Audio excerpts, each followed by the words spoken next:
The Case-Book of Sherlock Holmes by Sir Arthur Conan Doyle. Preface. I fear that Mr. Sherlock Holmes may become like one of those popular tenors, who, having outlived their time, are still tempted to make repeated farewell bows to their indulgent audiences. This must cease, and he must go the way of all flesh, material or imaginary. One likes to think that there is some fantastic limbo for the children of imagination, some strange, impossible place where the bows of Fielding may still make love to the bells of Richardson, where Scott's heroes still may strut, Dickens's delightful cockneys still raise a laugh, and Thackeray's worldlings continue to carry on their reprehensible careers. Perhaps in some humble corner of such a Valhalla, Sherlock and his Watson may for a time find a place, while some more astute sleuth, with some even less astute comrade, may fill the stage which they have vacated. His career has been a long one, though it is possible to exaggerate it. Decrepit gentlemen who approach me and declare that his adventures formed the reading of their boyhood do not meet the response from me which they seem to expect. One is not anxious to have one's personal dates handled so unkindly. As a matter of cold fact, Holmes made his début in A Study in Scarlet and in The Sign of 4, two small booklets which appeared between 1887 and 1889. It was in 1891 that A Scandal in Bohemia, the first of the long series of short stories, appeared in the Strand magazine. The public seemed appreciative and desirous of more, so that from that date, 36 years ago, they have been produced in a broken series which now contains no fewer than 56 stories, republished in The Adventures, The Memoirs, The Return, and His Last Bow, and there remain these 12, published during the last few years, which are here produced under the title of The Case-Book of Sherlock Holmes. He began his adventures in the very heart of the later Victorian era, carried it through the all-too-short reign of Edward, and has managed to hold his own little niche even in these feverish days. Thus it would be true to say that those who first read of him as young men have lived to see their own grown-up children following the same adventures in the same magazine. It is a striking example of the patience and loyalty of the British public. I had fully determined at the conclusion of the memoirs to bring Holmes to an end, as I felt that my literary energies should not be directed too much into one channel. That pale, clear-cut face and loose-limbed figure were taking up an undue share of my imagination. I did the deed, but fortunately no coroner had pronounced upon the remains, and so after a long interval it was not difficult for me to respond to the flattering demand and to explain my rash act away. I have never regretted it, for I have not in actual practice found that these lighter sketches have prevented me from exploring and finding my limitations in such varied branches of literature as history, poetry, historical novels, psychic research, and the drama. Had Holmes never existed, I could not have done more, though he may perhaps have stood a little in the way of the recognition of my more serious literary work. And so, reader, farewell to Sherlock Holmes. I thank you for your past constancy, and can but hope that some return has been made in the shape of that distraction from the worries of life and stimulating change of thought which can only be found in the fairy kingdom of romance. Arthur Conan Doyle. End of section 0. Story 1. The Adventure of the Illustrious Client. "It can't hurt now," was Mr. Sherlock Holmes's comment, when for the 10th time in as many years I asked his leave to reveal the following narrative. So it was that at last I obtained permission to put on record what was in some ways the supreme moment of my friend's career. Both Holmes and I had a weakness for the Turkish bath. It was over a smoke in the pleasant lassitude of the drying-room that I have found him less reticent and more human than anywhere else. On the upper floor of the Northumberland Avenue establishment there is an isolated corner where two couches lie side by side, and it was on these that we lay upon September 3rd, 1902, the day when my narrative begins. I had asked him whether anything was stirring, and for answer he had shot his long, thin, nervous arm out of the sheets which enveloped him, and had drawn an envelope from the inside pocket of the coat which hung beside him. It may be some fussy, self-important fool. It may be a matter of life and death," said he, as he handed me the note. "I know no more than this message tells me." It was from the Carlton Club, and dated the evening before. This is what I read: "Sir James Dammery presents his compliments to Mr. Sherlock Holmes, and will call upon him at 4:30 to-morrow. Sir James begs to say that the matter upon which he desires to consult Mr. Holmes is very delicate, and also very important. He trusts, therefore, that Mr. Holmes will make every effort to grant this interview, and that he will confirm it over the telephone to the Carlton Club." "I need not say that I have confirmed it, Watson," said Holmes, as I returned the paper. "Do you know anything of this man Dammery?" "Only that his name is a household word in society." "Well, I can tell you a little more than that. He has rather a reputation for arranging delicate matters which are to be kept out of the papers. You may remember his negotiations with Sir George Lewis over the Hammerford will case. He is a man of the world, with a natural turn for diplomacy. I am bound, therefore, to hope that it is not a false scent, and that he has some real need for our assistance." "Our? Well, if you will be so good, Watson." "I shall be honoured." "Then you have the hour, 4:30. Until then we can put the matter out of our heads."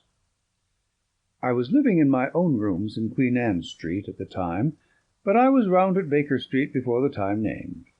Sharp to the half-hour, Colonel Sir James Dammery was announced. It is hardly necessary to describe him, for many will remember that large, bluff, honest personality, that broad, clean-shaven face, above all, that pleasant, mellow voice. Frankness shone from his grey Irish eyes, and good humour played round his mobile, smiling lips. His lucent top-hat, his dark frock-coat, indeed every detail, from the pearl pin in the black satin cravat to the lavender spats over the varnished shoes, spoke of the meticulous care in dress for which he was famous. The big, masterful aristocrat dominated the little room. "Of course I was prepared to find Dr. Watson," he remarked with a courteous bow. "His collaboration may be very necessary, for we are dealing on this occasion, Mr. Holmes, with a man to whom violence is familiar, and who will literally stick at nothing. I should say that there is no more dangerous man in Europe." "I have had several opponents to whom that flattering term has been applied," said Holmes, with a smile. "Don't you smoke? Then you will excuse me if I light my pipe. If your man is more dangerous than the late Professor Moriarty, or than the living Colonel Sebastian Moran, then he is indeed worth meeting. May I ask his name?" "Have you ever heard of Baron Gruner?" "You mean the Austrian murderer?" Colonel Dammery threw up his kid-gloved hands with a laugh. "There is no getting past you, Mr. Holmes. Wonderful! So you have already sized him up as a murderer." "It is my business to follow the details of continental crime. Who could possibly have read what happened at Prague and have any doubts as to the man's guilt? It was a purely technical legal point, and the suspicious death of a witness, that saved him. I am as sure that he killed his wife when the so-called accident happened in the Splügen Pass as if I had seen him do it. I knew also that he had come to England, and had a presentiment that sooner or later he would find me some work to do. Well, what has Baron Gruner been up to? I presume it is not this old tragedy which has come up again." "No, it is more serious than that. To revenge crime is important, but to prevent it is more so. It is a terrible thing, Mr. Holmes, to see a dreadful event, an atrocious situation, preparing itself before your eyes, to clearly understand whither it will lead, and yet to be utterly unable to avert it. Can a human being be placed in a more trying position? Perhaps not. Then you will sympathize with the client in whose interests I am acting. I did not understand that you were merely an intermediary. Who is the principal?" "Mr. Holmes, I must beg you not to press that question. It is important that I should be able to assure him that his honoured name has been in no way dragged into the matter. His motives are to the last degree honourable and chivalrous, but he prefers to remain unknown. I need not say that your fees will be assured, and that you will be given a perfectly free hand. Surely the actual name of your client is immaterial?" "I am sorry," said Holmes. "I am accustomed to have mystery at one end of my cases, but to have it at both ends is too confusing. I fear, Sir James, that I must decline to act." Our visitor was greatly disturbed. His large, sensitive face was darkened with emotion and disappointment. "You hardly realize the effect of your own action, Mr. Holmes," said he. "You place me in a most serious dilemma, for I am perfectly certain that you would be proud to take over the case if I could give you the facts, and yet a promise forbids me from revealing them all. May I at least lay all that I can before you?" "By all means, so long as it is understood that I commit myself to nothing." "That is understood. In the first place, you have no doubt heard of General de Merville?" "De Merville of Khyber fame? Yes, I have heard of him." "He has a daughter, Violet de Merville. Young, rich, beautiful, accomplished, a wonder woman in every way. It is this daughter, this lovely innocent girl, whom we are endeavouring to save from the clutches of a fiend." "Baron Gruner has some hold over her, then?" "The strongest of all holds where a woman is concerned, the hold of love. The fellow is, as you may have heard, extraordinarily handsome, with the most fascinating manner, a gentle voice, and that air of romance and mystery which means so much to a woman. He is said to have the whole sex at his mercy, and to have made ample use of the fact." "But how came such a man to meet a lady of the standing of Miss Violet de Merville?" "It was on a Mediterranean yachting voyage. The company, though select, paid their own passages. No doubt the promoters hardly realized the Baron's true character until it was too late. The villain attached himself to the lady, and with such effect that he has completely and absolutely won her heart. To say that she loves him hardly expresses it. She dotes upon him. She is obsessed by him. Outside of him there is nothing on earth. She will not hear one word against him. Everything has been done to cure her of her madness, but in vain. To sum up, she proposes to marry him next month. As she is of age, and has a will of iron, it is hard to know how to prevent her." "Does she know about the Austrian episode?" "The cunning devil has told her every unsavoury public scandal of his past life, but always in such a way as to make himself out to be an innocent martyr. She absolutely accepts his version, and will listen to no other." "Dear me! But surely you have inadvertently let out the name of your client? It is no doubt General de Merville?" Our visitor fidgeted in his chair. "I could deceive you by saying so, Mr. Holmes, but it would not be true. De Merville is a broken man. The strong soldier has been utterly demoralized by this incident. He has lost the nerve which never failed him on the battlefield, and has become a weak, doddering old man, utterly incapable of contending with a brilliant, forceful rascal like this Austrian. My client, however, is an old friend, one who has known the General intimately for many years, and taken a paternal interest in this young girl, since she wore short frocks. He cannot see this tragedy consummated without some attempt to stop it. There is nothing in which Scotland Yard can act. It was his own suggestion that you should be called in, but it was, as I have said, on the express stipulation that he should not be personally involved in the matter. I have no doubt, Mr. Holmes, with your great powers you could easily trace my client back through me, but I must ask you, as a point of honour, to refrain from doing so, and not to break in upon his incognito." Holmes gave a whimsical smile. "I think I may safely promise that," said he. "I may add that your problem interests me, and that I shall be prepared to look into it. How shall I keep in touch with you?" "The Carlton Club will find me, but in case of emergency there is a private telephone call, XX31.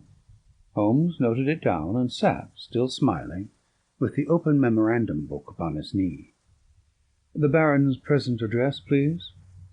"Vernon Lodge, near Kingston. It is a large house.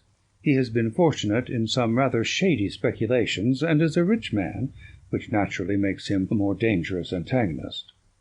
"Is he at home at present?" "Yes." "Apart from what you have told me, can you give me any further information about the man?" "He has expensive tastes.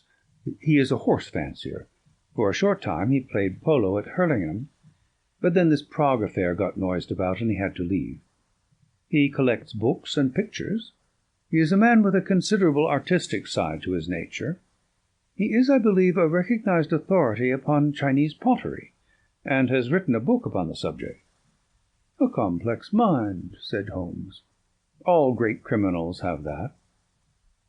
My old friend Charlie Peace was a violin virtuoso. Wainwright was no mean artist. I could quote many more. Well, Sir James, you will inform your client that I am turning my mind upon Baron Gruner. I can say no more. I have some sources of information of my own, and dare say we may find some means of opening matter up." When our visitor had left us, Holmes sat so long in deep thought that it seemed to me that he had forgotten my presence. At last, however, he came briskly back to earth. "Well, Watson, any views?" he asked. "I should think you had better see the young lady herself." "My dear Watson, if her poor old broken father cannot move her, how shall I, a stranger, prevail? And yet there is something in the suggestion, if all else fails. But I think we must begin from a different angle. I rather fancy that Shinwell Johnson might be a help." I have not had occasion to mention Shinwell Johnson in these memoirs, because I have seldom drawn my cases from the latter phases of my friend's career. During the first years of the century he became a valuable assistant. Johnson, I grieve to say, made his name first as a very dangerous villain, and served 2 terms at Parkhurst. Finally he repented and allied himself to Holmes, acting as his agent in the huge criminal underworld of London, and obtaining information which often proved to be of vital importance. Had Johnson been a nark of the police, he would soon have been exposed, but as he dealt with cases which never came directly into the courts, his activities were never realized by his companions. With the glamour of his 2 convictions upon him, he had the entrée of every night-club, doss-house, and gambling den in the town, and his quick observation and active brain made him an ideal agent for gaining information. It was to him that Sherlock Holmes now proposed to turn. It was not possible for me to follow the immediate steps taken by my friend, for I had some pressing professional business of my own, but I met him by appointment that evening at Simpson's, where, sitting at a small table in the front window, and looking down at the rushing stream of life in the Strand, he told me something of what had passed. "Johnson is on the prowl," said he. "He may pick up some garbage in the darker recesses of the underworld, for it is down there, amid the black roots of crime, that we must hunt for this man's secrets. But if the lady will not accept what is already known, why should any fresh discovery of yours turn her from her purpose? Who knows, Watson? Woman's heart and mind are insoluble puzzles to the male. Murder might be condoned or explained, and yet some smaller offence might rankle. Baron Gruner remarked to me—" "He remarked to you?" "Oh, to be sure. I had not told you of my plans. Well, Watson, I love to come to close grips with my man. I like to meet him eye to eye, and read for myself the stuff that he is made of. When I had given Johnson his instructions, I took a cab out to Kingston, and found the Baron in a most affable mood." "Did he recognize you?" "There was no difficulty about that, for I simply sent in my card. He is an excellent antagonist, cool as ice, silky-voiced, and soothing as one of your fashionable consultants, and poisonous as a cobra. He has breed in him, a real aristocrat of crime, with a superficial suggestion of afternoon tea, and all the cruelty of the grave behind it. Yes, I am glad to have had my attention called to Baron Adalbert Gruner." "You say he was affable?" "A purring cat who thinks he sees prospective mice. Some people's affability is more deadly than the violence of coarser souls. His greeting was characteristic. "I rather thought I should see you sooner or later, Mr. Holmes," said he. "You have been engaged, no doubt, by General de Merville to endeavour to stop my marriage with his daughter Violet. That is so, is it not?" I acquiesced. "My dear man," said he, "you will only ruin your own well-deserved reputation. It is not a case in which you can possibly succeed. You will have barren work, to say nothing of incurring some danger. Let me very strongly advise you to draw off at once." "It is curious," I answered, "but that was the very advice which I had intended to give you. I have a respect for your brains, Baron, and the little which I have seen of your personality has not lessened it. Let me put it to you as man to man. No one wants to rake up your past and make you unduly uncomfortable. It is over, and you are now in smooth waters. But if you persist in this marriage, you will raise up a swarm of powerful enemies who will never leave you alone until they have made England too hot to hold you. Is the game worth it? Surely you would be wiser if you left the lady alone. It would not be pleasant for you if these facts of your past were brought to her notice. The Baron has little waxed tips of hair under his nose, like the short antennae of an insect. These quivered with amusement as he listened, and he finally broke into a gentle chuckle. "Excuse my amusement, Mr. Holmes," said he, "but it is really funny to see you trying to play a hand with no cards in it. I don't think any one could do it better, but it is rather pathetic, all the same. Not a colour card there, Mr. Holmes. Nothing but the smallest of the small." "So you think." "So I know. Let me make the thing clear to you, for my own hand is so strong that I can afford to show it. I have been fortunate enough to win the entire affection of this lady. This was given to me in spite of the fact that I told her very clearly of all the unhappy incidents in my past life. I also told her that certain wicked and designing persons, I hope you recognize yourself, would come to her and tell her these things, and I warned her how to treat them. You have heard of post-hypnotic suggestion, Mr. Holmes?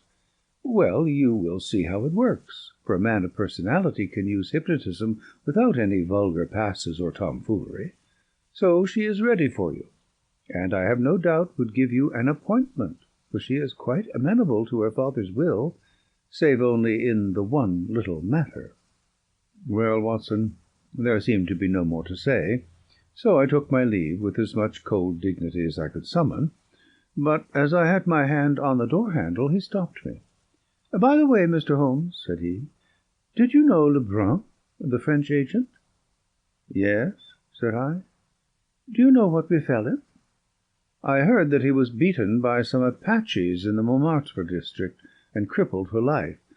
"Quite true, Mr. Holmes. By a curious coincidence, he had been inquiring into my affairs only a week before.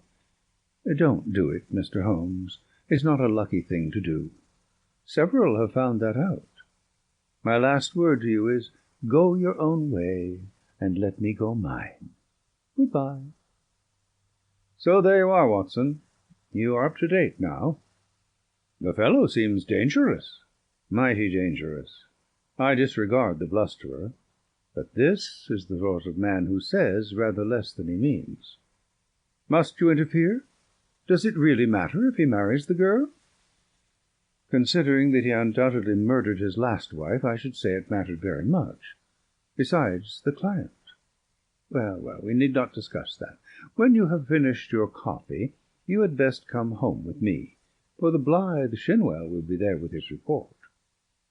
We found him, sure enough, a huge, coarse, red-faced, scorbutic man, with a pair of vivid black eyes, which were the only external sign of the very cunning mind within.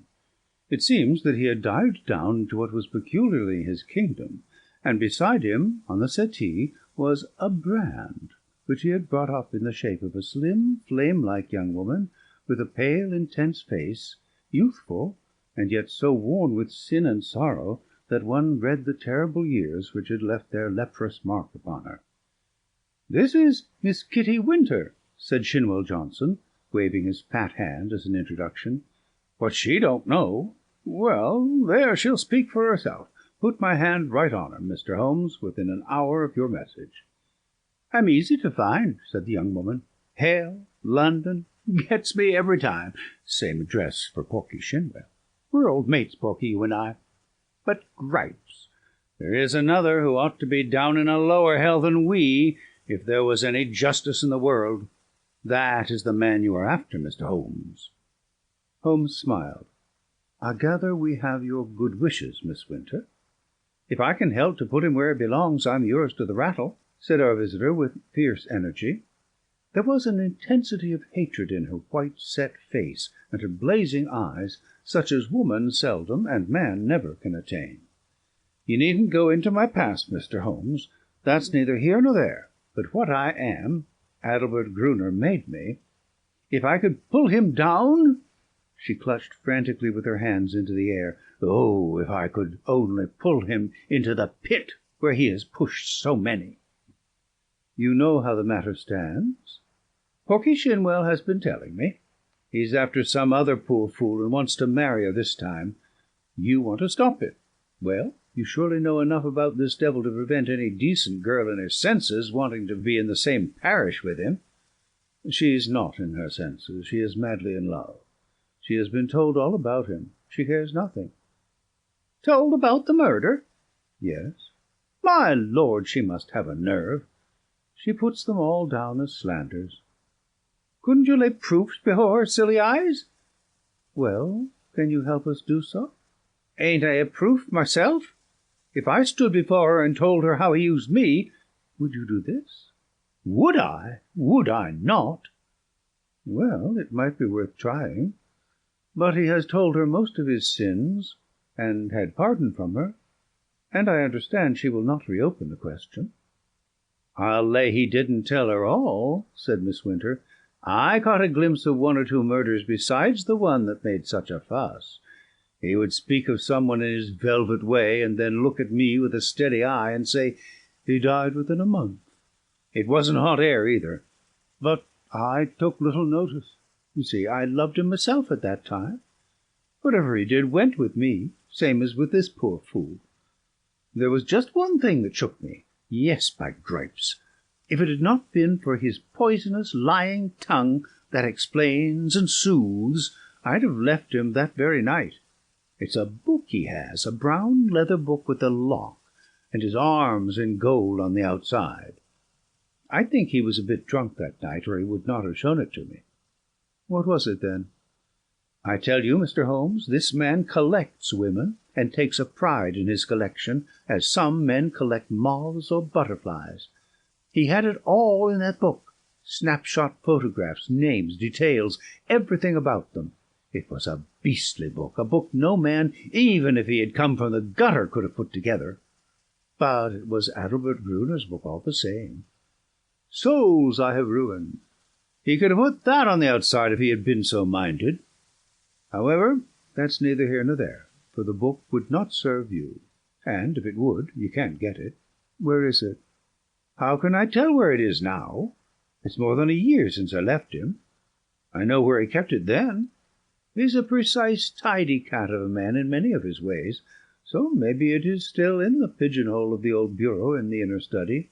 Do you know his house?" "I've been in the study," said Holmes.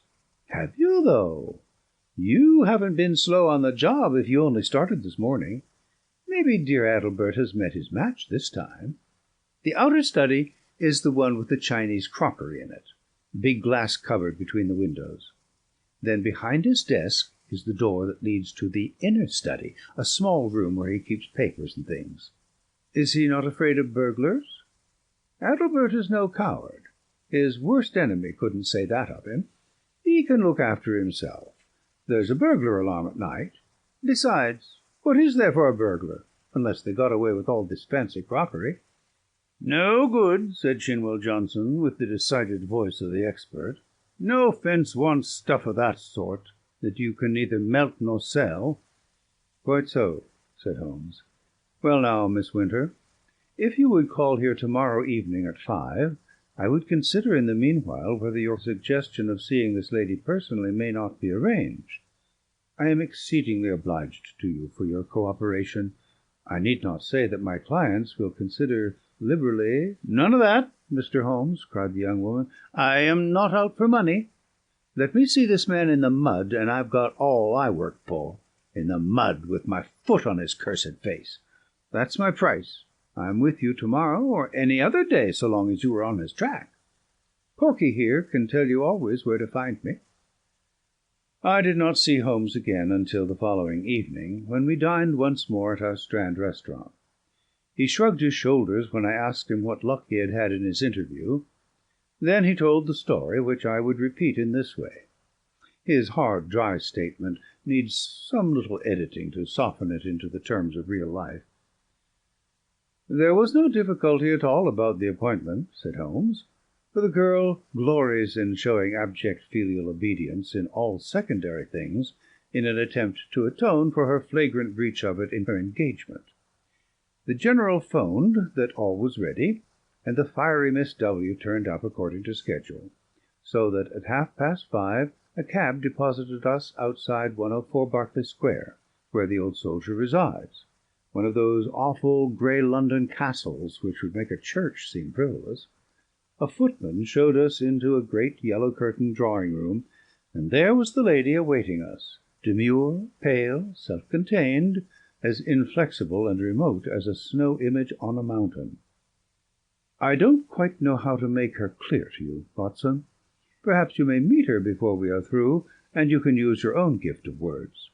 She is beautiful, but with the ethereal other-world beauty of some fanatic whose thoughts are set on high.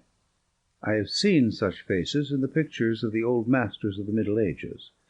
How a beast man could have laid his vile paws upon such a being of the beyond I cannot imagine. You may have noticed how extremes call to each other, the spiritual to the animal, the cave-man to the angel. You never saw a worse case than this. She knew what we had come for, of course. That villain had lost no time in poisoning her mind against us. Miss Winter's advent rather amazed her, I think, but she waved us into our respective chairs like a reverend abbess receiving two rather leprous mendicants. If your head is inclined to swell, my dear Watson, take a course of Miss Violet de Merville." "Well, sir," said she, in a voice like the wind from an iceberg, "your name is familiar to me. You have called, as I understand, to malign my fiancé, Baron Gruner. It is only by my father's request that I see you at all, and I warn you in advance that anything you can say could not possibly have the slightest effect upon my mind." I was sorry for her, Watson. I thought of her for the moment as I would have thought of a daughter of my own. I am not often eloquent. I use my head, not my heart. But I really did plead with her with all the warmth of words that I could find in my nature. I pictured to her the awful position of the woman who only wakes to a man's character after she is his wife, a woman who has to submit to be caressed by bloody hands and lecherous lips. I spared her nothing, the shame, the fear, the agony, the hopelessness of it all. All my hot words could not bring one tinge of colour to those ivory cheeks, nor one gleam of emotion to those abstracted eyes. I thought of what the rascal had said about a post-hypnotic influence. One could really believe that she was living above the earth in some ecstatic dream. Yet there was nothing indefinite in her replies. "I have listened to you with patience, Mr. Holmes," said she. "The effect upon my mind is exactly as predicted. I am aware that Adelbert, my fiancé, has had a stormy life in which he has incurred bitter hatreds and most unjust aspersions. You are only the last of a series who have brought their slanders before me. Possibly you mean well, though I learn that you are a paid agent, who would have been equally willing to act for the Baron as against him. But in any case I wish you to understand once for all that I love him, and that he loves me, and that the opinion of all the world is no more to me than the twitter of those birds outside the window. If his noble nature has ever for an instant fallen, it may be that I have been specially sent to raise it to its true and lofty level. I am not clear," here she turned her eyes upon my companion, "who this young lady may be." I was about to answer when the girl broke in like a whirlwind. If ever you saw flame and ice face to face, it was those two women. "I'll tell you who I am," she cried, springing out of her chair, her mouth all twisted with passion. "I am his last mistress. I am one of 100 that he has tempted and used and ruined and thrown into the refuse heap, as he will you also."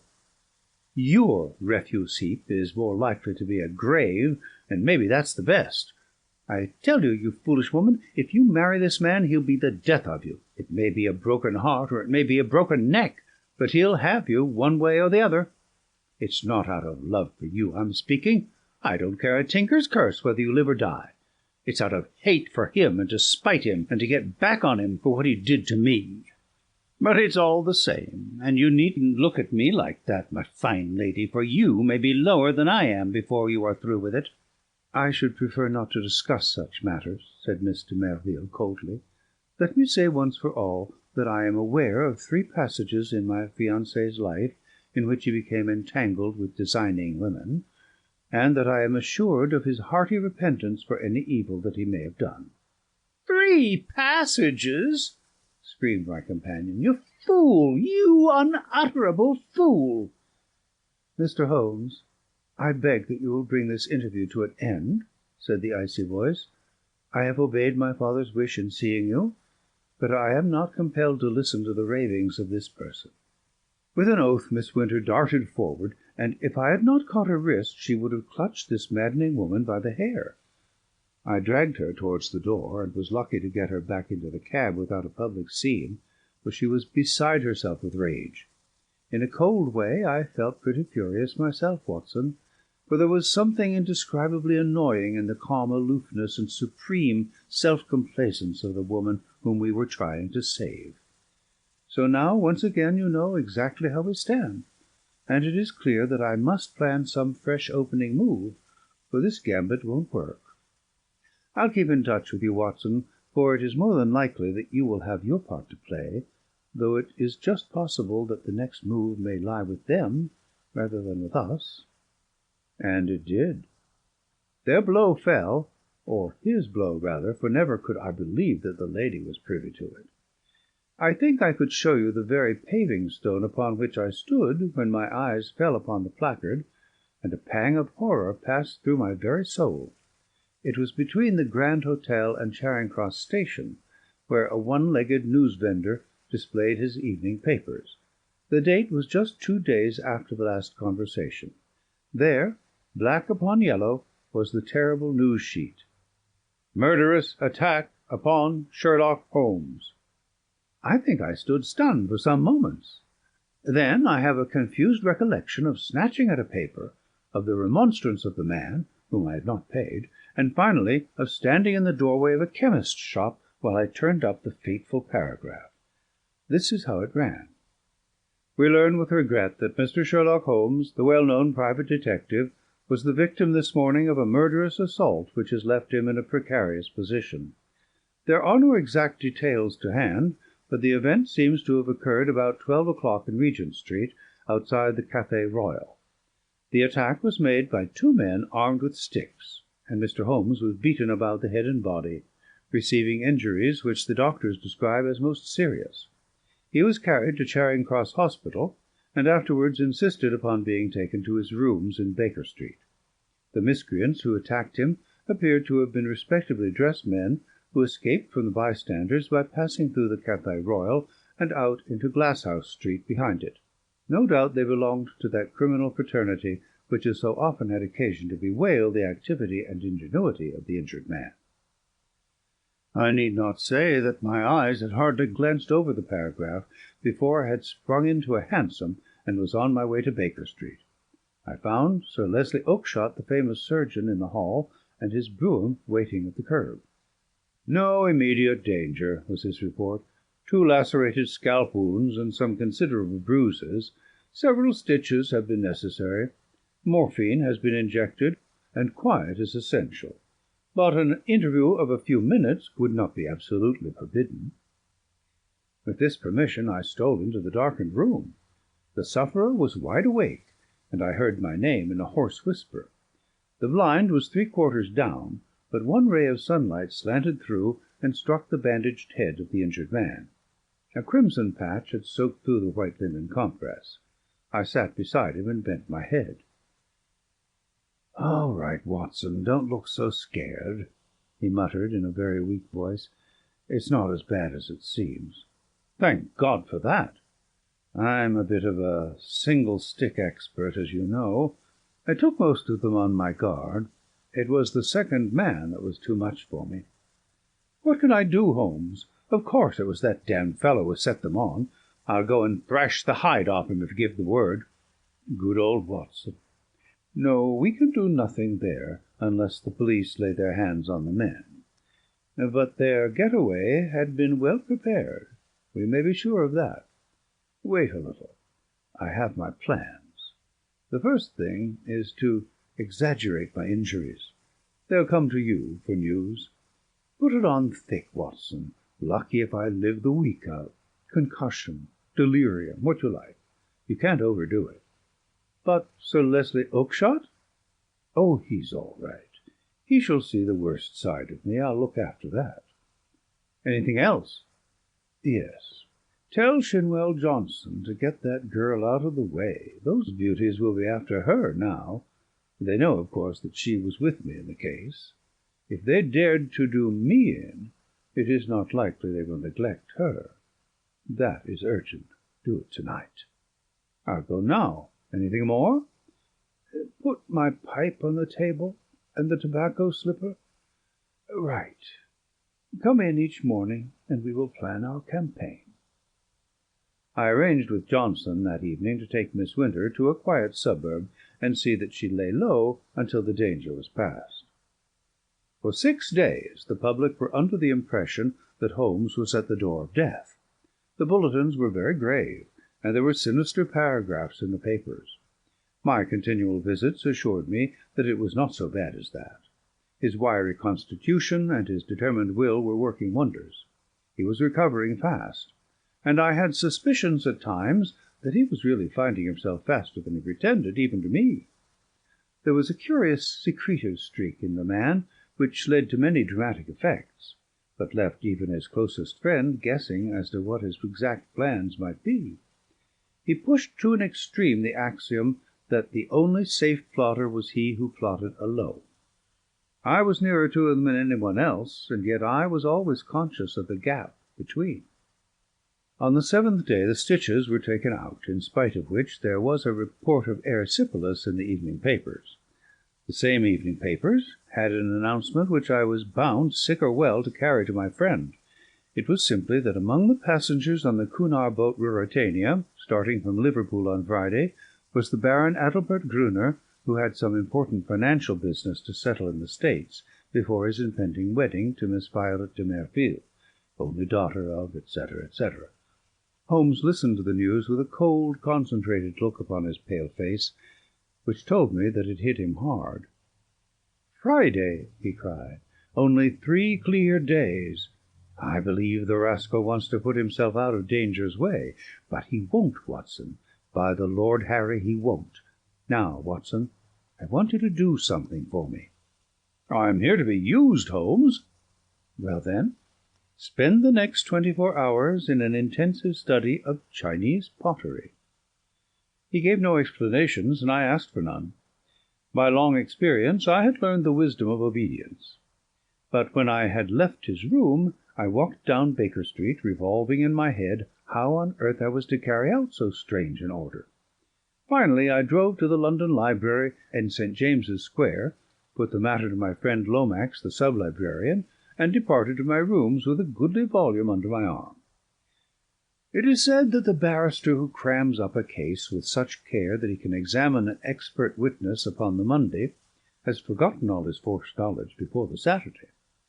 Certainly I should not like now to pose as an authority upon ceramics, and yet all that evening, and all that night with a short interval for rest, and all next morning, I was sucking in knowledge and committing names to memory. There I learned of the hallmarks of the great artist-decorators, of the mystery of cyclical dates, the marks of the Hung Wu and the beauties of the Yung Lo, the writings of Tang Ying, and the glories of the primitive period of the Sung and the Yuan. I was charged with all this information when I called upon Holmes next evening. He was out of bed now, though he would not have guessed it from the published reports, and he sat with his much-bandaged head resting upon his hand in the depth of his favourite arm-chair. "Why, Holmes," I said, "if one believed the papers, you are dying." "That," said he, "is the very impression which I intended to convey. And now, Watson, have you learned your lessons?" "At least I have tried to." "Good. You could keep up an intelligent conversation on the subject?" "I believe I could." "Then hand me that little box from the mantelpiece." He opened the lid, and took out a small object most carefully wrapped in some fine Eastern silk. This he unfolded, and disclosed a delicate little saucer of the most beautiful deep blue colour. "It needs careful handling, Watson. This is the real egg-shell pottery of the Ming dynasty. No finer piece ever passed through Christie's. A complete set of this would be worth a king's ransom. In fact, it is doubtful if there is a complete set outside the imperial palace of Peking. The sight of this would drive a real connoisseur wild. What am I to do with it?" Holmes handed me a card upon which was printed, "Dr. Hill Barton, 369 Half Moon Street." "That is your name for the evening, Watson. You will call upon Baron Brunner. I know something of his habits, and at 8:30 he would probably be disengaged. A note will tell him in advance that you are about to call, and you will say that you are bringing him a specimen of an absolutely unique set of Ming china. You may as well be a medical man, since that is a part which you can play without duplicity. You are a collector. This set has come your way.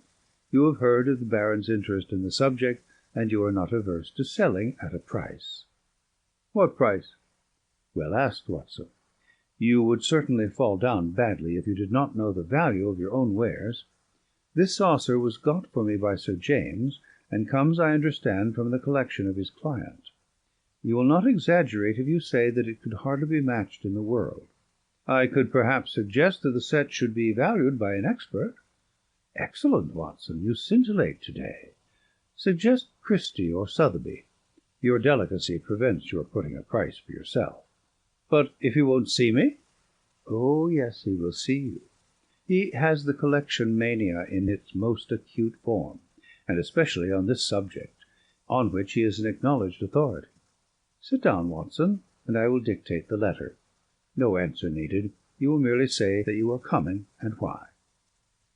It was an admirable document, short, courteous, and stimulating to the curiosity of the connoisseur. A district messenger was duly dispatched with it. On the same evening, with the precious saucer in my hand and the card of Dr. Hill Barton in my pocket, I set off on my own adventure. The beautiful house and grounds indicated that Baron Brunner was, as Sir James had said, a man of considerable wealth. A long winding drive, with banks of rare shrubs on either side, opened out into a great gravelled square adorned with statues. The place had been built by a South African gold king in the days of the great boom, and the long, low house, with the turrets at the corners, though an architectural nightmare, was imposing in its size and solidity. A butler, who would have adorned a bench of bishops, showed me in, and handed me over to a plush-clad footman, who ushered me into the Baron's presence. He was standing at the open front of a great case which stood between the windows, and which contained part of his Chinese collection. He turned as I entered, with a small brown vase in his hand. "Pray sit down, doctor," said he. "I was looking over my own treasures, and wondering whether I could really afford to add to them. This little Tang specimen, which dates from the 7th century, would probably interest you. I am sure you never saw finer workmanship or a richer glaze. Have you the Ming saucer with you of which you spoke?" I carefully unpacked it and handed it to him. He seated himself at his desk, pulled over the lamp, for it was growing dark, and set himself to examine it. As he did so, the yellow light beat upon his own features, and I was able to study them at my ease. He was certainly a remarkably handsome man. His European reputation for beauty was fully deserved. In figure he was not more than of middle size, but was built upon graceful and active lines. His face was swarthy, almost oriental, with large, dark, languorous eyes, which might easily hold an irresistible fascination for women. His hair and moustache were raven black, the latter short, pointed, and carefully waxed. His features were regular and pleasing, save only his straight, thin-lipped mouth. If ever I saw a murderer's mouth, it was there, a cruel, hard gash in the face, compressed, inexorable, and terrible. He was ill-advised to train his moustache away from it, for it was nature's danger signal, set as a warning to his victims. His voice was engaging and his manners perfect. In age I should have put him at a little over 30, though his record afterwards showed that he was 42.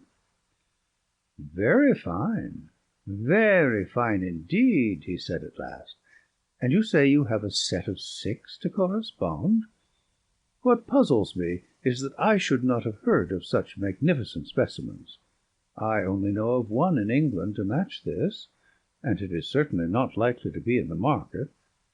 Would it be indiscreet if I were to ask you, Dr. Hilvarton, how you obtained this?"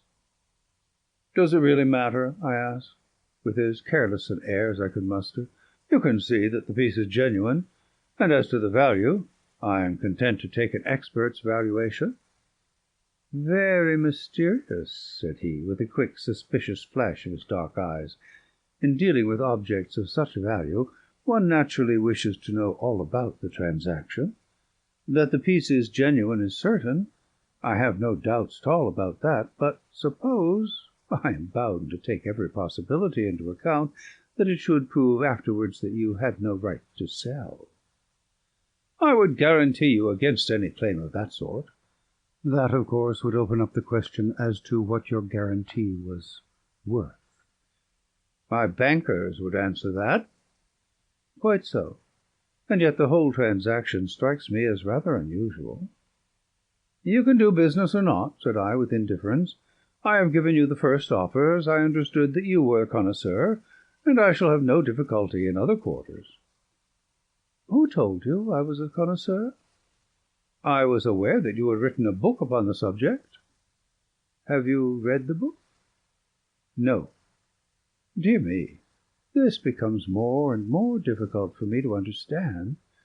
You are a connoisseur and collector with a very valuable piece in your collection, and yet you have never troubled to consult the one book which would have told you of the real meaning and value of what you held. How do you explain that?" "I am a very busy man. I am a doctor in practice." "That is no answer. If a man has a hobby, he follows it up, whatever his other pursuits may be. You said in your note that you were a connoisseur." "So I am." "Might I ask you a few questions to test you?" "I am obliged to tell you, doctor, if you are indeed a doctor, that the incident becomes more and more suspicious. I would ask you, what do you know of the Emperor Shomu, and how do you associate him with the Choso Inn near Nara?" "Dear me, does that puzzle you?" "Tell me a little about the Northern Wei dynasty and its place in the history of ceramics." I sprang from my chair in simulated anger. "This is intolerable, sir," said I. "I came here to do you a favour, and not to be examined as if I were a schoolboy. My knowledge on these subjects may be second only to your own, but I certainly shall not answer questions which have been put in so offensive a way." He looked at me steadily. The languor had gone from his eyes. They suddenly glared. There was a gleam of teeth from between those cruel lips. "What is the game? You are here as a spy. You are an emissary of Holmes. This is a trick that you are playing upon me. The fellow is dying, I hear, so he sends his tools to keep watch upon me. You've made your way in here without leave, and by God, you may find it harder to get out than to get in." He had sprung to his feet, and I stepped back, bracing myself for an attack, for the man was beside himself with rage. He may have suspected me from the first. Certainly this cross-examination had shown him the truth, but it was clear that I could not hope to deceive him. He dived his hand into a side drawer and rummaged furiously. Then something struck upon his ear, for he stood listening intently. "Ah!" he cried. "Ah!" and dashed into the room behind him. 2 steps took me to the open door, and my mind will ever carry a clear picture of the scene within. The window leading out to the garden was wide open. Beside it, looking like some terrible ghost, his head girt with bloody bandages, his face drawn and white, stood Sherlock Holmes. The next instant he was through the gap, and I heard the crash of his body among the laurel bushes outside. With a howl of rage the master of the house rushed after him to the open window. And then it was done in an instant, and yet I clearly saw it. An arm, a woman's arm, shot out from among the leaves. At the same instant the Baron uttered a horrible cry, a yell which will always ring in my memory. He clapped his two hands to his face and rushed round the room, beating his head horribly against the walls. Then he fell upon the carpet, rolling and writhing, while scream after scream resounded through the house. "Water! For God's sake, water!" was his cry. I seized a carafe from a side table and rushed to his aid. At the same moment the butler and several footmen ran in from the hall. I remember that one of them fainted as I knelt by the injured man and turned that awful face to the light of the lamp. The vitriol was eating into it everywhere, and dripping from the ears and the chin. One eye was already white and glazed. The other was red and inflamed. The features which I had admired a few minutes before were now like some beautiful painting over which the artist has passed a wet and foul sponge. They were blurred, discoloured, inhuman, terrible. In a few words I explained exactly what had occurred, so far as the vitriol attack was concerned. Some had climbed through the window, and others had rushed out onto the lawn, but it was dark, and it had begun to rain. Between his screams the victim raged and raved against the avenger. "It was that hell-cat Kitty Winter!" he cried. "Oh, the she-devil! She shall pay for it! She shall pay! Oh, God in heaven, this pain is more than I can bear!" I bathed his face in oil, put cotton wadding on the raw surfaces, and administered a hypodermic of morphia. All suspicion of me had passed from his mind in the presence of this shock, and he clung to my hands as if I might have the power even yet to clear those dead fish eyes which gazed up at me. I could have wept over the ruin had I not remembered very clearly the vile life which had led up to so hideous a change.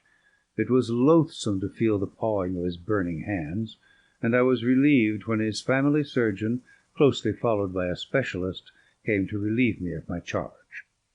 An inspector of police had also arrived, and to him I handed my real card.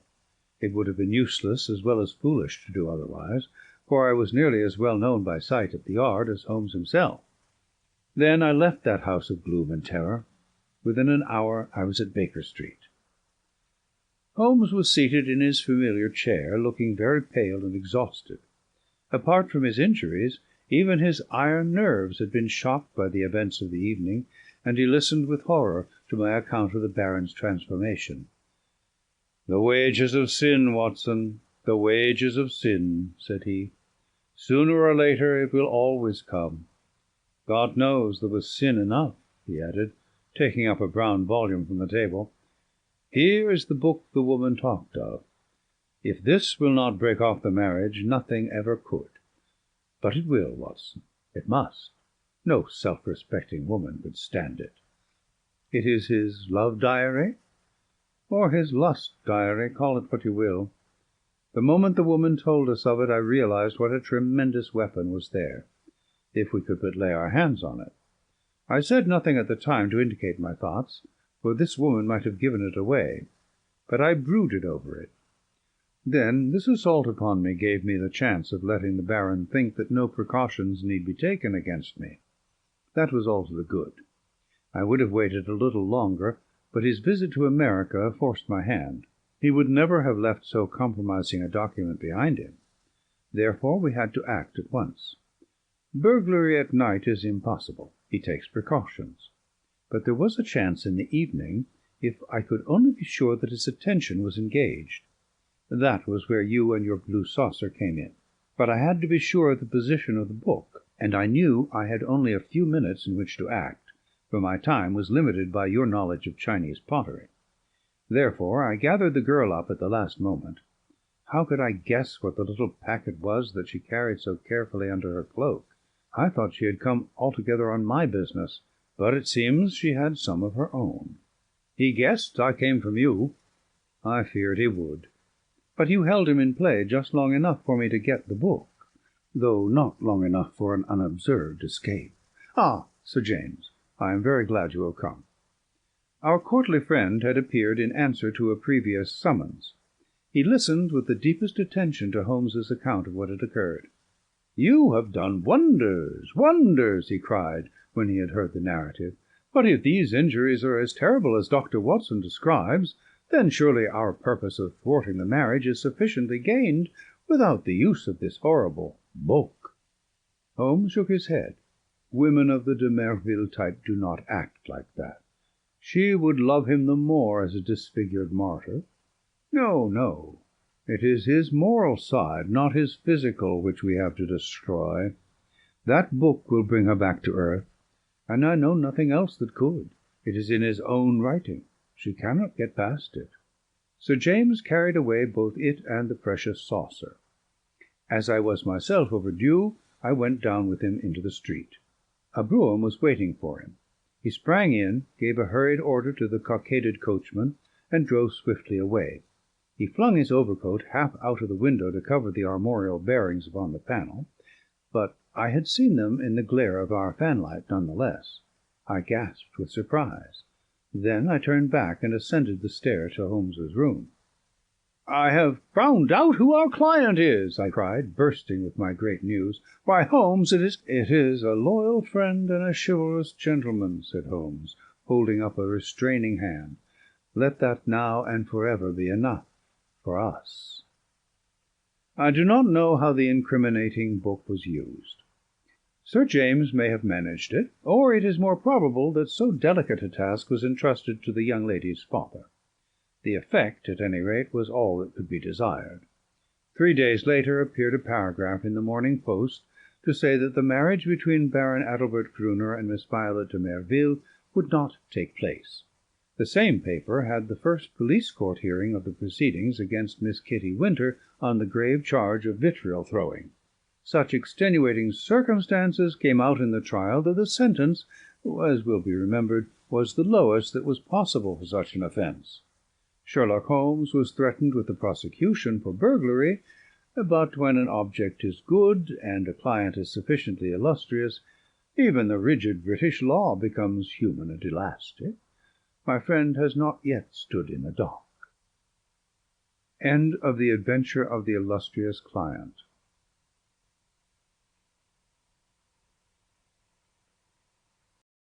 The adventure of the Blanched soldier. The ideas of my friend Watson, though limited, are exceedingly pertinacious. For a long time he has worried me to write an experience of my own. Perhaps I have rather invited this persecution, since I have often had occasion to point out to him how superficial are his own accounts, and to accuse him of pandering to popular taste instead of confining himself rigidly to facts and figures.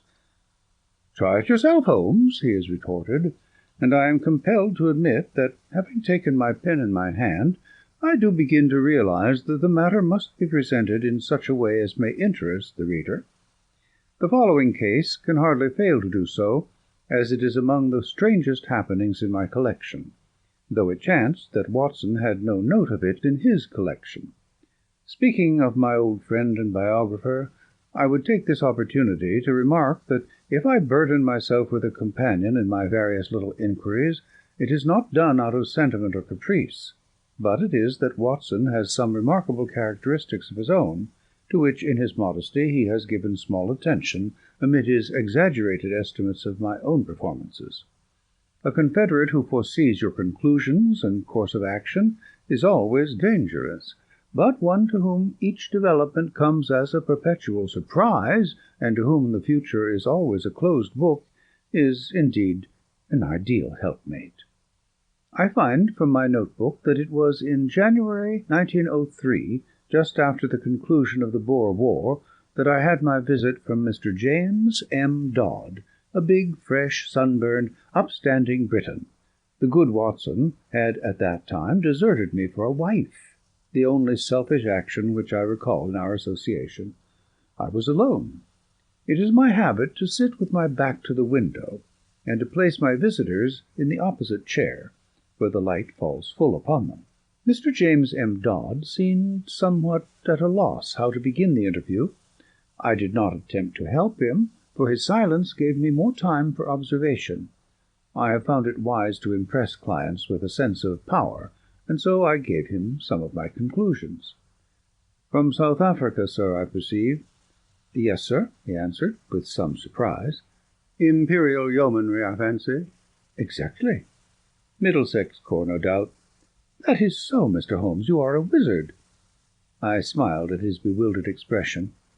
When a gentleman of virile appearance enters my room with such tan upon his face as an English sun could never give, and with his handkerchief in his sleeve instead of in his pocket, it is not difficult to place him. You wear a short beard, which shows that you were not a regular. You have the cut of a riding man. As to Middlesex, your card has already shown me that you are a stockbroker from Throgmorton Street. What other regiment would you join?" "You see everything." "I see no more than you, but I have trained myself to notice what I see. However, Mr. Dodd, it was not to discuss the science of observation that you called upon me this morning. What has been happening at Tewkesbury Old Park?" "Mr. Holmes!" "My dear sir, there is no mystery. Your letter came with that heading, and as you fixed this appointment in very pressing terms, it was clear that something sudden and important had occurred." "Yes, indeed. But the letter was written in the afternoon, and a good deal has happened since then. If Colonel Emsworth had not kicked me out—" "Kicked you out?" "Well, that was what it amounted to. He is a hard nail, Colonel Emsworth, the greatest martinet in the army in his day, and it was a day of rough language, too. I couldn't have stuck the Colonel if it had not been for Godfrey's sake." I lit my pipe and leaned back in my chair. "Perhaps you will explain what you were talking about." My client grinned mischievously. "I had got into the way of supposing that you knew everything without being told," said he. "But I will give you the facts, and I hope to God that you will be able to tell me what they mean. I've been awake all night puzzling my brain, and the more I think, the more incredible does it become. When I joined up in January 1901, just 2 years ago, young Godfrey Emsworth had joined the same squadron. He was Colonel Emsworth's only son, Emsworth, the Crimean V.C., and he had the fighting blood in him, so it is no wonder he volunteered. There was not a finer lad in the regiment. We formed a friendship, the sort of friendship which can only be made when one lives the same life and shares the same joys and sorrows. He was my mate, and that means a good deal in the army. We took the rough and the smooth together for a year of hard fighting. Then he was hit with a bullet from an elephant gun in the action near Diamond Hill outside Pretoria. I got one letter from the hospital at Cape Town and one from Southampton. Since then, not a word, not one word, Mr. Holmes, for 6 months and more, and he my closest pal. Well, when the war was over and we all got back, I wrote to his father and asked where Godfrey was. No answer. I waited a bit, and then I wrote again. This time I had a reply, short and gruff. Godfrey had gone on a voyage round the world, and it was not likely that he would be back for a year. That was all. I wasn't satisfied, Mr. Holmes. The whole thing seemed to me so damned unnatural. He was a good lad, and he would not drop a pal like that. It was not like him. Then again, I happened to know that he was heir to a lot of money, and also that his father and he did not always hit it off too well. The old man was sometimes a bully, and young Godfrey had too much spirit to stand it. No, I wasn't satisfied, and I determined that I would get to the root of the matter.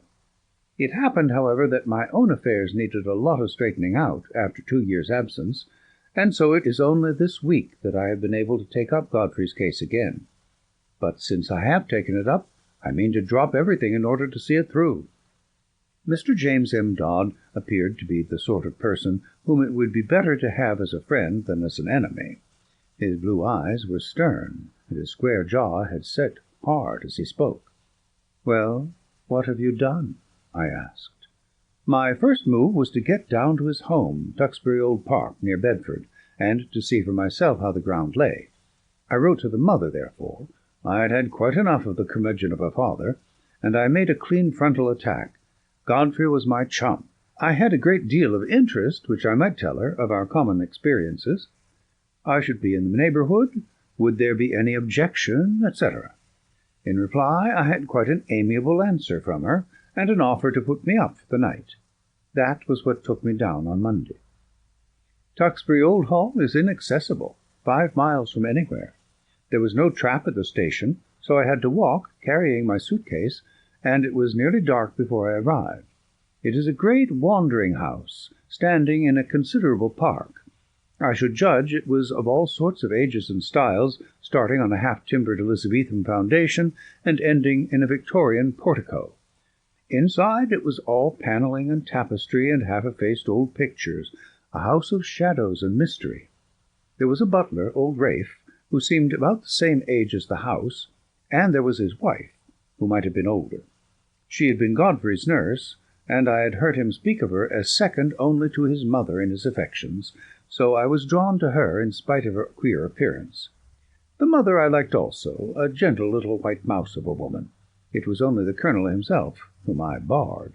We had a bit of Barney right away, and I should have walked back to the station if I had not felt that it might be playing his game for me to do so.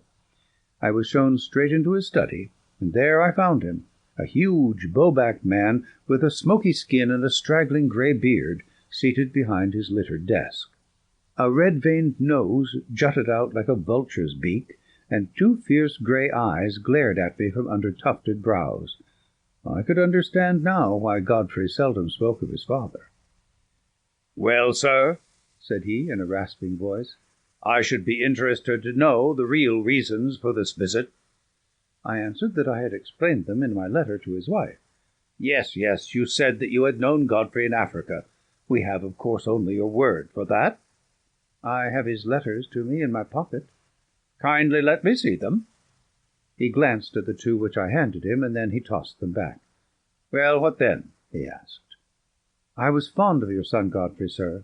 Many ties and memories united us. Is it not natural that I should wonder at his sudden silence, and should wish to know what has become of him?" "I have some recollection, sir, that I already corresponded with you, and had told you what had become of him. He has gone upon a voyage round the world. His health was in a poor way after his African experiences, and both his mother and I were of opinion that complete rest and change were needed. Kindly pass that explanation on to any other friends who may be interested in the matter." "Certainly," I answered, "but perhaps you would have the goodness to let me have the name of the steamer and of the line by which he sailed, together with the date. I have no doubt that I should be able to get a letter through to him." My request seemed both to puzzle and to irritate my host. His great eyebrows came down over his eyes, and he tapped his fingers impatiently on the table. He looked up at last with the expression of one who has seen his adversary make a dangerous move at chess, and has decided how to meet it. "Many people, Mr. Dodd," said he, "would take offence at your infernal pertinacity, and would think that this insistence had reached the point of damned impertinence." "You must put it down, sir, to my real love for your son." "Exactly. I have already made every allowance upon that score. I must ask you, however, to drop these inquiries. Every family has its own inner knowledge and its own motives, which cannot always be made clear to outsiders, however well-intentioned. My wife is anxious to hear something of Godfrey's past, which you are in a position to tell her, but I would ask you to let the present and the future alone. Such inquiries serve no useful purpose, sir, and place us in a delicate and difficult position." So I came to a dead end, Mr. Holmes. There was no getting past it. I could only pretend to accept the situation, and register a vow inwardly that I would never rest until my friend's fate had been cleared up. It was a dull evening. We dined quietly, the 3 of us, in a gloomy, faded old room. The lady questioned me eagerly about her son, but the old man seemed morose and depressed. I was so bored by the whole proceeding that I made an excuse as soon as I decently could, and retired to my bedroom. It was a large, bare room on the ground floor, as gloomy as the rest of the house. But after a year of sleeping upon the veldt, Mr. Holmes, one is not too particular about one's quarters. I opened the curtains and looked out into the garden, remarking that it was a fine night, with a bright half-moon. Then I sat down by the roaring fire, with the lamp on the table beside me, and endeavoured to distract my mind with a novel. I was interrupted, however, by Rafe, the old butler, who came in with a fresh supply of coals. "I thought you might run short in the night time, sir. It is bitter weather, and these rooms are cold."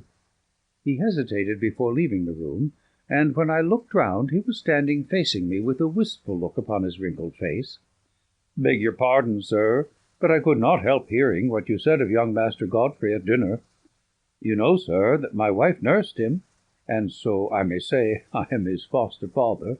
It's natural we should take an interest. And you say he carried himself well, sir? There was no braver man in the regiment.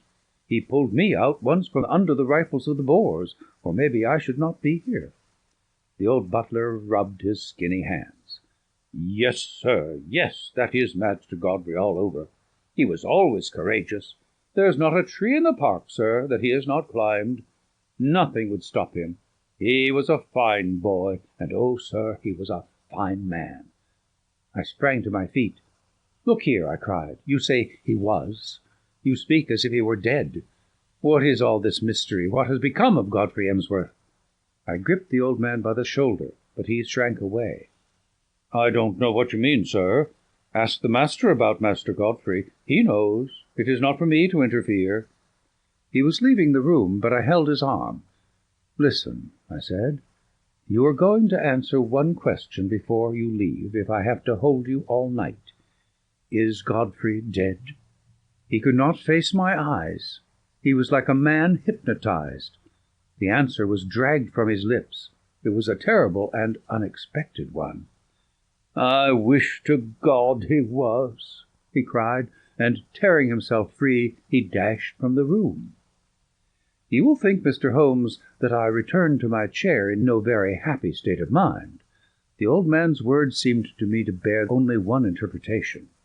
Clearly my poor friend had become involved in some criminal, or at the least disreputable transaction, which touched the family honour.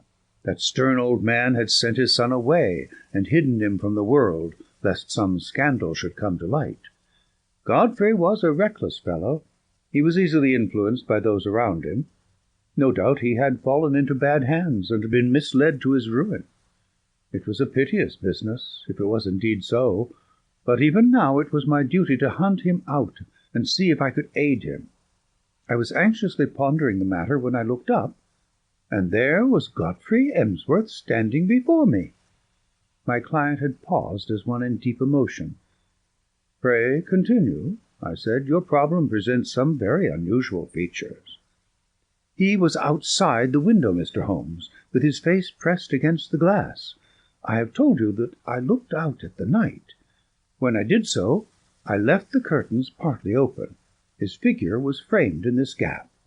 The window came down to the ground, and I could see the whole length of it, but it was his face which held my gaze. He was deadly pale. Never have I seen a man so white. I reckon ghosts may look like that, but his eyes met mine, and they were the eyes of a living man. He sprang back when he saw that I was looking at him, and he vanished into the darkness. There was something shocking about the man, Mr. Holmes. It wasn't merely that ghastly face glimmering as white as cheese in the darkness. It was more subtle than that, something slinking, something furtive, something guilty, something very unlike the frank, manly lad that I had known. It left a feeling of horror in my mind. But when a man has been soldiering for a year or two with Brother Boar as a playmate, he keeps his nerve and acts quickly. Godfrey had hardly vanished before I was at the window. There was an awkward catch, and I was some little time before I could throw it up. Then I nipped through and ran down the garden path in the direction that I thought he might have taken. It was a long path, and the light was not very good, but it seemed to me something was moving ahead of me. I ran on and called his name, but it was no use. When I got to the end of the path, there were several others branching in different directions to various outhouses. I stood hesitating, and as I did so, I heard distinctly the sound of a closing door. It was not behind me in the house, but ahead of me, somewhere in the darkness. That was enough, Mr. Holmes, to assure me that what I had seen was not a vision. Godfrey had run away from me, and he had shut a door behind him. Of that I was certain. There was nothing more I could do, and I spent an uneasy night turning the matter over in my mind and trying to find some theory which would cover the facts. Next day I found the Colonel rather more conciliatory, and as his wife remarked that there were some places of interest in the neighbourhood, it gave me an opportunity to ask whether my presence for one more night would incommode them. A somewhat grudging acquiescence from the old man gave me a clear day in which to make my observations. I was already perfectly convinced that Godfrey was in hiding somewhere near, but where and why remained to be solved. The house was so large and so rambling that a regiment might be hid away in it, and no one the wiser. If the secret lay there, it was difficult for me to penetrate it. But the door which I had heard close was certainly not in the house. I must explore the garden and see what I could find. There was no difficulty in the way, for the old people were busy in their own fashion, and left me to my own devices. There were several small outhouses, but at the end of the garden there was a detached building of some size, large enough for a gardener's or a gamekeeper's residence. Could this be the place whence the sound of that shutting door had come? I approached it in a careless fashion, as though I were strolling aimlessly round the grounds. As I did so, a small, brisk, bearded man in a black coat and bowler hat, not at all the gardener type, came out of the door. To my surprise, he locked it after him and put the key in his pocket. Then he looked at me with some surprise on his face. "Are you a visitor here?" he asked. I explained that I was, and that I was a friend of Godfrey's. "What a pity that he should be away on his travels, for he would have so liked to see me," I continued. "Quite so, exactly," said he, with a rather guilty air. "No doubt you will renew your visit at some more propitious time." He passed on, but when I turned I observed that he was standing watching me, half concealed by the laurels at the far end of the garden. I had a good look at the little house as I passed it, but the windows were heavily curtained, and so far as one could see, it was empty. I might spoil my own game, and even be ordered off the premises if I were too audacious, for I was still conscious that I was being watched. Therefore I strolled back to the house, and waited for night before I went on with my inquiry. When all was dark and quiet, I slipped out of my window and made my way as silently as possible to the mysterious lodge. I have said that it was heavily curtained, but now I found that the windows were shuttered as well. Some light, however, was breaking through one of them, so I concentrated my attention upon this. I was in luck, for the curtain had not been quite closed, and there was a crack in the shutter so that I could see the inside of the room. It was a cheery place enough, a bright lamp and a blazing fire. Opposite to me was seated the little man whom I had seen in the morning. He was smoking a pipe and reading a paper. "What paper?" I asked. My client seemed annoyed at the interruption of his narrative. "Can it matter?" he asked. "It is most essential." "I really took no notice." "Possibly you observed whether it was a broad-leafed paper or of that smaller type which one associates with weeklies?" "Now that you mention it, it was not large. It might have been the Spectator." However, I had little thought to spare upon such details, for a second man was seated with his back to the window, and I could swear that this second man was Godfrey. I could not see his face, but I knew the familiar slope of his shoulders. He was leaning upon his elbow in an attitude of great melancholy, his body turned towards the fire. I was hesitating as to what I should do, when there was a sharp tap on my shoulder, and there was Colonel Emsworth beside me. "This way, sir," said he, in a low voice. He walked in silence to the house, and I followed him into my own bedroom. He had picked up a time-table in the hall. "There is a train to London at 8:30, said he. "The trap will be at the door at 8.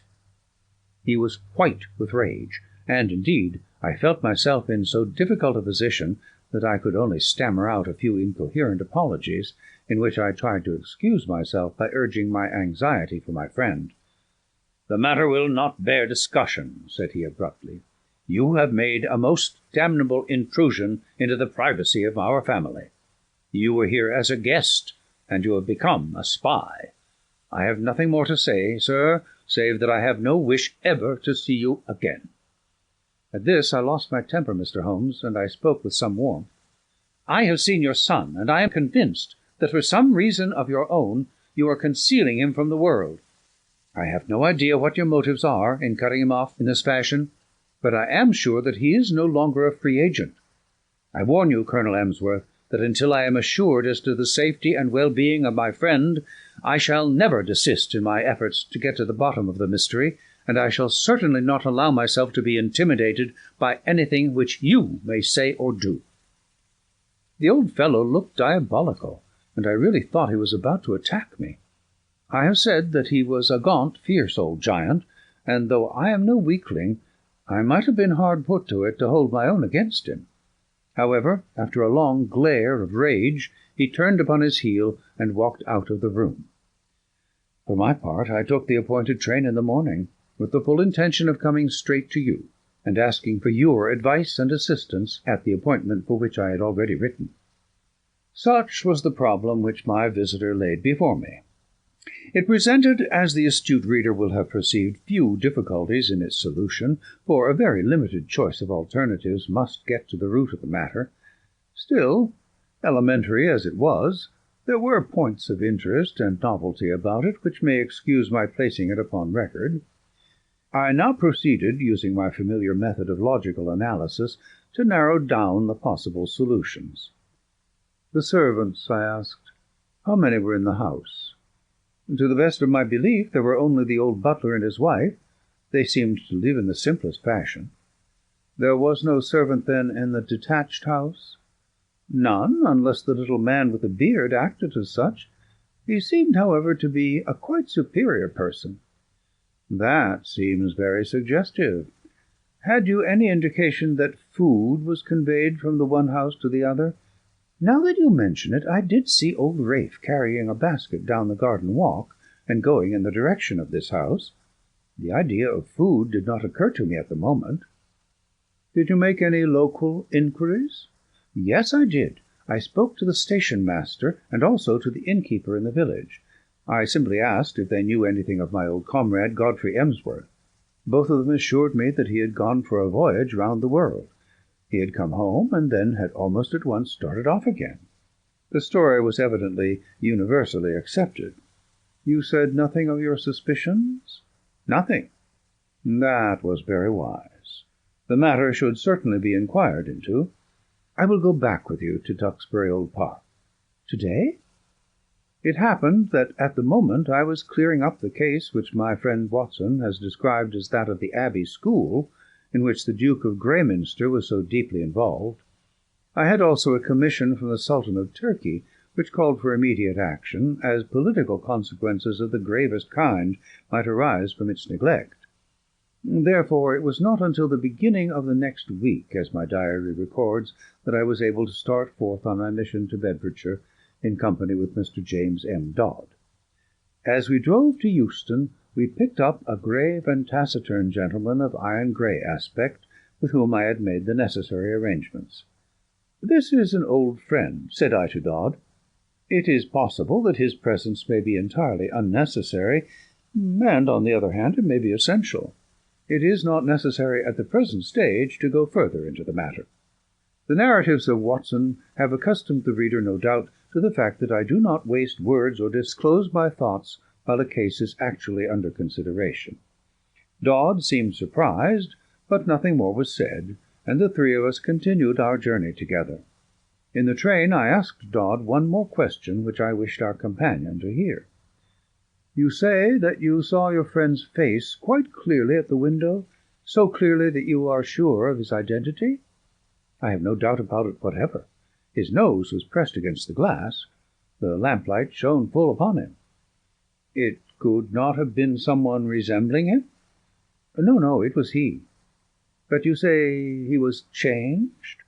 "Only in colour. His face was, how shall I describe it? It was of a fish-belly whiteness. It was bleached." "Was it equally pale all over?" "I think not. It was his brow which I saw so clearly as it was pressed against the window." "Did you call to him?" "I was too startled and horrified for the moment. Then I pursued him, as I have told you, but without result. My case was practically complete, and there was only one small incident needed to round it off. When, after a considerable drive, we arrived at the strange old rambling house which my client had described, it was Rafe, the elderly butler, who opened the door. I had requisitioned the carriage for the day, and had asked my elderly friend to remain within it unless we should summon him. Rafe, a little wrinkled old fellow, was in the conventional costume of black coat and pepper-and-salt trousers, with only one curious variant. He wore brown leather gloves, which at sight of us he instantly shuffled off, laying them down on the hall table as we passed in. I have, as my friend Watson may have remarked, an abnormally acute set of senses, and a faint but incisive scent was apparent. It seemed to centre on the hall table. I turned, placed my hat there, knocked it off, stooped to pick it up, and contrived to bring my nose within a foot of the gloves. Yes, it was undoubtedly from them that the curious tarry odour was oozing. I passed on into the study with my case complete. Alas, that I should have to show my hand so when I tell my own story. It was by concealing such links in the chain that Watson was enabled to produce his meretricious finales. Colonel Emsworth was not in his room, but he came quickly enough on receipt of Rafe's message. We heard his quick, heavy step in the passage. The door was flung open, and he rushed in with bristling beard and twisted features, as terrible an old man as ever I have seen. He held our cards in his hand, and he tore them up and stamped on the fragments. "Have I not told you, you infernal busybody, that you are warned off the premises? Never dare to show your damned face here again. If you enter again without my leave, I shall be within my rights if I use violence. I'll shoot you, sir, by God I will. As to you, sir," turning upon me, "I extend the same warning to you. I am familiar with your ignoble profession, but you must take your reputed talents to some other field. There is no opening for them here." "I cannot leave here," said my client firmly, "until I hear from Godfrey's own lips that he is under no restraint." Our involuntary host rang the bell. "Rafe," he said, "telephone down to the county police, and ask the inspector to send up 2 constables. Tell him there are burglars in the house." "One moment," said I. "You must be aware, Mr. Dodd, that Colonel Emsworth is within his rights, and that we have no legal status within his house. On the other hand, he should recognize that your action is prompted entirely by solicitude for his son. I venture to hope that if I were allowed to have 5 minutes' conversation with Colonel Emsworth, I could certainly alter his view of the matter." "I am not so easily altered," said the old soldier. "Rafe, do what I have told you. What the devil are you waiting for? Ring up the police." "Nothing of the sort," I said, putting my back to the door. "Any police interference would bring about the very catastrophe which you dread." I took out my notebook and scribbled one word upon a loose sheet. "That," said I, as I handed it to Colonel Emsworth, "is what has brought us here." He stared at the writing with a face from which every expression save amazement had vanished. "How do you know?" he gasped, sitting down heavily in his chair. "It is my business to know things. That is my trade." He sat in deep thought, his gaunt hand tugging at his straggling beard. Then he made a gesture of resignation. "Well, if you wish to see Godfrey, you shall. It is no doing of mine, but you have forced my hand. Rafe, tell Mr. Godfrey and Mr. Kent that in 5 minutes we shall be with them." At the end of that time we passed down the garden path, and found ourselves in front of the mystery house at the end. A small, bearded man stood at the door with a look of considerable astonishment on his face. "This is very sudden, Colonel Emsworth," said he. "This will disarrange all our plans." "I can't help it, Mr. Kent. Our hands have been forced. Can Mr. Godfrey see us?" "Yes, he is waiting inside." He turned and led us into a large, plainly furnished front room. A man was standing with his back to the fire, and at the sight of him my client sprang forward with outstretched hand. "Why, Godfrey, old man, this is fine! but the other waved him back. "Don't touch me, Jimmy. Keep your distance. Yes, you may well stare. I don't quite look the smart Lance Corporal Emsworth of B Squadron, do I?" His appearance was certainly extraordinary. One could see that he had indeed been a handsome man with clear-cut features, sunburned by an African sun, but mottled in patches over this darker surface were curious whitish patches which had bleached his skin. "That's why I don't court visitors," said he. "I don't mind you, Jimmy, but I could have done without your friend. I suppose there is some good reason for it, but you have me at a disadvantage. I wanted to be sure that all was well with you, Godfrey. I saw you that night when you looked into my window, and I could not let the matter rest till I had cleared things up. Old Rafe told me you were there, and I couldn't help taking a peep at you. I hoped you would not have seen me, and I had to run to my burrow when I heard the window go up. But what in heaven's name is the matter?" "Well, it's not a long story to tell," said he, lighting a cigarette. "You remember that morning fight at Bafflespuit, outside Pretoria, on the Eastern Railway line? You heard I was hit?" "Yes, I heard that, but I never got particulars." "3 of us got separated from the others. It was very broken country, you may remember. There was Simpson, the fellow we called Baldy Simpson, and Anderson and I. We were clearing Brother Boar, but he lay low and got the 3 of us. The other 2 were killed. I got an elephant bullet through my shoulder. I stuck on to my horse, however, and he galloped several miles before I fainted and rolled off the saddle. When I came to myself, it was nightfall, and I raised myself up, feeling very weak and ill. To my surprise, there was a house close beside me, a fairly large house, with a broad stoop and many windows. It was deadly cold. You remember the kind of numb cold which used to come at evening, a deadly, sickening sort of cold, very different from a crisp, healthy frost. Well, I was chilled to the bone, and my only hope seemed to lie in reaching that house. I staggered to my feet and dragged myself along, hardly conscious of what I did. I have a dim memory of slowly ascending the steps, entering a wide-opened door, passing into a large room which contained several beds, and throwing myself down with a gasp of satisfaction upon one of them.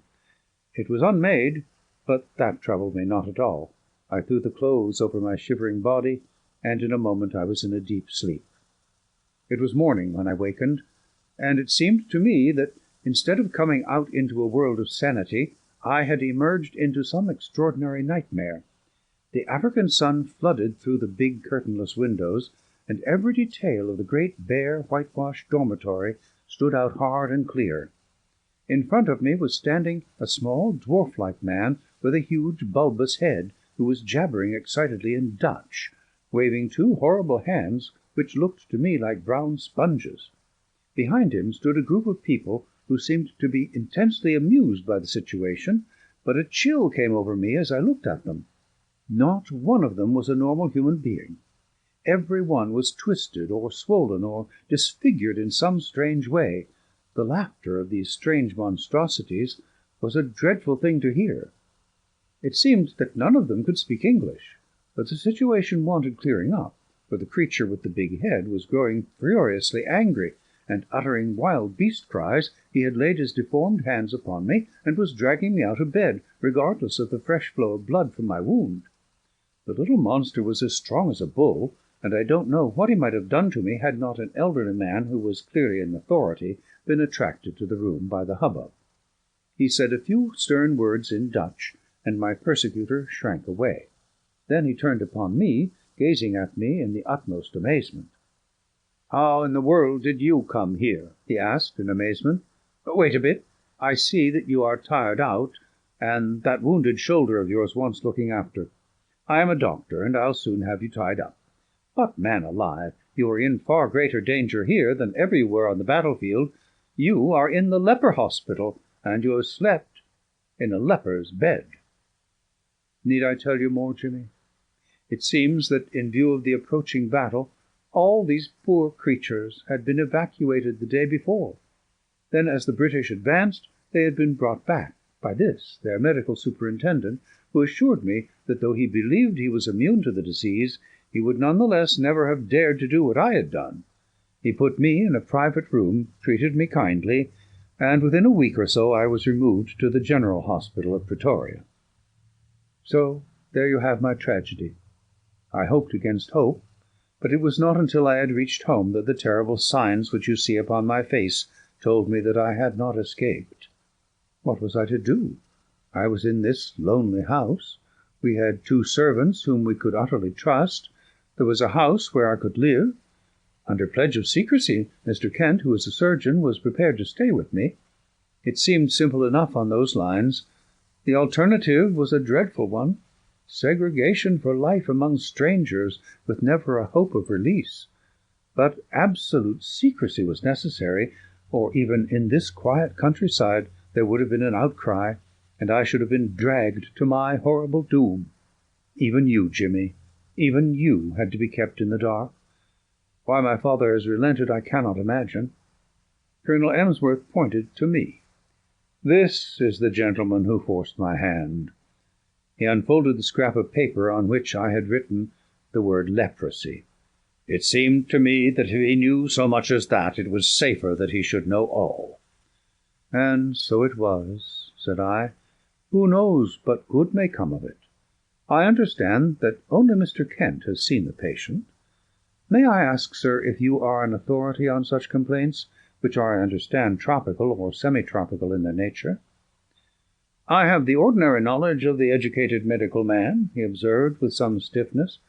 I have no doubt, sir, that you are fully competent, but I am sure that you will agree that in such a case a second opinion is valuable. You have avoided this, I understand, for fear that pressure should be put upon you to segregate the patient. That is so, said Colonel Emsworth. I foresaw this situation, I explained, and I have brought with me a friend whose discretion may absolutely be trusted. I was able once to do him a professional service, and he is ready to advise as a friend rather than as a specialist. His name is Sir James Saunders. The prospect of an interview with Lord Roberts would not have excited greater wonder and pleasure in a raw subaltern than was now reflected upon the face of Mr. Kent. I shall indeed be proud, he murmured. Then I will ask Sir James to step this way. He is at present in the carriage outside the door. Meanwhile, Colonel Emsworth, we may perhaps assemble in your study, where I could give the necessary explanations. And here it is that I miss my Watson. By cunning questions and ejaculations of wonder he could elevate my simple art, which is but systematized common sense, into a prodigy. When I tell my own story I have no such aid, and yet I will give my process of thought even as I gave it to my small audience, which included Godfrey's mother, in the study of Colonel Emsworth. That process, said I, starts upon the supposition that when you have eliminated all which is impossible, then whatever remains, however improbable, must be the truth. It may well be that several explanations remain, in which case one tries test after test until one or other of them has a convincing amount of support. We will now apply this principle to the case in point. As it was first presented to me, there were 3 possible explanations of the seclusion or incarceration of this gentleman in an outhouse of his father's mansion. There was the explanation that he was in hiding for a crime, or that he was mad, and that they wished to avoid an asylum, or that he had some disease which caused his segregation. I could think of no other adequate solutions. These, then, had to be sifted and balanced against each other. The criminal solution would not bear inspection. No unsolved crime had been reported from that district. I was sure of that. If there were some crime not yet discovered, then clearly it would be to the interest of the family to get rid of the delinquent and send him abroad rather than keep him concealed at home. I could see no explanation for such a line of conduct. Insanity was more plausible. The presence of the second person in the outhouse suggested a keeper. The fact that he locked the door when he came out strengthened the supposition and gave the idea of constraint. On the other hand, this constraint could not be severe, or the young man could not have got loose and come down to have a look at his friend. You will remember, Mr. Dodd, that I felt round for points, asking you, for example, about the paper which Mr. Kent was reading. Had it been the Lancet or the British Medical Journal, it would have helped me. It is not illegal, however, to keep a lunatic upon private premises, so long as there is a qualified person in attendance, and that the authorities have been duly notified. Why, then, all this desperate desire for secrecy? Once again, I could not get the theory to fit the facts. There remained the third possibility, into which, rare and unlikely as it was, everything seemed to fit. Leprosy is not uncommon in South Africa. By some extraordinary chance, this youth might have contracted it. His people would be placed in a very dreadful position, since they would desire to save him from segregation. Great secrecy would be needed to prevent rumours from getting about, and subsequent interference by the authorities. A devoted medical man, if sufficiently paid, would easily be found to take charge of the sufferer. There would be no reason why the latter should not be allowed freedom after dark. Bleaching of the skin is a common result of the disease. The case was a strong one, so strong that I determined to act as if it were actually proved. When, on arriving here, I noticed that Rafe, who carries out the meals, had gloves which were impregnated with disinfectants, my last doubts were removed. A single word showed you, sir, that your secret was discovered, and if I wrote rather than said it, it was to prove to you that my discretion was to be trusted. I was finishing this little analysis of the case when the door was opened and the austere figure of the great dermatologist was ushered in. But for once his sphinx-like features had relaxed, and there was a warm humanity in his eyes. He strode up to Colonel Emsworth and shook him by the hand. "It is often my lot to bring ill tidings, and seldom good," said he. "This occasion is the more welcome. It is not leprosy." "What?" "A well-marked case of pseudo-leprosy, or ichthyosis, a scale-like affection of the skin, unsightly, obstinate, but possibly curable, and certainly non-infective. Yes, Mr. Holmes, the coincidence is a remarkable one, but is it coincidence? Are there not subtle forces at work of which we know little? Are we assured that the apprehension from which this young man has no doubt suffered terribly since his exposure to its contagion may not produce a physical effect which simulates that which it fears? At any rate, I pledge my professional reputation. But the lady has fainted. I think that Mr. Kent had better be with her until she recovers from this joyous shock." End of The Adventure of the Blanched Soldier. Story 3. The Adventure of the Mazarin Stone. It was pleasant to Dr. Watson to find himself once more in the untidy room of the first floor in Baker Street, which had been the starting point of so many remarkable adventures. He looked round him at the scientific charts upon the wall, the acid, charred bench of chemicals, the violin case leaning in the corner, the coal scuttle, which contained of old the pipes and tobacco.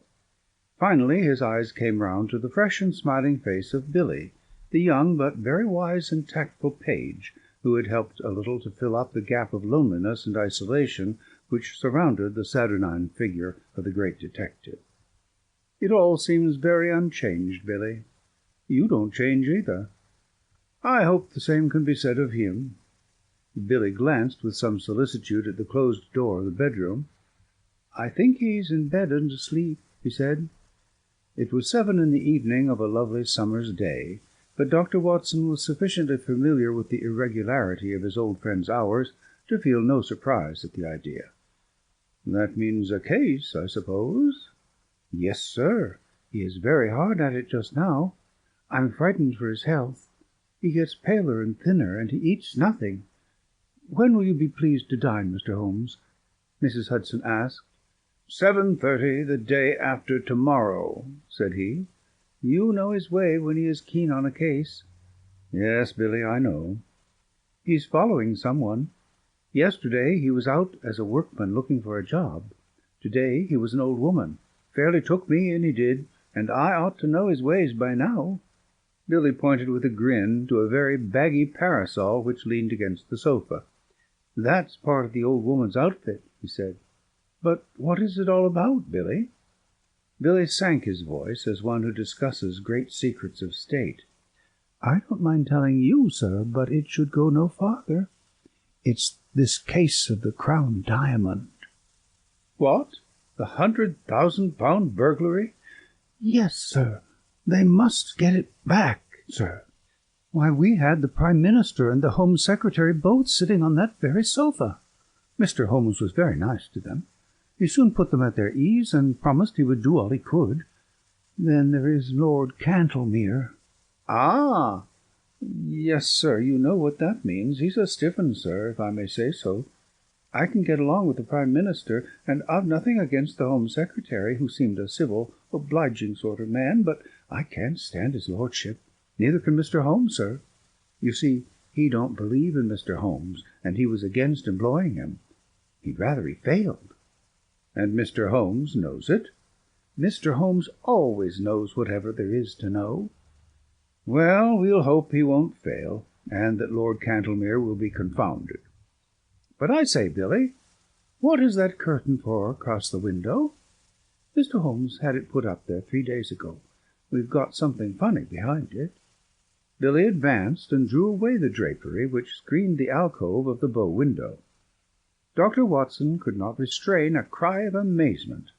There was a facsimile of his old friend, dressing-gown and all, the face turned 3/4 towards the window and downwards, as though reading an invisible book, while the body was sunk deep in an armchair.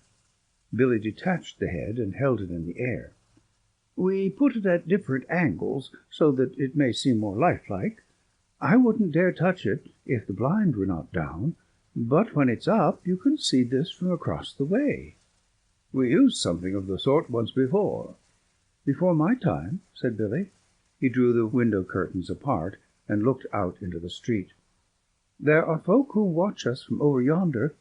I can see a fellow now at the window. Have a look for yourself." Watson had taken a step forward when the bedroom door opened, and the long, thin form of Holmes emerged, his face pale and drawn, but his step and bearing as active as ever. With a single spring he was at the window, and had drawn the blind once more. "That will do, Billy," said he. "You were in danger of your life then, my boy, and I can't do without you just yet. Well, Watson, it is good to see you in your old quarters once again. You come at a critical moment." "So I gather." "You can go, Billy." "That boy is a problem, Watson. How far am I justified in allowing him to be in danger?" "Danger of what, Holmes?" "A sudden death. I'm expecting something this evening." "Expecting what?" "To be murdered, Watson." "No, no, you are joking, Holmes." "Even my limited sense of humour could evolve a better joke than that. But we may be comfortable in the meantime, may we not? Is alcohol permitted? The gasogene and cigars are in the old place. Let me see you once more in the customary armchair. You have not, I hope, learned to despise my pipe and my lamentable tobacco? It has to take the place of food these days. But why not eat?" "Because the faculties become refined when you starve them. Why, surely, as a doctor, my dear Watson, you must admit that what your digestion gains in the way of blood supply is so much lost to the brain." "I am a brain, Watson. The rest of me is mere appendix. Therefore it is the brain I must consider." "But this danger, Holmes?" "Ah, yes. In case it should come off, it would perhaps be as well that you should burden your memory with the name and address of the murderer. You can give it to Scotland Yard with my love and a parting blessing. Silvius is the name. Count Negretto Silvius. Write it down, man, write it down.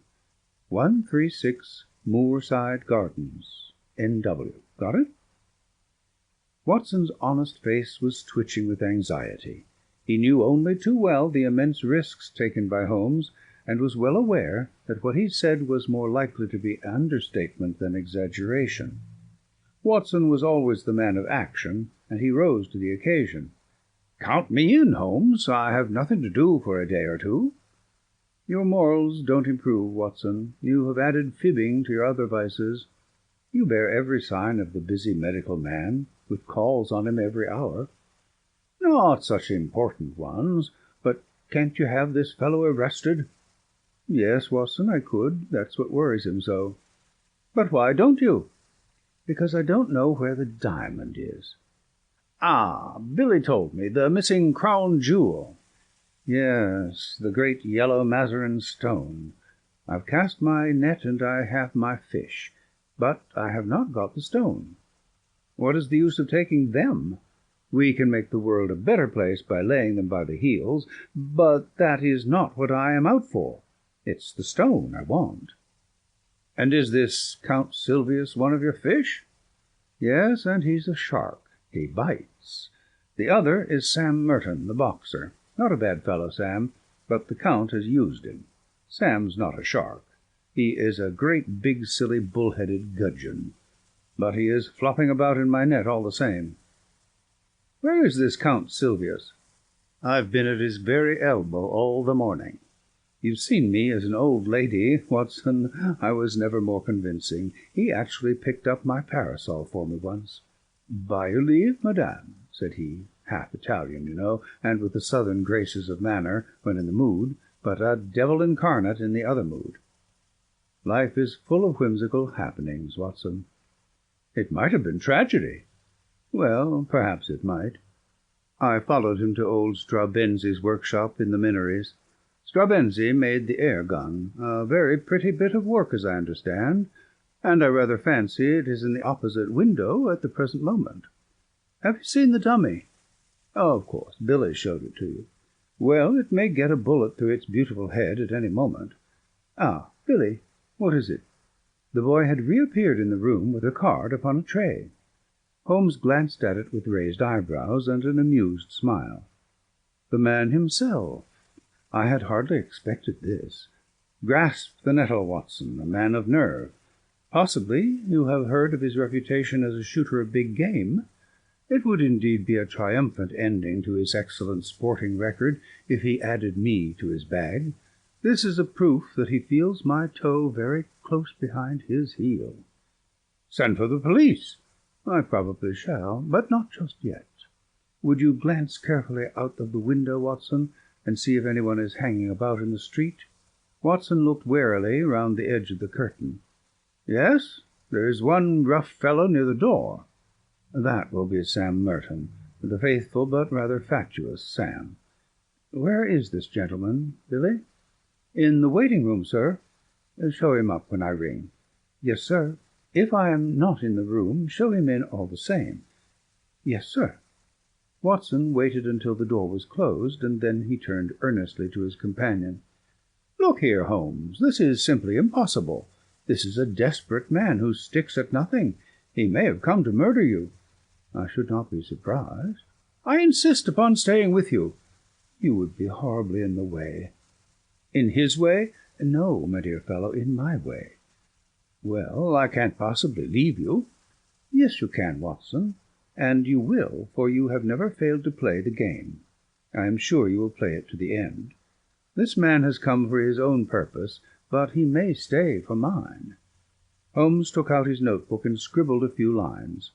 "Take a cab to Scotland Yard and give this to Youghal of the C.I.D. Come back with the police. The fellow's arrest will follow."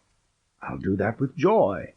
"Before you return, I may have just time enough to find out where the stone is." He touched the bell. "I think we will go out through the bedroom. The second exit is exceedingly useful. I rather want to see my shark without his seeing me, and I have, as you will remember, my own way of doing it."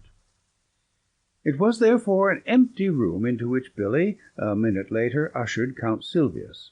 The famous game-shot, sportsman, and man about town was a big swarthy fellow with a formidable dark moustache, shading a cruel thin-lipped mouth, and surmounted by a long curved nose like the beak of an eagle.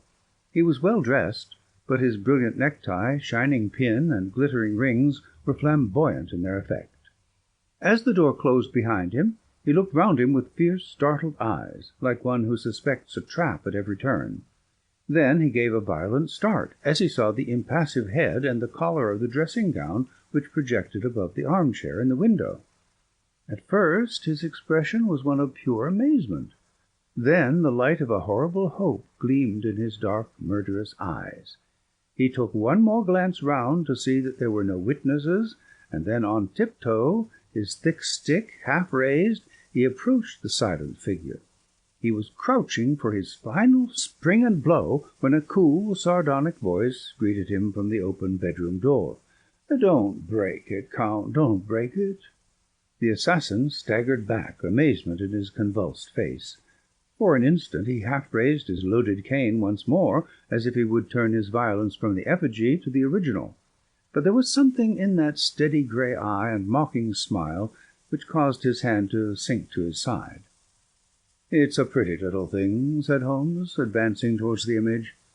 "Tavernier, the French modeller, made it. He is as good at waxworks as your friend Straubenzi is at air-guns." "Air-guns, sir? What do you mean?" "Put your hat and stick on the side table. Thank you. Pray take a seat. Would you care to put your revolver out also?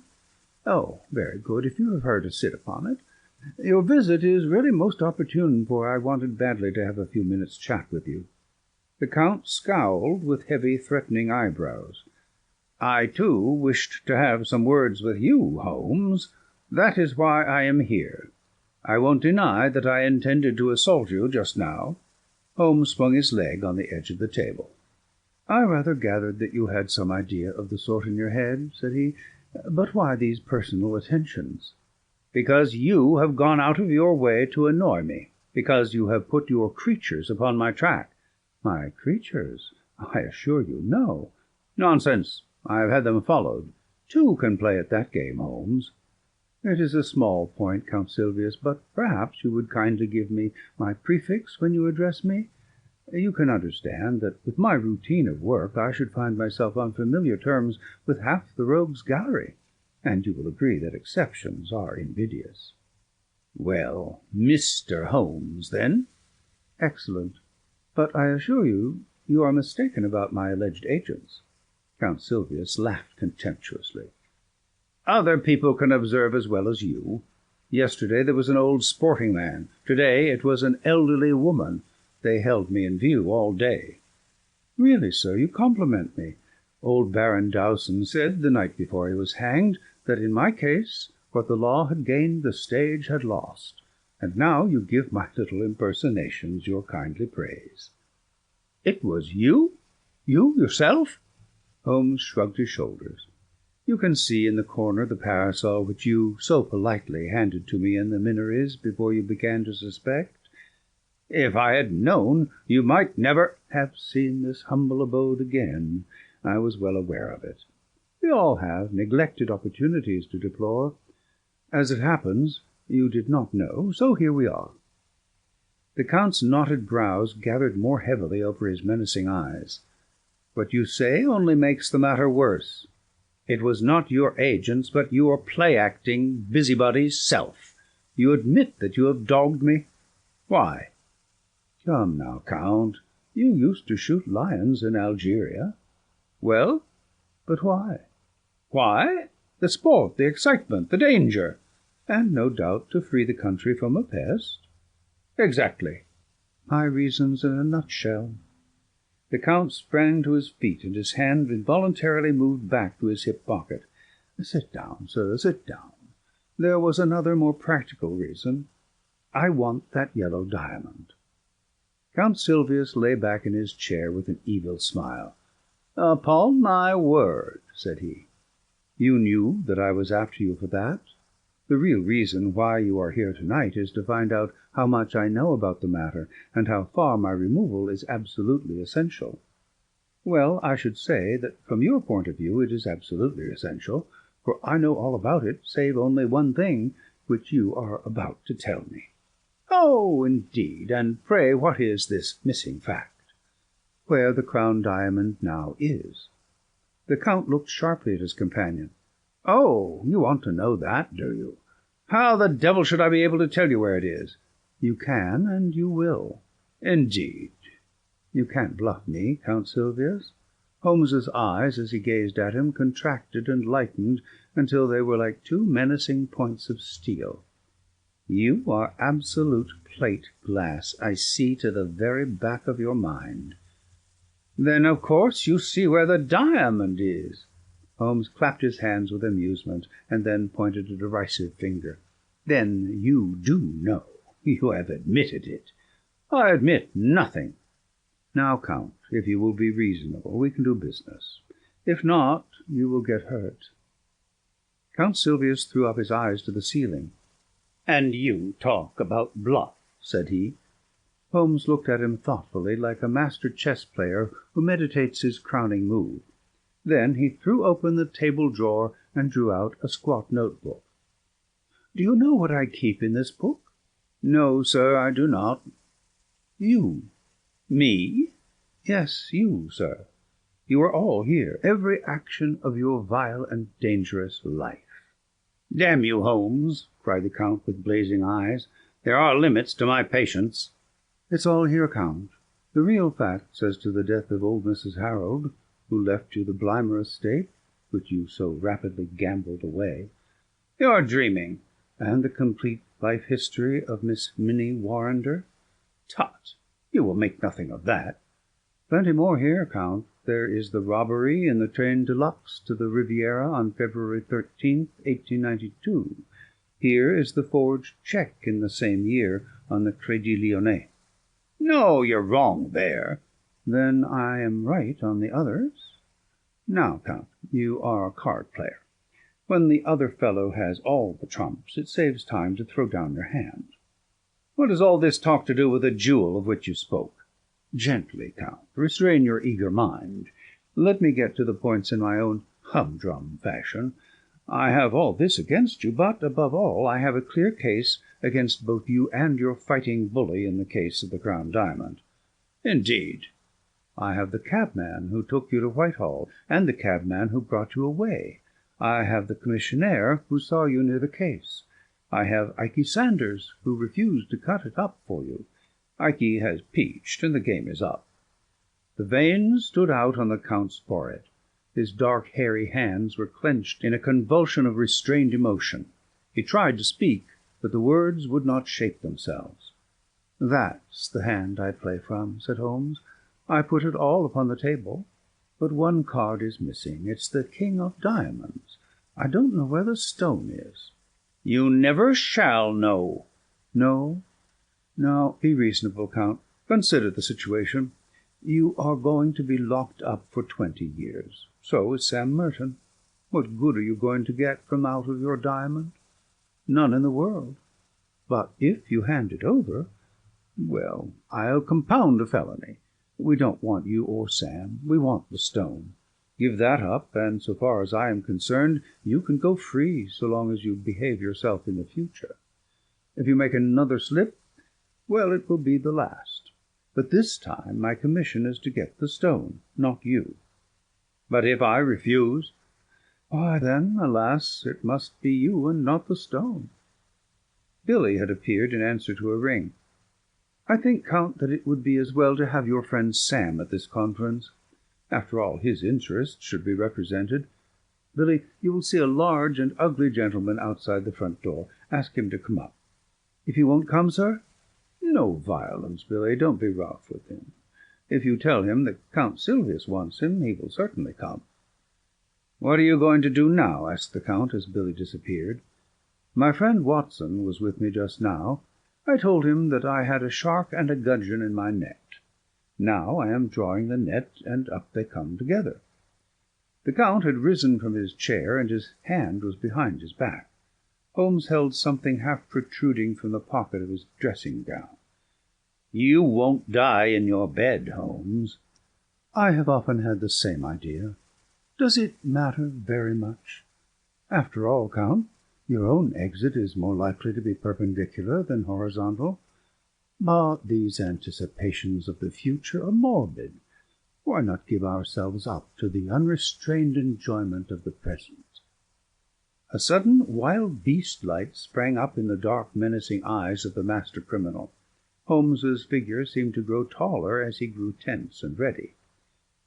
"It is no use your fingering your revolver, my friend," he said in a quiet voice. "You know perfectly well that you dare not use it, even if I gave you time to draw it. Nasty, noisy things, revolvers, Count. Better to stick to air guns. Ah, I think I hear the fairy footstep of your estimable partner. Good day, Mr. Merton. Rather dull in the street, is it not?" The prize-fighter, a heavily built young man with a stupid, obstinate, slab-sided face, stood awkwardly at the door, looking about him with a puzzled expression. Holmes's debonair manner was a new experience, and though he vaguely felt that it was hostile, he did not know how to counter it. He turned to his more astute comrade for help. "What's the game now, Count? What's this fellow want? What's up?" His voice was deep and raucous. The Count shrugged his shoulders, and it was Holmes who answered. "If I may put it in a nutshell, Mr. Merton, I should say it was all up." The Boxer still addressed his remarks to his associate. "Is this cove trying to be funny or what? I'm not in the funny mood myself." "No, I expect not," said Holmes. "I think I can promise you that you will feel even less humorous as the evening advances. Now, look here, Count Sylvius, I'm a busy man, and I can't waste time. I'm going into that bedroom. Pray make yourselves quite at home in my absence.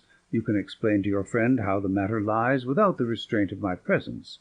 I shall try over the Hoffmann barcarolle upon my violin. In 5 minutes I shall return for your final answer. You quite grasp the alternative, do you not? Shall we take you, or shall we have the stone?" Holmes withdrew, picking up his violin from the corner as he passed. A few moments later the long-drawn, wailing notes of that most haunting of tunes came faintly through the closed door of the bedroom. "What is it, then?" asked Merton anxiously, as his companion turned to him. "Does he know about the stone?" "He knows a damned sight too much about it." "I'm not sure that he doesn't know all about it." "Good Lord!" The Boxer's sallow face turned a shade whiter. "Ikey Sanders has split on us." "He has he? I'll do him down a thick 'un for that, if I swing for it." "That won't help us much. We've got to make up our minds what to do." "Half a mo'," said the Boxer, looking suspiciously at the bedroom door. "He's a leery cove that wants watching. I suppose he's not listening?" "How can he be listening with that music going?" "That's right. Maybe somebody's behind the curtain. Too many curtains in this room." As he looked round, he suddenly saw for the first time the effigy in the window, and stood staring and pointing, too amazed for words. "Tut, it's only a dummy," said the Count. "A fake, is it? Well, strike me. Madame Tussaud, ain't it? It's the living spit of him, gown and all. But them curtains, Count. Oh, confound the curtains! We are wasting our time, and there is none too much. He can lag us over this stone. The deuce he can. But he'll let us slip if we only tell him where the swag is. What? Give it up? Give up 100,000 quid? It's one or the other." Merton scratched his short-cropped pate. "He's alone in there. Let's do him in. If his light were out, we should have nothing to fear." The Count shook his head. "He is armed and ready. If we shot him, we could hardly get away in a place like this. Besides, it's likely enough that the police know whatever evidence he has got. Hallo! What was that?" There was a vague sound which seemed to come from the window. Both men sprang round, but all was quiet. Save for the one strange figure seated in the chair, the room was certainly empty. "Something in the street," said Merton. "Now look here, governor, you've got the brains. Surely you can think a way out of it. If slugging is no use, then it's up to you." "I've fooled better men than he," the Count answered. "The stone is here in my secret pocket. I take no chances leaving it about. It can be out of England to-night and cut into 4 pieces in Amsterdam before Sunday. He knows nothing of Van Sidar." "I thought Van Sidar was going next week." "He was. But now he must get off by the next boat. One or other of us must slip round with the stone to Lime Street and tell him." "But the false bottom ain't ready." "Well, he must take it as it is and chance it. There's not a moment to lose." Again, with the sense of danger which becomes an instinct with a sportsman, he paused and looked hard at the window. Yes, it was surely from the street that the faint sound had come. "As to Holmes," he continued, "we can fool him easily enough. You see, the damned fool won't arrest us if he can get the stone." Well, we'll promise him the stone. We'll put him on the wrong track about it, and before he finds that it is the wrong track, it will be in Holland, and we out of the country." "That sounds good to me," cried Sam Merton with a grin. "You go on and tell the Dutchman to get a move on him. I'll see this sucker and fill him up with a bogus confession. I'll tell him that the stone is in Liverpool. Confound that whining music, it gets on my nerves. By the time he finds it isn't in Liverpool, it will be in quarters, and we on the blue water. Come back here, out of a line with that keyhole. Here's the stone. I wonder you dare carry it. Where could I have it safer? If we could take it out of Whitehall, someone else could surely take it out of my lodgings. Let's have a look at it." Count Silvius cast a somewhat unflattering glance at his associate, and disregarded the unwashed hand which was extended towards him. "What, do you think I'm going to snatch it off you? See here, mister, I'm getting a bit tired of your ways." "Well, well, no offence, Sam. We can't afford to quarrel. Come over to the window if you want to see the beauty properly. Now, hold it to the light here." "Thank you." With a single spring, Holmes had leaped from the dummy's chair and had grasped the precious jewel. He held it now in one hand, while his other pointed a revolver at the Count's head.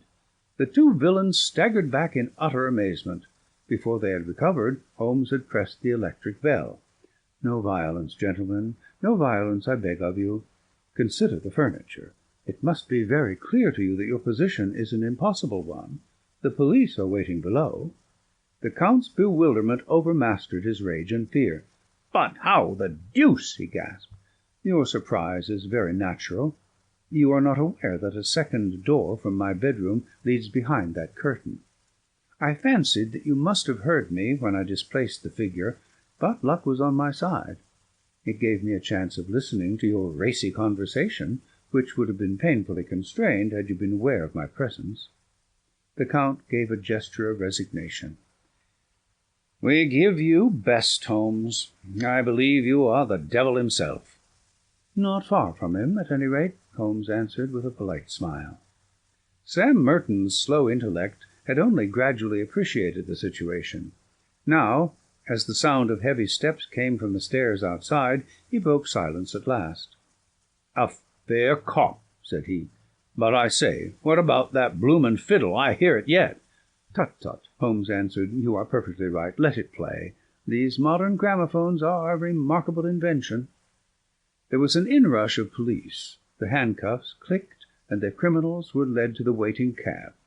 Watson lingered with Holmes, congratulating him upon this fresh leaf added to his laurels. Once more their conversation was interrupted by the imperturbable Billy with his card-tray. "Lord Candlemere, sir." "Show him up, Billy." "This is the eminent peer who represents the very highest interests," said Holmes. "He is an excellent and loyal person, but rather of the old regime. Shall we make him unbend? Dare we venture upon a slight liberty? He knows, we may conjecture, nothing of what has occurred." The door opened to admit a thin, austere figure with a hatchet face and drooping mid-Victorian whiskers of a glossy blackness which hardly corresponded with the rounded shoulders and feeble gait. Holmes advanced affably and shook an unresponsive hand. "How do you do, Lord Candlemere? It is chilly for the time of year, but rather warm indoors. May I take your overcoat?" "No, I thank you. I will not take it off."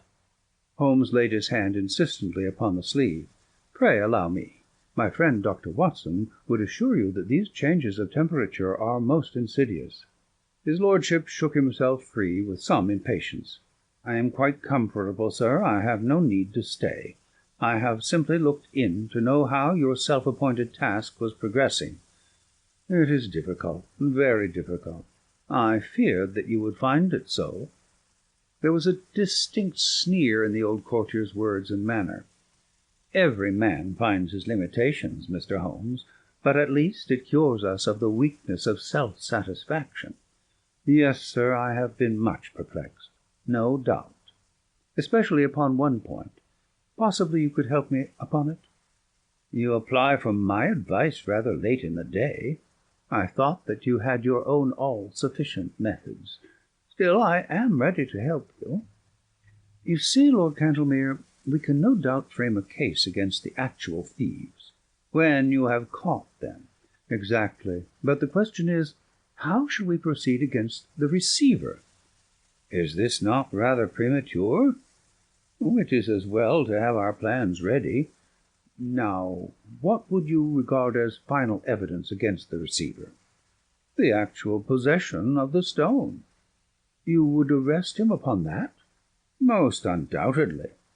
Holmes seldom laughed, but he got as near it as his old friend Watson could remember. In that case, my dear sir, I shall be under the painful necessity of advising your arrest. Lord Cantlemere was very angry. Some of the ancient fires flickered up into his sallow cheeks. You take a great liberty, Mr. Holmes. In 50 years of official life I cannot recall such a case. I am a busy man, sir, engaged upon important affairs, and I have no time or taste for foolish jokes. I may tell you frankly, sir, that I have never been a believer in your powers, and that I have always been of the opinion that the matter was far safer in the hands of the regular police force. Your conduct confirms all my conclusions. I have the honour, sir, to wish you good evening." Holmes had swiftly changed his position, and was between the peer and the door. "One moment, sir," said he. "To actually go off with the Mazarin stone would be a more serious offence than to be found in temporary possession of it." "Sir, this is intolerable. Let me pass." "Put your hand in the right pocket of your overcoat." "What do you mean, sir?" Come, do what I ask." An instant later the amazed peer was standing, blinking and stammering, with the great yellow stone on his shaking palm. What? How is this, Mr. Holmes?" "Too bad, Lord Cantlemere, too bad," cried Holmes.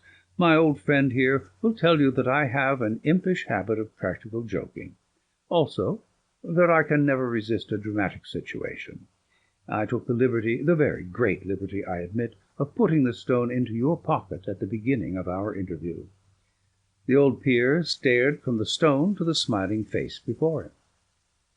"Sir, I am bewildered. But yes, it is indeed the Mazarin stone.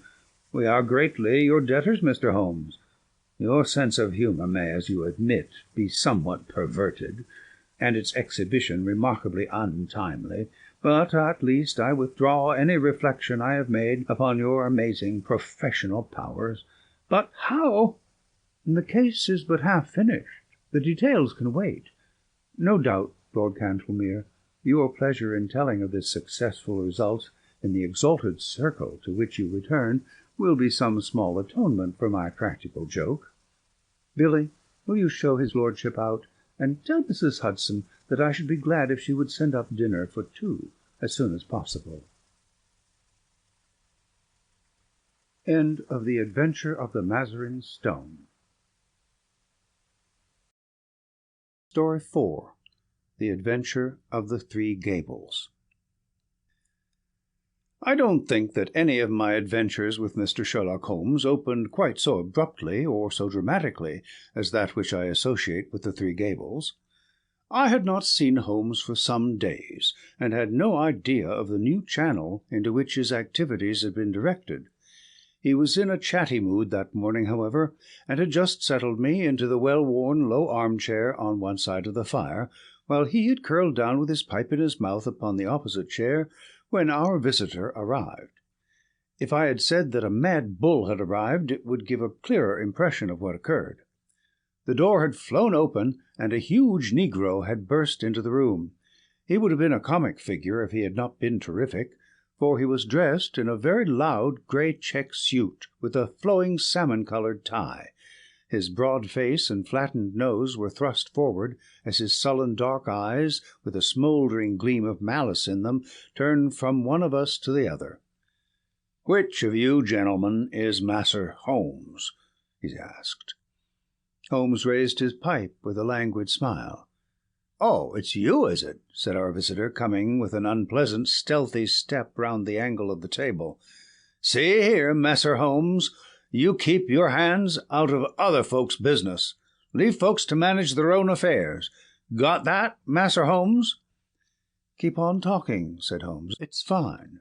"Oh, it's fine, is it?" growled the savage. "It won't be so damn fine if I have to trim you up a bit.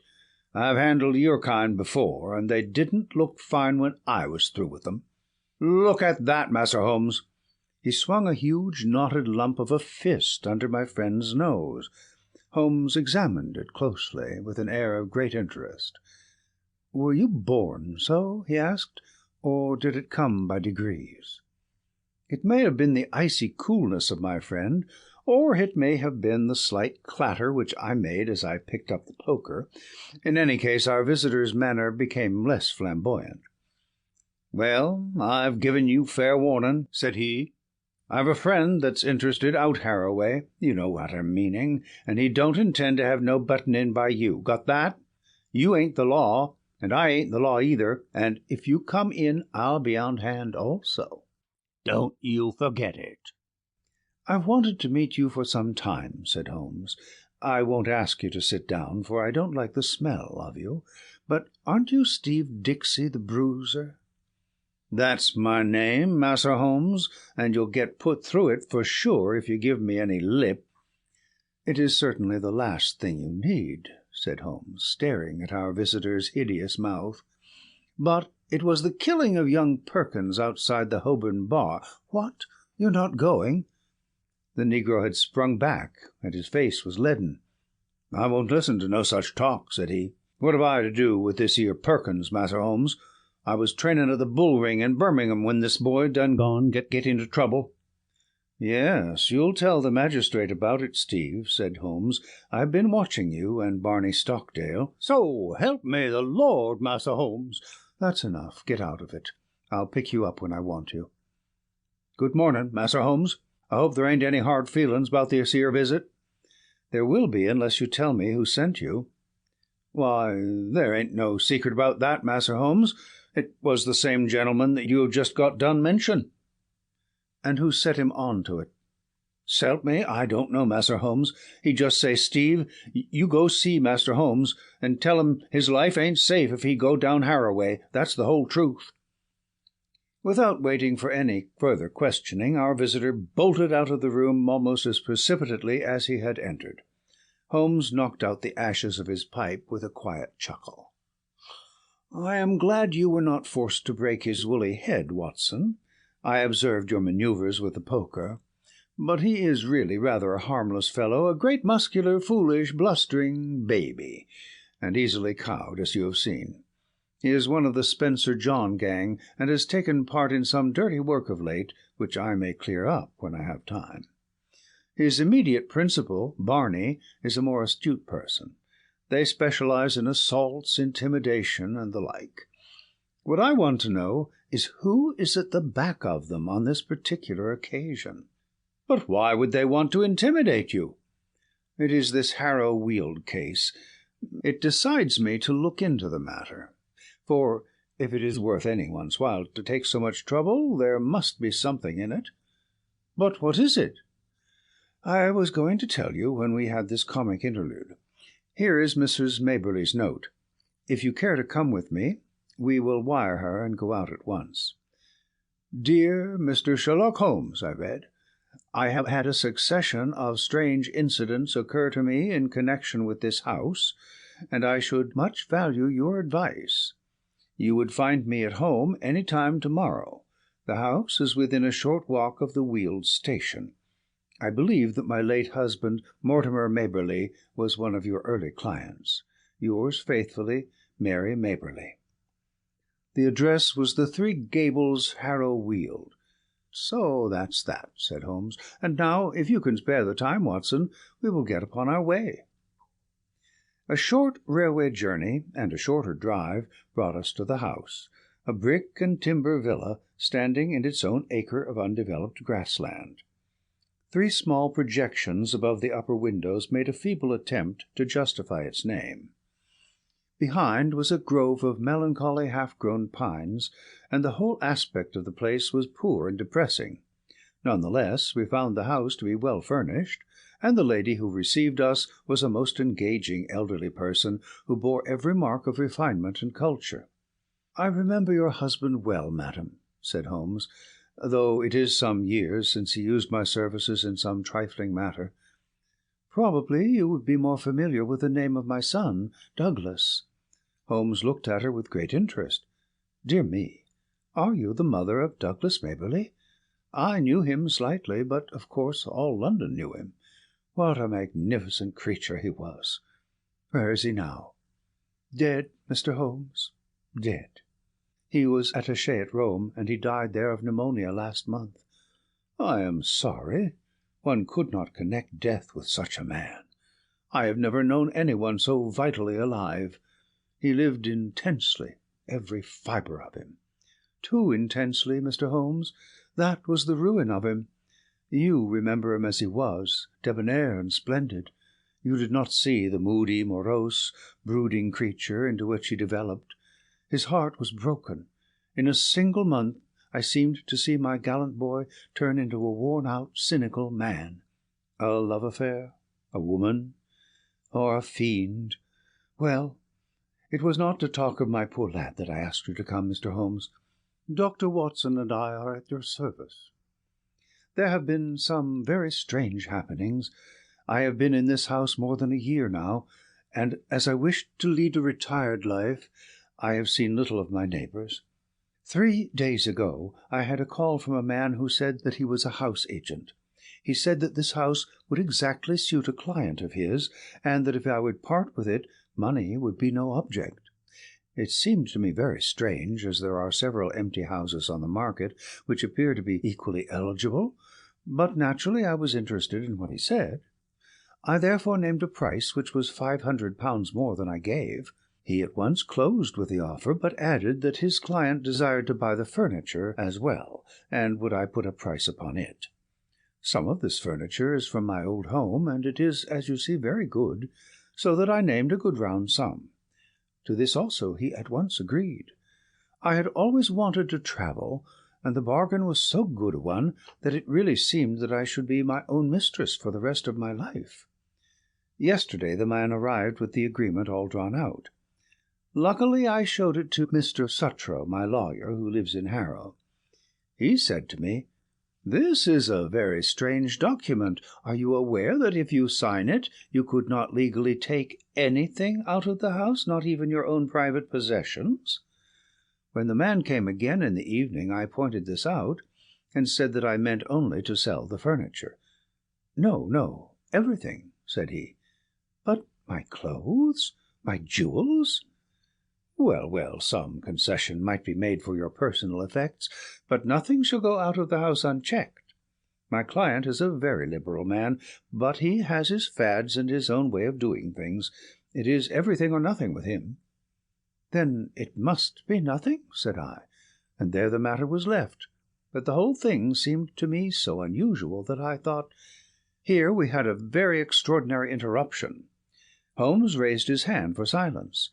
Then he strode across the room, flung open the door, and dragged in a great gaunt woman whom he had seized by the shoulder. She entered with ungainly struggles, like some huge awkward chicken torn squawking out of its coop. "Leave me alone! What are you a-doing of?" she screeched. "Why, Susan, what is this?" "Well, ma'am, I was coming in to ask if the visitors was staying for lunch when this man jumped out at me." I have been listening to her for the last 5 minutes, but did not wish to interrupt your most interesting narrative. Just a little wheezy, Susan, are you not? You breathe too heavily for that kind of work." Susan turned a sulky but amazed face upon her captor. "Who be you, anyhow? And what right have you a-pulling me about like this?" "It was merely that I wished to ask a question in your presence. Did you, Mrs. Maberly, mention to anyone that you were going to write to me and consult me?" "No, Mr. Holmes, I did not." "Who posted your letter?" "Susan did." "Exactly. Now, Susan, to whom was it that you wrote or sent a message to say that your mistress was asking advice from me?" "It's a lie. I sent no message." "Now, Susan, wheezy people may not live long, you know. It's a wicked thing to tell fibs. Whom did you tell?" "Susan," cried her mistress, "I believe you are a bad, treacherous woman. I remember now that I saw you speaking to someone over the hedge. "That was my own business," said the woman sullenly. "Suppose I tell you that it was Barney Stockdale to whom you spoke," said Holmes. "Well, if you know, what do you want to ask for?" "I was not sure, but I know now. Well, now, Susan, it will be worth £10 to you if you will tell me who is at the back of Barney." "Someone that could lay down £1,000 for every 10 you have in the world." "So, a rich man?" "No." You smiled. "A rich woman?" "Now we have got so far, you may as well give me the name and earn the tenner." "I'll see you in hell first." "Oh, Susan, language." "I'm clearing out of here. I've had enough of you all. I'll send from a box tomorrow." She flounced for the door. "Good-bye, Susan. Paregoric is the stuff. Now," he continued, turning suddenly from lively to severe, when the door had closed behind the flushed and angry woman, "this gang means business. Look how close they play the game. Your letter to me had the 10 p.m. postmark, and yet Susan passes the word to Barney. Barney has time to go to his employer and get instructions. He or she, I incline to the latter from Susan's grin when she thought I had blundered, forms a plan. Black Steve is called in, and I am warned off by 11 o'clock next morning. That's quick work, you know." "But what do they want?" "Yes, that's the question. Who had the house before you?" "A retired sea captain called Ferguson." "Anything remarkable about him?" "Not that I ever heard of."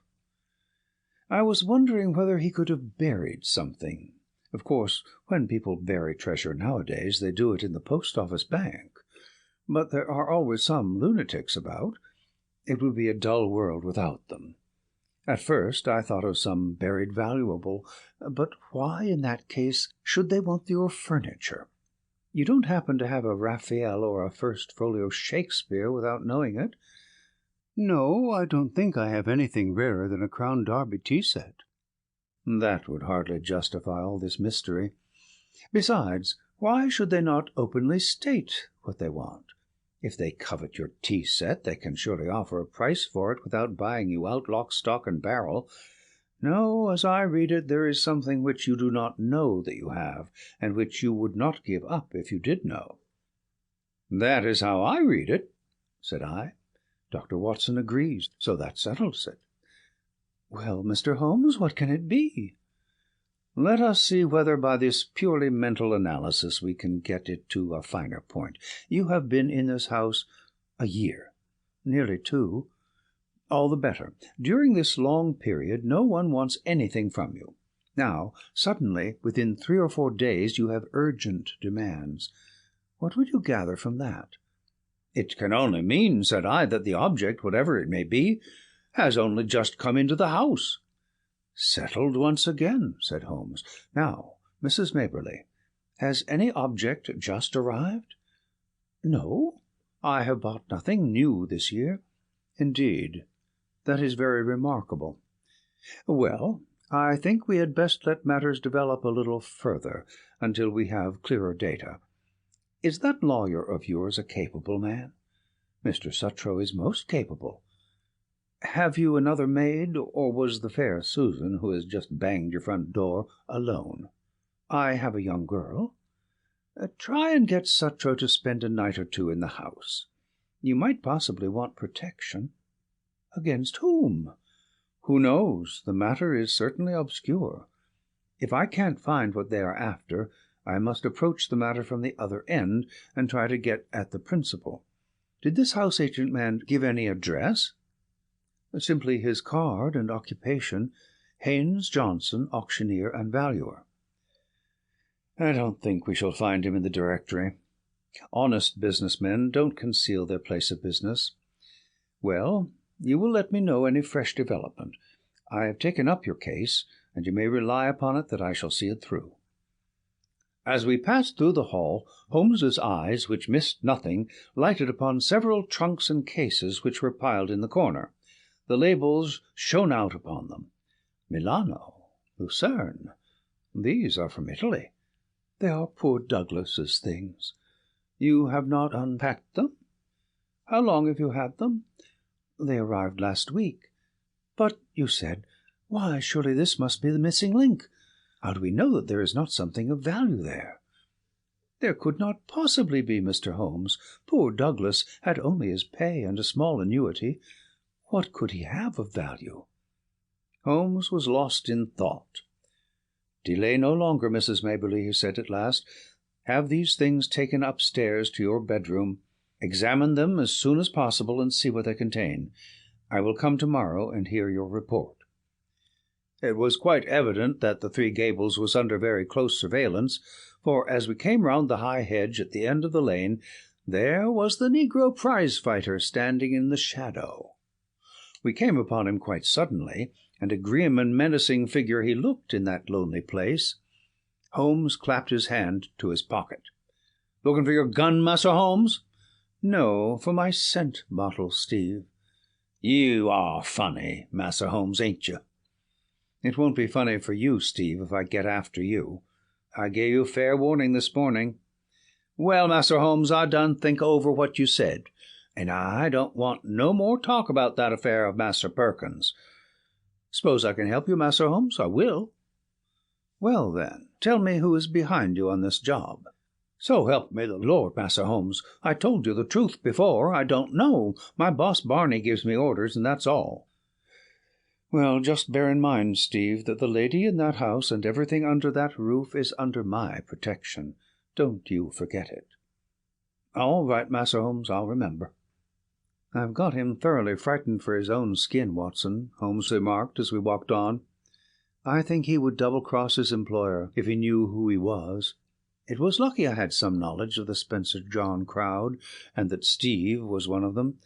Now, Watson, this is a case for Langdale Pike, and I am going to see him now. When I get back I may be clearer in the matter." I saw no more of Holmes during the day, but I could well imagine how he spent it, for Langdale Pike was his human book of reference upon all matters of social scandal. This strange, languid creature spent his waking hours in the bow window of a St. James's Street club, and was the receiving station as well as the transmitter for all the gossip of the metropolis. He made, it was said, a 4-figure income by the paragraphs which he contributed every week to the garbage papers which cater for an inquisitive public. If ever far down in the turbid depths of London life there was some strange swirl or eddy, it was marked with automatic exactness by this human dial upon the surface. Holmes discreetly helped Langdale to knowledge, and on occasion was helped in turn. When I met my friend in his room early next morning, I was conscious from his bearing that all was well, but none the less a most unpleasant surprise was awaiting us. It took the shape of the following telegram: "Please come out at once. Client's house burgled in the night. Police in possession. Sutro." Holmes whistled. "The drama has come to a crisis, and quicker than I had expected. There is a great driving power at the back of this business, Watson, which does not surprise me after what I have heard. This Sutro, of course, is her lawyer. I made a mistake, I fear, in not asking you to spend the night on guard. This fellow has clearly proved a broken reed. Well, there is nothing for it but another journey to Harrow-Weald." We found the Three Gables a very different establishment to the orderly household of the previous day. A small group of idlers had assembled at the garden gate, while a couple of constables were examining the windows and the geranium beds. Within we met a grey old gentleman, who introduced himself as the lawyer, together with a bustling, rubicund inspector, who greeted Holmes as an old friend. "Well, Mr. Holmes, no chance for you in this case, I'm afraid. Just a common, ordinary burglary, and well within the capacity of the poor old police. No experts need apply." "I am sure the case is in very good hands," said Holmes. "Merely a common burglary, you say?" "Quite so. We know pretty well who the men are, and where to find them. It is that gang of Barney Stockdale, with a big nigger in it. They've been seen about here." "Excellent. What did they get?" "Well, they don't seem to have got much. Mrs. Maberly was chloroformed, and the house was— here's the lady herself." Our friend of yesterday, looking very pale and ill, had entered the room, leaning upon a little maid-servant. "You gave me good advice, Mr. Holmes," said she, smiling ruefully. "Alas, I did not take it. I did not wish to trouble Mr. Suttrow, and so I was unprotected." "I only heard of it this morning," the lawyer explained. "Mr. Holmes advised me to have some friend in the house. I neglected his advice, and I have paid for it." "You look wretchedly ill," said Holmes. "Perhaps you are hardly equal to telling me what occurred." "It is all here," said the inspector, tapping a bulky notebook. "Still, if the lady is not too exhausted, there is really so little to tell. I have no doubt that wicked Susan had planned an entrance for them. They must have known the house to an inch. I was conscious for a moment of the chloroform rag which was thrust over my mouth, but I have no notion how long I may have been senseless. When I woke, one man was at the bedside, and another was rising, with a bundle in his hand from among my son's baggage, which was partially opened and littered over the floor. Before he could get away, I sprang up and seized him." "You took a big risk," said the inspector. "I clung to him, but he shook me off, and the other may have struck me, for I can remember no more. Mary, the maid, heard the noise, and began screaming out of the window. That brought the police, but the rascals had got away." "What did they take?" "Well, I don't think there is anything of value missing. I am sure there was nothing in my son's trunks." "Did the men leave no clue?" "There was one sheet of paper which I may have torn from the man that I grasped. It was lying all crumpled on the floor. It is in my son's handwriting." "Which means that it is not of much use," said the inspector. "Now, if it had been in the burglar's—" "Exactly," said Holmes. "What rugged common sense! None the less, I should be curious to see it." The inspector drew a folded sheet of foolscap from his pocket-book. "I never pass anything, however trifling," said he, with some pomposity. "That is my advice to you, Mr. Holmes. In 25 years' experience I have learned my lesson. There is always the chance of finger marks or something." Holmes inspected the sheet of paper. "What do you make of it, Inspector?" "Seems to be the end of some queer novel, so far as I can see." "It may certainly prove to be the end of a queer tale," said Holmes. "You have noticed the number on the top of the page. It is 245. Where are the 244 pages?" "Well, I suppose the burglars got those. Much good may it do them." "It seems a queer thing to break into a house in order to steal such papers as that. Does it suggest anything to you, Inspector?" "Yes, sir. It suggests that in their hurry the rascals just grabbed what first came to hand. I wish them joy of what they got." "Why should they go to my son's things?" asked Mrs. Maberly. "Well, they found nothing valuable downstairs, so they tried their luck upstairs. That is how I read it. What do you make of it, Mr. Holmes?" "I must think it over, Inspector. Come to the window, Watson." Then, as we stood together, he read over the fragment of paper.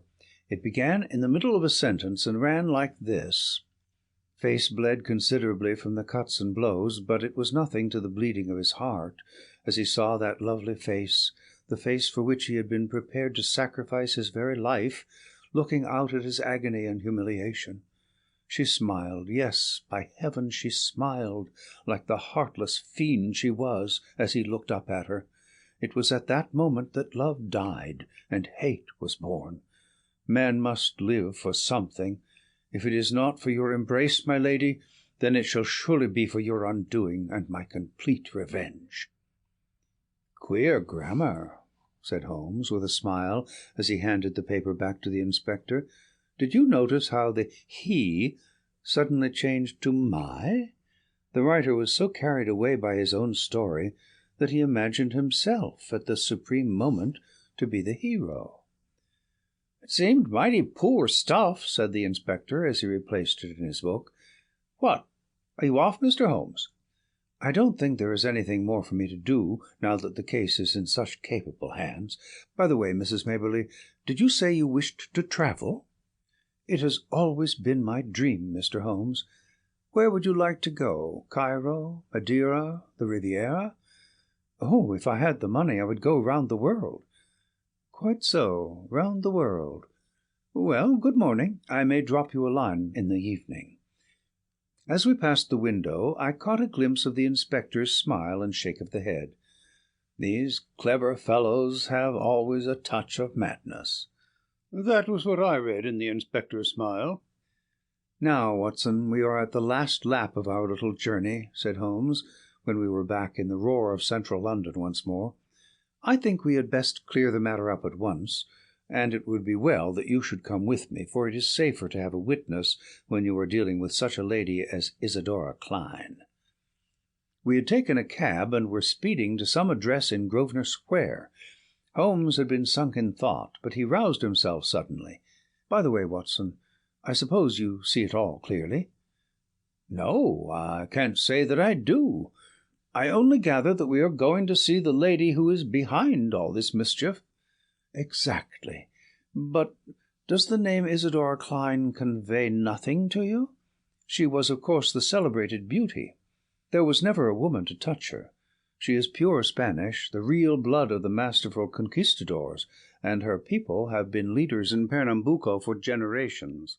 She married the aged German sugar king Klein, and presently found herself the richest as well as the most lovely widow upon earth. Then there was an interval of adventure, when she pleased her own tastes. She had several lovers, and Douglas Maberly, one of the most striking men in London, was one of them. It was by all accounts more than an adventure with him. He was not a social butterfly, but a strong, proud man who gave and expected all. But she is the belle dame sans merci of fiction. When her caprice is satisfied, the matter is ended, and if the other party in the matter can't take her word for it, she knows how to bring it home to him. Then that was his own story. Ah, you are piecing it together now. I hear that she is about to marry the young Duke of Lomond, who might almost be her son. His Grace's ma might overlook the age, but a big scandal would be a different matter, so it is imperative. Ah, here we are. It was one of the finest corner houses at the West End. A machine-like footman took up our cards and returned with word that the lady was not at home. Then we shall wait until she is, said Holmes cheerfully. The machine broke down. Not at home means not at home to you, said the footman. Good, Holmes answered. That means that we shall not have to wait. Kindly give this note to your mistress. He scribbled 3 or 4 words upon a sheet of his notebook, folded it, and handed it to the man. What did you say, Holmes? I asked. I simply wrote, Shall it be the police, then? I think that should pass us in. It did, with amazing celerity. A minute later we were in an Arabian Nights drawing-room, vast and wonderful, in a half-gloom, picked out with an occasional pink electric light. The lady had come, I felt, to that time of life when even the proudest beauty finds the half-light more welcome. She rose from a settee as we entered, tall, queenly, a perfect figure, a lovely mask-like face, with 2 wonderful Spanish eyes which looked murder at us both. "What is this intrusion, and this insulting message?" she asked, holding up the slip of paper. "I need not explain, madame. I have too much respect for your intelligence to do so, though I confess that intelligence has been surprisingly at fault of late." "How so, sir?" "By supposing that your hired bullies could frighten me from my work. Surely no man would take up my profession if it were not that danger attracts him. It was you, then, who forced me to examine the case of young Maberly?" "I have no idea what you are talking about. What have I to do with hired bullies?" Holmes turned away wearily. "Yes, I have underrated your intelligence. Well, good afternoon. Stop. Where are you going?" "To Scotland Yard." We had not got half-way to the door before she had overtaken us and was holding his arm. She had turned in a moment from steel to velvet. "Come and sit down, gentlemen. Let us talk this matter over.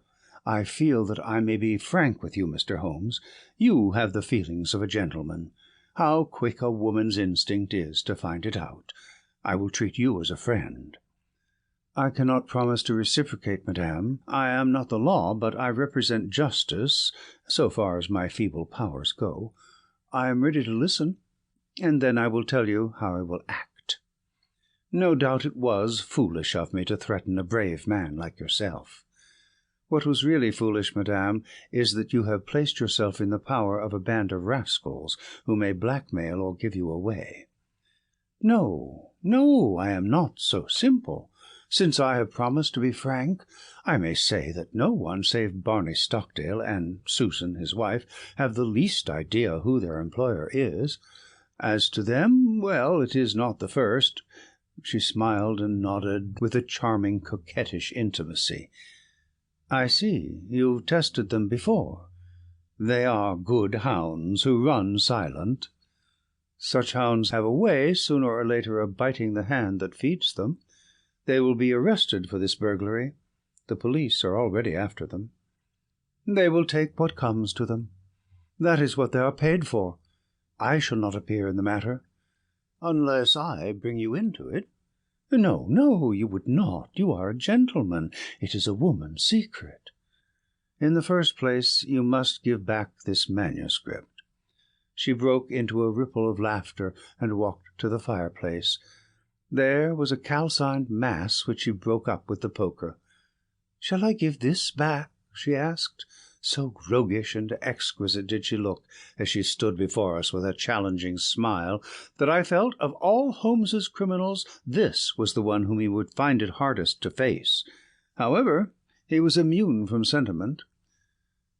"That seals your fate," he said coldly. "You are very prompt in your actions, madame, but you have overdone it on this occasion." She threw the poker down with a clatter. "How hard you are!" she cried. "May I tell you the whole story?" "I fancy I could tell it to you. But you must look at it with my eyes, Mr. Holmes. You must realize it from the point of view of a woman who sees all her life's ambition about to be ruined at the last moment. Is such a woman to be blamed if she protects herself? The original sin was yours. Yes, yes, I admit it. He was a dear boy, Douglas, but it so chanced that he could not fit into my plans. He wanted marriage, Mr. Holmes, with a penniless commoner. Nothing less would serve him. Then he became pertinacious. Because I had given, he seemed to think that I still must give, and to him only. It was intolerable. At last I had to make him realize it, by hiring ruffians to beat him under your own window. You do indeed seem to know everything. Well, it is true. Barney and the boys drove him away, and were, I admit, a little rough in doing so. But what did he do then? Could I have believed that a gentleman would do such an act? He wrote a book in which he described his own story. I, of course, was the wolf, he the lamb. It was all there. Under different names, of course, but who in all London would have failed to recognize it? What do you say to that, Mr. Holmes? Well, he was within his rights. It was as if the air of Italy had got into his blood and brought with it the old cruel Italian spirit. He wrote to me and sent me a copy of his book, that I might have the torture of anticipation. There were 2 copies, he said, one for me, one for his publisher. How did you know the publishers had not reached him? I knew who his publisher was. It is not his only novel, you know. I found out that he had not heard from Italy. Then came Douglas's sudden death. So long as that other manuscript was in the world, there was no safety for me. Of course, it must be among his effects, and these would be returned to his mother. I set the gang at work. One of them got into the house as servant. I wanted to do the thing honestly. I really and truly did. I was ready to buy the house and everything in it. I offered any price she cared to ask. I only tried the other way when everything else had failed. Now, Mr. Holmes, granting that I was too hard on Douglas, and God knows I am sorry for it, what else could I do with my whole future at stake?" Sherlock Holmes shrugged his shoulders. "Well, well," said he, "I suppose I shall have to compound a felony, as usual. How much does it cost to go round the world in first-class style?" The lady stared in amazement. "Could it be done on £5,000? Well, I should think so, indeed." "Very good. I think you will sign me a cheque for that, and I will see that it comes to Mrs. Maberly. You owe her a little change of air. Meantime, lady," he wagged a cautionary forefinger, "have a care, have a care. You can't play with edged tools for ever without cutting those dainty hands." End of The Three Gables. Story 5. The Adventure of the Sussex Vampire. Holmes had read carefully a note which the last post had brought him. Then, with the dry chuckle which was his nearest approach to a laugh, he tossed it over to me. "For a mixture of the modern and the medieval, of the practical and the wildly fanciful, I think this is surely the limit," said he. "What do you make of it, Watson?" I read as follows: 46 Old Jewry, November 19th. Ray, Vampires. Sir, our client, Mr. Robert Fergusson, of Fergusson and Muirhead, tea brokers of Mincing Lane, has made some inquiry from us in a communication of even date concerning vampires. As our firm specializes entirely upon the assessment of machinery, the matter hardly comes within our purview, and we have therefore recommended Mr. Fergusson to call upon you and lay the matter before you. We have not forgotten your successful action in the case of Matilda Briggs. We are, sir, faithfully yours, Morrison, and Dodd, per E.J.C. "Matilda Briggs was not the name of a young woman, Watson," said Holmes, in a reminiscent voice. "It was a ship, which is associated with the giant rat of Sumatra, a story for which the world is not yet prepared. But what do we know about vampires? Does it come within our purview either? Anything is better than stagnation, but really we seem to have been switched on to a Grimm's fairy tale. Make a long arm, Watson, and see what V has to say." I leaned back and took down the great index volume to which he referred. Holmes balanced it on his knee, and his eyes moved slowly and lovingly over the record of old cases, mixed with the accumulated information of a lifetime. "Voyage of the Glorious Scot," he read. "That was a bad business. I have some recollection that you made a record of it, Watson, though I was unable to congratulate you upon the result. Victor Lynch, the forger. Venomous Lizard or Gila. Remarkable case that. Vittoria, the circus belle. Vanderbilt and the yeggman. Vipers. Vigor, the Hammersmith wonder. Hello, good old index. You can't beat it. Listen to this, Watson. Vampirism in Hungary, and again, vampires in Transylvania." He turned over the pages with eagerness, but after a short intent perusal he threw down the great book with a snarl of disappointment. "Rubbish, Watson, rubbish! What have we to do with walking corpses who can only be held in their grave by stakes driven through their hearts? It's pure lunacy." "But surely," said I, "the vampire was not necessarily a dead man. A living person might have the habit. I have read, for example, of the old sucking the blood of the young in order to retain their youth." "You are right, Watson. It mentions the legend in one of these references. But are we to give serious attention to such things? This agency stands flat-footed upon the ground, and there it must remain. The world is big enough for us. No ghosts need apply. I fear that we cannot take Mr. Robert Fergusson very seriously." "Possibly this note may be from him, and may throw some light upon what is worrying him." He took up a second letter, which had lain unnoticed upon the table whilst he had been absorbed with the first.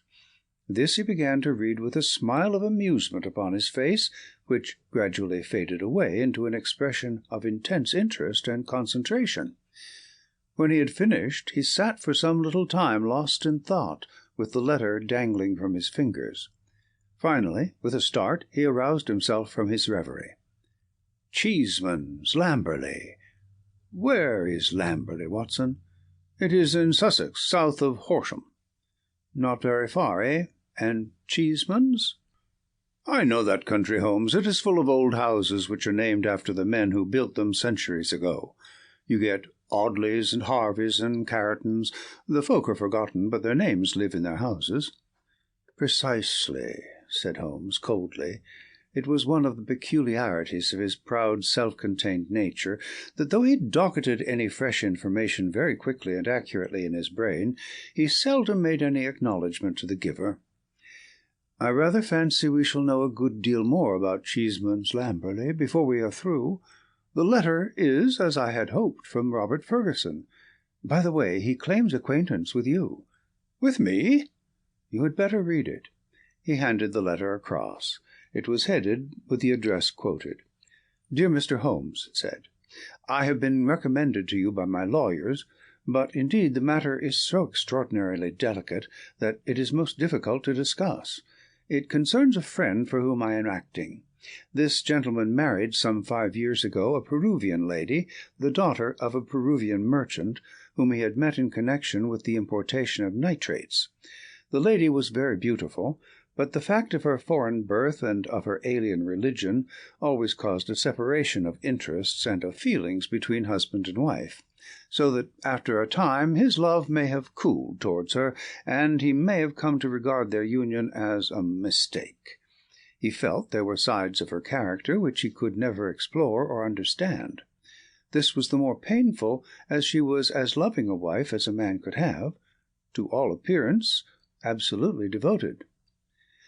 Now for the point which I will make more plain when we meet. Indeed, this note is merely to give you a general idea of the situation, and to ascertain whether you would care to interest yourself in the matter. The lady began to show some curious traits quite alien to her ordinarily sweet and gentle disposition. The gentleman had been married twice, and he had one son by the first wife. This boy was now 15, a very charming and affectionate youth, though unhappily injured through an accident in childhood. Twice the wife was caught in the act of assaulting this poor lad in the most unprovoked way.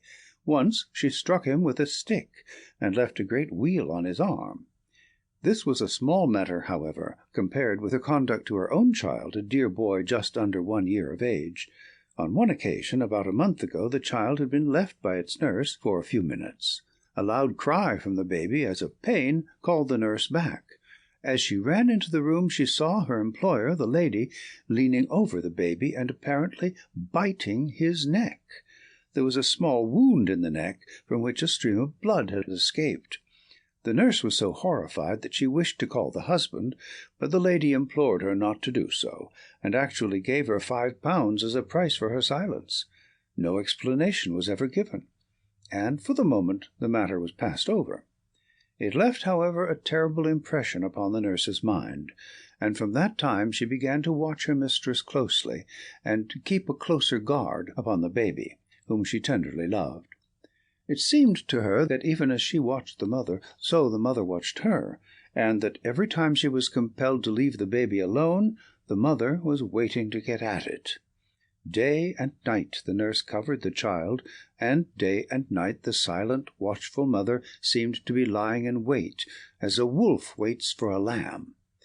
It must read most incredible to you, and yet I beg you to take it seriously, for a child's life and a man's sanity may depend upon it.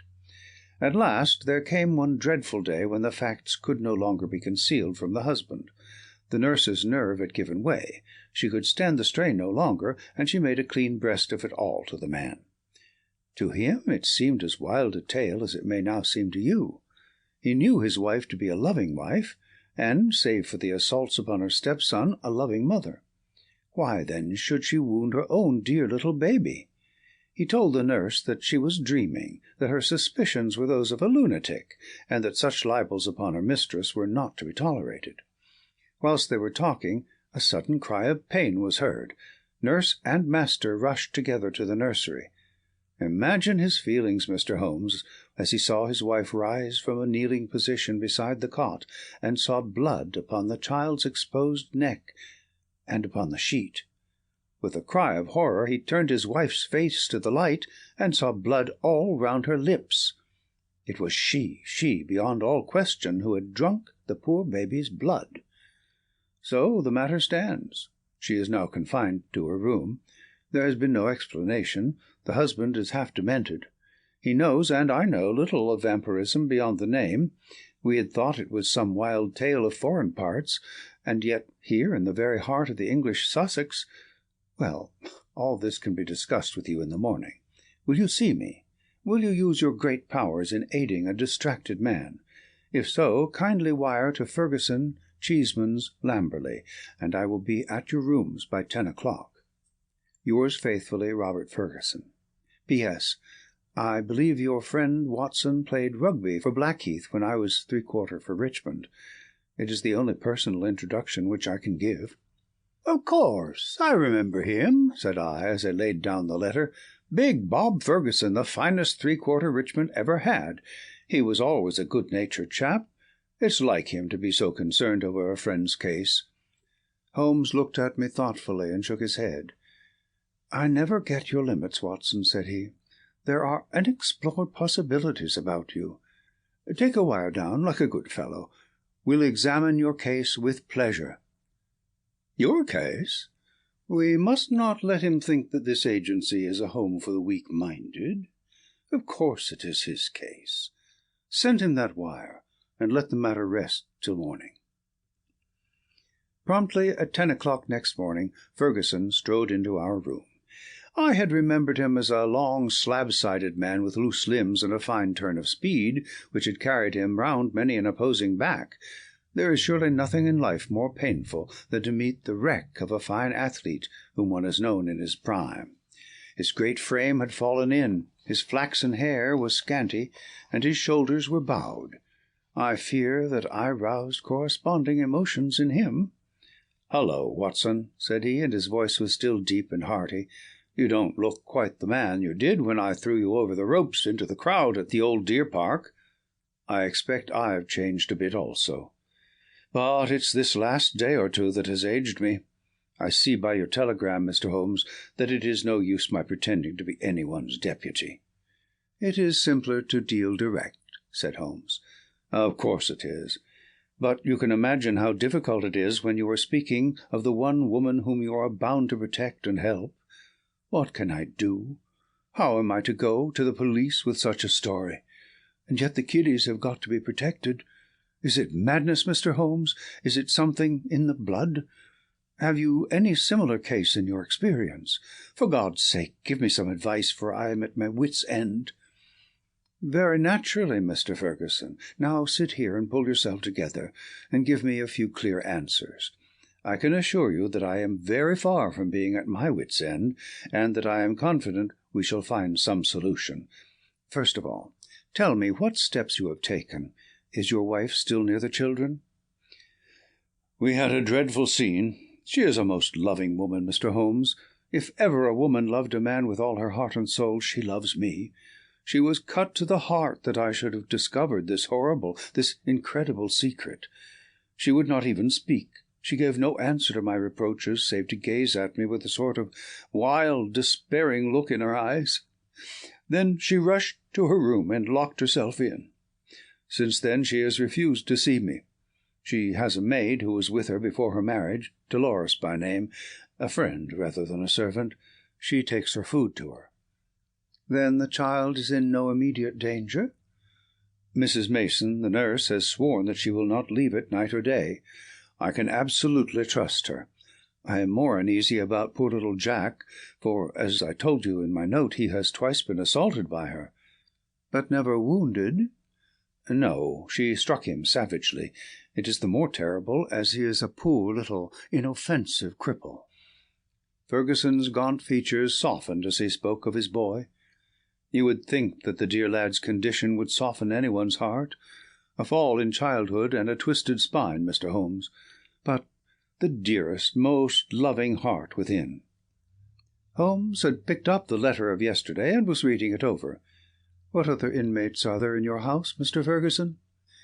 "Two servants who have not been long with us, one stable-hand, Michael, who sleeps in the house, my wife, myself, my boy Jack, baby, Dolores, and Mrs. Mason. That is all." "I gather that you did not know your wife well at the time of your marriage?" "I had only known her a few weeks." "How long had this maid Dolores been with her?" "Some years." "Then your wife's character would really be better known by Dolores than by you?" "Yes, you may say so." Holmes made a note. "I fancy," said he, "that I may be of more use at Lamberley than here. It is eminently a case for personal investigation. If the lady remains in her room, our presence could not annoy or inconvenience her. Of course, we would stay at the inn." Fergusson gave a gesture of relief. "It is what I hoped, Mr. Holmes. There is an excellent train at 2 from Victoria, if you could come." "Of course we could come. There is a lull at present. I can give you my undivided energies. Watson, of course, comes with us. But there are 1 or 2 points upon which I wish to be very sure before I start.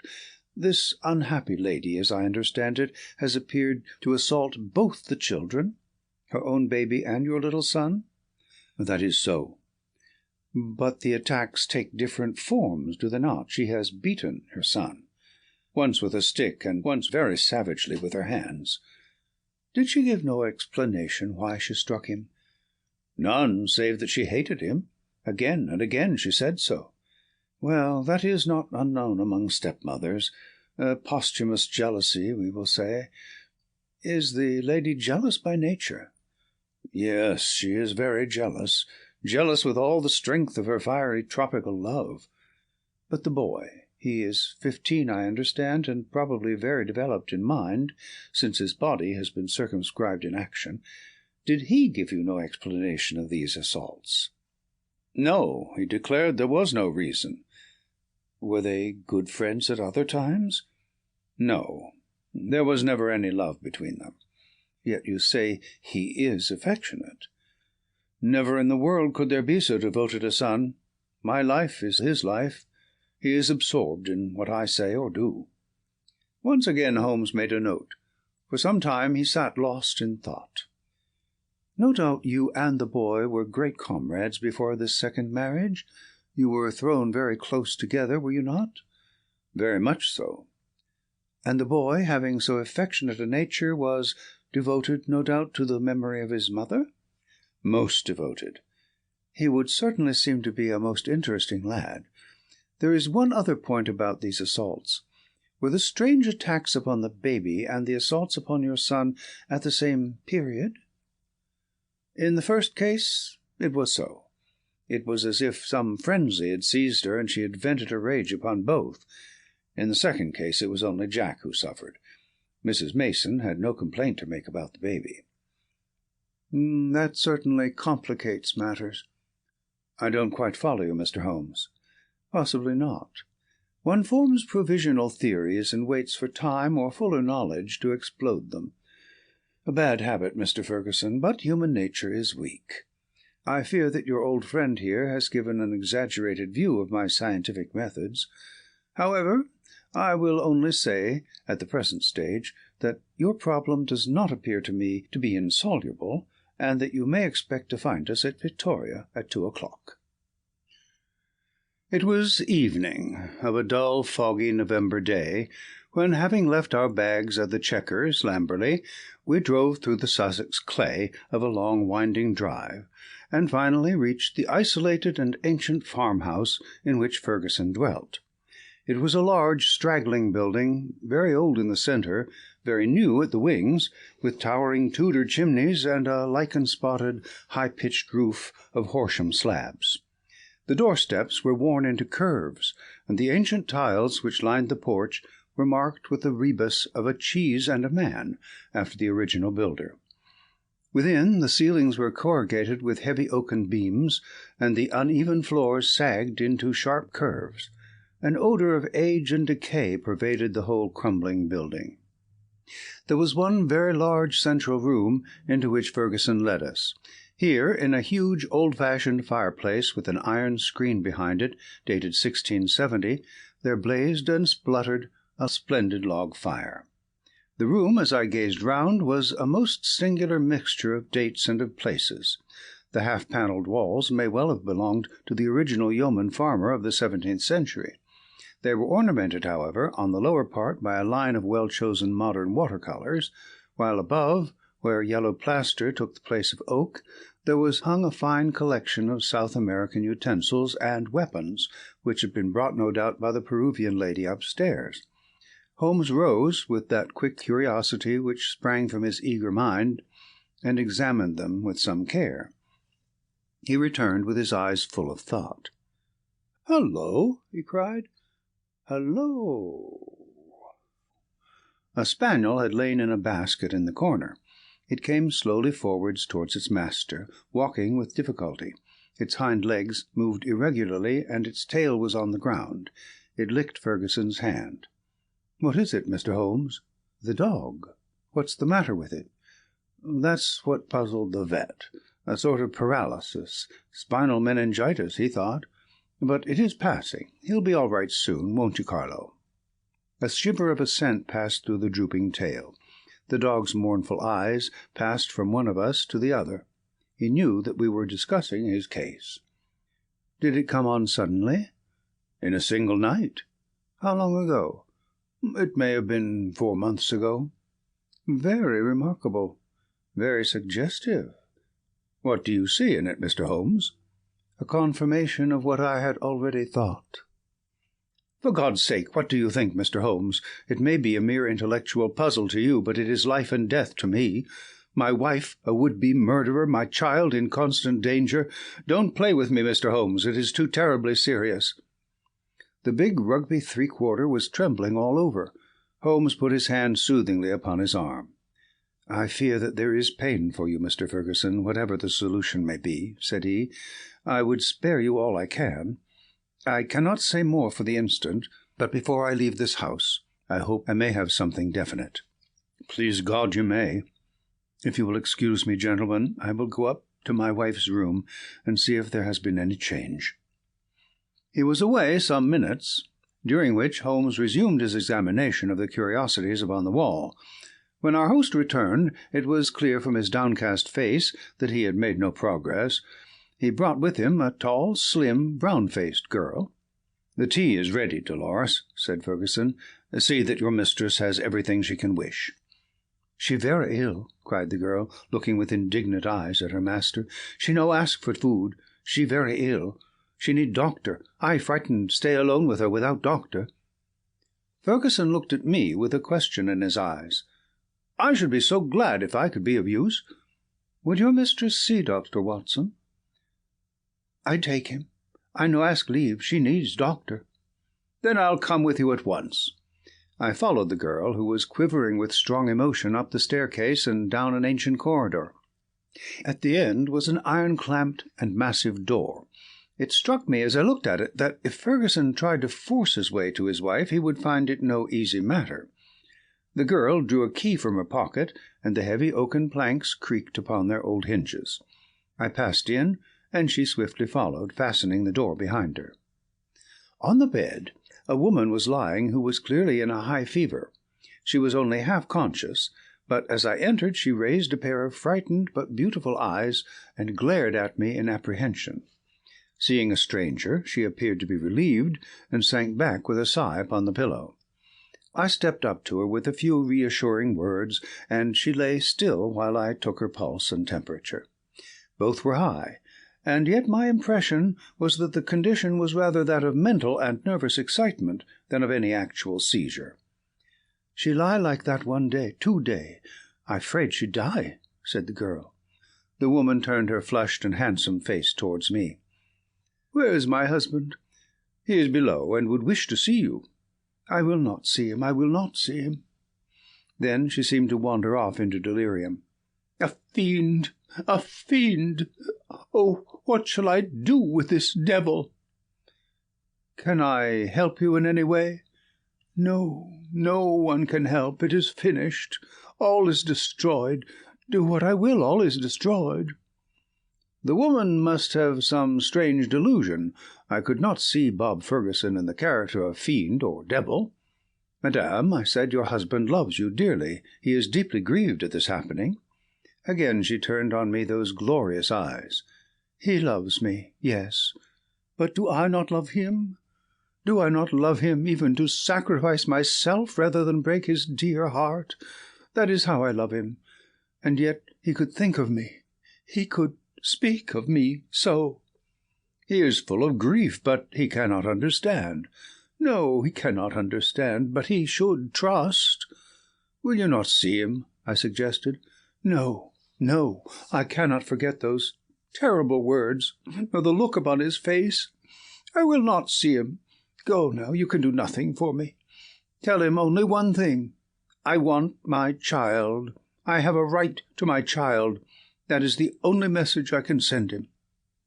She turned her face to the wall and would say no more. I returned to the room downstairs, where Fergusson and Holmes still sat by the fire. Fergusson listened moodily to my account of the interview. "How can I send her the child?" he said. "How do I know what strange impulse might come upon her? How can I ever forget how she rose from beside it with its blood upon her lips?" He shuddered at the recollection. "The child is safe with Mrs. Mason, and there he must remain." A smart maid, the only modern thing which we had seen in the house, had brought in some tea. As she was serving it, the door opened, and a youth entered the room. He was a remarkable lad, pale-faced and fair-haired, with excitable light-blue eyes which blazed into a sudden flame of emotion and joy as they rested upon his father. He rushed forward and threw his arms round his neck with the abandon of a loving girl. "Oh, Daddy," he cried, "I did not know that you were due yet. I should have been here to meet you. Oh, I am so glad to see you." Fergusson gently disengaged himself from the embrace with some little show of embarrassment. "Dear old chap," said he, patting the flaxen head with a very tender hand, "I came early because my friends, Mr. Holmes and Dr. Watson, have been persuaded to come down and spend an evening with us." "Is that Mr. Holmes, the detective?" "Yes." The youth looked at us with a very penetrating, and, as it seemed to me, unfriendly gaze. "What about your other child, Mr. Fergusson?" asked Holmes. "Might we make the acquaintance of the baby?" "Ask Mrs. Mason to bring baby down," said Fergusson. The boy went off with a curious shambling gait which told my surgical eyes that he was suffering from a weak spine.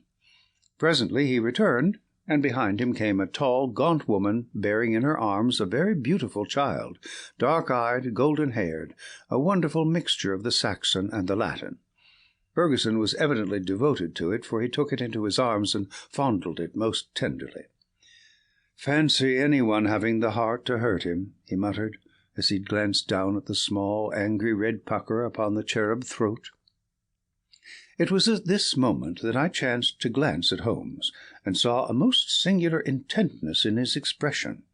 His face was as set as if it had been carved out of old ivory, and his eyes, which had glanced for a moment at father and child, were now fixed with eager curiosity upon something at the other side of the room. Following his gaze, I could only guess that he was looking out through the window at the melancholy dripping garden. It is true that a shutter had half closed outside and obstructed the view, but none the less it was certainly at the window that Holmes was fixing his concentrated attention. Then he smiled, and his eyes came back to the baby. On its chubby neck there was this small puckered mark. Without speaking, Holmes examined it with care. Finally he shook one of the dimpled fists which waved in front of him. "Good-bye, little man. You have made a strange start in life. Nurse, I should wish to have a word with you in private." He took her aside and spoke earnestly for a few minutes. I only heard the last words, which were, "Your anxiety will soon, I hope, be set at rest." The woman, who seemed to be a sour, silent kind of creature, withdrew with the child. "What is Mrs. Mason like?" asked Holmes. "Not very prepossessing externally, as you can see, but a heart of gold, and devoted to the child." "Do you like her, Jack?" Holmes turned suddenly upon the boy. His expressive, mobile face shadowed over, and he shook his head. "Jackie has very strong likes and dislikes," said Fergusson, putting his arm round the boy. "Luckily I am one of his likes." The boy cooed and nestled his head upon his father's breast. Fergusson gently disengaged him. "Run away, little Jackie," said he, and he watched his son with loving eyes until he disappeared. "Now, Mr. Holmes," he continued, when the boy was gone, "I really feel that I have brought you on a fool's errand, for what can you possibly do save give me your sympathy? It must be an exceedingly delicate and complex affair from your point of view." "It is certainly delicate," said my friend, with an amused smile, "but I have not been struck up till now with its complexity. It has been a case for intellectual deduction. But when this original intellectual deduction is confirmed point by quite a number of independent incidents, then the subjective becomes objective, and we can say confidently that we have reached our goal. I had in fact reached it before we left Baker Street, and the rest has merely been observation and confirmation." Fergusson put his big hand to his furrowed forehead. "For heaven's sake, Holmes," he said hoarsely, "if you can see the truth in this matter, do not keep me in suspense. How do I stand? What shall I do? I care nothing as to how you have found your facts, so long as you have really got them." "Certainly I owe you an explanation, and you shall have it. But you will permit me to handle the matter in my own way? Is the lady capable of seeing us, Watson?" "She is ill, but she is quite rational." "Very good. It is only in her presence that we can clear the matter up. Let us go up to her." "She will not see me," cried Fergusson. "Oh, yes, she will," said Holmes. He scribbled a few lines upon a sheet of paper. "You, at least, have the entrée, Watson. Will you have the goodness to give the lady this note?" I ascended again and handed the note to Dolores, who cautiously opened the door. A minute later I heard a cry from within, a cry in which joy and surprise seemed to be blended. Dolores looked out. "She will see them. She will listen," said she. At my summons, Fergusson and Holmes came up. As we entered the room, Fergusson took a step or two towards his wife, who had raised herself in the bed, but she held out her hand to repulse him. He sank into an armchair, while Holmes seated himself beside him, after bowing to the lady, who looked at him with wide-eyed amazement. "I think we can dispense with Dolores," said Holmes. "Oh, very well, madame. If you would rather she stayed, I can see no objection. Now, Mr. Fergusson, I am a busy man with many calls, and my methods have to be short and direct. The swiftest surgery is the least painful. Let me first say what will ease your mind. Your wife is a very good, a very loving, and a very ill-used woman." Fergusson sat up with a cry of joy. "Prove that, Mr. Holmes, and I am your debtor for ever." "I will do so, but in doing so I must wound you deeply in another direction." "I care nothing so long as you clear my wife. Everything on earth is insignificant compared to that." "Let me tell you, then, the train of reasoning which passed through my mind in Baker Street. The idea of a vampire was to me absurd. Such things do not happen in criminal practice in England, and yet your observation was precise. You had seen the lady rise from beside the child's cot with the blood upon her lips." "I did." "Did it not occur to you that a bleeding wound may be sucked for some other purpose than to draw the blood from it? Was there not a queen in English history who sucked such a wound to draw poison from it?" "Poison?" "A South American household. My instinct felt the presence of those weapons upon the wall before my eyes ever saw them. It might have been other poison, but that was what occurred to me. When I saw that little empty quiver beside the small bird bow, it was just what I expected to see. If the child were pricked with one of those arrows dipped in curare or some other devilish drug, it would mean death if the venom were not sucked out. And the dog. If one were to use such a poison, would one not try it first in order to see that it had not lost its power? I did not foresee the dog, but at least I understood him, and he fitted into my reconstruction. Now do you understand? Your wife feared such an attack. She saw it made, and saved the child's life, and yet she shrank from telling you all the truth, for she knew how you loved the boy, and feared lest it break your heart. Jackie!" I watched him as you fondled the child just now. His face was clearly reflected in the glass of the window where the shutter formed a background. I saw such jealousy, such cruel hatred, as I have seldom seen in a human face. "My Jackie!" You have to face it, Mr. Fergusson. It is the more painful because it is a distorted love, a maniacal, exaggerated love for you, and possibly for his dead mother, which has prompted his action. His very soul is consumed with hatred for this splendid child, whose health and beauty are a contrast to his own weakness. Good God! It is incredible! Have I spoken the truth, madame? The lady was sobbing, with her face buried in the pillows. Now she turned to her husband. How could I tell you, Bob? I felt the blow it would be to you. It was better that I should wait, and that it should come from some other lips than mine. When this gentleman, who seems to have powers of magic, wrote that he knew all, I was glad. I think a year at sea would be my prescription for Master Jacky, said Holmes, rising from his chair. Only one thing is still clouded, madame. We can quite understand your attacks upon Master Jacky. There is a limit to a mother's patience. But how did you dare to leave the child these last 2 days? I had told Mrs. Mason. She knew.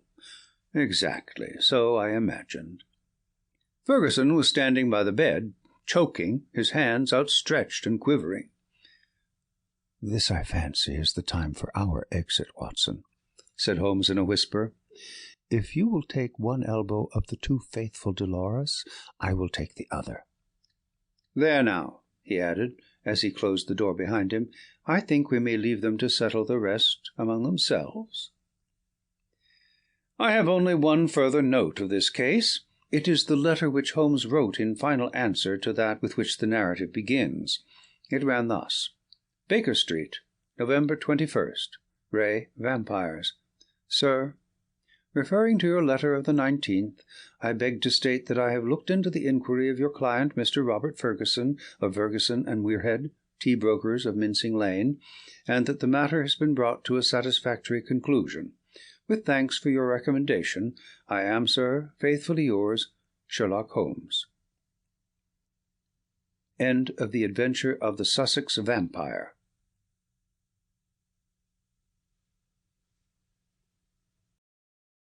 Story 6. The Adventure of the Three Garridebs. It may have been a comedy, or it may have been a tragedy. It cost one man his reason, it cost me a bloodletting, and it cost yet another man the penalties of the law. Yet there was certainly an element of comedy. Well, you shall judge for yourselves. I remember the date very well, for it was in the same month that Holmes refused a knighthood for services which may perhaps some day be described. I only refer to the matter in passing, for in my position of partner and confidant, I am obliged to be particularly careful to avoid any indiscretion. I repeat, however, that this enables me to fix the date, which was the latter end of June 1902, shortly after the conclusion of the South African War. Holmes had spent several days in bed, as was his habit from time to time, but he emerged that morning with a long foolscap document in his hand and a twinkle of amusement in his austere grey eyes. "There is a chance for you to make some money, friend Watson," said he. "Have you ever heard the name of Garrideb?" I admitted that I had not. "Well, if you can lay your hand upon a Garrideb, there's money in it." "Why?"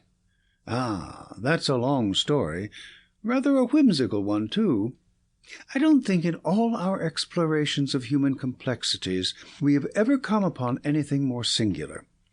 The fellow will be here presently for cross-examination, so I won't open the matter up until he comes. But meanwhile, that's the name we want." The telephone directory lay on the table beside me, and I turned over the pages in a rather hopeless quest. But to my amazement, there was this strange name in its due place. I gave a cry of triumph. "Here you are, Holmes! Here it is!" Holmes took the book from my hand. "Garrideb, N," he read. 136 Little Rider Street, W.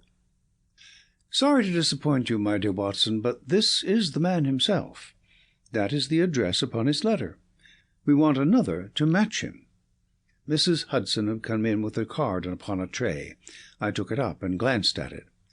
"Why, here it is!" I cried in amazement. "This is a different initial. John Garrideb, Counselor at Law, Moorville, Kansas, USA." Holmes smiled as he looked at the card. "I'm afraid you must make yet another effort, Watson," said he. "This gentleman is also in the plot already, though I certainly did not expect to see him this morning. However, he is in a position to tell us a good deal which I want to know." A moment later he was in the room. Mr. John Garrideb, counsellor at law, was a short, powerful man, with the round, fresh, clean-shaven face characteristic of so many American men of affairs. The general effect was chubby and rather childlike, so that one received the impression of quite a young man with a broad, set smile upon his face. His eyes, however, were arresting. Seldom in any human head have I seen a pair which bespoke a more intense inward life, so bright were they, so alert, so responsive to every change of thought. His accent was American, but was not accompanied by any eccentricity of speech. "Mr. Holmes?" he asked, glancing from one to the other. "Ah, yes. Your pictures are not unlike you, sir, if I may say so. I believe you have had a letter from my namesake, Mr. Nathan Garrideb, have you not?" "Pray sit down," said Sherlock Holmes. "We shall, I fancy, have a good deal to discuss." He took up his sheets of foolscap. "You are, of course, the Mr. John Garrideb mentioned in this document, but surely you have been in England some time?" "Why do you say that, Mr. Holmes?" I seemed to read sudden suspicion in those expressive eyes. "Your whole outfit is English." Mr. Garrideb forced a laugh. "I've read of your tricks, Mr. Holmes, but I never thought I would be the subject of them. Where do you read that?" "The shoulder cut of your coat, the toes of your boots. Could anyone doubt it?" Well, I had no idea I was so obvious a Britisher. But business brought me over here some time ago, and so, as you say, my outfit is nearly all London. However, I guess your time is of value, and we did not meet to talk about the cut of my socks. What about getting down to that paper you hold in your hand?" Holmes had in some way ruffled our visitor, whose chubby face had assumed a far less amiable expression. "Patience, Mr. Garrideb," said my friend in a soothing voice. "Dr. Watson would tell you that these little digressions of mine sometimes prove in the end to have some bearing on the matter. But why did Mr. Nathan Garrideb not come with you?" "Why did he ever drag you into it at all?" asked our visitor with a sudden outflame of anger. "What in thunder had you to do with it? Here was a bit of professional business between two gentlemen, and one of them must needs call in a detective. I saw him this morning, and he told me this fool trick he had played me, and that's why I am here. But I feel bad about it all the same." "There was no reflection upon you, Mr. Garrideb. It was simply zeal upon his part to gain your end, an end which is, I understand, equally vital for both of you. He knew that I had means of getting information, and therefore it was very natural that he should apply to me." Our visitor's angry face gradually cleared. "Well, that puts it different," said he. "When I went to see him this morning, and he told me he had sent to a detective, I just asked for your address and came right away. I don't want police butting into a private matter. But if you are content just to help us find the man, there can be no harm in that." "Well, that is just how it stands," said Holmes. "And now, sir, since you are here, we had best have a clear account from your own lips. My friend here knows nothing of the details." Mr. Garrideb surveyed me with not too friendly a gaze. "Need he know?" he asked. "We usually work together." "Well, there's no reason it should be kept a secret. I'll give you the facts as short as I can make them. If you came from Kansas, I would not need to explain to you who Alexander Hamilton Garrideb was. He made his money in real estate, and afterwards in the wheat pit at Chicago, but he spent it in buying up as much land as would make one of your countries, lying along the Arkansas River west of Fort Dodge. It's grazing land and lumber land and arable land and mineralized land, and just every sort of land that brings dollars to the man that owns it. He had no kith nor kin, or, if he had, I never heard of it, but he took a kind of pride in the queerness of his name. That was what brought us together. I was in the law at Topeka, and one day I had a visit from the old man, and he was tickled to death to meet another man with his own name. It was his pet fad, and he was dead set to find out if there were any more Garridebs in the world. "Find me another," said he. I told him I was a busy man and could not spend my life hiking round the world in search of Garridebs. "None the less," said he, "that is just what you will do if things pan out as I planned them." I thought he was joking, but there was a powerful lot of meaning in the words, as I was soon to discover. For he died within a year of saying them, and he left a will behind him. It was the queerest will that has ever been filed in the state of Kansas. His property was divided into 3 parts, and I was to have one on condition that I found 2 Garridebs who would share the remainder. It's $5 million for each, if it is a cent, but we can't lay a finger on it until we all 3 stand in a row. It was so big a chance that I just let my legal practice slide, and I set forth looking for Garridebs. There is not one in the United States. I went through it, sir, with a fine-toothed comb, and never a Garrideb could I catch. Then I tried the old country. Sure enough, there was the name in the London telephone directory. I went after him 2 days ago and explained the whole matter to him. But he is a lone man, like myself, with some women relations, but no men. It says 3 adult men in the will. So, you see, we still have a vacancy, and if you can help to fill it, we will be very ready to pay your charges." "Well, Watson," said Holmes, with a smile, "I said it was rather whimsical, did I not? I should have thought, sir, that your obvious way was to advertise in the agony columns of the papers." "I have done that, Mr. Holmes. No replies." "Dear me. Well, it is certainly a most curious little problem. I may take a glance at it in my leisure.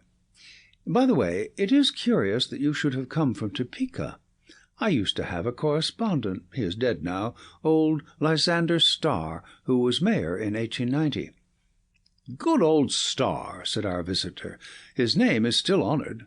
Well, Mr. Holmes, I suppose all we can do is to report to you and let you know how we progress.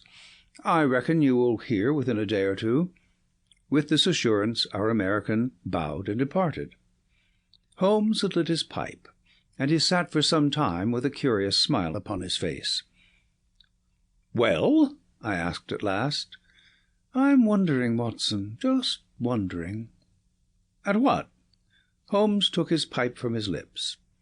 "I was wondering, Watson, what on earth could be the object of this man in telling us such a rigmarole of lies? I nearly asked him so, for there are times when a brutal frontal attack is the best policy. But I judged it better to let him think he had fooled us. Here is a man with an English coat frayed at the elbow and trousers bagged at the knee, with a year's wear, and yet by this document and by his own account he is a provincial American, lately landed in London. There have been no advertisements in the agony columns. You know that I miss nothing there. They are my favourite covert for putting up a bird, and I would never have overlooked such a cock-pheasant as that. I never knew a Dr. Lysander Starr of Topeka. Touch him where you would, he is false. I think the fellow is really an American, but he has worn his accent smooth with years of London.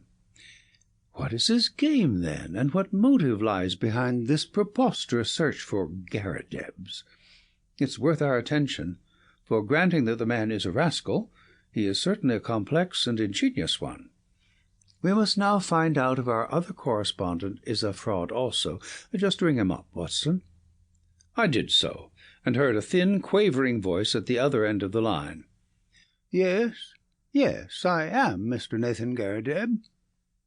Is Mr. Holmes there? I should very much like to have a word with Mr. Holmes." My friend took the instrument, and I heard the usual syncopated dialogue. "Yes, he has been here. I understand that you don't know him?" "How long?" "Only 2 days." Yes, of course. "It is a most captivating prospect. Will you be at home this evening? I suppose your namesake will not be there?" "Very good. We will come then, for I would rather have a chat without him. Dr. Watson will come with me. I understood from your note that you did not go out often." Well, we shall be round about 6. You need not mention it to the American lawyer. Very good. Good-bye. It was twilight of a lovely spring evening, and even Little Ryder Street, one of the smaller offshoots from the Edgware Road, within a stone-cast of old Tyburn Tree of evil memory, looked golden and wonderful in the slanting rays of the setting sun. The particular house to which we were directed was a large, old-fashioned, early Georgian edifice with a flat brick face, broken only by 2 deep bay windows on the ground floor. It was on this ground floor that our client lived, and, indeed, the low windows proved to be the front of the huge room in which he spent his waking hours. Holmes pointed, as we passed, to the small brass plate which bore the curious name. "Up some years, Watson," he remarked, indicating its discoloured surface. "It's his real name, anyhow, and that is something to note." The house had a common stair, and there were a number of names painted in the hall, some indicating offices and some private chambers. It was not a collection of residential flats, but rather the abode of Bohemian bachelors. Our client opened the door for us himself, and apologized by saying that the woman in charge left at 4 o'clock. Mr. Nathan Garrideb proved to be a very tall, loose-jointed, round-backed person, gaunt and bald, some 60-odd years of age. He had a cadaverous face, with the dull, dead skin of a man to whom exercise was unknown. Large, round spectacles and a small, projecting goat's beard combined with his stooping attitude to give him an expression of peering curiosity. The general effect, however, was amiable, though eccentric. The room was as curious as its occupant. It looked like a small museum. It was both broad and deep, with cupboards and cabinets all round, crowded with specimens, geological and anatomical.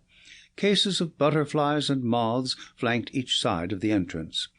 A large table in the centre was littered with all sorts of debris, while the tall brass tube of a powerful microscope bristled up amongst them. As I glanced round, I was surprised at the universality of the man's interests. Here was a case of ancient coins, there was a cabinet of flint instruments, behind his central table was a large cupboard of fossil bones. Above was a line of plaster skulls, with such names as Neanderthal, Heidelberg, Cro-Magnon, printed beneath them. It was clear that he was a student of many subjects. As he stood in front of us now, he held a piece of chamois leather in his right hand, with which he was polishing a coin. "Syracusan, of the best period," he explained, holding it up. "They degenerated greatly towards the end. At their best I hold them supreme, though some prefer the Alexandrian school. You will find a chair here, Mr. Holmes. Pray allow me to clear these bones. And you, sir? Ah, yes, Dr. Watson, if you would have the goodness to put the Japanese face to one side. You see round me my little interests in life. My doctor lectures me about never going out, but why should I go out when I have so much to hold me here? I can assure you that the adequate cataloguing of one of these cabinets would take me 3 good months." Holmes looked round him with curiosity. "But do you tell me you never go out?" he said. "Now and again I drive down to Sotheby's or Christie's. Otherwise I very seldom leave my room. I am not too strong, and my researches are very absorbing." "But you can imagine, Mr. Holmes, what a terrific shock. Pleasant, but terrific it was for me when I heard of this unparalleled good fortune. It only needs one more Garrideb to complete the matter, and surely we can find one. I had a brother, but he is dead, and female relatives are disqualified. But there must surely be others in the world. I had heard that you handled strange cases, and that was why I sent for you. Of course, this American gentleman is quite right, and I should have taken his advice first, but I acted for the best." "I think you acted very wisely indeed," said Holmes. "But are you really anxious to acquire an estate in America?" "Certainly not, sir. Nothing would induce me to leave my collection. But this gentleman has assured me that he will buy me out as soon as we have established our claim. $5 million was the sum named. There are a dozen specimens in the market at the present moment which fill gaps in my collection, and which I am unable to purchase for want of a few £100. Just think what I could do with $5 million. Why, I have the nucleus of a national collection. I shall be the Hans Sloane of my age." His eyes gleamed behind his great spectacles. It was very clear that no pains would be spared by Mr. Nathan Garrideb in finding a namesake. "I merely called to make your acquaintance, and there is no reason why I should interrupt your studies," said Holmes. "I prefer to establish personal touch with those with whom I do business. There are few questions I need ask, for I have your very clear narrative in my pocket, and I filled up the blanks when this American gentleman called. I understand that up to this week you were unaware of his existence." "That is so. He called last Tuesday." "Did he tell you of our interview today?" "Yes, he came straight back to me. He had been very angry." "Why should he be angry?" "He seemed to think it was some reflection on his honour, but he was quite cheerful again when he returned." "Did he suggest any course of action?" "No, sir, he did not." "Has he had or asked for any money from you?" "No, sir, never." "You see no possible object he has in view?" "None, except what he states." "Did you tell him of our telephone appointment?" "Yes, sir, I did." Holmes was lost in thought. I could see that he was puzzled. "Have you any articles of great value in your collection?" "No, sir, I am not a rich man. It is a good collection, but not a very valuable one." "You have no fear of burglars?" "Not the least." "How long have you been in these rooms?" "Nearly 5 years." Holmes's cross-examination was interrupted by an imperative knocking at the door. No sooner had our client unlatched it than the American lawyer burst excitedly into the room. "Here you are," he cried, waving a paper over his head. "I thought I should be in time to get you. Mr. Nathan Garrideb, my congratulations. You are a rich man, sir. Our business is happily finished, and all is well. As to you, Mr. Holmes, we can only say we are sorry if we have given you any useless trouble." He handed over the paper to our client, who stood staring at a marked advertisement. Holmes and I leaned forward and read it over his shoulder. This is how it ran: "Howard Garrideb, constructor of agricultural machinery. Binders, reapers' steam and hand ploughs, drills, harrows, farmers' carts, buckboards, and all other appliances. Estimates for artesian wells. Apply Grosvenor Buildings, Aston." "Glorious!" gasped our host. "That makes our third man." "I had opened up inquiries in Birmingham," said the American, "and my agent there has sent me this advertisement from a local paper. We must hustle and put the thing through. I have written to this man and told him that you will see him in his office tomorrow afternoon at 4 o'clock. "You want me to see him?" "What do you say, Mr. Holmes? Don't you think it would be wiser? Here am I, a wandering American with a wonderful tale. Why should he believe what I tell him? But you are a Britisher with solid references, and he is bound to take notice of what you say. I would go with you if you wished, but I have a very busy day tomorrow, and I could always follow you if you are in any trouble." "Well, I have not made such a journey for years." "It is nothing, Mr. Garrideb. I have figured out your connections. You leave at 12 and should be there soon after 2. Then you can be back the same night. All you have to do is to see this man, explain the matter, and get an affidavit of his existence. By the Lord," he added hotly, "considering I've come all the way from the centre of America, it is surely little enough if you go 100 miles in order to put this matter through." "Quite so," said Holmes. "I think what this gentleman says is very true." Mr. Nathan Garrideb shrugged his shoulders with a disconsolate air.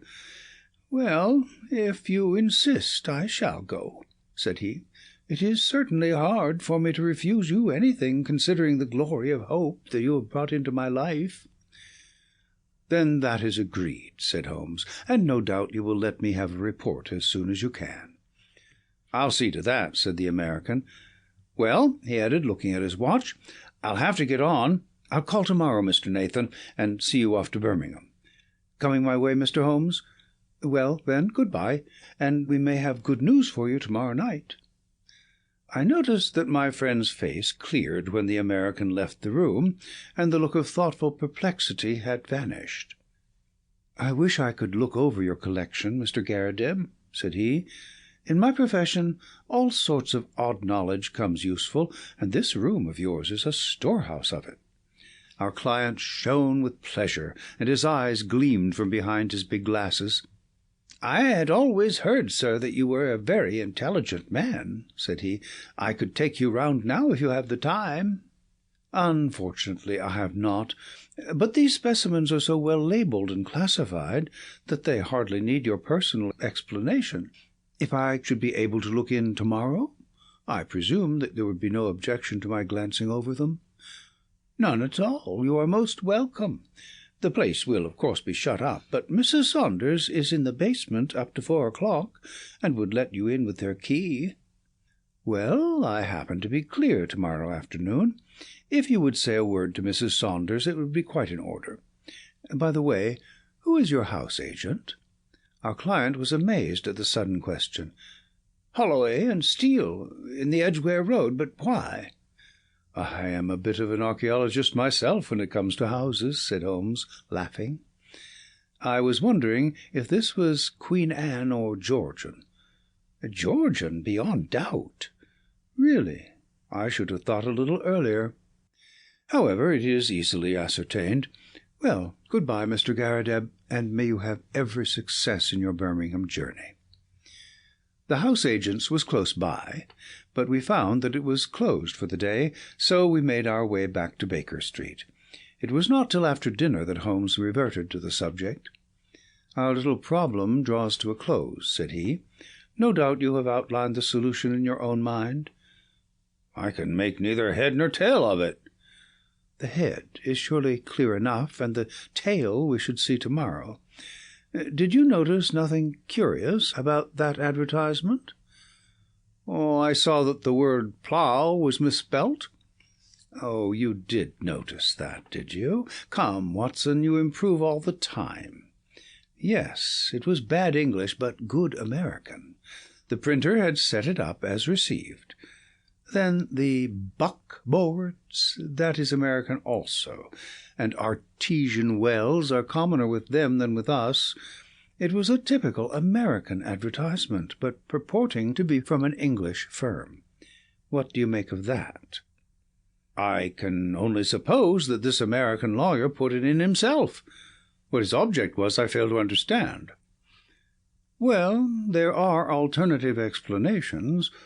Anyhow, he wanted to get this good old fossil up to Birmingham. That is very clear. I might have told him that he was clearly going on a wild-goose chase, but on second thoughts it seemed better to clear the stage by letting him go. Tomorrow, Watson. Well, tomorrow will speak for itself." Holmes was up and out early. When he returned at lunch-time, I noticed that his face was very grave. "This is a more serious matter than I had expected, Watson," said he. "It is fair to tell you so, though I know it will only be an additional reason to you for running your head into danger. I should know my Watson by now, but there is danger, and you should know it." "Well, it is not the first we have shared, Holmes. I hope it may not be the last. What is the particular danger this time?" "We are up against a very hard case. I have identified Mr. John Garrideb, counsellor at law. He is none other than Killer Evans, of sinister and murderous reputation." "I fear I am none the wiser." "Ah, it is not part of your profession to carry about a portable Newgate calendar in your memory. I have been down to see friend Lestrade at the Yard. There may be an occasional want of imaginative intuition down there, but they lead the world for thoroughness and method. I had an idea that we might get on the track of our American friend in their records. Sure enough, I found his chubby face smiling up at me from the Rogues' Portrait Gallery. James Winter, alias Moorcraft, alias Killer Evans, was the inscription below. Holmes drew an envelope from his pocket. I scribbled down a few points from his dossier. Aged 44, native of Chicago, known to have shot 3 men in the States, escaped from penitentiary through political influence, came to London in 1893, shot a man over cards in a nightclub in the Waterloo Road in January 1895. Man died, but he was shown to have been the aggressor in the row. Dead man was identified as Roger Prescott, famous as forger and coiner in Chicago. Killer Evans, released in 1901, has been under police supervision since, but so far as known, has led an honest life. A very dangerous man. Usually carries arms and is prepared to use them. That is our bird, Watson, a sporting bird, as you must admit. But what is his game? Well, it begins to define itself. I have been to the house agents. Our client, as he told us, has been there 5 years. It was unlet for a year before then. The previous tenant was a gentleman at large named Waldron. Waldron's appearance was well remembered at the office. He had suddenly vanished, and nothing more had been heard of him. He was a tall, bearded man with very dark features. Now, Prescott, the man whom Killer Evans had shot, was, according to Scotland Yard, a tall, dark man with a beard. As a working hypothesis, I think we may take it that Prescott, the American criminal, used to live in the very room which our innocent friend now devotes to his museum. So at last we see a link, you see. And the next link? Well, we must go now and look for that. He took a revolver from the drawer and handed it to me. I have my old favourite with me. If our Wild West friend tries to live up to his nickname, we may be ready for him. I'll give you an hour for a siesta, Watson, and then I think it will be time for our Ryder Street adventure. It was just 4 o'clock when we reached the curious apartment of Nathan Garrideb. Mrs. Saunders, the caretaker, was about to leave, but she had no hesitation in admitting us, for the door shut with a spring lock, and Holmes promised to see that all was safe before we left. Shortly afterwards the outer door closed, her bonnet passed the bow window, and we knew that we were alone in the lower floor of the house. Holmes made a rapid examination of the premises. There was one cupboard in a dark corner which stood out a little from the wall. It was behind this that we eventually crouched, while Holmes in a whisper outlined his intentions. He wanted to get our amiable friend out of his room. That is very clear. And as the collector never went out, it took some planning to do it. The whole of this Garrideb invention was apparently for no other end. I must say, Watson, that there is a certain devilish ingenuity about it, even if the queer name of the tenant did give him an opening which he could hardly have expected. He wove his plot with remarkable cunning. But what did he want? Well, that is what we are here to find out. It has nothing whatever to do with our client, so far as I can read the situation. It is something connected with the man he murdered, the man who may have been his confederate in crime. There is some guilty secret in the room. That is how I read it. At first I thought our friend might have something in his collection more valuable than he knew, something worth the attention of a big criminal. But the fact that Roger Prescott of evil memory inhabited these rooms points to some deeper reason. Well, Watson, we can but possess our souls of patience and see what the hour may bring. That hour was not long in striking. We crouched closer in the shadow as we heard the outer door open and shut. Then came the sharp metallic snap of a key, and the American was in the room. He closed the door softly behind him, took a sharp glance around him to see that all was safe, threw off his overcoat, and walked up to the central table with the brisk manner of one who knows exactly what he has to do and how to do it. He pushed the table to one side, tore up the square of carpet on which it rested, rolled it completely back, and then, drawing a jemmy from his inside pocket, he knelt down and worked vigorously upon the floor. Presently we heard the sound of sliding boards, and an instant later a square had opened in the planks. Killer Evans struck a match, lit a stump of candle, and vanished from our view. Clearly our moment had come. Holmes touched my wrist as a signal, and together we stole across to the open trap-door. Gently as we moved, however, the old floor must have creaked under our feet, for the head of our American, peering anxiously round, emerged suddenly from the open space. His face turned upon us with a glare of baffled rage, which gradually softened into a rather shamefaced grin as he realized that 2 pistols were pointed at his head.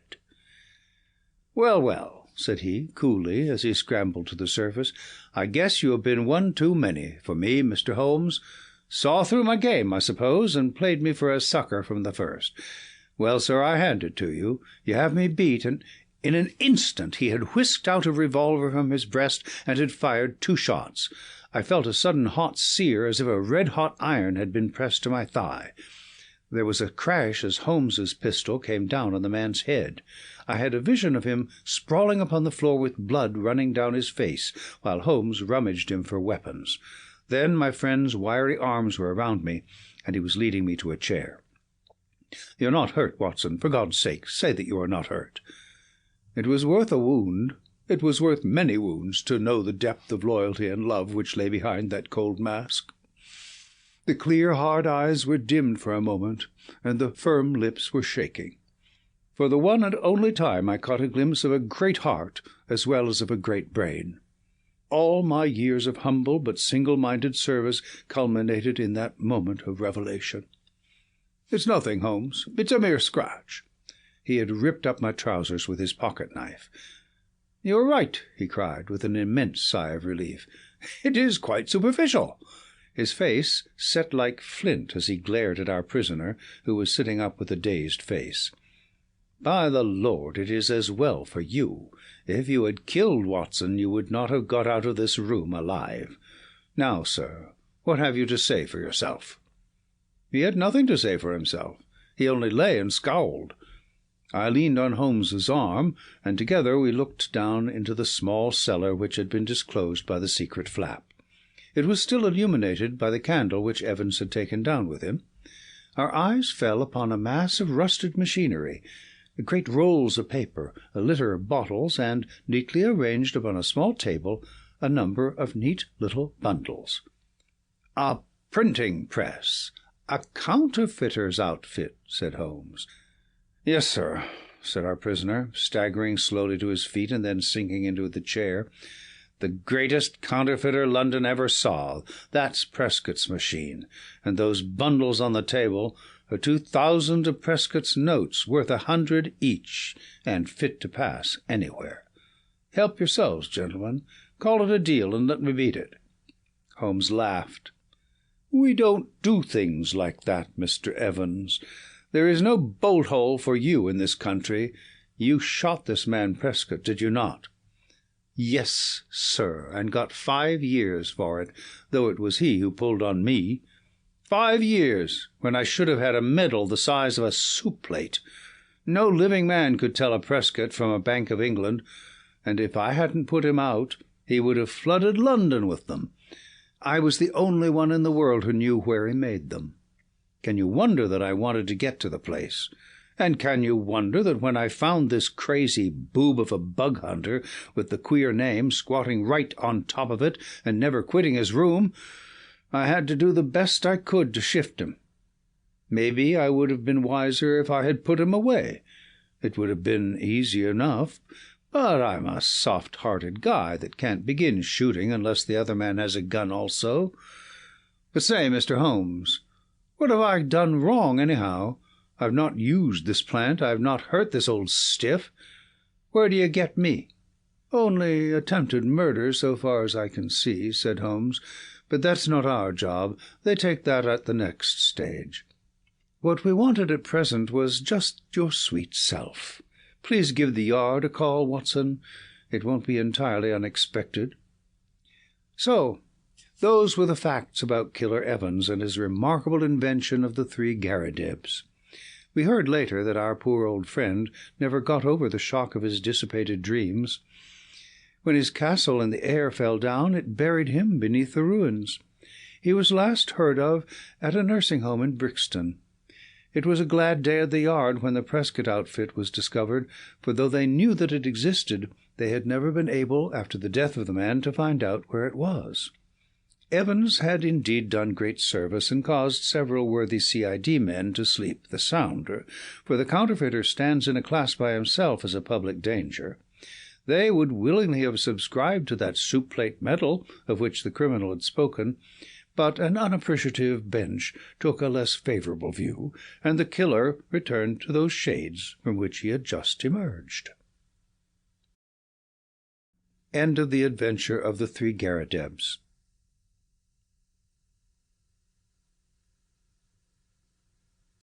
Story 7. The Problem of Thor Bridge. Somewhere in the vaults of the bank of Cox and Company at Charing Cross there is a travel-worn and battered tin dispatch box with my name, John H. Watson, M.D., late Indian Army, painted on the lid. It is crammed with papers, nearly all of which are records of cases to illustrate the curious problems which Mr. Sherlock Holmes had at various times to examine. Some, and not the least interesting, were complete failures, and as such will hardly bear narrating, since no final explanation is forthcoming. A problem without a solution may interest the student, but can hardly fail to annoy the casual reader. Among these unfinished tales is that of Mr. James Phillimore, who, stepping back into his own house to get his umbrella, was never more seen in this world. No less remarkable is that of the cutter Alicia, which sailed one spring morning into a small patch of mist, from where she never again emerged, nor was anything further ever heard of herself and her crew. The third case worthy of note is that of Isidora Persano, the well-known journalist and duellist who was found stark staring mad with a matchbox in front of him, which contained a remarkable worm, said to be unknown to science. Apart from these unfathomed cases, there are some which involve the secrets of private families to an extent which would mean consternation in many exalted quarters, if it were thought possible that they might find their way into print. I need not say that such a breach of confidence is unthinkable, and that these records will be separated and destroyed, now that my friend has time to turn his energies to the matter. There remain a considerable residue of cases of greater or less interest, which I might have edited before, had I not feared to give the public a surfeit which might react upon the reputation of the man whom above all others I revere. In some I was myself concerned, and can speak as an eye-witness, while in others I was either not present or played so small a part that they could only be told as by a third person. The following narrative is drawn from my own experience. It was a wild morning in October, and I observed as I was dressing how the last remaining leaves were being whirled from the solitary plane tree which graces the yard behind our house. I descended to breakfast, prepared to find my companion in depressed spirits, for, like all great artists, he was easily impressed by his surroundings. On the contrary, I found that he had nearly finished his meal, and that his mood was particularly bright and joyous, with that somewhat sinister cheerfulness which was characteristic of his lighter moments. "You have a case, Holmes?" I remarked. "The faculty of deduction is certainly contagious, Watson," he answered. "It has enabled you to probe my secret. Yes, I have a case. After a month of trivialities and stagnation, the wheels move once more. Might I share it?" "There is little to share, but we may discuss it when you have consumed the 2 hard-boiled eggs with which our new cook has favoured us. Their condition may not be unconnected with the copy of the Family Herald, which I observed yesterday upon the hall table. Even so trivial a matter as cooking an egg demands an attention which is conscious of the passage of time, and incompatible with the love romance in that excellent periodical." A quarter of an hour later the table had been cleared, and we were face to face.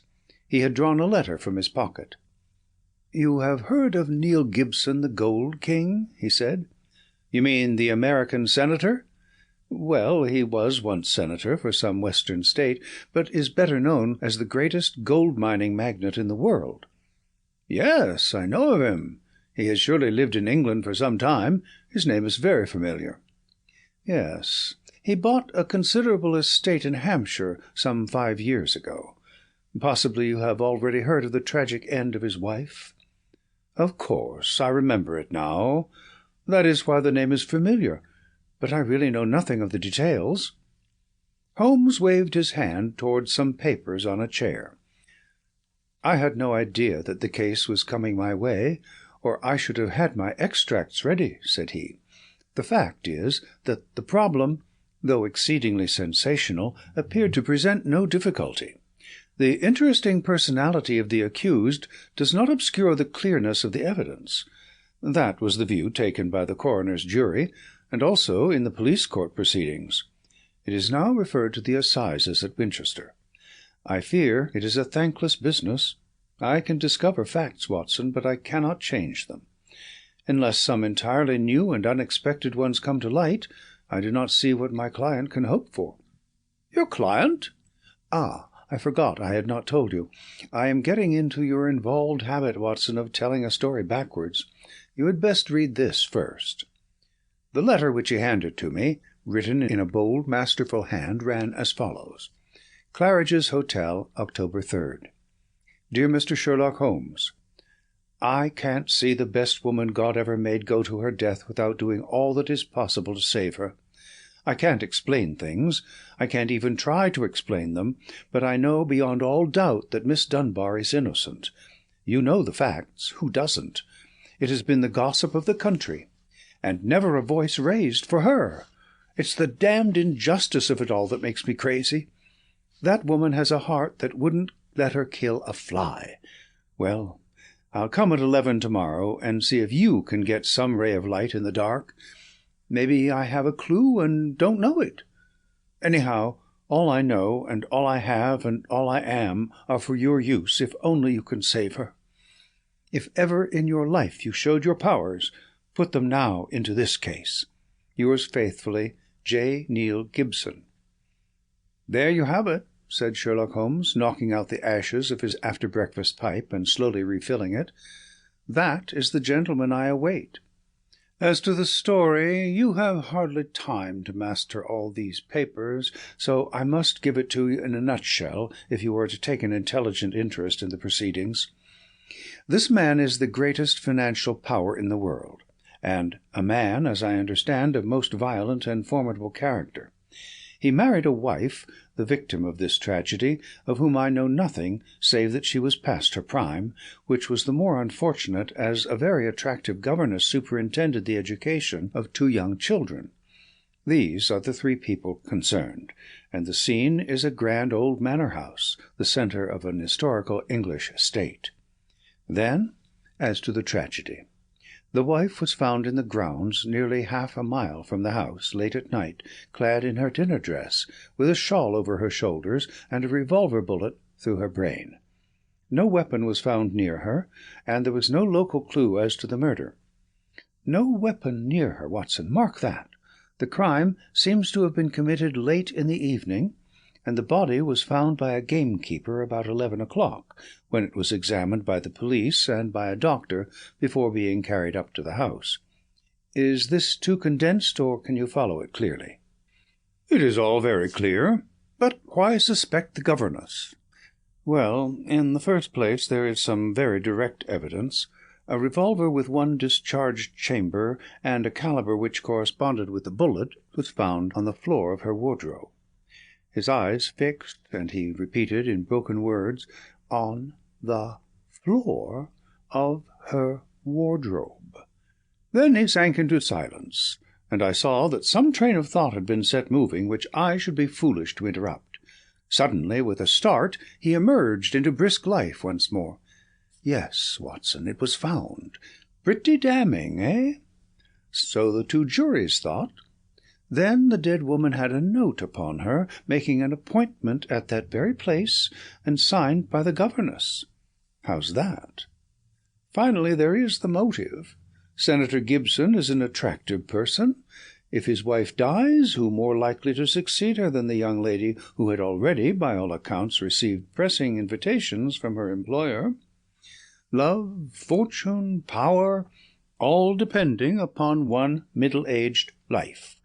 Ugly, Watson, very ugly." "Yes, indeed, Holmes." Nor could she prove an alibi. On the contrary, she had to admit that she was down near Thor Bridge, that was the scene of the tragedy, about that hour. She couldn't deny it, for some passing villager had seen her there. "That really seems final." "And yet, Watson, and yet, this bridge, a single broad span of stone with balustraded sides, carries the drive over the narrowest part of a long, deep, reed-girt sheet of water. Thor Mere it is called. In the mouth of the bridge lay the dead woman. Such are the main facts, but here, if I mistake not, is our client, considerably before his time." Billy had opened the door, but the name which he announced was an unexpected one. Mr. Marlowe Bates was a stranger to both of us. He was a thin, nervous wisp of a man with frightened eyes and a twitching, hesitating manner, a man whom my own professional eye would judge to be on the brink of an absolute nervous breakdown. "You seem agitated, Mr. Bates," said Holmes. "Pray sit down. I fear I can only give you a short time, for I have an appointment at 11. "I know you have," our visitor gasped, shooting out short sentences like a man who is out of breath. "Mr. Gibson is coming. Mr. Gibson is my employer. I am manager of his estate. Mr. Holmes, he is a villain, an infernal villain." "Strong language, Mr. Bates. I have to be emphatic, Mr. Holmes, for the time is so limited. I would not have him find me here for the world.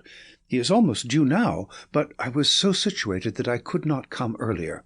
His secretary, Mr. Ferguson, only told me this morning of his appointment with you." "And you are his manager?" "I have given him notice. In a couple of weeks I shall have shaken off his accursed slavery.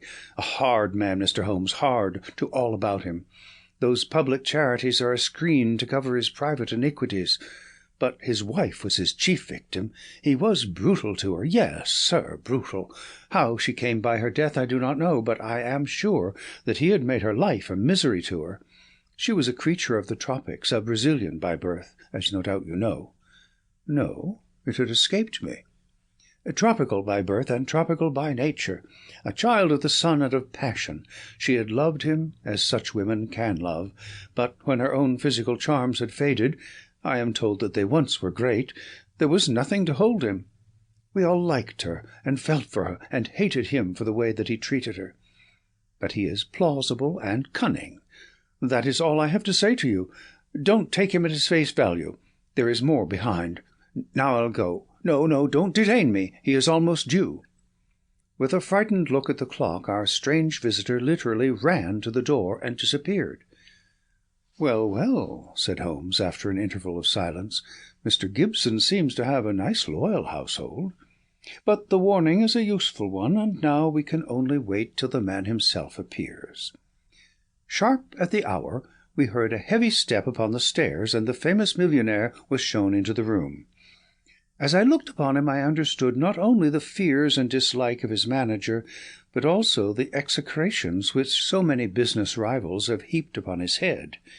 If I were a sculptor and desired to idealize the successful man of affairs, iron of nerve and leathery of conscience, I should choose Mr. Neil Gibson as my model. His tall, gaunt, craggy figure had a suggestion of hunger and rapacity. An Abraham Lincoln, keyed to base uses instead of high ones, would give some idea of the man. His face might have been chiselled in granite, hard-set, craggy, remorseless, with deep lines upon it, the scars of many a crisis. Cold grey eyes, looking shrewdly out from under bristling brows, surveyed us each in turn. He bowed in perfunctory fashion as Holmes mentioned my name, and then, with a masterful air of possession, he drew a chair up to my companion and seated himself with his bony knees almost touching him. "Let me say right here, Mr. Holmes," he began, "that money is nothing to me in this case. You can burn it if it's any use in lighting you to the truth. This woman is innocent, and this woman has to be cleared, and it's up to you to do it. Name your figure." "My professional charges are upon a fixed scale," said Holmes coldly. "I do not vary them, save when I remit them altogether." Well, if dollars make no difference to you, think of the reputation. If you pull this off, every paper in England and America will be booming you. You'll be the talk of 2 continents. Thank you, Mr. Gibson. I do not think that I am in need of booming. It may surprise you to know that I prefer to work anonymously, and that it is the problem itself which attracts me. But we are wasting time. Let us get down to the facts. I think that you will find all the main ones in the press reports. I don't know that I can add anything which will help you. But if there is anything you would wish more light upon, well, I am here to give it. Well, there is just one point. What is it? What were the exact relations between you and Miss Dunbar? The Gold King gave a violent start and half rose from his chair. Then his massive calm came back to him. I suppose you are within your rights, and maybe doing your duty in asking such a question, Mr. Holmes. We will agree to suppose so, said Holmes. Then I can assure you that our relations were entirely and always those of an employer towards a young lady whom he never conversed with or ever saw save when she was in the company of his children. Holmes rose from his chair. I am a rather busy man, Mr. Gibson, said he, and I have no time or taste for aimless conversations. I wish you good morning. Our visitor had risen also, and his great loose figure towered above Holmes. There was an angry gleam from under those bristling brows, and a tinge of colour in the sallow cheeks. What the devil do you mean by this, Mr. Holmes? Do you dismiss my case? Well, Mr. Gibson, at least I dismiss you.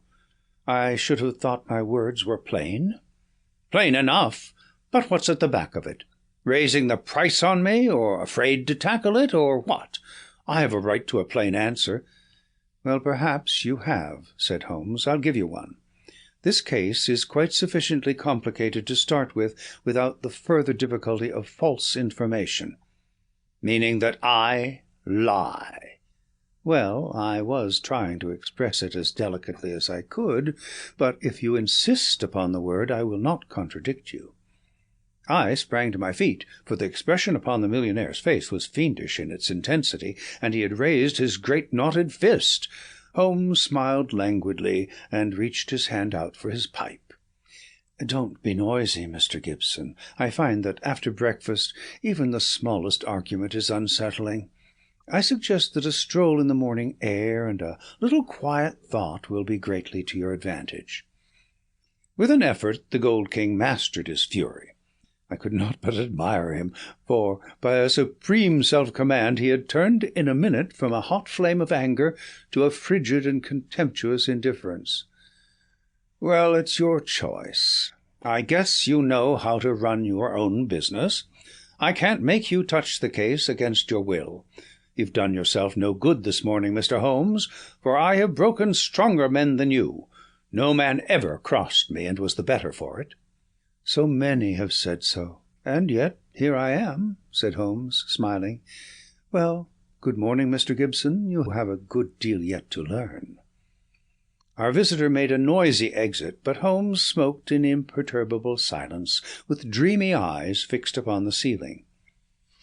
Any views, Watson? He asked at last.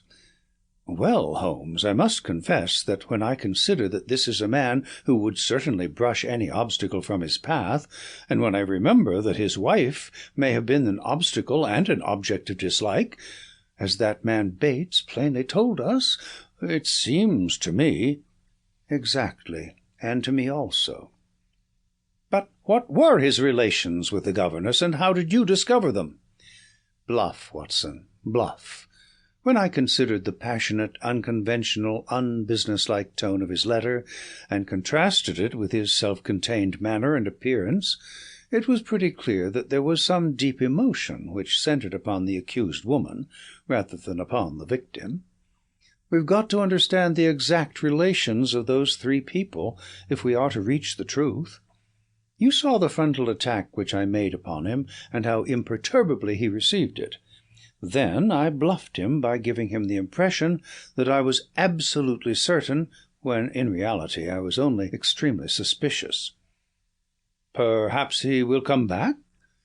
He is sure to come back. He must come back. He can't leave it where it is. Ha! Isn't that a ring? Yes, there is his footstep.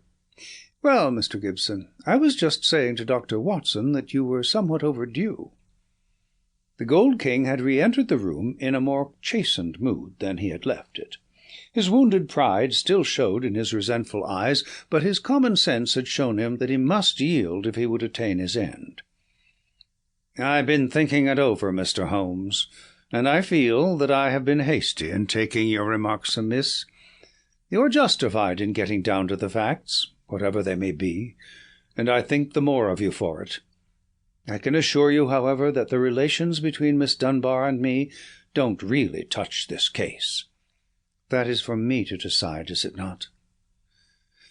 "Yes, I guess that is so. You are like a surgeon who wants every symptom before he can give his diagnosis." "Exactly. That expresses it. And it is only a patient who has an object in deceiving his surgeon who would conceal the facts of his case." "That may be so. But you will admit, Mr. Holmes, that most men would shy off a bit when they are asked point-blank what their relations with a woman may be, if there is really some serious feeling in the case. I guess most men have a little private reserve of their own, in some corner of their souls, where they don't welcome intruders. And you burst suddenly into it. But the object excuses you, since it was to try and save her. Well, the stakes are down, and the reserve open, and you can explore where you will. What is it you want?" "The truth." The Gold King paused for a moment as one who marshals his thoughts. His grim, deep-lined face had become even sadder and more grave. "I can give it to you in a very few words, Mr. Holmes," he said at last. "There are some things that are painful as well as difficult to say, so I won't go deeper than is needful. I met my wife when I was gold hunting in Brazil. Maria Pinto was the daughter of a government official in Manaus, and she was very beautiful. I was young and ardent in those days, but even now, as I look back with colder blood and a more critical eye, I can see that she was rare and wonderful in her beauty. It was a deep, rich nature, too, passionate, whole-hearted, tropical, ill-balanced, very different from the American women whom I had known. Well, to make a long story short, I loved her, and I married her. It was only when the romance had passed, and it lingered for years, that I realized that we had nothing, absolutely nothing in common. My love faded. If hers had faded also, it might have been easier. But you know the wonderful way of women. Do what I might, nothing could turn her from me. If I have been harsh to her, even brutal, as some have said, it has been because I knew that if I could kill her love, or if it turned to hate, it would be easier for both of us. But nothing changed her. She adored me in those English woods as she had adored me 20 years ago on the banks of the Amazon. Do what I might, she was as devoted as ever. And then came Miss Grace Dunbar. She answered our advertisement and became governess to our 2 children. Perhaps you have seen her portrait in the papers. The whole world has proclaimed that she also is a very beautiful woman. Now, I make no pretence to be more moral than my neighbours, and I will admit to you that I could not live under the same roof with such a woman, and in daily contact with her without feeling a passionate regard for her. Do you blame me, Mr. Holmes? I do not blame you for feeling it. I should blame you if you expressed it, since this young lady was, in a sense, under your protection. Well, maybe so, said the millionaire, though for a moment the reproof had brought the old angry gleam into his eyes. I'm not pretending to be any better than I am. I guess all my life I've been a man that reached out his hand for what he wanted, and I never wanted anything more than the love and possession of that woman.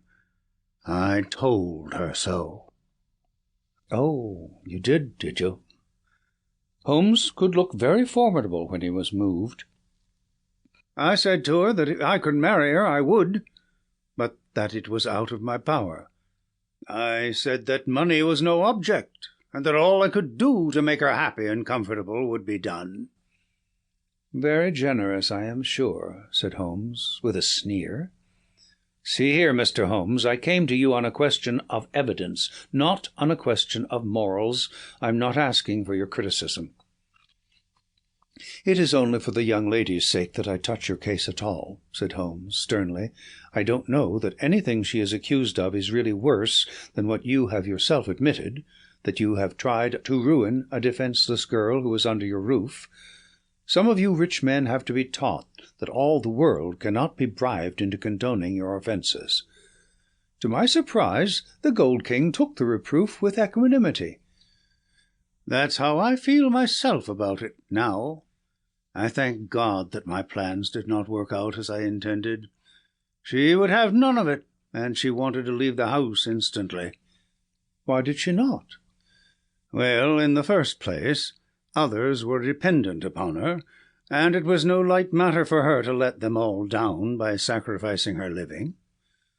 When I had sworn, as I did, that she should never be molested again, she consented to remain. But there was another reason.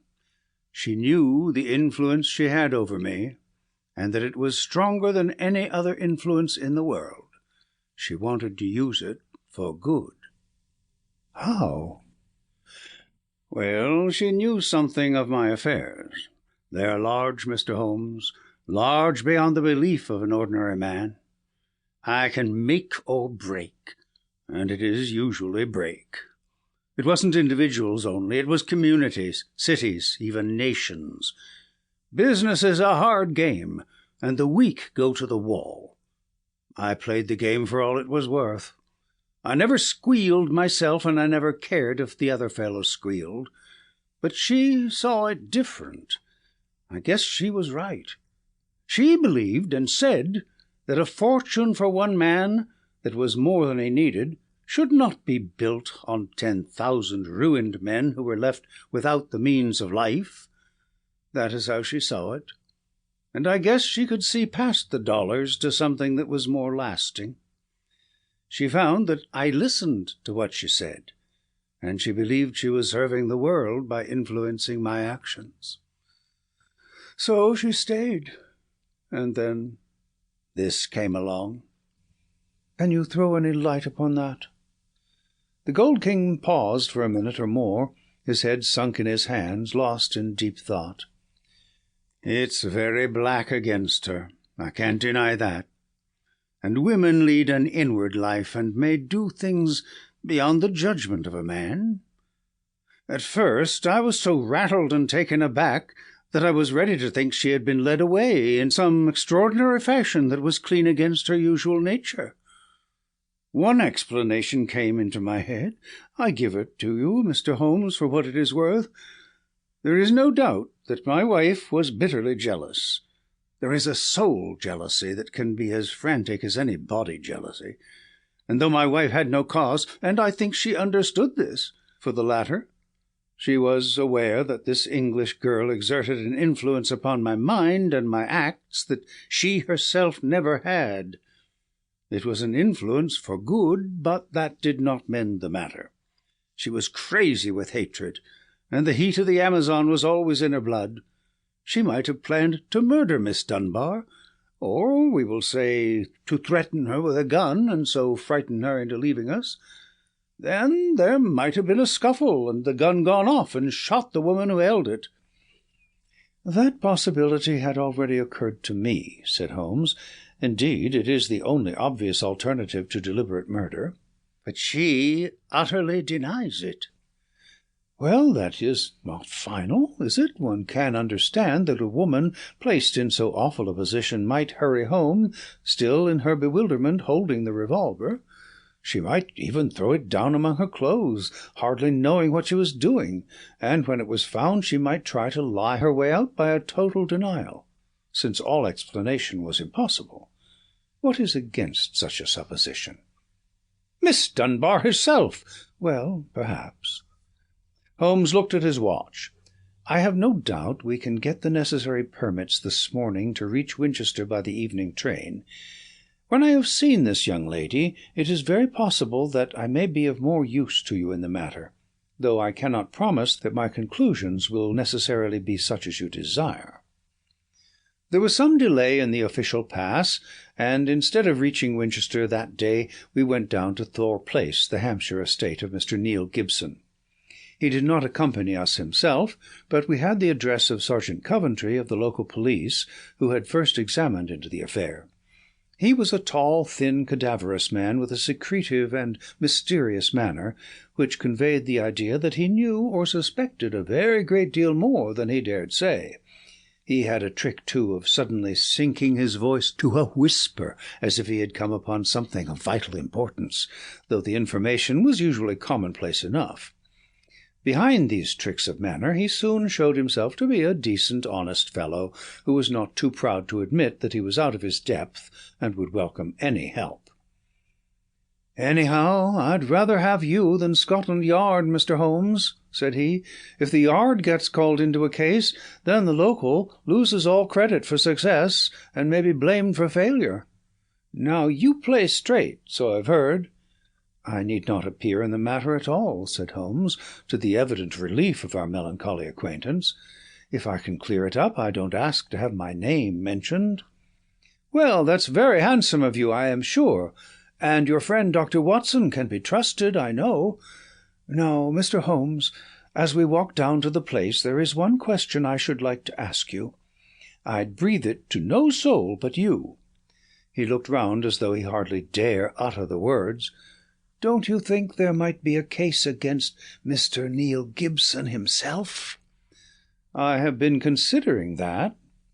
"You've not seen Miss Dunbar. She is a wonderful fine woman in every way. He may well have wished his wife out of the road. And these Americans are readier with pistols than our folk are. It was his pistol, you know." "Was that clearly made out?" "Yes, sir. It was one of a pair that he had." "One of a pair? Where's the other?" "Well, the gentleman has a lot of firearms of one sort and another.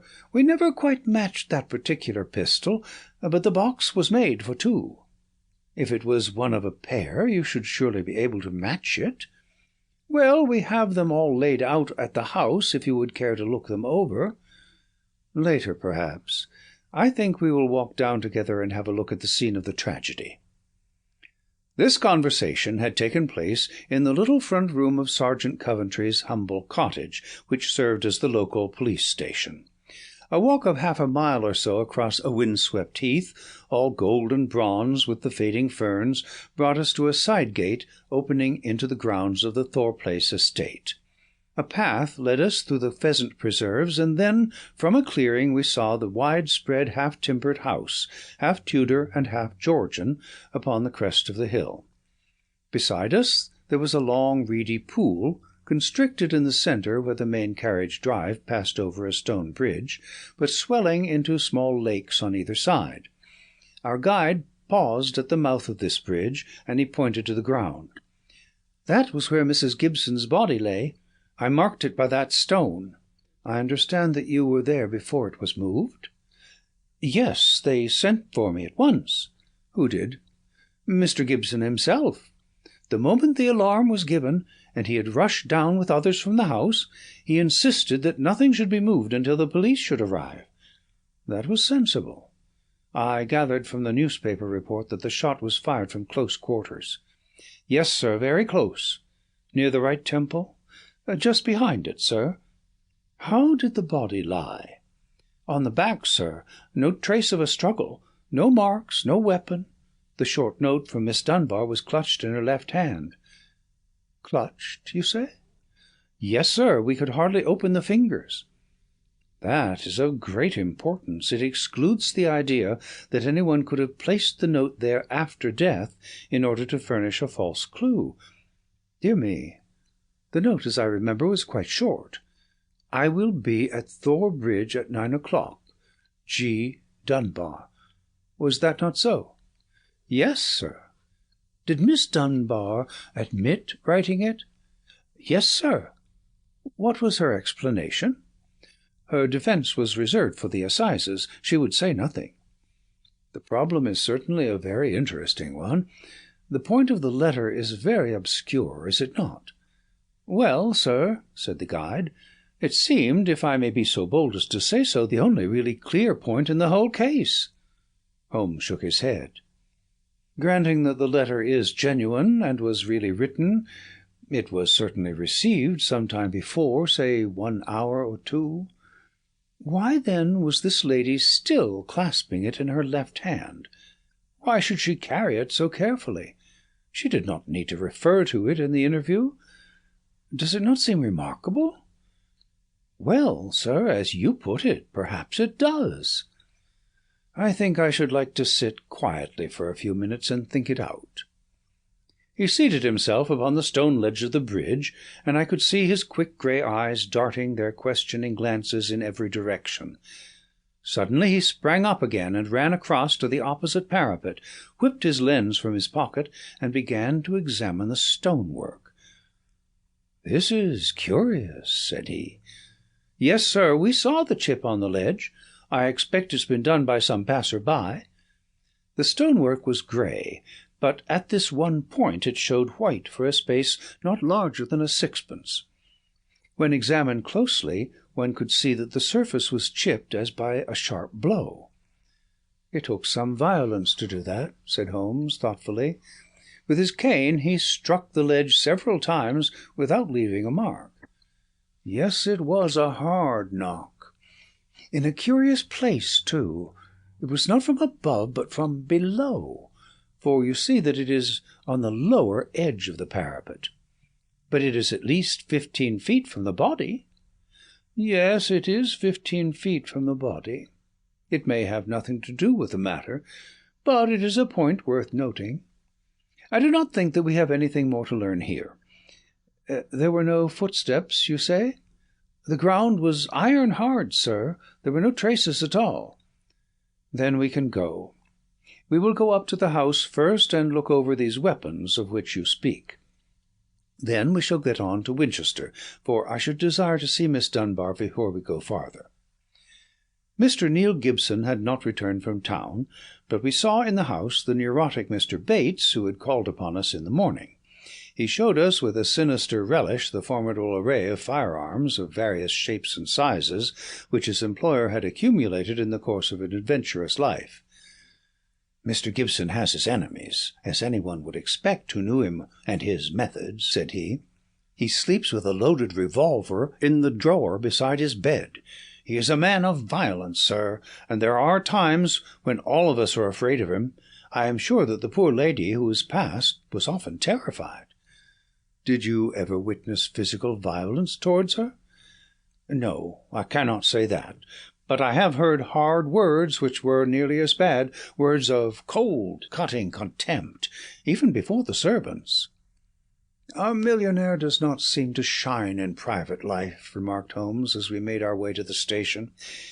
"Well, Watson, we have come on a good many facts, some of them new ones, and yet I seem some way from my conclusion. In spite of the very evident dislike which Mr. Bates has to his employer, I gather from him that when the alarm came he was undoubtedly in his library. Dinner was over at 8:30, and all was normal up till then. It is true that the alarm was somewhat late in the evening, but the tragedy certainly occurred about the hour named in the note. There is no evidence at all that Mr. Gibson had been out of doors since his return from town at 5 o'clock. On the other hand, Miss Dunbar, as I understand it, admits that she had made an appointment to meet Mrs. Gibson at the bridge. Beyond this she would say nothing, as her lawyer had advised her to reserve her defence. We have several very vital questions to ask that young lady, and my mind will not be easy until we have seen her. I must confess that the case would seem to me to be very black against her, if it were not for one thing." "And what is that, Holmes?" "The finding of the pistol in her wardrobe." "Dear me, Holmes," I cried, "that seemed to me the most damning incident of all." "Not so, Watson. It had struck me even at my first perfunctory reading as very strange, and now that I am in closer touch with the case, it is my only firm ground for hope. We must look for consistency. Where there is a want of it, we must suspect deception." "I hardly follow you." "Well now, Watson, suppose for a moment that we visualize you in the character of a woman who, in a cold, premeditated fashion, is about to get rid of a rival. You have planned it. A note has been written. The victim has come. You have your weapon. The crime is done. It has been workmanlike and complete. Do you tell me that after carrying out so crafty a crime, you would now ruin your reputation as a criminal by forgetting to fling your weapon into those adjacent reed beds which would forever cover it, but you must needs carry it carefully home and put it in your own wardrobe, the very first place that would be searched? Your best friends would hardly call you a schemer, Watson, and yet I could not picture you doing anything so crude as that." "In the excitement of the moment—" No, Watson, I will not admit that it is possible. Where a crime is coolly premeditated, then the means of covering it are coolly premeditated also. I hope, therefore, that we are in the presence of a serious misconception." "But there is so much to explain." "Well, we shall set about explaining it. When once your point of view is changed, the very thing which was so damning becomes a clue to the truth. For example, there is this revolver. Miss Dunbar disclaims all knowledge of it. On our new theory, she is speaking truth when she says so. Therefore it was placed in her wardrobe. Who placed it there? Someone who wished to incriminate her. Was not that person the actual criminal? You see how we come at once upon a most fruitful line of inquiry." We were compelled to spend the night at Winchester, as the formalities had not yet been completed, but next morning, in the company of Mr. Joyce Cummings, the rising barrister who was entrusted with the defence, we were allowed to see the young lady in her cell. I had expected from all that we had heard to see a beautiful woman, but I can never forget the effect which Miss Dunbar produced upon me. It was no wonder that even the masterful millionaire had found in her something more powerful than himself, something which could control and guide him. One felt, too, as one looked at that strong, clear-cut, and yet sensitive face, that even should she be capable of some impetuous deed, none the less there was an innate nobility of character which would make her influence always for the good. She was a brunette, tall, with a noble figure and commanding presence, but her dark eyes had in them the appealing, helpless expression of the hunted creature who feels the nets around it, but can see no way out from the toils. Now, as she realized the presence and the help of my famous friend, there came a touch of colour in her wan cheeks, and a light of hope began to glimmer in the glance which she turned upon us. "Perhaps Mr. Neil Gibson has told you something of what occurred between us?" she asked, in a low, agitated voice. "Yes," Holmes answered. "You need not pain yourself by entering into that part of the story. After seeing you, I am prepared to accept Mr. Gibson's statement, both as to the influence which you had over him, and as to the innocence of your relations with him. But why was the whole situation not brought out in court? It seemed to me incredible that such a charge could be sustained. I thought that if we waited, the whole thing must clear itself up, without our being compelled to enter into painful details of the inner life of the family. But I understand that far from clearing, it has become even more serious." "My dear young lady," cried Holmes earnestly, "I beg you to have no illusions upon the point. Mr. Cummings here would assure you that all the cards are at present against us, and that we must do everything that is possible if we are to win clear. It would be a cruel deception to pretend that you are not in very great danger. Give me all the help you can, then, to get at the truth. I will conceal nothing. Tell us, then, of your true relations with Mr. Gibson's wife." "She hated me, Mr. Holmes. She hated me with all the fervour of her tropical nature. She was a woman who would do nothing by halves, and the measure of her love for her husband was the measure also of her hatred for me. It is probable that she misunderstood our relations. I would not wish to wrong her, but she loved so vividly in a physical sense that she could hardly understand the mental and even spiritual tie which held her husband to me, or imagine that it was only my desire to influence his power to good ends which kept me under his roof. I can see now that I was wrong. Nothing could justify me in remaining where I was the cause of unhappiness, and yet it is certain that the unhappiness would have remained even if I had left the house. Now, Miss Dunbar, said Holmes, I beg you to tell us exactly what occurred that evening. I can tell you the truth so far as I know it, Mr. Holmes, but I am in a position to prove nothing, and there are points, the most vital points, which I can neither explain nor can I imagine any explanation. If you will find the facts, perhaps others may find the explanation. With regard, then, to my presence at Thor Bridge that night, I received a note from Mrs. Gibson in the morning. It lay on the table in the schoolroom, and it may have been left there by her own hand. It implored me to see her there after dinner, said she had something important to say to me, and asked me to leave an answer on the sundial in the garden, as she desired no one to be in our confidence. I saw no reason for such secrecy, but I did as she asked, accepting the appointment. She asked me to destroy her note, and I burned it in the schoolroom grate. She was very much afraid of her husband, who treated her with a harshness for which I frequently reproached him, and I could only imagine that she acted in this way because she did not wish him to know of our interview. Yet she kept your reply very carefully? Yes, I was surprised to hear that she had it in her hand when she died. Well, what happened then? I went down as I had promised. When I reached the bridge, she was waiting for me. Never did I realize till that moment how this poor creature hated me. She was like a madwoman. Indeed, I think she was a madwoman, subtly mad with the deep power of deception which insane people may have. How else could she have met me with unconcern every day, and yet had so raging a hatred of me in her heart? I will not say what she said. She poured her whole wild fury out in burning and horrible words. I did not even answer. I could not. It was dreadful to see her. I put my hands to my ears and rushed away. When I left her, she was standing, still shrieking out her curses at me, in the mouth of the bridge. Where she was afterwards found? Within a few yards from the spot.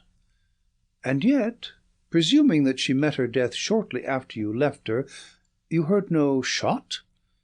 No, I heard nothing. But indeed, Mr. Holmes, I was so agitated and horrified by this terrible outbreak that I rushed to get back to the peace of my own room, and I was incapable of noticing anything which happened. You say that you returned to your room. Did you leave it again before next morning? Yes, when the alarm came and the poor creature had met her death, I ran out with the others. Did you see Mr. Gibson? Yes, he had just returned from the bridge when I saw him. He had sent for the doctor and the police. Did he seem to you much perturbed? Mr. Gibson is a very strong, self-contained man. I do not think that he would ever show his emotions on the surface, but I, who knew him so well, could see that he was deeply concerned. Then we come to the all-important point, this pistol that was found in your room. Had you ever seen it before? Never, I swear it. When was it found? Next morning, when the police made their search. Among your clothes? Yes, on the floor of my wardrobe under my dresses. You could not guess how long it had been there? It had not been there the morning before. How do you know? Because I tidied out the wardrobe. That is final. Then someone came into your room and placed the pistol there in order to inculpate you. It must have been so. And when? It could only have been at meal-time, or else at the hours when I would be in the schoolroom with the children. As you were when you got the note? Yes, from that time onwards for the whole morning. Thank you, Miss Dunbar. Is there any other point which could help me in the investigation? I can think of none. There was some sign of violence on the stonework of the bridge, a perfectly fresh chip just opposite the body. Could you suggest any possible explanation of that? Surely it must be a mere coincidence. Curious, Miss Dunbar, very curious. Why should it appear at the very time of the tragedy, and why at that very place? But what could have caused it? Only great violence could have such an effect. Holmes did not answer. His pale, eager face had suddenly assumed that tense, far-away expression which I had learned to associate with the supreme manifestations of his genius. So evident was the crisis in his mind that none of us dared to speak, and we sat, barrister, prisoner, and myself, watching him in a concentrated and absorbed silence. Suddenly he sprang from his chair, vibrating with nervous energy and the pressing need for action. "Come, Watson, come," he cried. "What is it, Mr. Holmes?" "Never mind, my dear lady. You will hear from me, Mr. Cummings. With the help of the God of Justice, I will give you a case which will make England ring. You will get news by tomorrow, Miss Dunbar, and meanwhile take my assurance that the clouds are lifting, and that I have every hope that the light of truth is breaking through." It was not a long journey from Winchester to Thor Place, but it was long to me in my impatience, while for Holmes it was evident that it seemed endless. For in his nervous restlessness he could not sit still, but paced the carriage, or drummed with his long sensitive fingers upon the cushions beside him. Suddenly, however, as we neared our destination, he seated himself opposite to me. We had a first-class carriage to ourselves, and, laying a hand upon each of my knees, he looked into my eyes with the peculiarly mischievous gaze which was characteristic of his more imp-like moods. "Watson," said he, "I have some recollection that you go armed upon these excursions of ours." It was as well for him that I did so, for he took little care for his own safety when his mind was once absorbed by a problem, so that more than once my revolver had been a good friend in need. I reminded him of the fact. Yes, I am a little absent-minded in such matters, but have you your revolver on you?" I produced it from my hip pocket, a short, handy, but very serviceable little weapon. He undid the catch, shook out the cartridges, and examined it with care. "It's heavy, remarkably heavy," said he. "Yes, it is a solid bit of work." He mused over it for a minute. "Do you know, Watson," said he, "I believe your revolver is going to have a very intimate connection with the mystery which we are investigating." "My dear Holmes, you are joking." "No, Watson, I am very serious. There is a test before us. If the test comes off, all will be clear, and the test will depend upon the conduct of this little weapon. One cartridge out. Now we will replace the other 5 and put on the safety catch. So. That increases the weight and makes it a better reproduction." I had no glimmer of what was in his mind, nor did he enlighten me, but sat lost in thought until we pulled up in the little Hampshire station. We secured a ramshackle trap, and in a quarter of an hour were at the house of our confidential friend the sergeant. "A clue, Mr. Holmes? What is it?" "It all depends upon the behaviour of Dr. Watson's revolver," said my friend. "Here it is. Now, officer, can you give me 10 yards of string?" The village shop provided a ball of stout twine. "I think that this is all we will need," said Holmes. "Now, if you please, we will get off on what I hope is the last stage of our journey."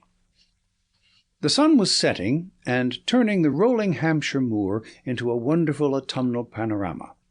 The sergeant, with many critical and incredulous glances which showed his deep doubts of the sanity of my companion, lurched along beside us. As we approached the scene of the crime, I could see that my friend, under all his habitual coolness, was in truth deeply agitated.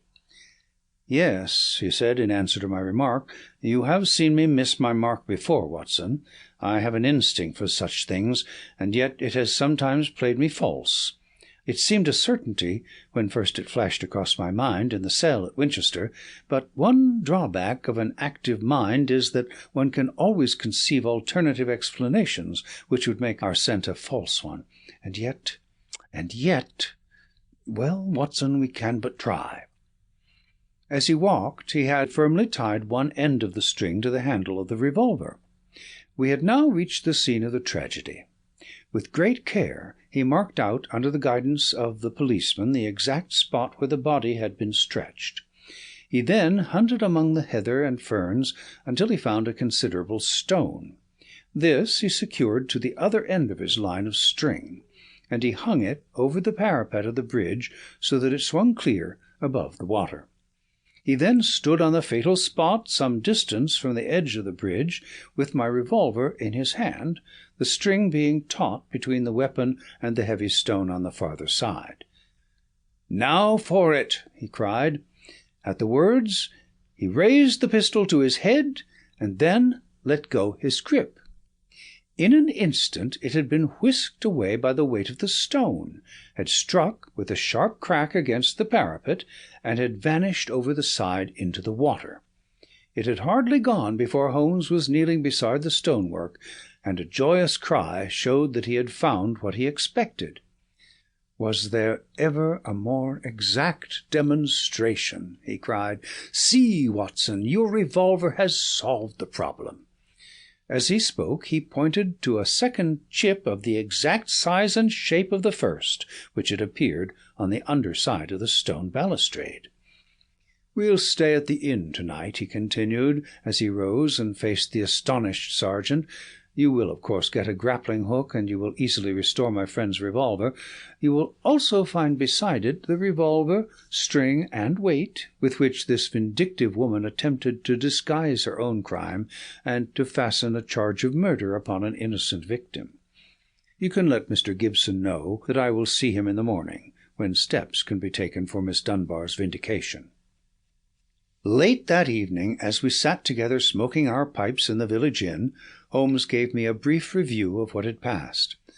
"I fear, Watson," said he, "that you will not improve any reputation which I may have acquired by adding the case of the Thor Bridge mystery to your annals. I have been sluggish in mind, and wanting in that mixture of imagination and reality which is the basis of my art. I confess that the chip in the stonework was a sufficient clue to suggest the true solution, and that I blame myself for not having attained it sooner. It must be admitted that the workings of this unhappy woman's mind were deep and subtle, so that it was no very simple matter to unravel her plot. I do not think that in our adventures we have ever come across a stranger example of what perverted love can bring about. Whether Miss Dunbar was her rival in a physical or in a merely mental sense seems to have been equally unforgivable in her eyes. No doubt she blamed this innocent lady for all those harsh dealings and unkind words with which her husband tried to repel her too demonstrative affection. Her first resolution was to end her own life. Her second was to do it in such a way as to involve her victim in a fate which was worse far than any sudden death could be. We can follow the various steps quite clearly, and they show a remarkable subtlety of mind.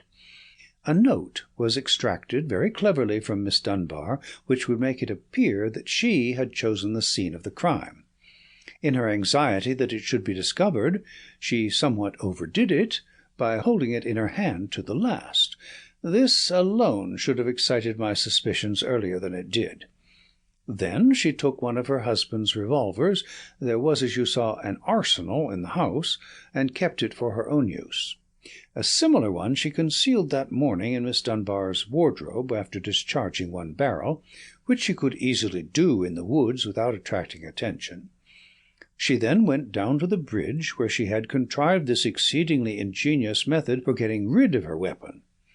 When Miss Dunbar appeared, she used her last breath in pouring out her hatred, and then, when she was out of hearing, carried out her terrible purpose.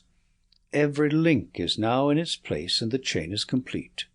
The papers may ask why the mere was not dragged in the first instance, but it is easy to be wise after the event, and in any case the expanse of a reed-filled lake is no easy matter to drag unless you have a clear perception of what you are looking for and where. Well, Watson, we have helped a remarkable woman, and also a formidable man.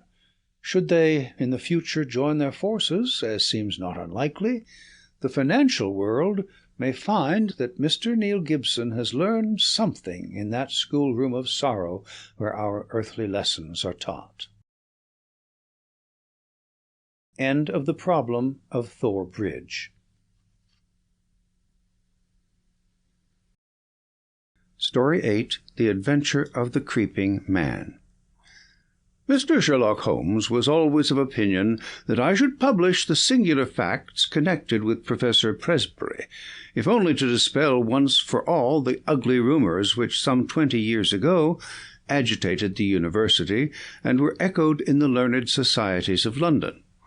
There were, however, certain obstacles in the way, and the true history of this curious case remained entombed in the tin box which contains so many records of my friend's adventures. Now we have at last obtained permission to ventilate the facts which formed one of the very last cases handled by Holmes before his retirement from practice. Even now a certain reticence and discretion have to be observed in laying the matter before the public. It was one Sunday evening, early in September of the year 1903, that I received one of Holmes's laconic messages. "Come at once, if convenient. If inconvenient, come all the same. S.H." The relations between us in those latter days were peculiar. He was a man of habits, narrow and concentrated habits, and I had become one of them. As an institution, I was like the violin, the shag tobacco, the old black pipe, the index books, and others perhaps less excusable.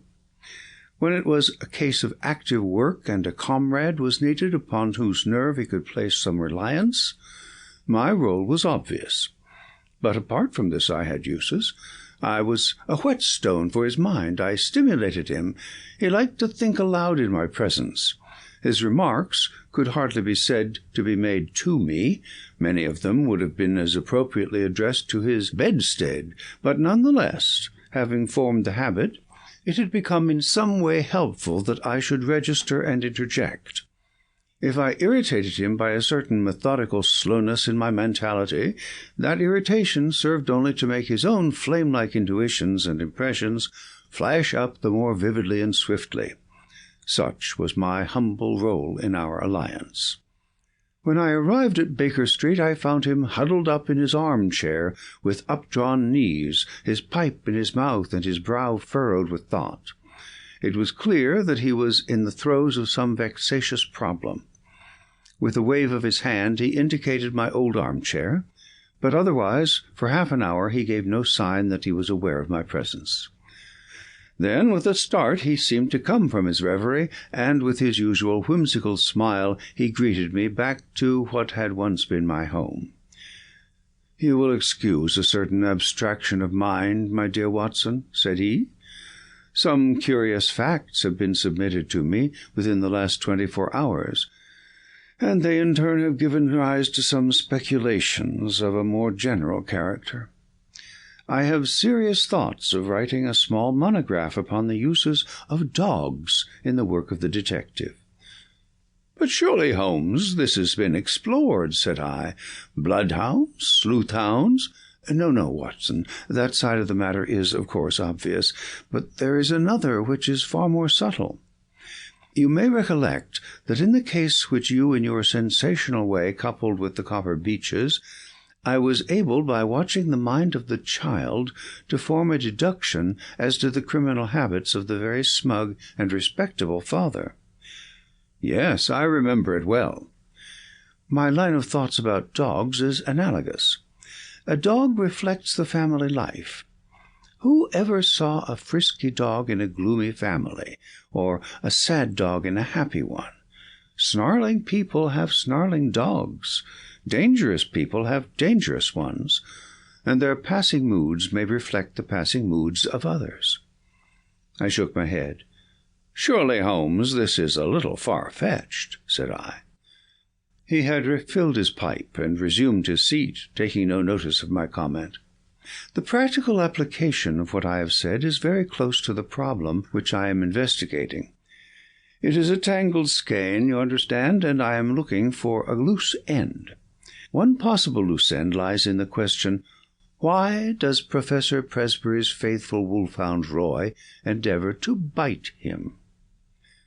I sank back in my chair in some disappointment.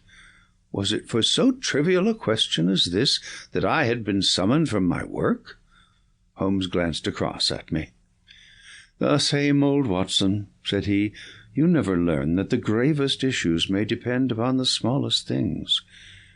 But is it not on the face of it strange that a staid, elderly philosopher— you heard of Presbury, of course, the famous Camford physiologist— that such a man, whose friend has been his devoted wolfhound, should now have been twice attacked by his own dog?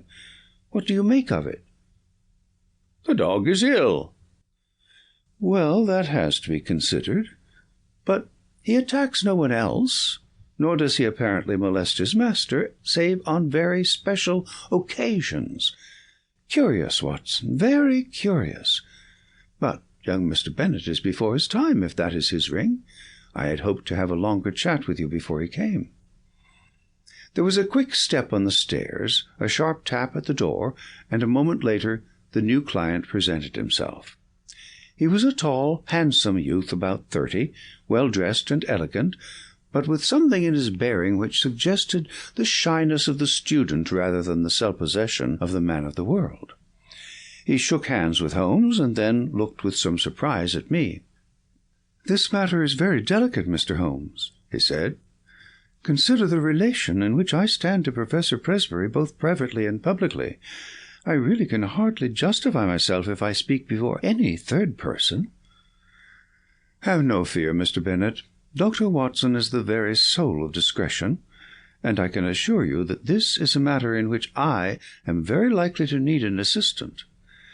"As you like, Mr. Holmes. You will, I am sure, understand my having some reserves in the matter."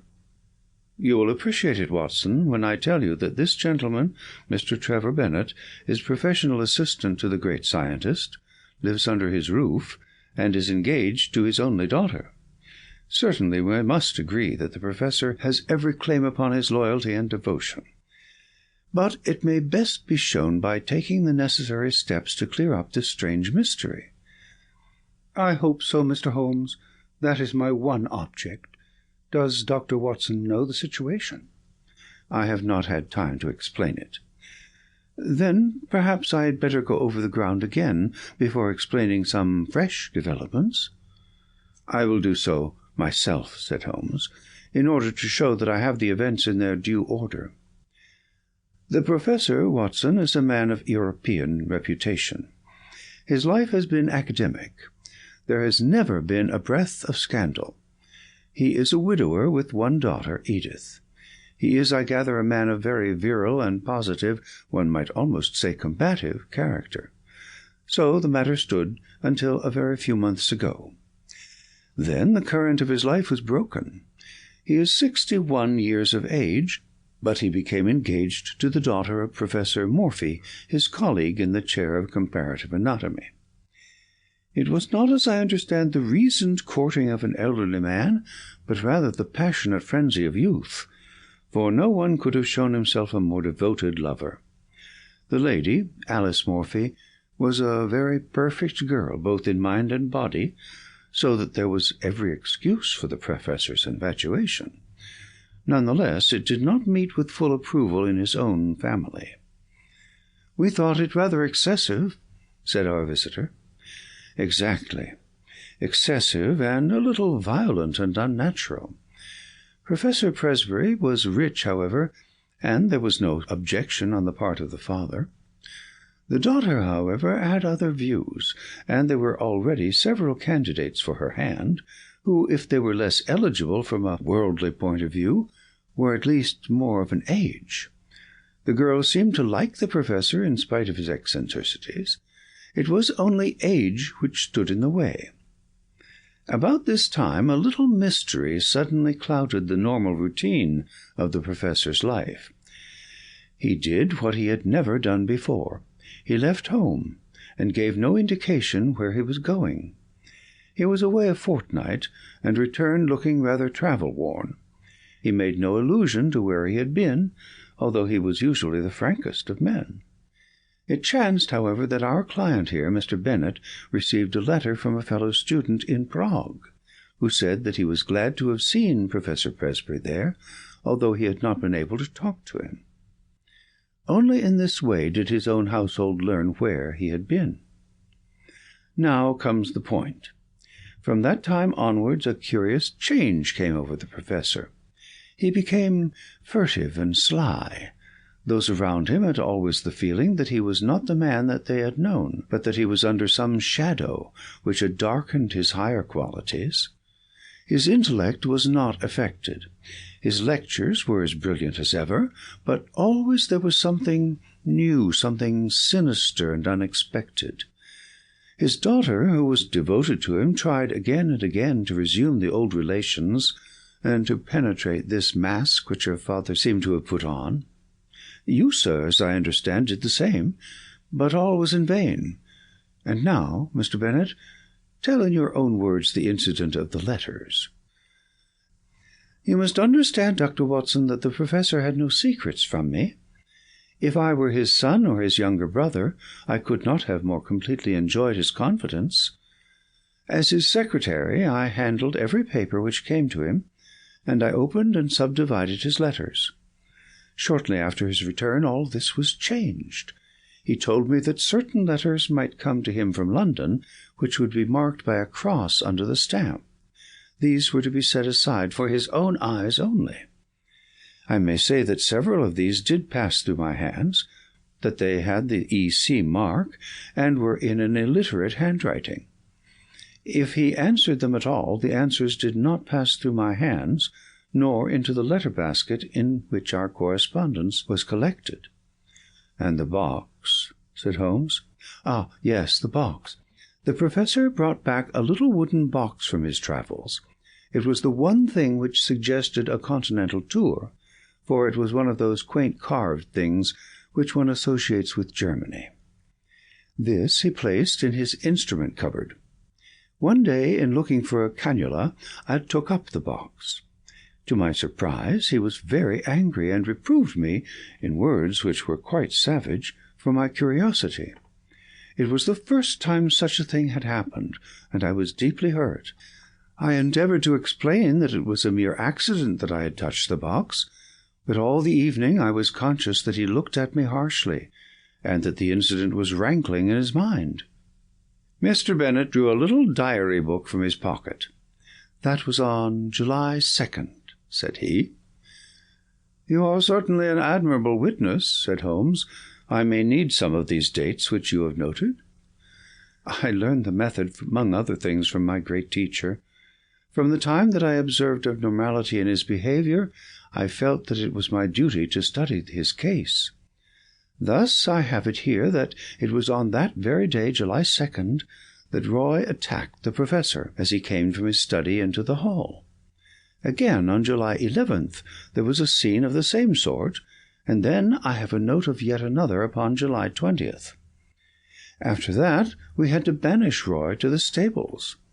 He was a dear, affectionate animal, but I fear I weary you." Mr. Bennet spoke in a tone of reproach, for it was very clear that Holmes was not listening. His face was rigid, and his eyes gazed abstractedly at the ceiling. With an effort he recovered himself. "Singular, most singular," he murmured. "These details were new to me, Mr. Bennet. I think we have now fairly gone over the old ground, have we not? But you spoke of some fresh developments." The pleasant open face of our visitor clouded over, shadowed by some grim remembrance. "What I speak of occurred the night before last," said he. "I was lying awake about 2 in the morning, when I was aware of a dull, muffled sound coming from the passage. I opened my door and peeped out. I should explain that the professor sleeps at the end of the passage." "The date being?" asked Holmes. Our visitor was clearly annoyed at so irrelevant an interruption. "I have said, sir, that it was the night before last, that is, September 4th. Holmes nodded and smiled. "Pray continue," said he. "He sleeps at the end of the passage, and would have to pass my door in order to reach the staircase. It was a really terrifying experience, Mr. Holmes. I think that I am as strong-nerved as my neighbours, but I was shaken by what I saw. The passage was dark, save that one window halfway along it threw a patch of light. I could see that something was coming along the passage, something dark and crouching. Then suddenly it emerged into the light, and I saw that it was he. He was crawling, Mr. Holmes, crawling. He was not quite on his hands and knees. I should rather say on his hands and feet, with his face sunk between his hands. Yet he seemed to move with ease. I was so paralyzed by the sight that it was not until he had reached my door that I was able to step forward and ask if I could assist him. His answer was extraordinary. He sprang up, spat out some atrocious word at me, and hurried on past me and down the staircase. I waited for about an hour, but he did not come back. It must have been daylight before he regained his room. "Well, Watson, what make you of that?" asked Holmes, with the air of the pathologist who presents a rare specimen. "Lumbago, possibly. I have known a severe attack make a man walk in just such a way, and nothing would be more trying to the temper." "Good, Watson. You always keep us flat-footed on the ground. But we can hardly accept lumbago, since he was able to stand erect in a moment." "He was never better in health," said Bennet. "In fact, he is stronger than I have known him for years. But there are the facts, Mr. Holmes. It is not a case in which we can consult the police, and yet we are utterly at our wits' end as to what to do. And we feel in some strange way that we are drifting towards disaster. Edith, Miss Presbury, feels as I do, that we cannot wait passively any longer. It is certainly a very curious and suggestive case. What do you think, Watson?" "Speaking as a medical man," said I, "it appears to be a case for an alienist. The old gentleman's cerebral processes were disturbed by the love affair. He made a journey abroad in the hope of breaking himself of the passion. His letters and the box may be connected with some other private transaction, a loan, perhaps, or share certificates which are in the box." "And the wolfhound no doubt disapproved of the financial bargain?" No, Watson, there is more in it than this. Now, I can only suggest—" "What Sherlock Holmes was about to suggest will never be known, for at this moment the door opened and a young lady was shown into the room. As she appeared, Mr. Bennet sprang up with a cry, and ran forward with his hands out to meet those which she had herself outstretched. "Edith, dear, nothing the matter, I hope?" "I felt I must follow you. Oh, Jack, I have been so dreadfully frightened. It is awful to be there alone. Mr. Holmes, this is the young lady I spoke of. This is my fiancée." "We were gradually coming to that conclusion, were we not, Watson?" Holmes answered, with a smile. "I take it, Miss Presbury, that there is some fresh development in the case, and that you thought we should know?" Our new visitor, a bright, handsome girl, of the conventional English type, smiled back at Holmes as she seated herself beside Mr. Bennet. "When I found Mr. Bennet had left his hotel, I thought I should probably find him here. Of course he had told me that he would consult you. But, oh, Mr. Holmes, can you do nothing for my poor father?" "I have hopes, Miss Presbury, but the case is still obscure. Perhaps what you have to say may throw some fresh light upon it." "It was last night, Mr. Holmes. He had been very strange all day. I am sure that there are times when he has no recollection of what he does. He lives as in a strange dream. Yesterday was such a day. It was not my father with whom I lived. His outward shell was there, but it was not really he." "Tell me what happened." "I was awakened in the night by the dog barking most furiously. Poor Roy, he is chained now near the stable. I may say that I always sleep with my door locked, for, as Mr. Bennet will tell you, we all have a feeling of impending danger. My room is on the second floor. It happened that the blind was up in my window, and there was bright moonlight outside. As I lay with my eyes fixed upon the square of light, Listening to the frenzied barkings of the dog, I was amazed to see my father's face looking in at me. Mr. Holmes, I nearly died of surprise and horror. There it was, pressed against the window-pane, and one hand seemed to be raised as if to push up the window. If that window had opened, I think I should have gone mad. It was no delusion, Mr. Holmes. Don't deceive yourself by thinking so. I dare say it was 20 seconds or so that I lay paralyzed and watched the face. Then it vanished. But I could not spring out of bed and look out after it. I lay cold and shivering till morning. At breakfast he was sharp and fierce in manner, and made no allusion to the adventure of the night. Neither did I, but I gave an excuse for coming to town, and here I am." Holmes looked thoroughly surprised at Miss Presbury's narrative. "My dear young lady, you say that your room is on the 2nd floor. Is there a long ladder in the garden?" "No, Mr. Holmes, that is the amazing part of it. There is no possible way of reaching the window, and yet he was there." "The date being September 5th, said Holmes. "That certainly complicates matters." It was the young lady's turn to look surprised. "This is the second time that you have alluded to the date, Mr. Holmes," said Bennet. "Is it possible that it has any bearing upon the case?" "It is possible, very possible, and yet I have not my full material at present." "Possibly you are thinking of the connection between insanity and phases of the moon?" "No, I assure you, it was quite a different line of thought. Possibly you can leave your notebook with me, and I will check the dates. Now I think, Watson, that our line of action is perfectly clear.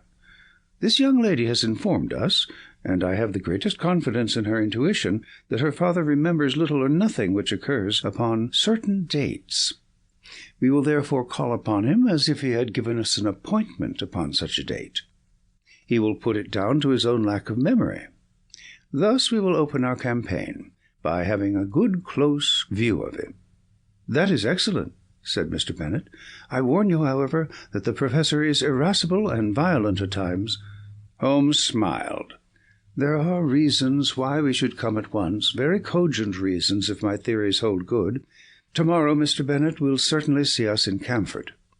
There is, if I remember right, an inn called the Chequers, where the port used to be above mediocrity, and the linen was above reproach. I think, Watson, that our lot for the next few days might lie in less pleasant places." Monday morning found us on our way to the famous university town, an easy effort on the part of Holmes, who had no roots to pull up, but one which involved frantic planning and hurrying on my part, as my practice was by this time not inconsiderable. Holmes made no allusion to the case until after we had deposited our suitcases at the ancient hostel of which he had spoken. "I think, Watson, that we can catch the professor just before lunch. He lectures at 11, and should have an interval at home." "What possible excuse have we for calling?" Holmes glanced at his notebook. "There was a period of excitement upon August 26th. We will assume that he is a little hazy as to what he does at such times. If we insist that we are there by appointment, I think he will hardly venture to contradict us. Have you the effrontery necessary to put it through?" "We can but try." "Excellent, Watson. Compound of the busy bee and excelsior. We can but try, the motto of the firm. A friendly native will surely guide us." Such a one on the back of a smart hansom swept us past a row of ancient colleges, and finally, turning into a tree-lined drive, pulled up at the door of a charming house, girt round with lawns and covered with purple wisteria. Professor Presbury was certainly surrounded with every sign, not only of comfort, but of luxury. Even as we pulled up, a grizzled head appeared at the front window, and we were aware of a pair of keen eyes from under shaggy brows which surveyed us through large horn glasses. A moment later we were actually in his sanctum, and the mysterious scientist, whose vagaries had brought us from London, was standing before us. There was certainly no sign of eccentricity, either in his manner or appearance, for he was a portly, large-featured man, grave, tall, and frock-coated with the dignity of bearing which a lecturer needs. His eyes were his most remarkable feature, keen, observant, and clever to the verge of cunning. He looked at our cards. "Pray sit down, gentlemen. What can I do for you?" Mr. Holmes smiled amiably. "It was the question which I was about to put to you, Professor." "To me, sir?" "Possibly there is some mistake. I heard through a second person that Professor Presbury of Camford had need of my services." "Oh, indeed?" It seemed to me that there was a malicious sparkle in the intense grey eyes. "You heard that, did you? May I ask the name of your informant?" "I am sorry, Professor, but the matter was rather confidential. If I have made a mistake, there is no harm done. I can only express my regret." "Not at all. I should wish to go further into this matter. It interests me. Have you any scrap of writing, any letter or telegram to bear out your assertion?" "No, I have not." "I presume that you do not go so far as to assert that I summoned you?" "I would rather answer no questions," said Holmes. "No, I dare say not," said the Professor with asperity. "However, that particular one can be answered very easily without your aid." He walked across the room to the bell. Our London friend, Mr. Bennet, answered the call.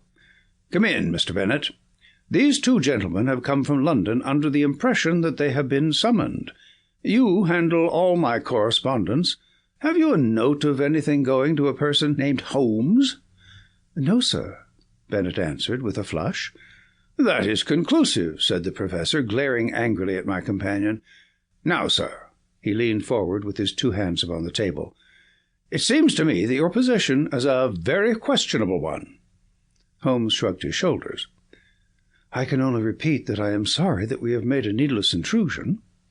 "Hardly enough, Mr. Holmes," the old man cried in a high, screaming voice, with extraordinary malignancy upon his face. He got between us and the door as he spoke, and he shook his two hands at us with furious passion. "You can hardly get out of it so easily as that." His face was convulsed as he grinned and gibbered at us in his senseless rage. I am convinced that we should have had to fight our way out of the room if Mr. Bennet had not intervened. "My dear Professor," he cried, "consider your position. Consider the scandal at the university. Mr. Holmes is a well-known man. You cannot possibly treat him with such discourtesy." Sulkily, our host, if I may call him so, cleared the path to the door. We were glad to find ourselves outside the house and in the quiet of the tree-lined drive. Holmes seemed greatly amused by the episode. "Our learned friend's nerves are somewhat out of order," said he. "Perhaps our intrusion was a little crude, and yet we have gained that personal contact which I desired. But dear me, Watson, he is surely at our heels. The villain still pursues us." There were the sounds of running feet behind, but it was to my relief not the formidable Professor, but his assistant, who appeared round the curve of the drive. He came panting up to us. "I am sorry, Mr. Holmes. I wish to apologize." "My dear sir, there is no need. It is all in the way of professional experience." "I have never seen him in a more dangerous mood, but he grows more sinister. You can understand now why his daughter and I are alarmed, and yet his mind is perfectly clear." "Too clear," said Holmes. "That was my miscalculation. It is evident that his memory is much more reliable than I had thought. By the way, can we before we go see the window of Miss Presbury's room?" Mr. Bennet pushed his way through some shrubs, and we had a view of the side of the house. "It is there, the second on the left." "Dear me, it seems hardly accessible.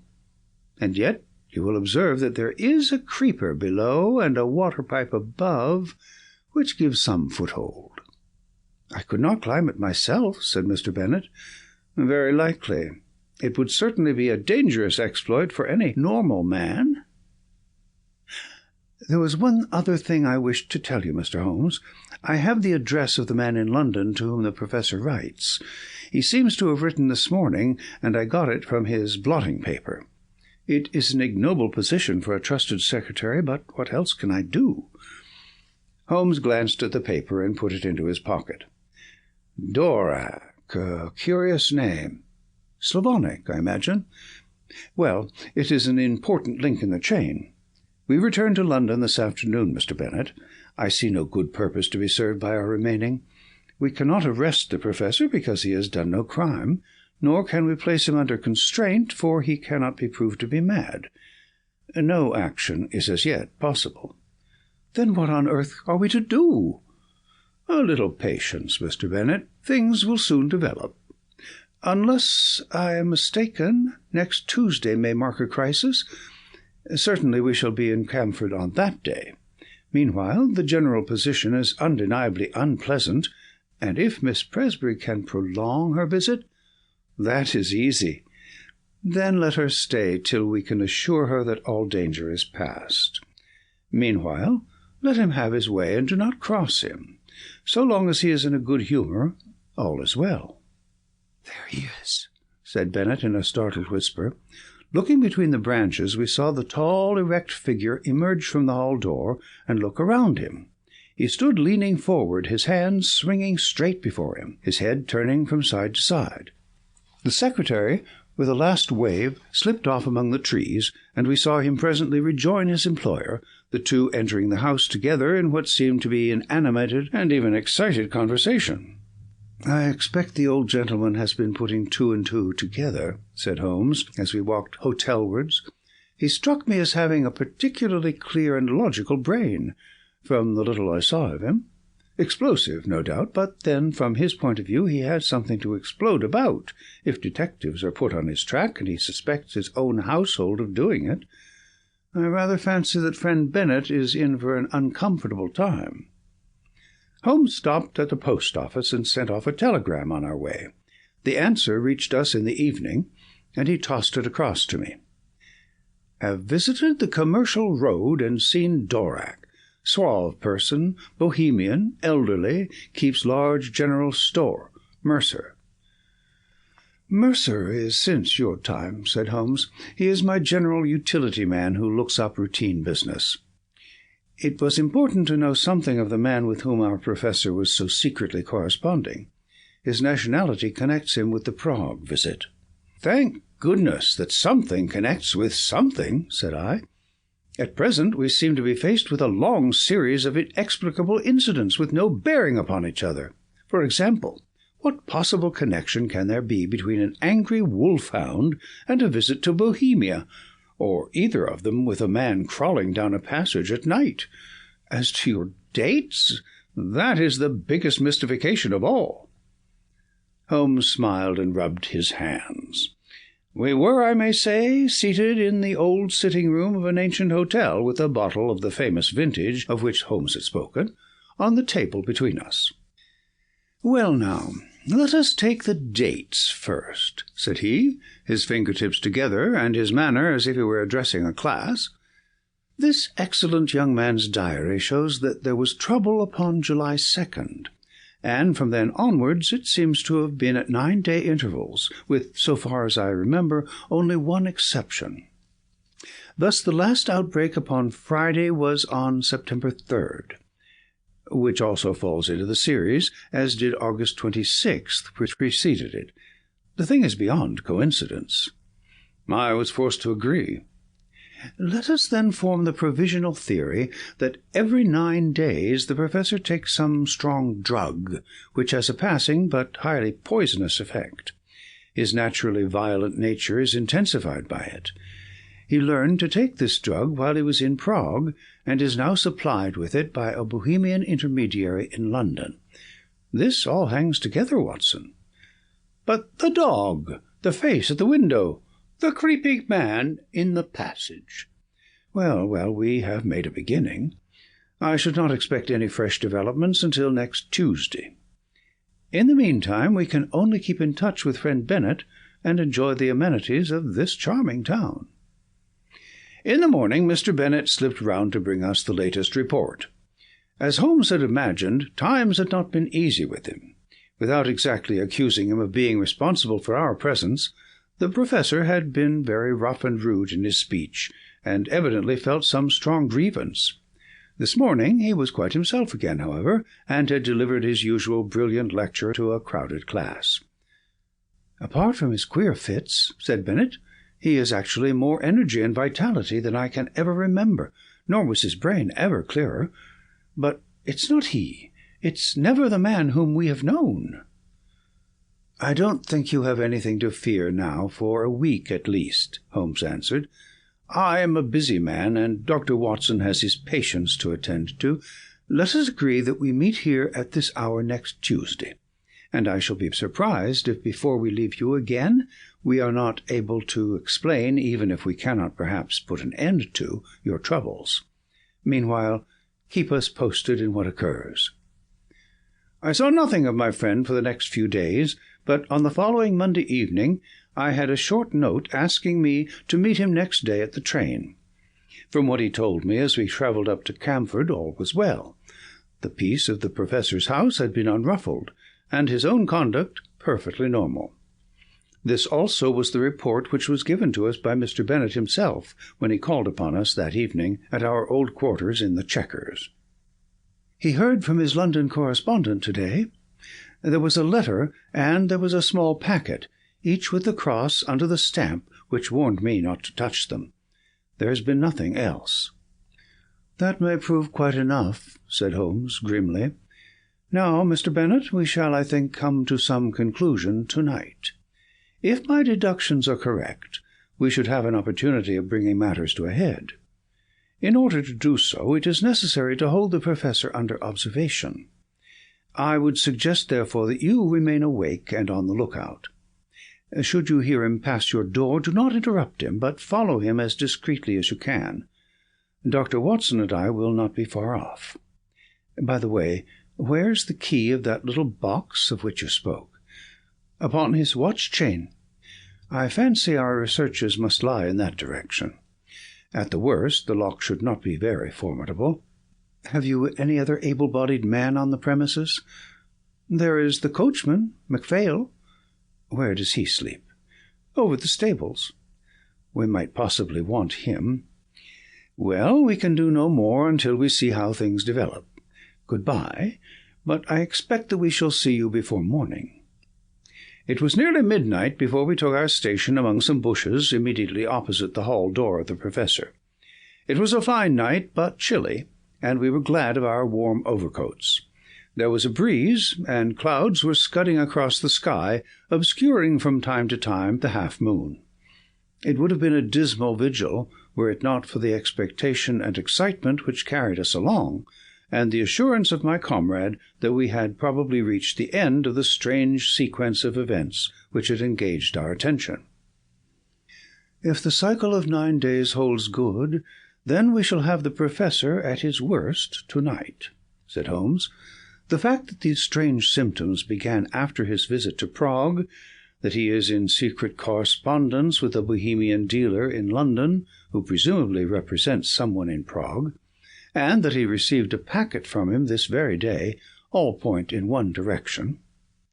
What he takes and why he takes it are still beyond our ken, but that it emanates in some way from Prague is clear enough. He takes it under definite directions which regulate this 9th-day system, which was the first point which attracted my attention. But his symptoms are most remarkable. Did you observe his knuckles?" "I had to confess that I did not." "Thick and horny, in a way which is quite new in my experience. Always look at the hands first, Watson, then cuffs, trouser knees, and boots. Very curious knuckles, which can only be explained by the mode of progression observed by—" Holmes paused, and suddenly clapped his hand to his forehead. "Oh, Watson, Watson, what a fool I have been! It seems incredible, and yet it must be true. All points in one direction. How could I miss seeing the connection of ideas, those knuckles? How could I have passed those knuckles, and the dog, and the ivy? It's surely time that I disappeared into that little farm of my dreams. Look out, Watson. Here he is. We shall have the chance of seeing for ourselves." The hall door had slowly opened, and against the lamplit background we saw the tall figure of Professor Presbury. He was clad in his dressing-gown. As he stood outlined in the doorway, he was erect, but leaning forward with dangling arms, as when we saw him last. Now he stepped forward into the drive, and an extraordinary change came over him. He sank down into a crouching position and moved along upon his hands and feet, skipping every now and then as if he were overflowing with energy and vitality. He moved along the face of the house and then round the corner. As he disappeared, Bennet slipped through the hall door and softly followed him. "Come, Watson, come!" cried Holmes, and we stole as softly as we could through the bushes until we had gained a spot whence we could see the other side of the house, which was bathed in the light of the half-moon. The Professor was clearly visible, crouching at the foot of the ivy-covered wall. As we watched him, he suddenly began with incredible agility to ascend it. From branch to branch he sprang, sure of foot and firm of grasp, climbing apparently in mere joy at his own powers, with no definite object in view. With his dressing-gown flapping on each side of him, he looked like some huge bat glued against the side of his own house, a great square dark patch upon the moonlit wall. Presently he tired of this amusement, and, dropping from branch to branch, he squatted down into the old attitude and moved towards the stables, creeping along in the same strange way as before. The wolfhound was out now, barking furiously, and more excited than ever when it actually caught sight of its master. It was straining on its chain and quivering with eagerness and rage. The Professor squatted down very deliberately just out of reach of the hound, and began to provoke it in every possible way. He took handfuls of pebbles from the drive and threw them in the dog's face, prodded him with a stick which he had picked up, flicked his hands about only a few inches from the gaping mouth, and endeavoured in every way to increase the animal's fury, which was already beyond all control. In all our adventures I do not know that I have ever seen a more strange sight than this impassive and still dignified figure, crouching frog-like upon the ground, and goading to a wilder exhibition of passion the maddened hound, which ramped and raged in front of him, by all manner of ingenious and calculated cruelty. And then, in a moment, it happened. It was not the chain that broke, but it was the collar that slipped, for it had been made for a thick-necked Newfoundland. We heard the rattle of falling metal, and the next instant dog and man were rolling on the ground together, the one roaring in rage, the other screaming in a strange, shrill falsetto of terror. It was a very narrow thing for the Professor's life. The savage creature had him fairly by the throat, its fangs had bitten deep, and he was senseless before we could reach him and drag the two apart. It might have been a dangerous task for us, but Bennet's voice and presence brought the great wolfhound instantly to reason. The uproar had brought the sleepy and astonished coachman from his room above the stables. "I'm not surprised," said he, shaking his head. "I've seen him at it before. I knew the dog would get him sooner or later." The hound was secured, and together we carried the Professor up to his room, where Bennet, who had a medical decree, helped me to dress his torn throat. The sharp teeth had passed dangerously near the carotid artery, and the hemorrhage was serious. In half an hour the danger was past.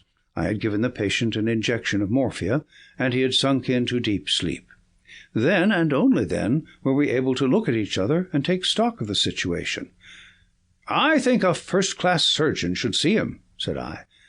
"For God's sake, no!" cried Bennet. "At present the scandal is confined to our own household. It is safe with us. If it gets beyond these walls, it will never stop. Consider his position at the university, his European reputation, the feelings of his daughter." "Quite so," said Holmes. "I think it may be quite possible to keep the matter to ourselves, and also to prevent its recurrence, now that we have a free hand. The key from the watch-chain, Mr. Bennet. MacPhail will guard the patient, and let us know if there is any change. Let us see what we can find in the Professor's mysterious box." There was not much, but there was enough. An empty vial, another nearly full, a hypodermic syringe, several letters in a crabbed foreign hand. The marks on the envelopes showed that they were those which had disturbed the routine of the secretary, and each was dated from the Commercial Road and signed A. Dorak. They were mere invoices to say that a fresh bottle was being sent to Professor Presbury, or receipts to acknowledge the money. There was one other envelope, however, in a more educated hand, and bearing the Austrian stamp with the postmark of Prague. "Here we have our material," cried Holmes, as he tore out the enclosure. "Honoured colleague," it ran, "since your esteemed visit I have thought much of your case, and though in your circumstances there are some special reasons for the treatment, I would none the less enjoin caution, as my results have shown that it is not without danger of a kind. It is possible that the serum of anthropoid would have been better. I have, as I explained to you, used black-faced langur, because a specimen was accessible. Langur is, of course, a crawler and climber, while anthropoid walks erect, and is in all ways nearer. I beg you to take every possible precaution that there be no premature revelation of the process. I have one other client in England, and Dvorak is my agent for both. Weekly reports will oblige. Yours with high esteem, H. Lowenstein." Lowenstein! The name brought back to me the memory of some snippet from a newspaper which spoke of an obscure scientist who was striving in some unknown way for the secret of rejuvenescence and the elixir of life. Lowenstein, of Prague! Lowenstein, with the wondrous strength-giving serum, tabooed by the profession because he refused to reveal its source. In a few words I said what I remembered. Bennett had taken a manual of zoology from the shelves. "Langur," he read, "the great black-faced monkey of the Himalayan slopes, biggest and most human of climbing monkeys." Many details are added. Well, thanks to you, Mr. Holmes, it is very clear that we have traced the evil to its source. "The real source," said Holmes, "lies, of course, in that untimely love affair which gave our impetuous professor the idea that he could only gain his wish by turning himself into a younger man. When one tries to rise above nature, one is liable to fall below it. The highest type of man may revert to the animal if he leaves the straight road of destiny." He sat musing for a little with the phial in his hand, looking at the clear liquid within. "When I have written to this man and told him that I hold him criminally responsible for the poisons which he circulates, we will have no more trouble. But it may recur. Others may find a better way. There is danger here, a very real danger to humanity.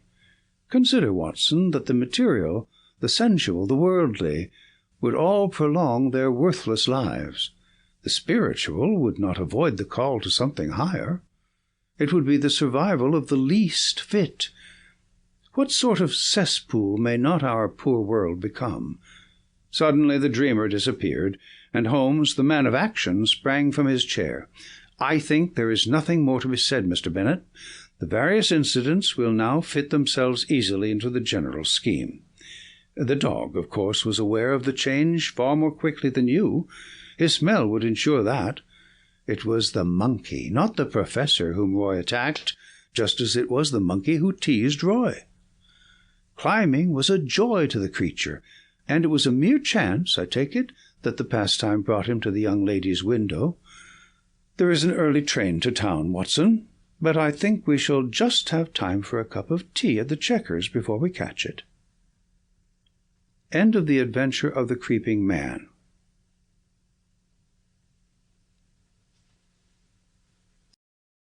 Story 9. The Adventure of the Lion's Mane. It is a most singular thing that a problem which was certainly as abstruse and unusual as any which I have faced in my long professional career should have come to me after my retirement, and be brought, as it were, to my very door. It occurred after my withdrawal to my little Sussex home, when I had given myself up entirely to that soothing life of nature for which I had so often yearned during the long years spent amid the gloom of London. At this period of my life the good Watson had passed almost beyond my ken. An occasional week-end visit was the most that I ever saw of him. Thus I must act as my own chronicler. Had he but been with me, how much he might have made of so wonderful a happening, and of my eventual triumph against every difficulty. As it is, however, I must needs tell my tale in my own plain way. showing by my words each step upon the difficult road which lay before me as I searched for the mystery of the lion's mane. My villa is situated upon the southern slope of the Downs, commanding a great view of the Channel. At this point the coastline is entirely of chalk cliffs, which can only be descended by a single, long, tortuous path, which is steep and slippery. At the bottom of the path lie 100 yards of pebbles and shingle, even when the tide is at full. Here and there, however, there are curves and hollows which make splendid swimming pools, filled afresh with each flow. This admirable beach extends for some miles in each direction, save only at one point, where the little cove and village of Fulworth break the line. My house is lonely. I, my old housekeeper, and my bees have the estate all to ourselves. Half a mile off, however, is Harold Stackhurst's well-known coaching establishment, the Gables, quite a large place, which contains some score of young fellows preparing for various professions, with a staff of several masters. Stackhurst himself was a well-known rowing blue in his day, and an excellent all-round scholar. He and I were always friendly from the day I came to the coast, and he was the one man who was on such terms with me that we could drop in on each other in the evenings without an invitation. Towards the end of July 1907, there was a severe gale, the wind blowing up channel, heaping the seas to the base of the cliffs, and leaving a lagoon at the turn of the tide.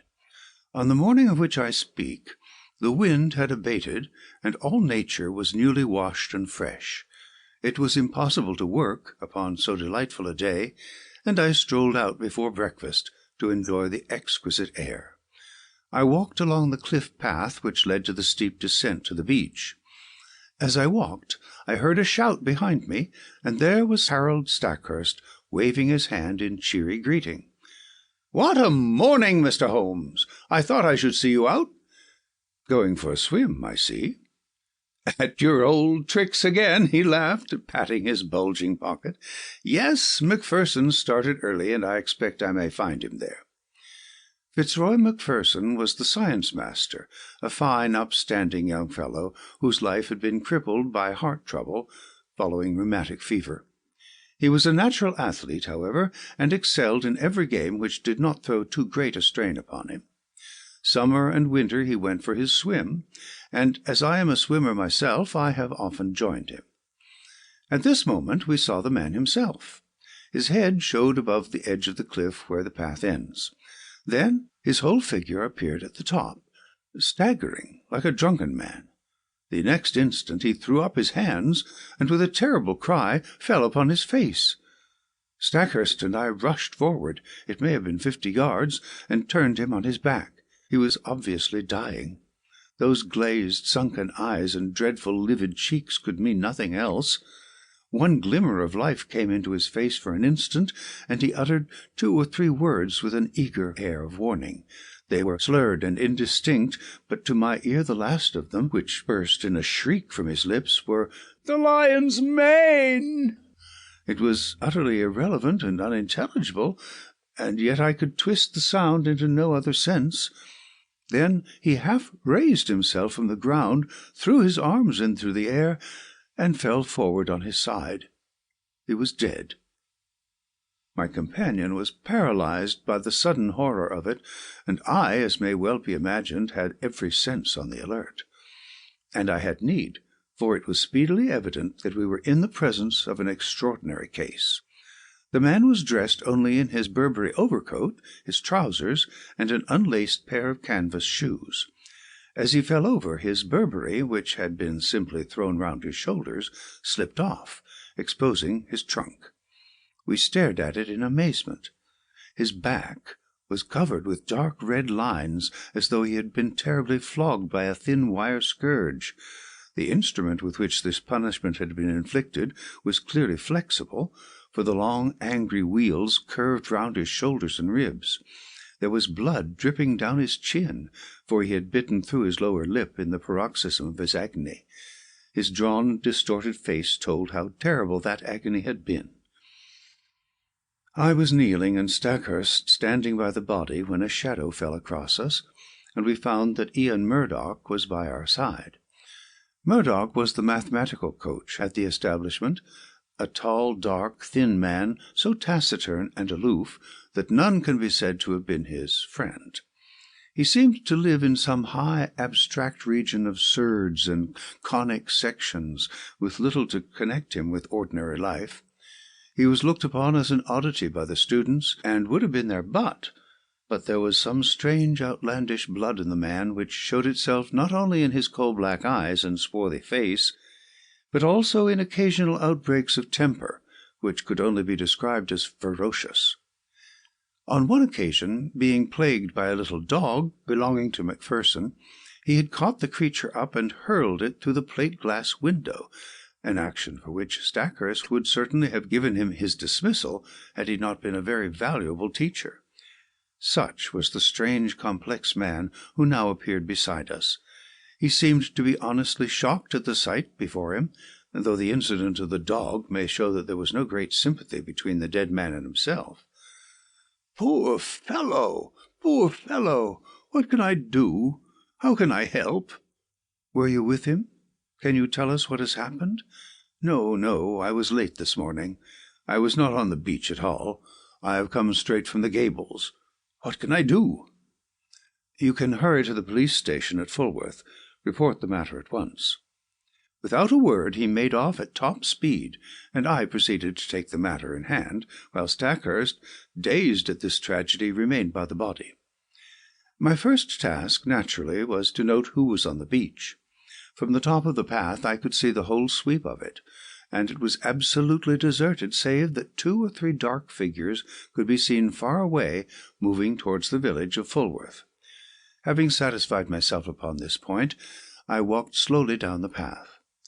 There was clay or soft marl mixed with the chalk, and every here and there I saw the same footstep, both ascending and descending. No one else had gone down to the beach by this track that morning. At one place I observed the print of an open hand, with the fingers towards the incline. This could only mean that poor Macpherson had fallen as he ascended. There were rounded depressions, too, which suggested that he had come down upon his knees more than once. At the bottom of the path was the considerable lagoon left by the retreating tide. At the side of it Macpherson had undressed, for there lay his towel on a rock. It was folded and dry, so that it would seem that after all he had never entered the water. Once or twice, as I hunted round amid the hard shingle, I came on little patches of sand where the print of his canvas shoe and also of his naked foot could be seen. The latter fact proved that he had made ready to bathe, though the towel indicated that he had not actually done so. And here was the problem clearly defined, as strange a one as has ever confronted me. The man had not been on the beach more than a quarter of an hour at the most. Stackhurst had followed him from the Gables, so there could be no doubt about that. He had gone to bathe and had stripped, as the naked footsteps showed. Then he had suddenly huddled on his clothes again. They were all dishevelled and unfastened, and he had returned without bathing, or at any rate without drying himself. And the reason for his change of purpose had been that he had been scourged in some savage, inhuman fashion, tortured until he bit his lip through in his agony, and was left with only strength enough to crawl away and to die. Who had done this barbarous deed? There were, it is true, small grottos and caves in the base of the cliffs, but the low sun shone directly into them, and there was no place for concealment. Then again, there were those distant figures on the beach. They seemed too far away to have been connected with the crime, and the broad lagoon in which Macpherson had intended to bathe lay between him and them, lapping up to the rocks. On the sea, 2 or 3 fishing boats were at no great distance. Their occupants might be examined at our leisure. There were several roads for inquiry, but none which led to any very obvious goal. When I at last returned to the body, I found that a little group of wandering folk had gathered round it. Stackhurst was, of course, still there, and Ian Murdoch had just arrived with Anderson, the village constable, a big, ginger-moustached man of the slow, solid Sussex breed, a breed which covers much good sense under a heavy, silent exterior. He listened to everything, took note of all we said, and finally drew me aside. "I'd be glad of your advice, Mr. Holmes. This is a big thing for me to handle, and I'll hear it from Luz or I go wrong." I advised him to send for his immediate superior and for a doctor, also to allow nothing to be moved, and as few fresh footmarks as possible to be made until they came.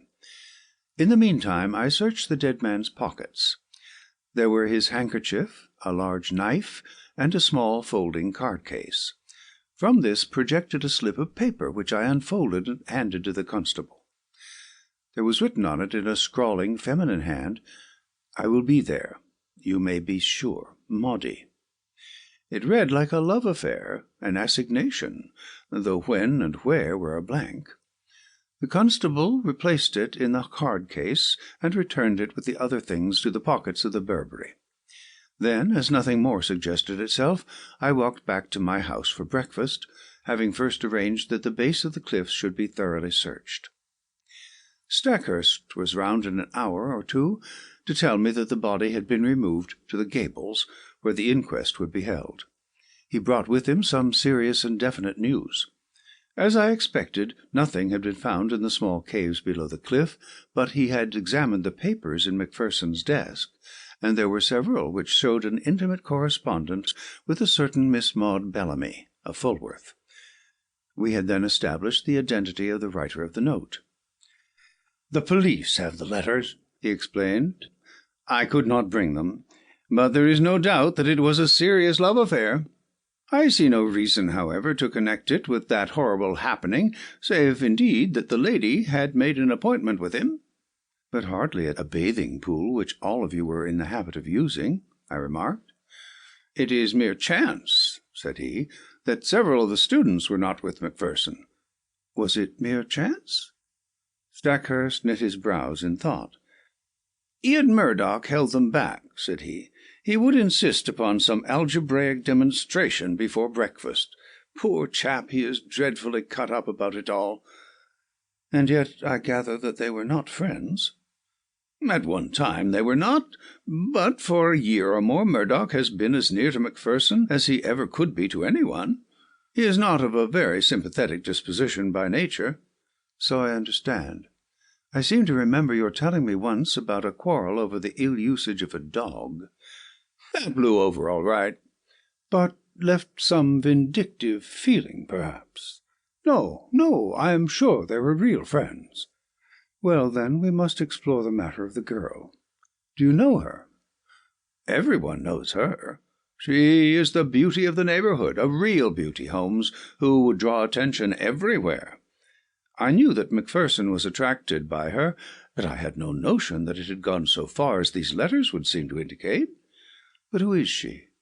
"She is the daughter of old Tom Bellamy, who owns all the boats and bathing cots at Fulworth. He was a fisherman to start with, but is now a man of some substance. He and his son William run the business." "Shall we walk to Fulworth and see them?" "On what pretext?" "Oh, we can easily find a pretext. After all, this man did not ill-use himself in this outrageous way. Some human hand was on the handle of that scourge, if indeed it was a scourge which inflicted the injuries. His circle of acquaintances in this lonely place was surely limited. Let us follow it up in every direction, and we can hardly fail to come upon the motive, which, in turn, should lead us to the criminal." It would have been a pleasant walk across the thyme-scented downs had our minds not been poisoned by the tragedy we had witnessed. The village of Fulworth lies in a hollow curving in a semicircle round the bay. Behind the old-fashioned hamlet several modern houses have been built upon the rising ground. It was to one of these that Stackhurst guided me. "That's the Haven, as Bellamy called it, the one with the corner tower and slate roof. Not bad for a man who started with nothing, but, by Jove, look at that!" The garden gate of the Haven had opened, and a man had emerged. There was no mistaking that tall, angular, straggling figure. It was Ian Murdoch, the mathematician. A moment later we confronted him upon the road. "Hullo," said Stackhurst. The man nodded, gave us a sideways glance from his curious dark eyes, and would have passed us, but his principal pulled him up. "What are you doing there?" he asked. Murdoch's face flushed with anger. "I am your subordinate, sir, under your roof. I am not aware that I owe you any account of my private actions." Stackhurst's nerves were near the surface after all he had endured. Otherwise, perhaps, he would have waited. Now he lost his temper completely. "In the circumstances, your answer is pure impertinence, Mr. Murdoch." "Your own question might perhaps come under the same heading." "This is not the first time that I have had to overlook your insubordinate ways. It will certainly be the last. You will kindly make fresh arrangements for your future, as speedily as you can." "I had intended to do so. I have lost today the only person who made the Gables habitable." He strode off upon his way, while Stackhurst, with angry eyes, stood glaring after him. "Is he not an impossible, intolerable man?" he cried. The one thing that impressed itself forcibly upon my mind was that Mr. Ian Murdoch was taking the first chance to open a path of escape from the scene of the crime. Suspicion, vague and nebulous, was now beginning to take outline in my mind. Perhaps the visit to the Bellamys might throw some further light upon the matter. Stackhurst pulled himself together, and we went forward to the house. Mr. Bellamy proved to be a middle-aged man with a flaming red beard. He seemed to be in a very angry mood, and his face was soon as florid as his hair. "No, sir, I do not desire any particulars. My son here," indicating a powerful young man with a heavy, sullen face in the corner of the sitting-room, "is of one mind with me that Mr. Macpherson's attentions to Maud were insulting. Yes, sir, the word marriage was never mentioned. And yet there were letters and meetings, and a great deal more of which neither of us could approve. She has no mother, and we are her only guardians. We are determined—" But the words were taken from his mouth by the appearance of the lady herself. There was no gainsaying that she would have graced any assembly in the world. Who could have imagined that so rare a flower would grow from such a root and in such an atmosphere? Women have seldom been an attraction to me, for my brain has always governed my heart, but I could not look upon her perfect, clear-cut face, with all the soft freshness of the downlands in her delicate colouring, without realizing that no young man would cross her path unscathed. Such was the girl who had pushed open the door, and stood now wide-eyed and intense in front of Harold Stackhurst. "I know already that Fitzroy is dead," she said. "Do not be afraid to tell me the particulars." "This other gentleman of yours let us know the news," explained the father. "There is no reason why my sister should be brought into the matter," growled the younger man. The sister turned a sharp, fierce look upon him. "This is my business, William. Kindly leave me to manage it in my own way. By all accounts, there has been a crime committed. If I can help to show who did it, it is the least I can do for him who is gone." She listened to a short account from my companion, with a composed concentration which showed me that she possessed strong character as well as great beauty. Maud Bellamy will always remain in my memory as a most complete and remarkable woman. It seems that she already knew me by sight, for she turned to me at the end. "Bring them to justice, Mr. Holmes. You have my sympathy and my help, whoever they may be." It seemed to me that she glanced defiantly at her father and brother as she spoke. "Thank you," said I. "I value a woman's instinct in such matters. You use the word 'they.' You think that more than one was concerned?" I knew Mr. Macpherson well enough to be aware that he was a brave and a strong man. No single person could ever have inflicted such an outrage upon him. "Might I have one word with you alone?" "I tell you, Maud, not to mix yourself up in the matter," cried her father angrily. She looked at me helplessly. "What can I do?" "The whole world will know the facts presently, so there can be no harm if I discuss them here," said I. "I should have preferred privacy, but if your father will not allow it, he must share the deliberations." Then I spoke of the note which had been found in the dead man's pocket. "It is sure to be produced at the inquest. May I ask you to throw any light upon it that you can?" "I see no reason for mystery," she answered.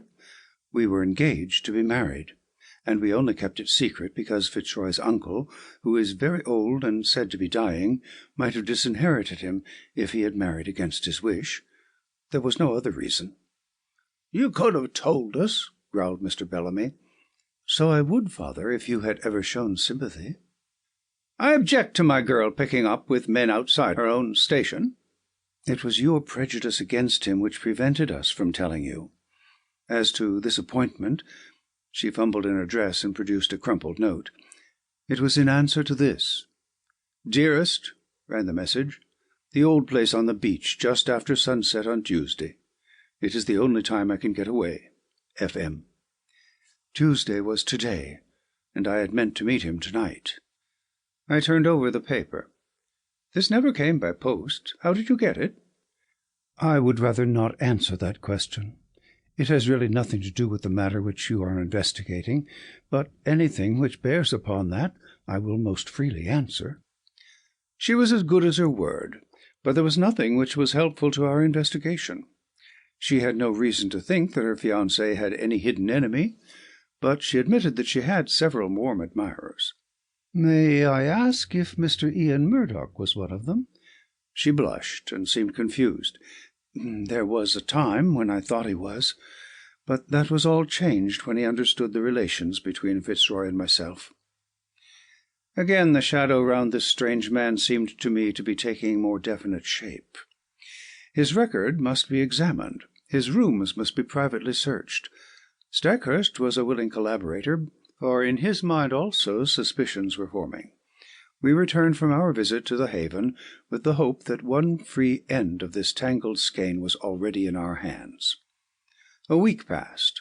The inquest had thrown no light upon the matter, and had been adjourned for further evidence. Stackhurst had made discreet inquiry about his subordinate, and there had been a superficial search of his room, but without result. Personally, I had gone over the whole ground again, both physically and mentally, but with no new conclusions. In all my chronicles, the reader will find no case which brought me so completely to the limit of my powers. Even my imagination could conceive no solution to the mystery. And then there came the incident of the dog. It was my old housekeeper who heard of it first by that strange wireless by which such people collect the news of the countryside. "Sad story this, sir, about Mr. Macpherson's dog," said she one evening. I do not encourage such conversations, but the words arrested my attention. "What of Mr. Macpherson's dog?" "Dead, sir. Died of grief for its master." "Who told you this?" "Why, sir, everyone is talking of it. It took on terrible, and has eaten nothing for a week. Then today 2 of the young gentlemen from the Gables found it dead, down on the beach, sir, at the very place where its master met his end." At the very place.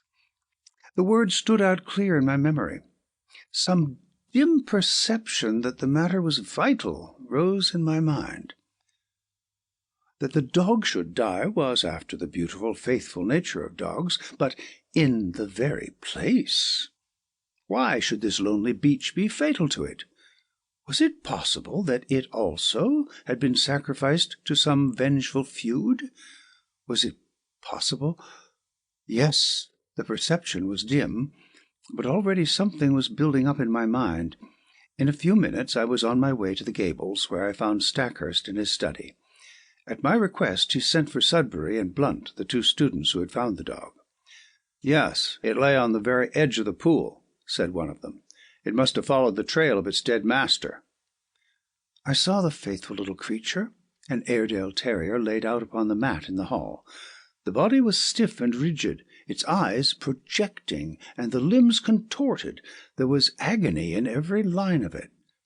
From the Gables I walked down to the bathing pool. The sun had sunk, and the shadow of the great cliff lay black across the water, which glimmered dully like a sheet of lead. The place was deserted, and there was no sign of life save for 2 sea-birds circling and screaming overhead. In the fading light I could dimly make out the little dog's spoor upon the sand round the very rock on which his master's towel had been laid. For a long time I stood in deep meditation, while the shadows grew darker around me. My mind was filled with racing thoughts. You have known what it was to be in a nightmare in which you feel that there is some all-important thing for which you search, and which you know is there, though it remains forever just beyond your reach. That was how I felt that evening as I stood alone by that place of death. Then, at last, I turned and walked slowly homewards. I had just reached the top of the path when it came to me. Like a flash, I remembered the thing for which I had so eagerly and vainly grasped. You will know, or Watson has written in vain, that I hold a vast store of out-of-the-way knowledge without scientific system, but very available for the needs of my work. My mind is like a crowded box-room with packets of all sorts stowed away therein, so many that I may well have but a vague perception of what was there. I had known that there was something which might bear upon this matter. It was still vague, but at least I knew how I could make it clear. It was monstrous, incredible, and yet it was always a possibility. I would test it to the full. There is a great garret in my little house which is stuffed with books. It was into this that I plunged and rummaged for an hour. At the end of that time I emerged with a little chocolate and silver volume. Eagerly I turned up the chapter of which I had a dim remembrance. Yes, it was indeed a far-fetched and unlikely proposition, and yet I could not be at rest until I had made sure if it might indeed be so. It was late when I retired, with my mind eagerly awaiting the work of the morrow. But that work met with an annoying interruption. I had hardly swallowed my early cup of tea, and was starting for the beach, when I heard a call from Inspector Bardi of the Sussex Constabulary, a steady, solid, bovine man with thoughtful eyes, which looked at me now with a very troubled expression. "I know your immense experience, sir," said he. "This is quite unofficial, of course, and need go no farther. But I am fairly up against it in this Macpherson case. The question is, shall I make an arrest or shall I not?" "Meaning Mr. Ian Murdoch?" "Yes, sir. There is really no one else when you come to think of it. That's the advantage of this solitude. We narrow it down to a very small compass. If he did not do it, then who did?" "What have you against him?" He had gleaned along the same furrows as I had. There was Murdoch's character and the mystery which seemed to hang round the man. His furious bursts of temper, as shown in the incident of the dog. The fact that he had quarrelled with Macpherson in the past, and that there was some reason to think that he might have resented his attentions to Miss Bellamy. He had all my points, but no fresh ones, save that Murdoch seemed to be making every preparation for departure. What would my position be if I let him slip away with all this evidence against him? The burly, phlegmatic man was sorely troubled in his mind. "Consider," I said, "all the essential gaps in your case. On the morning of the crime he can surely prove an alibi. He had been with his scholars till the last moment, and within a few minutes of Macpherson's appearance he came upon us from behind. Then bear in mind the absolute impossibility that he could single-handed have inflicted this outrage upon a man quite as strong as himself. Finally, there is this question of the instrument with which these injuries were inflicted. What could it be but a scourge or flexible whip of some sort?" "Have you examined the marks?" I asked. "I have seen them. So has the doctor." "But I have examined them very carefully with a lens. They have peculiarities." "What are they, Mr. Holmes?" I stepped to my bureau and brought out an enlarged photograph. "This is my method in such cases," I explained. "You certainly do things thoroughly, Mr. Holmes." "I should hardly be what I am if I did not. Now let us consider this wheal, which extends round the right shoulder. Do you observe nothing remarkable?" "I can't say I do." "Surely it is evident that it is unequal in its intensity. There is a dot of extravasated blood here, and another there. There are similar indications in this other wheal down here. What can that mean?" "I have no idea. Have you?" "Perhaps I have. Perhaps I haven't. I may be able to say more soon. Anything which will define what made that mark will bring us a long way towards the criminal." "It is, of course, an absurd idea," said the policeman, but if a red-hot net of wire had been laid across the back, then these better-marked points would represent where the meshes crossed each other. A most ingenious comparison. Or shall we say a very stiff cat-o'-nine-tails with small, hard knots upon it? By Jove, Mr. Holmes, I think you have hit it. Or there may be some very different cause, Mr. Barty. But your case is far too weak for an arrest. Besides, we have those last words, lion's mane. I have wondered whether Ian— Yes, I have considered that. If the second word had borne any resemblance to Murdoch, but it did not. He gave it almost in a shriek. I am sure that it was Maine. Have you no alternative, Mr. Holmes? Perhaps I have, but I do not care to discuss it until there is something more solid to discuss. And when will that be? In an hour, possibly less. The inspector rubbed his chin and looked at me with dubious eyes. I wish I could see what was in your mind, Mr. Holmes. Perhaps it's those fishing boats. No, they were too far out. Well, then, is it Bellamy and that big son of his? They were not too sweet upon Mr. Macpherson. Could they have done them a mischief? No, you won't draw me until I'm ready, said I with a smile. Now, Inspector, we each have our own work to do. Perhaps if you were to meet me here at midday? So far we had got when there came the tremendous interruption which was the beginning of the end. My outer door was flung open, there were blundering footsteps in the passage, and Ian Murdoch staggered into the room, pallid, dishevelled, his clothes in wild disorder, clawing with his bony hands at the furniture to hold himself erect. "Brandy! Brandy!" he gasped, and fell groaning upon the sofa. He was not alone. Behind him came Stackhurst, hatless and panting, almost as distrait as his companion. Yes, brandy," he cried. "The man is at his last gasp. It was all I could do to bring him here. He fainted twice upon the way." Half a tumbler of the raw spirit brought about a wondrous change. He pushed himself up on one arm and swung his coat from off his shoulders. "For God's sake, oil, opium, morphia!" he cried. "Anything to ease this infernal agony!" The inspector and I cried out at the sight. There, criss-crossed upon the man's naked shoulder, was the same strange reticulated pattern of red inflamed lines which had been the death-mark of Fitzroy Macpherson. The pain was evidently terrible, and was more than local, for the sufferer's breathing would stop for a time, his face would turn black, and then, with loud gasps, he would clap his hand to his heart, while his brow dropped beads of sweat. At any moment he might die. More and more brandy was poured down his throat, each fresh dose bringing him back to life. Pads of cotton wool, soaked in salad oil, seemed to take the agony from the strange wounds. At last his head fell heavily upon the cushion. Exhausted nature had taken refuge in its last storehouse of vitality. It was half asleep and half a faint, but at least it was eased from pain. To question him had been impossible, but the moment we were assured of his condition, Stackhurst turned upon me. "My God!" he cried. "What is it, Holmes? What is it?" "Where did you find him?" "Down on the beach, exactly where poor Macpherson met his end. If this man's heart had been as weak as Macpherson's was, he would not be here now. More than once I thought he was gone as I brought him up.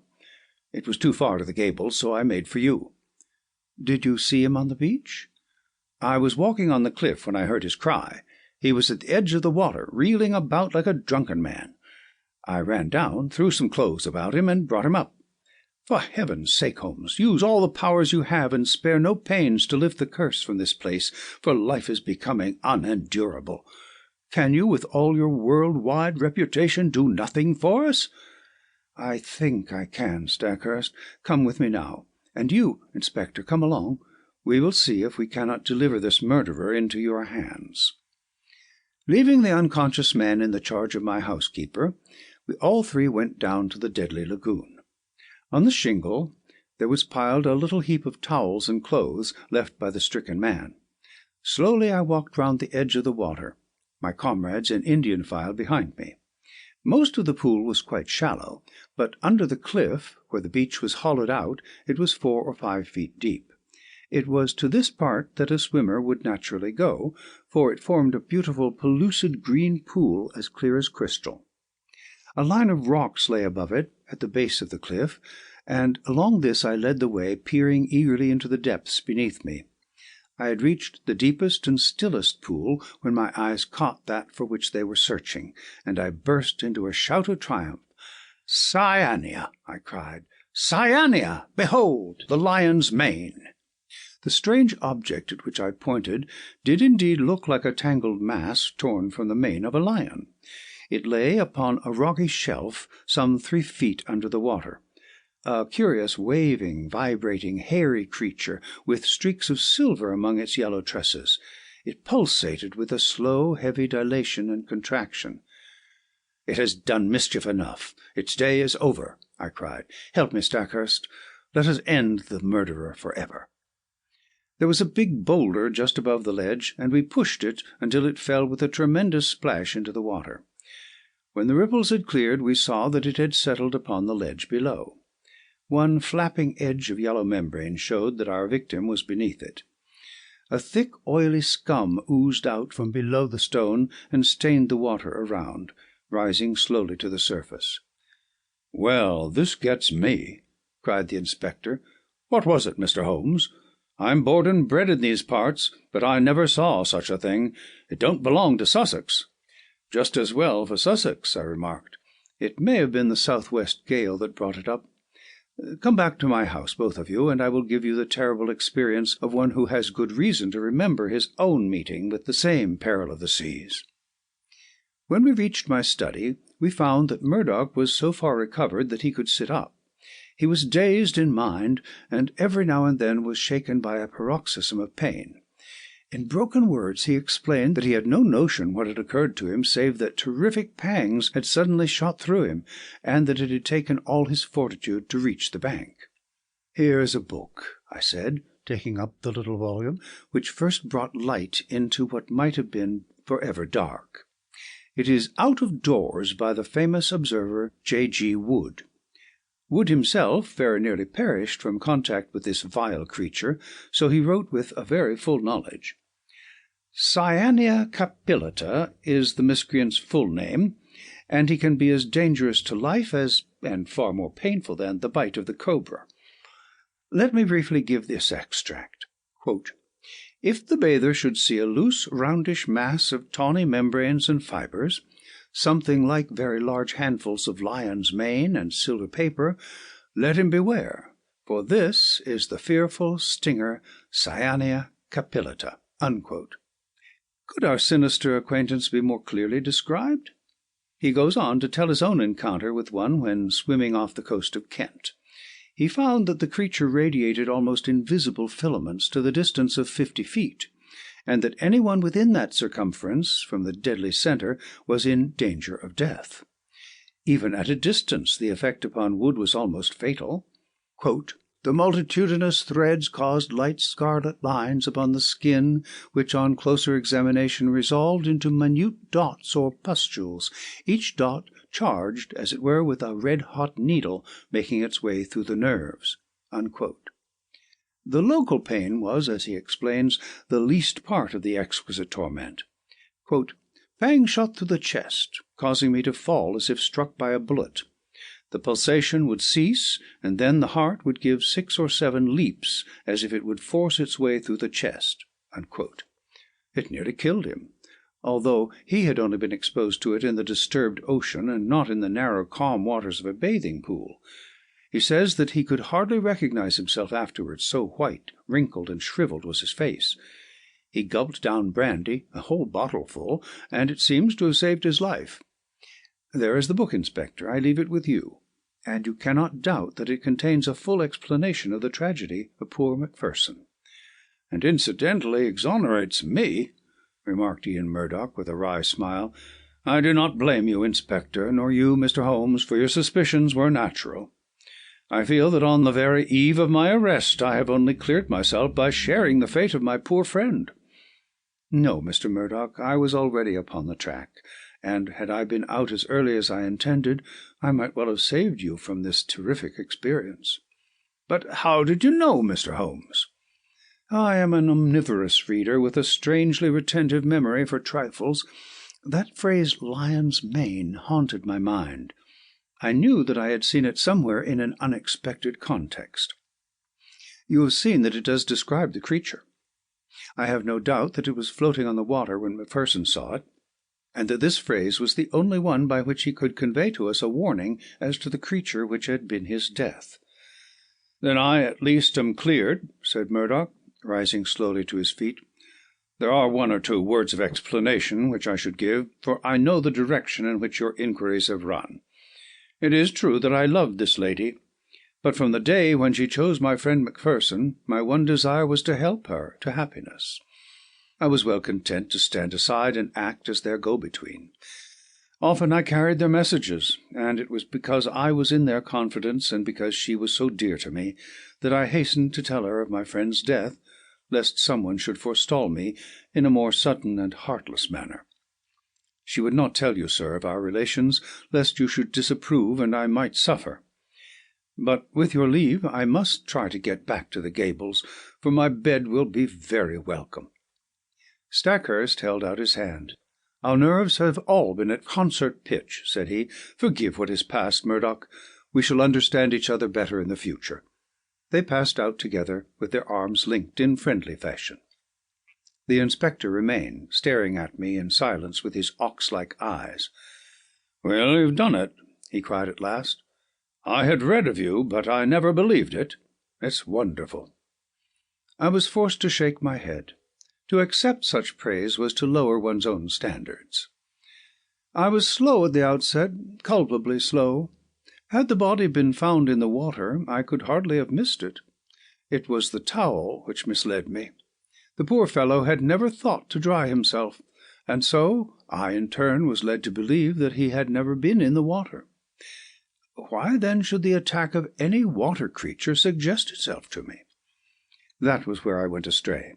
Well, well, Inspector, I often ventured to chaff you gentlemen of the police force, but Cyania Capillata very nearly avenged Scotland Yard." The end of The Adventure of the Lion's Mane.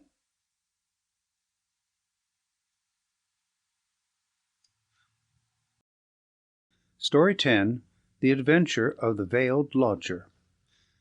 When one considers that Mr. Sherlock Holmes was in active practice for 23 years, and that during 17 of these I was allowed to cooperate with him and to keep notes of his doings, it will be clear that I have a mass of material at my command. The problem has always been not to find, but to choose. There is the long row of year-books which fill a shelf, and there are the dispatch cases filled with documents, a perfect quarry for the student, not only of crime, but of the social and official scandals of the late Victorian era. Concerning these latter, I may say that the writers of agonized letters who beg that the honour of their families or the reputation of famous forebears may not be touched have nothing to fear.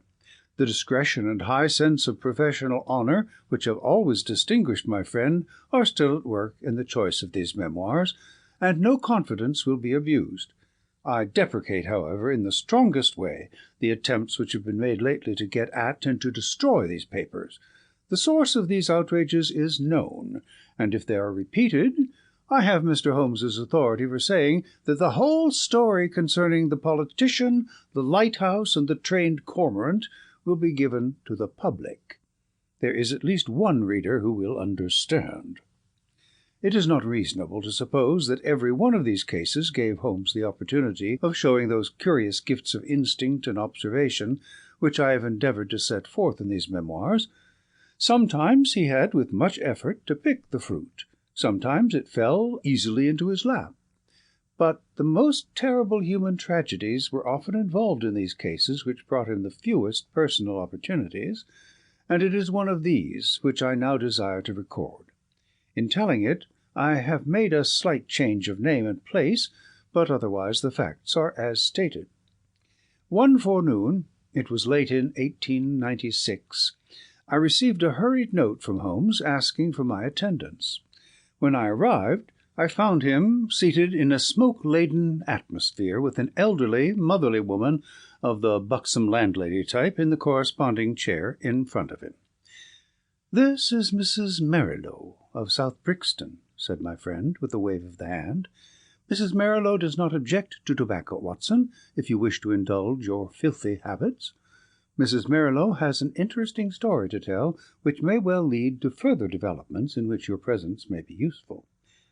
"Anything I can do—" "You will understand, Mrs. Marilow, that if I come to Mrs. Ronder, I shall prefer to have a witness. You will make her understand that before we arrive." "Lord bless you, Mr. Holmes," said our visitor, "she is that anxious to see you that she might bring the whole parish at your heels." "Then we shall come early in the afternoon. Let us see that we have our facts correct before we start. If we go over them, it will help Dr. Watson to understand the situation. You say that Mrs. Ronder has been your lodger for 7 years, and that you have only once seen her face." "And I wish to God I had not," said Mrs. Marilow. "It was, I understand, terribly mutilated." "Well, Mr. Holmes, you would hardly say it was a face at all. That's how it looked. Our milkman got a glimpse of her once peeping out of the upper window, and he dropped his tin and the milk all over the front garden. That is the kind of face it is. When I saw her, I happened on her unawares, she covered up quick, and then she said, 'Now, Mrs. Marilow, you know at last why it is that I never raise my veil.'" "Do you know anything about her history?" "Nothing at all." "Did she give references when she came?" "No, sir, but she gave hard cash, and plenty of it. A quarter's rent right down on the table in advance, and no arguing about terms. In these times a poor woman like me can't afford to turn down a chance like that." "Did she give any reason for choosing your house?" "Mine stands well back from the road, and is more private than most. Then again, I only take the one, and I have no family of my own. I reckon she had tried others, and found that mine suited her best. It's privacy she is after, and she is ready to pay for it." "You say that she never showed her face from first to last, save on the one accidental occasion. Well, it is a very remarkable story, most remarkable, and I don't wonder that you want it examined." "I don't, Mr. Holmes. I am quite satisfied so long as I get my rent. You could not have a quieter lodger, or one who gives less trouble." "Then what has brought matters to a head?" "Her health, Mr. Holmes. She seems to be wasting away, and there's something terrible on her mind. 'Murder!' she cries, 'murder!' And once I heard her, 'You cruel beast, you monster!' she cried. It was in the night, and it fair rang through the house, and sent the shivers through me. So I went to her in the morning. 'Mrs. Ronder,' I says, 'if you have anything that is troubling your soul, there's the clergy,' I says, 'and there's the police. Between them you should get some help.' 'For God's sake, not the police,' says she, 'and the clergy can't change what is past. And yet,' she says, 'it would ease my mind if someone knew the truth before I died.' 'Well,' says I, 'if you won't have the regulars, there is this detective man what we read about, begging your pardon, Mr. Holmes,' and she fair jumped at it. 'That's the man,' says she. 'I wonder I never thought of it before. Bring him here, Mrs. Marilow, and if he won't come, tell him I am the wife of Ronder's Wild Beast Show. Say that, and give him the name Abbas Parva. Here it is, as she wrote it, Abbas Parva. That will bring him, if he's the man I think he is." "And it will, too," remarked Holmes. "Very good, Mrs. Marilow. I should like to have a little chat with Dr. Watson. That will carry us till lunch-time. About 3 o'clock you may expect to see us at your house in Brixton." Our visitor had no sooner waddled out of the room — no other verb can describe Mrs. Marilow's method of progression — than Sherlock Holmes threw himself with fierce energy upon the pile of commonplace books in the corner. For a few minutes there was a constant swish of the leaves, and then, with a grunt of satisfaction, he came upon what he sought. So excited was he that he did not rise, but sat upon the floor like some strange Buddha, with crossed legs, the huge books all round him, and one open upon his knees. The case worried me at the time, Watson. Here are my marginal notes to prove it. I confess that I could make nothing of it, and yet I was convinced that the coroner was wrong. Have you no recollection of the Abbess Parva tragedy?" "None, Holmes." "And yet you were with me then? But certainly my own impression was very superficial, for there was nothing to go by, and none of the parties had engaged my services. Perhaps you would care to read the papers?" "Could you not give me the points?" "That is very easily done. It will probably come back to your memory as I talk. Ronder, of course, was a household word. He was the rival of Wombwell and of Sanger, one of the greatest showmen of his day. There is evidence, however, that he took to drink, and that both he and his show were on the downgrade at the time of the great tragedy. The caravan had halted for the night at Abbess Parva, which is a small village in Berkshire, when this horror occurred. They were on their way to Wimbledon, travelling by road, and they were simply camping and not exhibiting, as the place is so small a one that it would not have paid them to open. They had among their exhibits a very fine North African lion. Sahara King was its name, and it was the habit both of Ronder and his wife to give exhibitions inside its cage. Here, you see, is the photograph of the performance, by which you will perceive that Ronder was a huge porcine person, and that his wife was a very magnificent woman. It was deposed at the inquest that there had been some signs that the lion was dangerous, but, as usual, familiarity begat contempt, and no notice was taken of the fact. It was usual for either Ronder or his wife to feed the lion at night. Sometimes one went, sometimes both, but they never allowed any one else to do it, for they believed that so long as they were the food carriers he would regard them as benefactors, and would never molest them. On this particular night, 7 years ago, they both went, and a very terrible happening followed, the details of which have never been made clear. It seems that the whole camp was roused near midnight by the roars of the animal and the screams of the woman. The different grooms and employés rushed from their tents, carrying lanterns, and by their light an awful sight was revealed. Ronder lay, with the back of his head crushed in and deep claw marks across his scalp, some 10 yards from the cage, which was open. Close to the door of the cage lay Mrs. Ronder, upon her back, with the creature squatting and snarling above her. It had torn her face in such a fashion that it was never thought that she could live. Several of the circus men, headed by Leonardo, the strong man, and Griggs, the clown, drove the creature off with poles, upon which it sprang back into the cage and was at once locked in. How it had got loose was a mystery. It was conjectured that the pair intended to enter the cage, but that when the door was loosed, the creature bounded out upon them. There was no other point of interest in the evidence, save that the woman, in a delirium of agony, kept screaming, "Coward! Coward!" as she was carried back to the van in which they lived. It was 6 months before she was fit to give evidence, but the inquest was duly held, with the obvious verdict of death by misadventure. "What alternative could be conceived?" said I. "You may well say so. And yet there were 1 or 2 points which worried young Edmonds of the Berkshire Constabulary. A smart lad, that. He was sent later to Allahabad. That was how I came into the matter, for he dropped in and smoked a pipe or two over it." "A thin, yellow-haired man?" "Exactly. I was sure you would pick up the trail presently." "But what worried him?" "Well, we were both worried. It was so deucedly difficult to reconstruct the affair. Look at it from the lion's point of view. He is liberated. What does he do? He takes 6 bounds forward, which brings him to Ronder. Ronder turns to fly. The claw marks were on the back of his head, but the lion strikes him down. Then, instead of bounding on and escaping, he returns to the woman, who was close to the cage, and he knocks her over and chews her face up. Then again, those cries of hers would seem to imply that her husband had in some way failed her. What could the poor devil have done to help her? You see the difficulty?" "Quite." "And then there was another thing. It comes back to me now as I think it over. There was some evidence that just at the time the lion roared and the woman screamed, a man began shouting in terror." "This man Ronder, no doubt." "Well, if his skull was smashed in, you would hardly expect to hear from him again. There were at least 2 witnesses who spoke of the cries of a man being mingled with those of a woman." "I should think the whole camp was crying out by then. As to the other points, I think I could suggest a solution." "I should be glad to consider it." "The two were together 10 yards from the cage when the lion got loose. The man turned and was struck down. The woman conceived the idea of getting into the cage and shutting the door. It was her only refuge. She made for it, and just as she reached it, the beast bounded after her and knocked her over.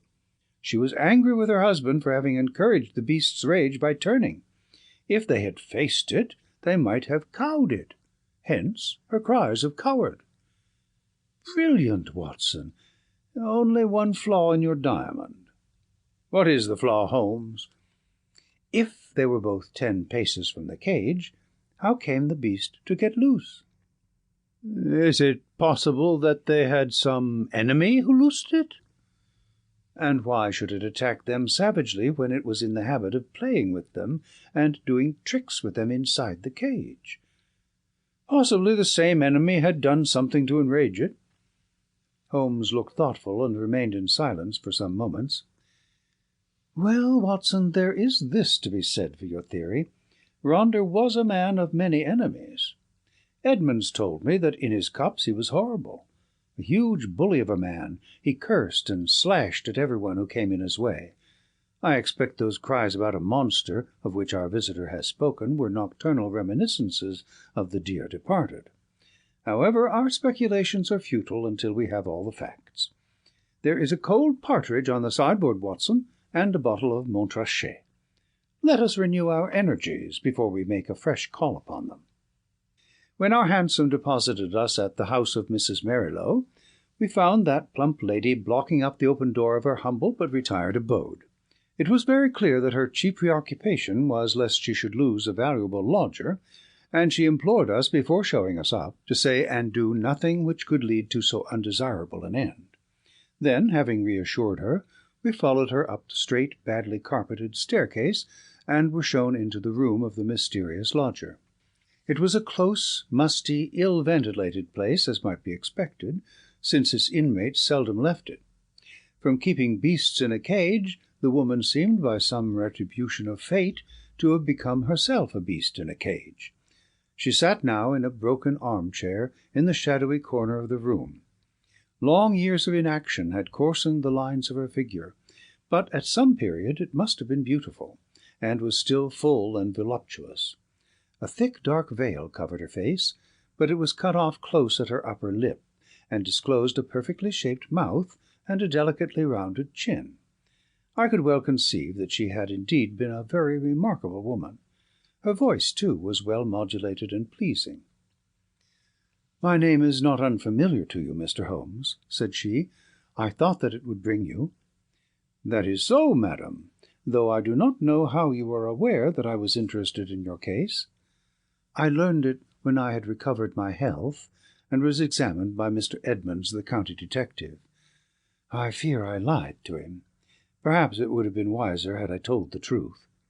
"It is usually wiser to tell the truth. But why did you lie to him?" "Because the fate of some one else depended upon it. I know that he was a very worthless being, and yet I would not have his destruction upon my conscience. We had been so close, so close." "But has this impediment been removed?" "Yes, sir. The person I allude to is dead." "Then why should you not now tell the police anything you know?" "Because there is another person to be considered. That other person is myself. I could not stand the scandal and publicity which would come from a police examination. I have not long to live, but I wish to die undisturbed, and yet I wanted to find one man of judgment to whom I could tell my terrible story, so that when I am gone all might be understood." "You compliment me, madam. At the same time, I am a responsible person.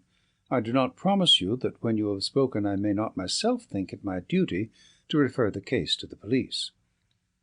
"I think not, Mr. Holmes. I know your character and methods too well, for I have followed your work for some years. Reading is the only pleasure which fate has left me, and I miss little which passes in the world. But in any case I will take my chance of the use which you may make of my tragedy. It will ease my mind to tell it." My friend and I would be glad to hear it." The woman rose and took from a drawer the photograph of a man. He was clearly a professional acrobat, a man of magnificent physique, taken with his huge arms folded across his swollen chest, and a smile breaking from under his heavy moustache, the self-satisfied smile of a man of many conquests. "This is Leonardo," she said. "Leonardo, the strong man who gave evidence?" "The same. And this is my husband." It was a dreadful face, a human pig, or rather a human wild boar, for it was formidable in its bestiality. One could imagine that vile mouth clamping and foaming in its rage, and one could conceive those small vicious eyes darting pure malignancy as they looked forth upon the world. Ruffian, bully, beast, it was all written on that heavy jowled face. Those two pictures will help you, gentlemen, to understand the story. I was a poor circus girl, brought up on the sawdust and doing springs through the hoop before I was 10. When I became a woman, this man loved me, if such lust as his can be called love, and in an evil moment I became his wife.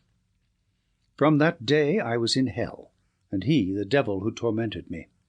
There was no one in the show who did not know of his treatment. He deserted me for others. He tied me down and lashed me with his riding whip when I complained. They all pitied me, and they all loathed him. But what could they do? They feared him, one and all, for he was terrible at all times, and murderous when he was drunk. Again and again he was had for assault, and for cruelty to the beasts, but he had plenty of money, and the fines were nothing to him. The best men all left us, and the show began to go downhill. It was only Leonardo and I who kept it up, with little Jimmy Griggs the clown. Poor devil, he had not much to be funny about, but he did what he could to hold things together.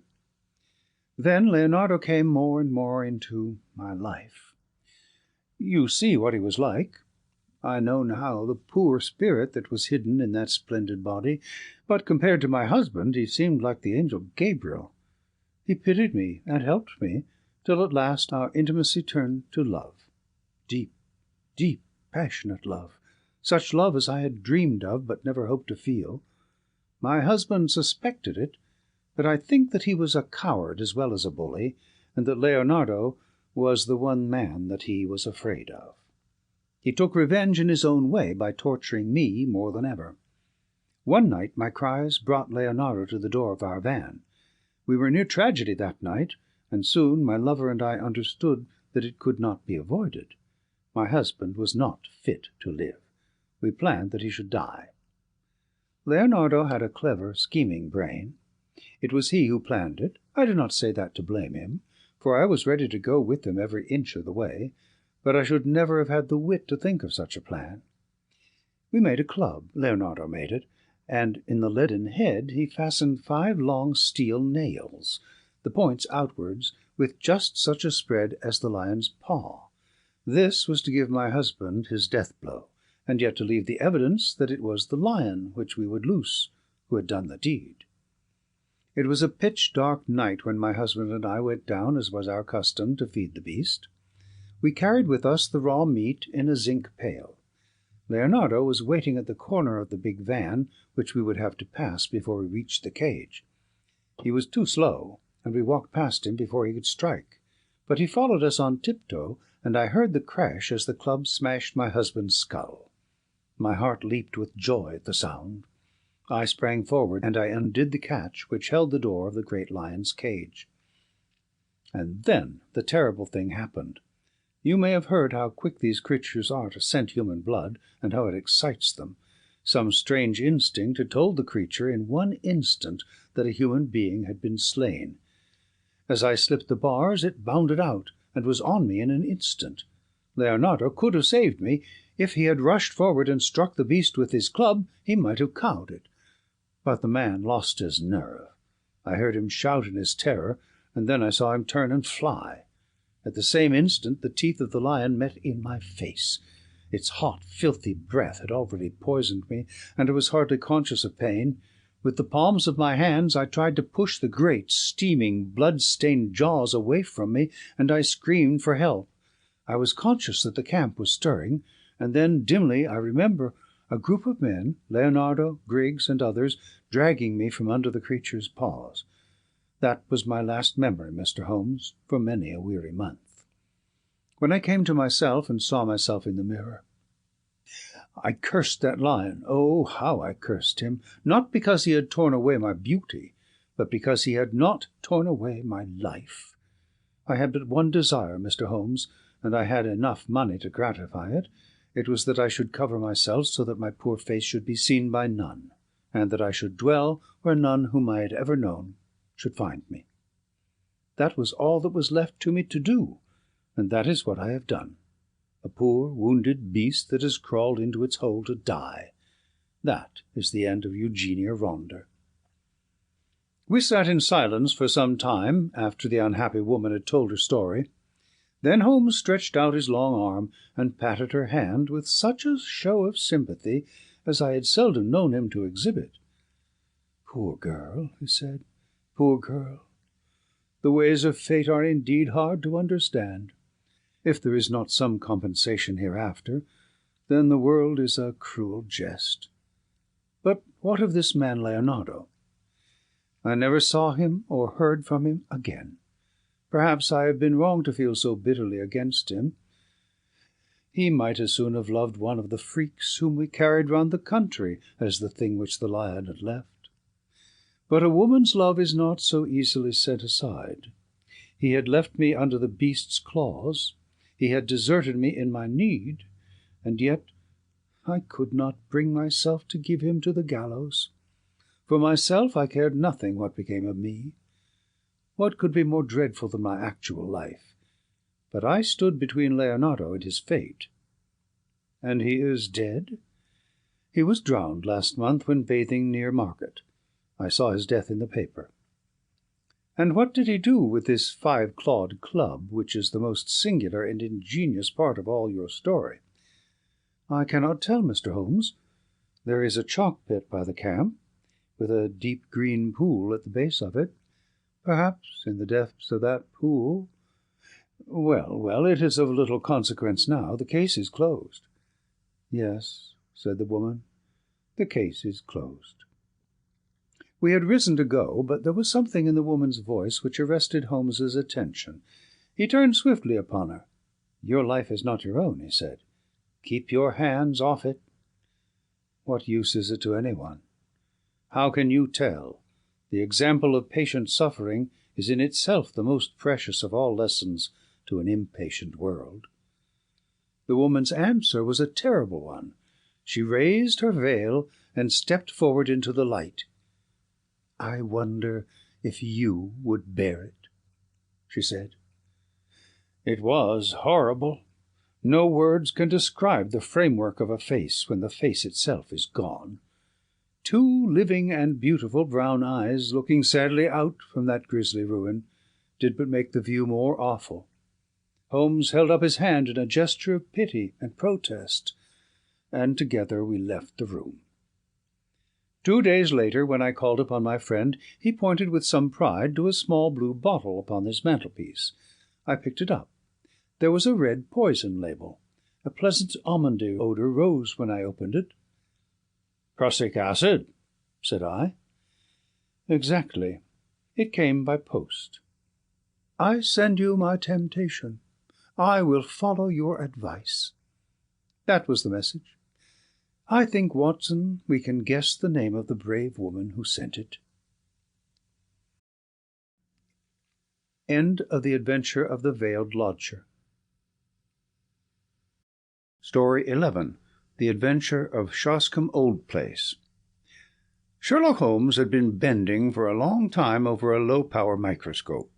Now he straightened himself up and looked round at me in triumph. "It is glue, Watson," said he. "Unquestionably it is glue. Have a look at these scattered objects in the field." I stooped to the eyepiece and focused for my vision. "Those hairs are threads from a tweed coat. The irregular grey masses are dust. There are epithelial scales on the left. Those brown blobs in the centre are undoubtedly glue." "Well," I said, laughing, "I am prepared to take your word for it. Does anything depend upon it?" "It is a very fine demonstration," he answered. "In the St. Pancras case you may remember that a cap was found beside the dead policeman. The accused man denies that it is his, but he is a picture-frame maker who habitually handles glue." "Is it one of your cases?" "No. My friend Merivale of the Yard asked me to look into the case.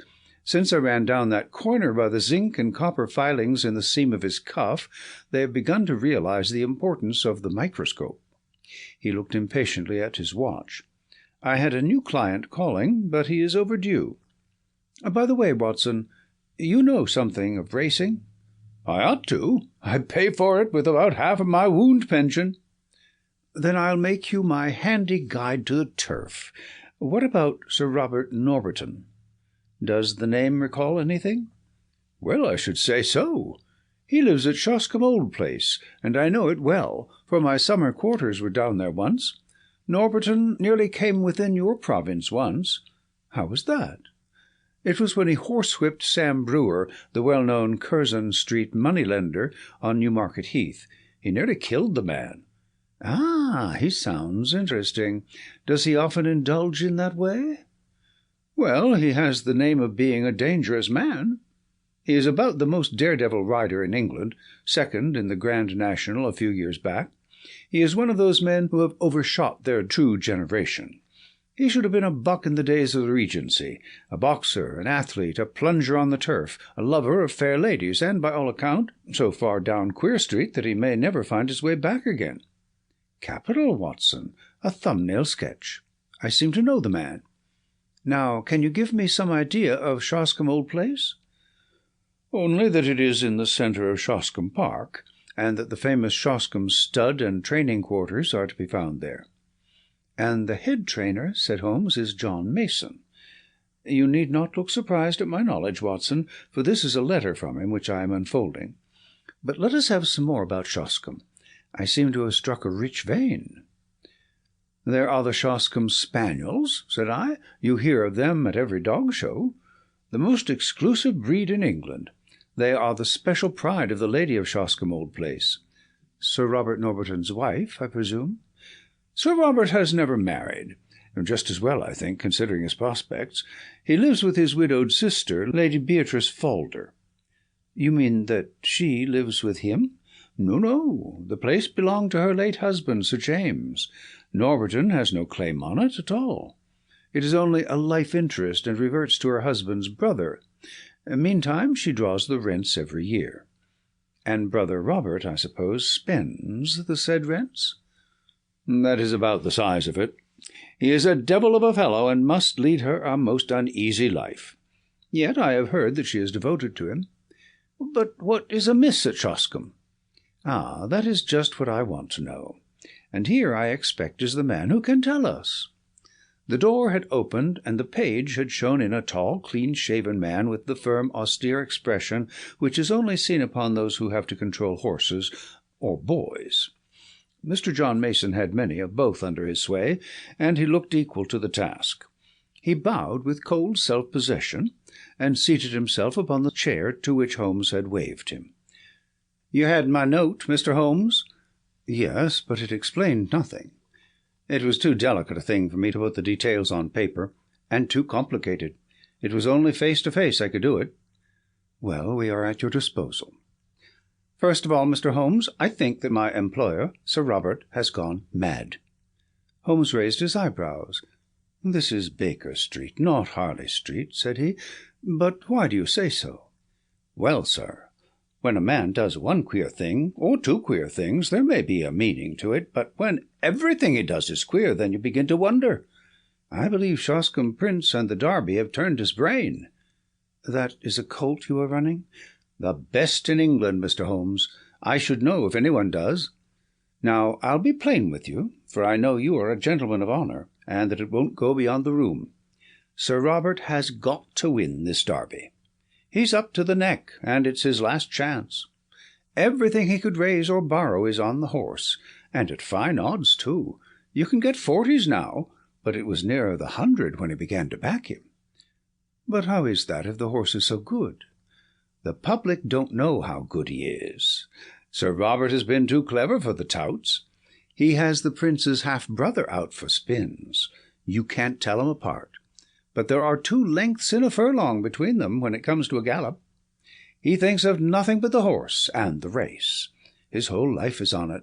He is holding off the Jews till then. If the prince fails him, he is done. It seems a rather desperate gamble. But where does the madness come in? Well, first of all, you only have to look at him.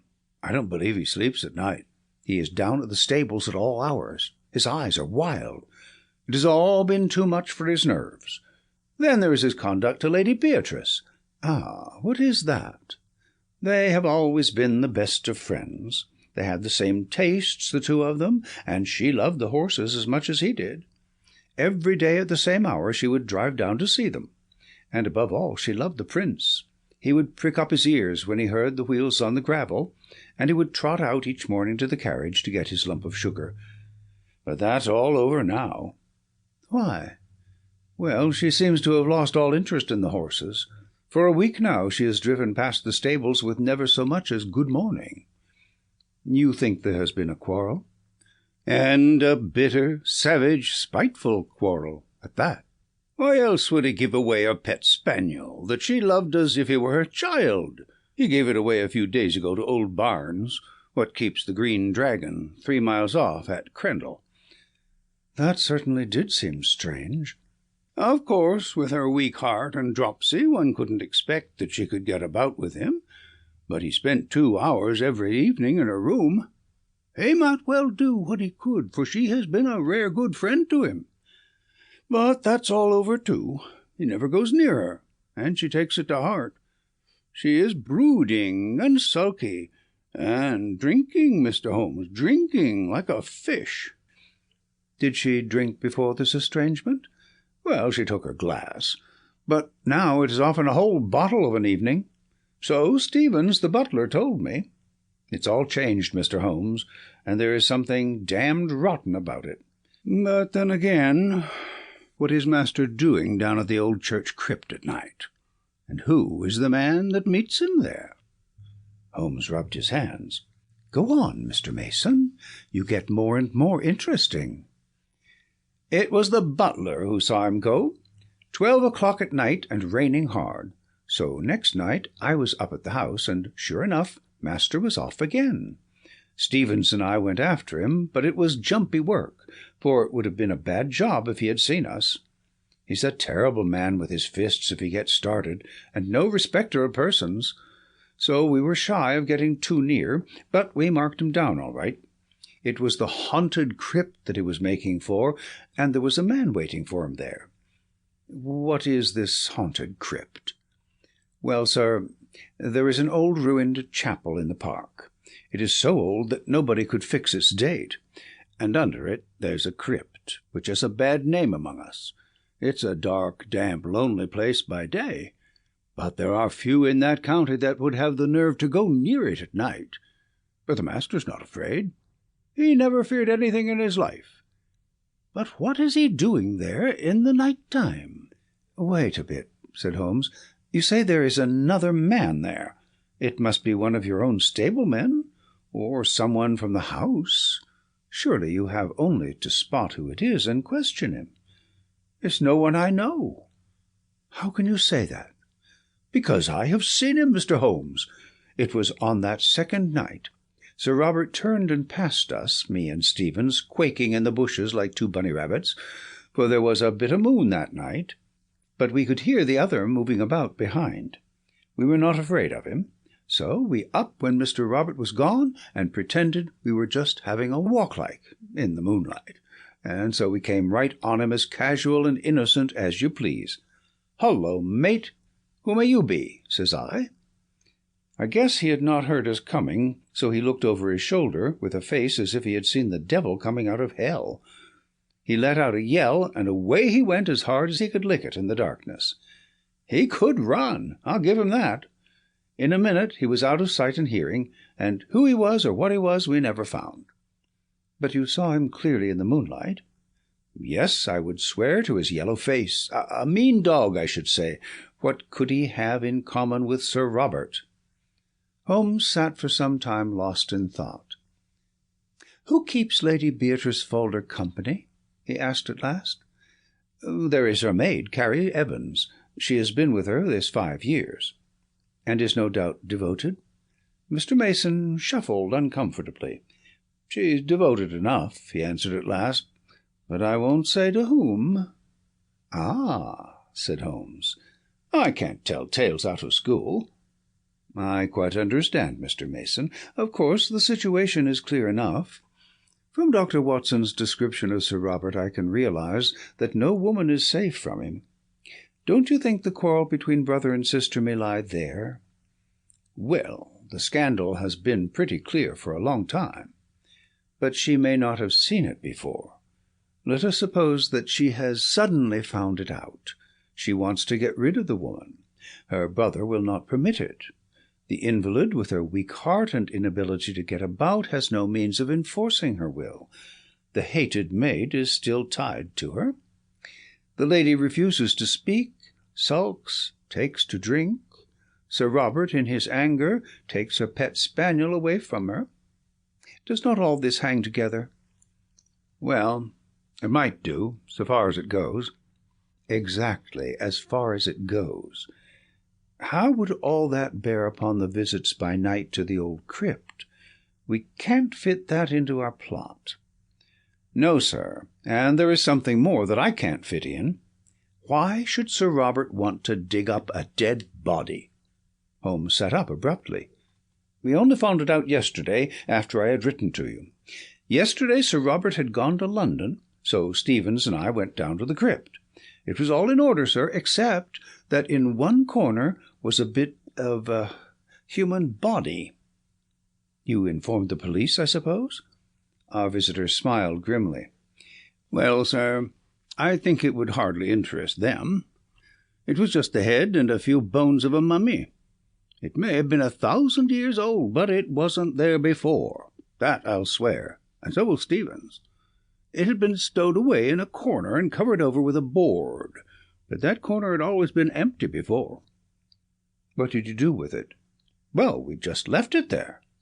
"That was wise. You say Sir Robert was away yesterday. Has he returned?" "We expect him back today." "When did Sir Robert give away his sister's dog?" "It was just a week ago today. The creature was howling outside the old well-house, and Sir Robert was in one of his tantrums that morning. He caught it up, and I thought he would have killed it. Then he gave it to Sandy Bain, the jockey, and told him to take the dog to old Barnes at the Green Dragon, for he never wished to see it again." Holmes sat for some time in silent thought. He had lit the oldest and foulest of his pipes. "I am not clear yet what you want me to do in this matter, Mr. Mason," he said at last. "Can't you make it more definite?" "Perhaps this will make it more definite, Mr. Holmes," said our visitor. He took a paper from his pocket, and, unwrapping it carefully, he exposed a charred fragment of bone. Holmes examined it with interest. "Where did you get it?" "There is a central heating furnace in the cellar under Lady Beatrice's room. It's been off for some time, but Sir Robert complained of cold and had it on again. Harvey runs it. He's one of my lads. This very morning he came to me with this, which he found raking out the cinders. He didn't like the look of it." "Nor do I," said Holmes. "What do you make of it, Watson?" "It was burned to a black cinder, but there could be no question as to its anatomical significance." "It's the upper condyle of a human femur," said I. "Exactly." Holmes had become very serious. "When does this lad tend to the furnace?" "He makes it up every evening and then leaves it." "Then anyone could visit it during the night?" "Yes, sir." "Can you enter it from outside?" "There is one door from outside. There is another which leads up by a stair to the passage in which Lady Beatrice's room is situated." "These are deep waters, Mr. Mason." "Deep and rather dirty. You say that Sir Robert was not at home last night?" "No, sir." "Then whoever was burning bones, it was not he." "That's true, sir. What is the name of that inn you spoke of?" "The Green Dragon." "Is there good fishing in that part of Berkshire?" The honest trainer showed very clearly upon his face that he was convinced that yet another lunatic had come into his harassed life. "Well, sir, I've heard there are trout in the mill stream and pike in the Hall Lake." "That's good enough. Watson and I are famous fishermen, are we not, Watson? You may address us in future at the Green Dragon. We should reach it tonight. I need not say that we don't want to see you, Mr. Mason, but a note will reach us, and no doubt I could find you if I want you. When we have gone a little farther into the matter, I will let you have a considered opinion." Thus it was that on a bright May evening Holmes and I found ourselves alone in a first-class carriage and bound for the little halt-on-demand station of Shoscombe. The rack above us was covered with a formidable litter of rods, reels, and baskets. On reaching our destination, a short drive took us to an old-fashioned tavern, where a sporting host, Josiah Barnes, entered eagerly into our plans for the extirpation of the fish of the neighbourhood. "What about the Hall Lake and the chance of a pike?" said Holmes. The face of the innkeeper clouded. "That wouldn't do, sir. You might chance to find yourself in the lake before you were through." "How's that, then?" "It's Sir Robert, sir. He's terrible jealous of touts. If you two strangers were as near his training quarters as that, he'd be after you as sure as fate. He ain't taking no chances, Sir Robert ain't." "I've heard he has a horse entered for the Derby." "Yes, and a good colt, too. He carries all our money for the race, and all Sir Robert's into the bargain. By the way," he looked at us with thoughtful eyes, "I suppose you ain't on the turf yourselves?" "No, indeed, just two weary Londoners who badly need some good Berkshire air." "Well, you are in the right place for that. There's a deal of it lying about. But mind what I have told you about Sir Robert. He's the sort that strikes first and speaks afterwards. Keep clear of the park." "Surely, Mr. Barnes, we certainly shall. By the way, that was a most beautiful spaniel that was whining in the hall." "I should say it was. That was the real Shoscombe breed. There ain't a better in England." "I'm a dog fancier myself," said Holmes. "Now, if it is a fair question, what would a prize dog like that cost?" "More than I could pay, sir. It was Sir Robert himself who gave me this one. That's why I have to keep it on a lead. It would be off to the Hall in a jiffy if I gave it its head." "We are getting some cards in our hand, Watson," said Holmes, when the landlord had left us. "It is not an easy one to play, but we may see our way in a day or two. By the way, Sir Robert is still in London, I hear. We might perhaps enter the sacred domain tonight without fear of bodily assault. There are one or two points on which I should like reassurance." "Have you any theory, Holmes?" "Only this, Watson, that something happened a week or so ago which has cut deep into the life of the Shoscombe household." "What is that something?" "We can only guess at it from its effects. They seem to be of a curiously mixed character, but that should surely help us. It is only the colourless, uneventful case which is hopeless. Let us consider our data. The brother no longer visits the beloved invalid sister. He gives away her favourite dog. Her dog, Watson. Does that suggest nothing to you?" "Nothing but the brother's spite."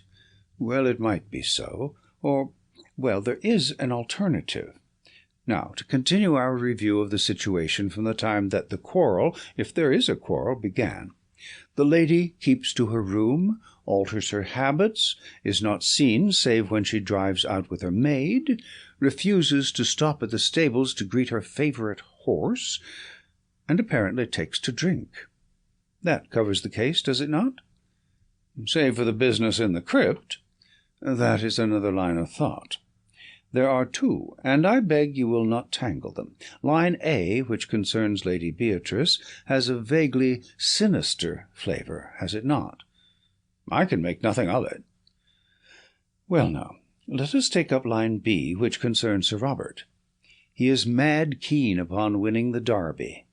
He is in the hands of the Jews, and may at any moment be sold up and his racing stables seized by his creditors.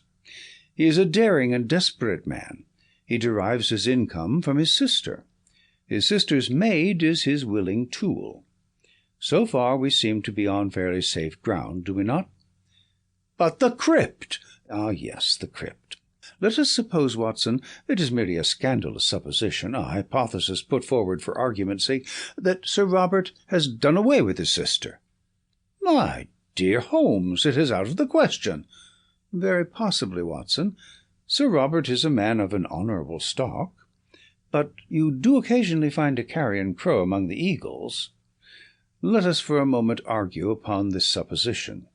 He could not fly the country until he had realized his fortune, and that fortune could only be realized by bringing off this coup with Shoscombe Prince. Therefore, he has still to stand his ground. To do this, he would have to dispose of the body of his victim, and he would also have to find a substitute who would impersonate her. With the maid as his confidant, that would not be impossible. The woman's body might be conveyed to the crypt, which is a place so seldom visited, and it might be secretly destroyed at night in the furnace, leaving behind it such evidence as we have already seen. What say you to that, Watson? Well, it is all possible if you grant the original monstrous supposition. I think that there is a small experiment which we may try tomorrow, Watson, in order to throw some light on the matter. Meanwhile, if we mean to keep up our characters, I suggest that we have our host in for a glass of his own wine, and hold some high converse upon eels and dace, which seems to be the straight road to his affections. We may chance to come upon some useful local gossip in the process. In the morning, Holmes discovered that we had come without our spoon bait for Jack, which absolved us from fishing for the day. About 11 o'clock we started for a walk, and he obtained leave to take the black spaniel with us. "This is the place," said he, as we came to 2 high park gates with heraldic griffins towering above them. "About midday, Mr. Barnes informs me, the old lady takes a drive, and the carriage must slow down while the gates are opened. When it comes through, and before it gathers speed, I want you, Watson, to stop the coachman with some question. Never mind me. I shall stand behind this holly bush and see what I can see." It was not a long vigil. Within a quarter of an hour we saw the big open yellow barouche coming down the long avenue, with 2 splendid high-stepping grey carriage-horses in the shafts. Holmes crouched behind his bush with the dog. I stood unconcernedly swinging a cane in the roadway. A keeper ran out, and the gates swung open. The carriage had slowed to a walk, and I was able to get a good look at the occupants. A highly coloured young woman with flaxen hair and impudent eyes sat on the left. At her right was an elderly person with rounded back and a huddle of shawls about her face and shoulders, which proclaimed the invalid. When the horses reached the high road, I held up my hand with an authoritative gesture, and as the coachman pulled up, I inquired if Sir Robert was at Shoscombe Old Place. At the same moment Holmes stepped out and released the spaniel. With a joyous cry it dashed forward to the carriage and sprang upon the step. Then, in a moment, its eager greeting changed to furious rage, and it snapped at the black skirt above it. "Drive on! Drive on!" shrieked a harsh voice. The coachman lashed the horses, and we were left standing in the roadway. "Well, Watson, that's done it," said Holmes, as he fastened the lead to the neck of the excited spaniel. He thought it was his mistress, and he found it was a stranger. Dogs don't make mistakes. "But it was the voice of a man," I cried. "Exactly. We have added 1 card to our hand, Watson, but it needs careful playing all the same." My companion seemed to have no further plans for the day, and we did actually use our fishing tackle in the mill stream, with the result that we had a dish of trout for our supper. It was only after that meal that Holmes showed signs of renewed activity. Once more we found ourselves upon the same road as in the morning, which led us to the park gates. A tall, dark figure was awaiting us there, who proved to be our London acquaintance, Mr. John Mason, the trainer. "Good evening, gentlemen," said he. "I got your note, Mr. Holmes. Sir Robert has not returned yet, but I hear that he is expected tonight." "How far is this crypt from the house?" asked Holmes. "A good quarter of a mile." "Then I think we can disregard him altogether." "I can't afford to do that, Mr. Holmes. The moment he arrives, he will want to see me to get the latest news of Shoscombe Prince."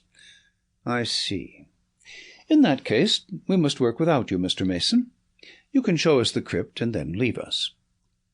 It was pitch dark and without a moon, but Mason led us over the grasslands until a dark mass loomed up in front of us, which proved to be the ancient chapel.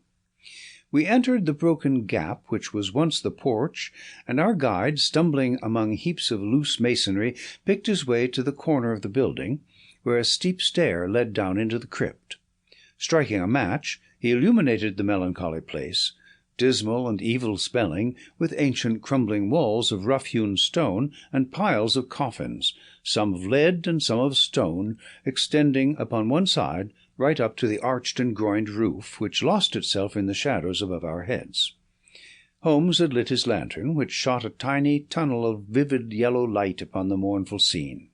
Its rays were reflected back from the coffin plates, many of them adorned with the griffin and coronet of this old family, which carried its honours even to the gate of death.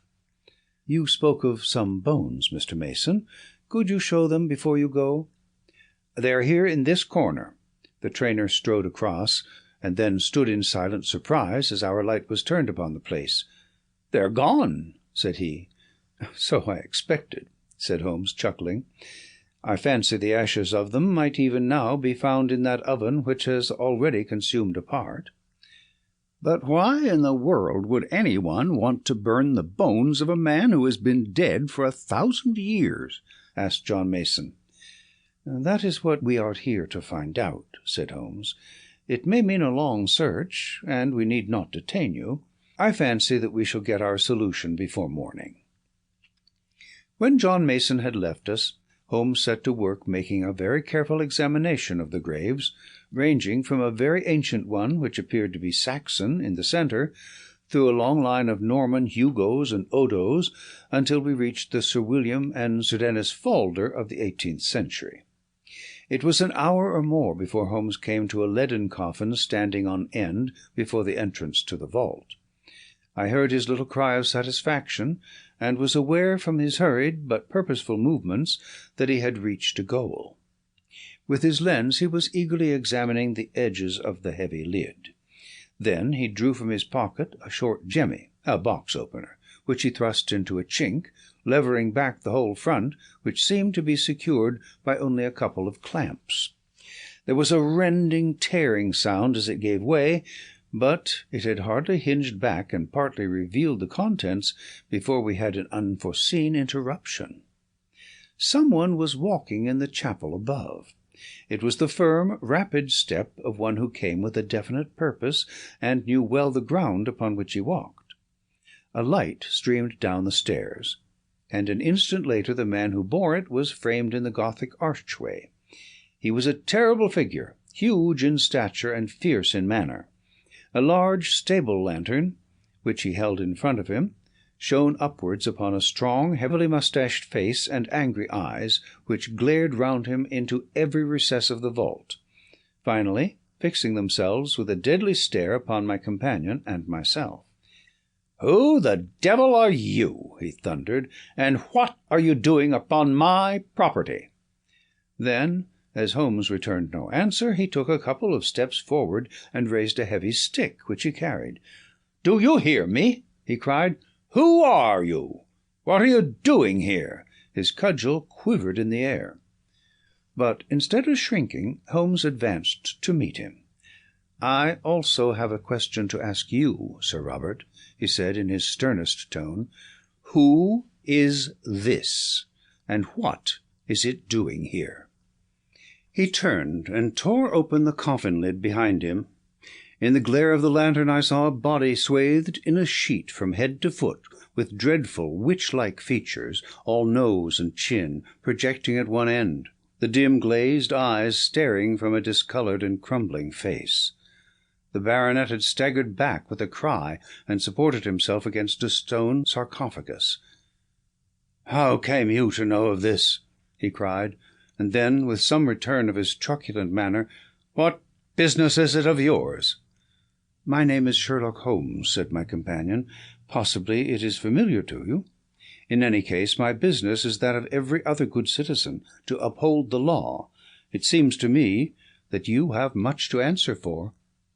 Sir Robert glared for a moment, but Holmes's quiet voice and cool, assured manner had their effect. "'Fore God, Mr. Holmes, it's all right," said he. "Appearances are against me, I'll admit, but I could act no otherwise." "I should be happy to think so, but I fear your explanations must be for the police." Sir Robert shrugged his broad shoulders. "Well, if it must be, it must.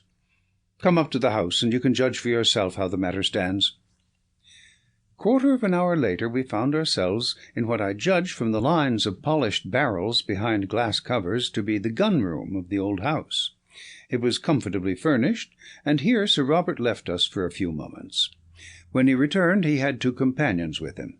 The one, the florid young woman whom we had seen in the carriage; the other, a small, rat-faced man with a disagreeably furtive manner. These two wore an appearance of utter bewilderment, which showed that the baronet had not yet had time to explain to them the turn events had taken. "There," said Sir Robert, with a wave of his hand, "are Mr. and Mrs. Norlett. Mrs. Norlett, under her maiden name of Evans, has for some years been my sister's confidential maid. I have brought them here because I feel that my best course is to explain the true position to you, and they are the two people upon earth who can substantiate what I say." "Is this necessary, Sir Robert? Have you thought what you are doing?" cried the woman. "As to me, I entirely disclaim all responsibility," said her husband. Sir Robert gave him a glance of contempt. "I will take all responsibility," said he. "Now, Mr. Holmes, listen to a plain statement of the facts. You have clearly gone pretty deeply into my affairs, or I should not have found you where I did. Therefore you know already, in all probability, that I am running a dark horse for the Derby, and that everything depends upon my success. If I win, all is easy. If I lose, well, I dare not think of that." "I understand the position," said Holmes. "I am dependent upon my sister, Lady Beatrice, for everything, but it is well known that her interest in the estate is for her own life only. For myself, I am deeply in the hands of the Jews. I have always known that if my sister were to die, my creditors would be onto my estate like a flock of vultures. Everything would be seized, my stables, my horses, everything. Well, Mr. Holmes, my sister did die just a week ago." "And you told no one?" "What could I do? Absolute ruin faced me. If I could stave things off for 3 weeks, all would be well. Her maid's husband, this man here, is an actor. It came into my head, that he could for that short period personate my sister. It was but a case of appearing daily in the carriage, for no one need enter her room save the maid. It was not difficult to arrange. My sister died of the dropsy which had long afflicted her." "That will be for a coroner to decide. Her doctor would certify that for months her symptoms have threatened such an end." "Well, what did you do?" "The body could not remain there. On the first night Norlett and I carried it out to the old well-house, which is now never used. We were followed, however, by her pet spaniel, which yapped continually at the door, so I felt some safer place was needed. I got rid of the spaniel, and we carried the body to the crypt of the church. There was no indignity or irreverence, Mr. Holmes. I do not feel that I have wronged the dead." "Your conduct seems to me inexcusable, Sir Robert." The baronet shook his head impatiently. "It is easy to preach," said he. "Perhaps you would have felt differently if you had been in my position. One cannot see all one's hopes and all one's plans shattered at the last moment, and make no effort to save them. It seemed to me that it would be no unworthy resting-place if we put her for the time in one of the coffins of her husband's ancestors, lying in what is still consecrated ground. We opened such a coffin, removed the contents, and placed her as you have seen her. As to the old relics which we took out, we could not leave them on the floor of the crypt. Nollet and I removed them, and he descended at night and burned them in the central furnace. There is my story, Mr. Holmes, though how you forced my hand so that I have to tell it is more than I can say." Holmes sat for some time lost in thought. "There is one flaw in your narrative, Sir Robert," he said at last. "Your bets on the race, and therefore your hopes for the future, would hold good even if your creditors seized your estate. The horse would be part of the estate. What do they care for my bets? As likely as not, they would not run him at all. My chief creditor is unhappily my most bitter enemy, a rascally fellow, Sam Brewer, whom I was once compelled to horsewhip on Newmarket Heath. Do you suppose that he would try to save me?" "Well, Sir Robert," said Holmes, rising, "this matter must of course be referred to the police. It was my duty to bring the facts to light, and there I must leave it. As to the morality or decency of your conduct, it is not for me to express an opinion. It is nearly midnight, Watson, and I think we may make our way back to our humble abode. It is generally known now that this singular episode ended upon a happier note than Sir Robert's actions deserved. Shoscombe Prince did win the Derby. The sporting owner did net £80,000 in bets, and the creditors did hold their hand until the race was over, when they were paid in full, and enough was left to re-establish Sir Robert in a fair position in life.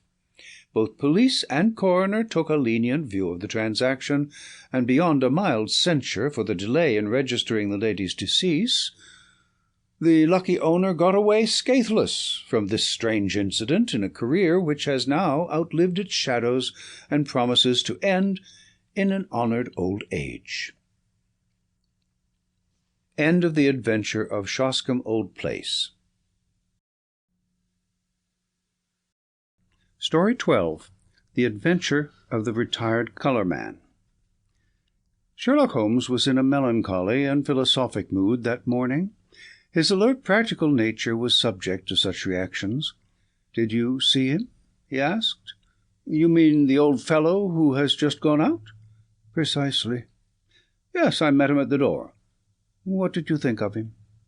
"A pathetic, futile, broken creature." "Exactly, Watson. Pathetic and futile. But is not all life pathetic and futile?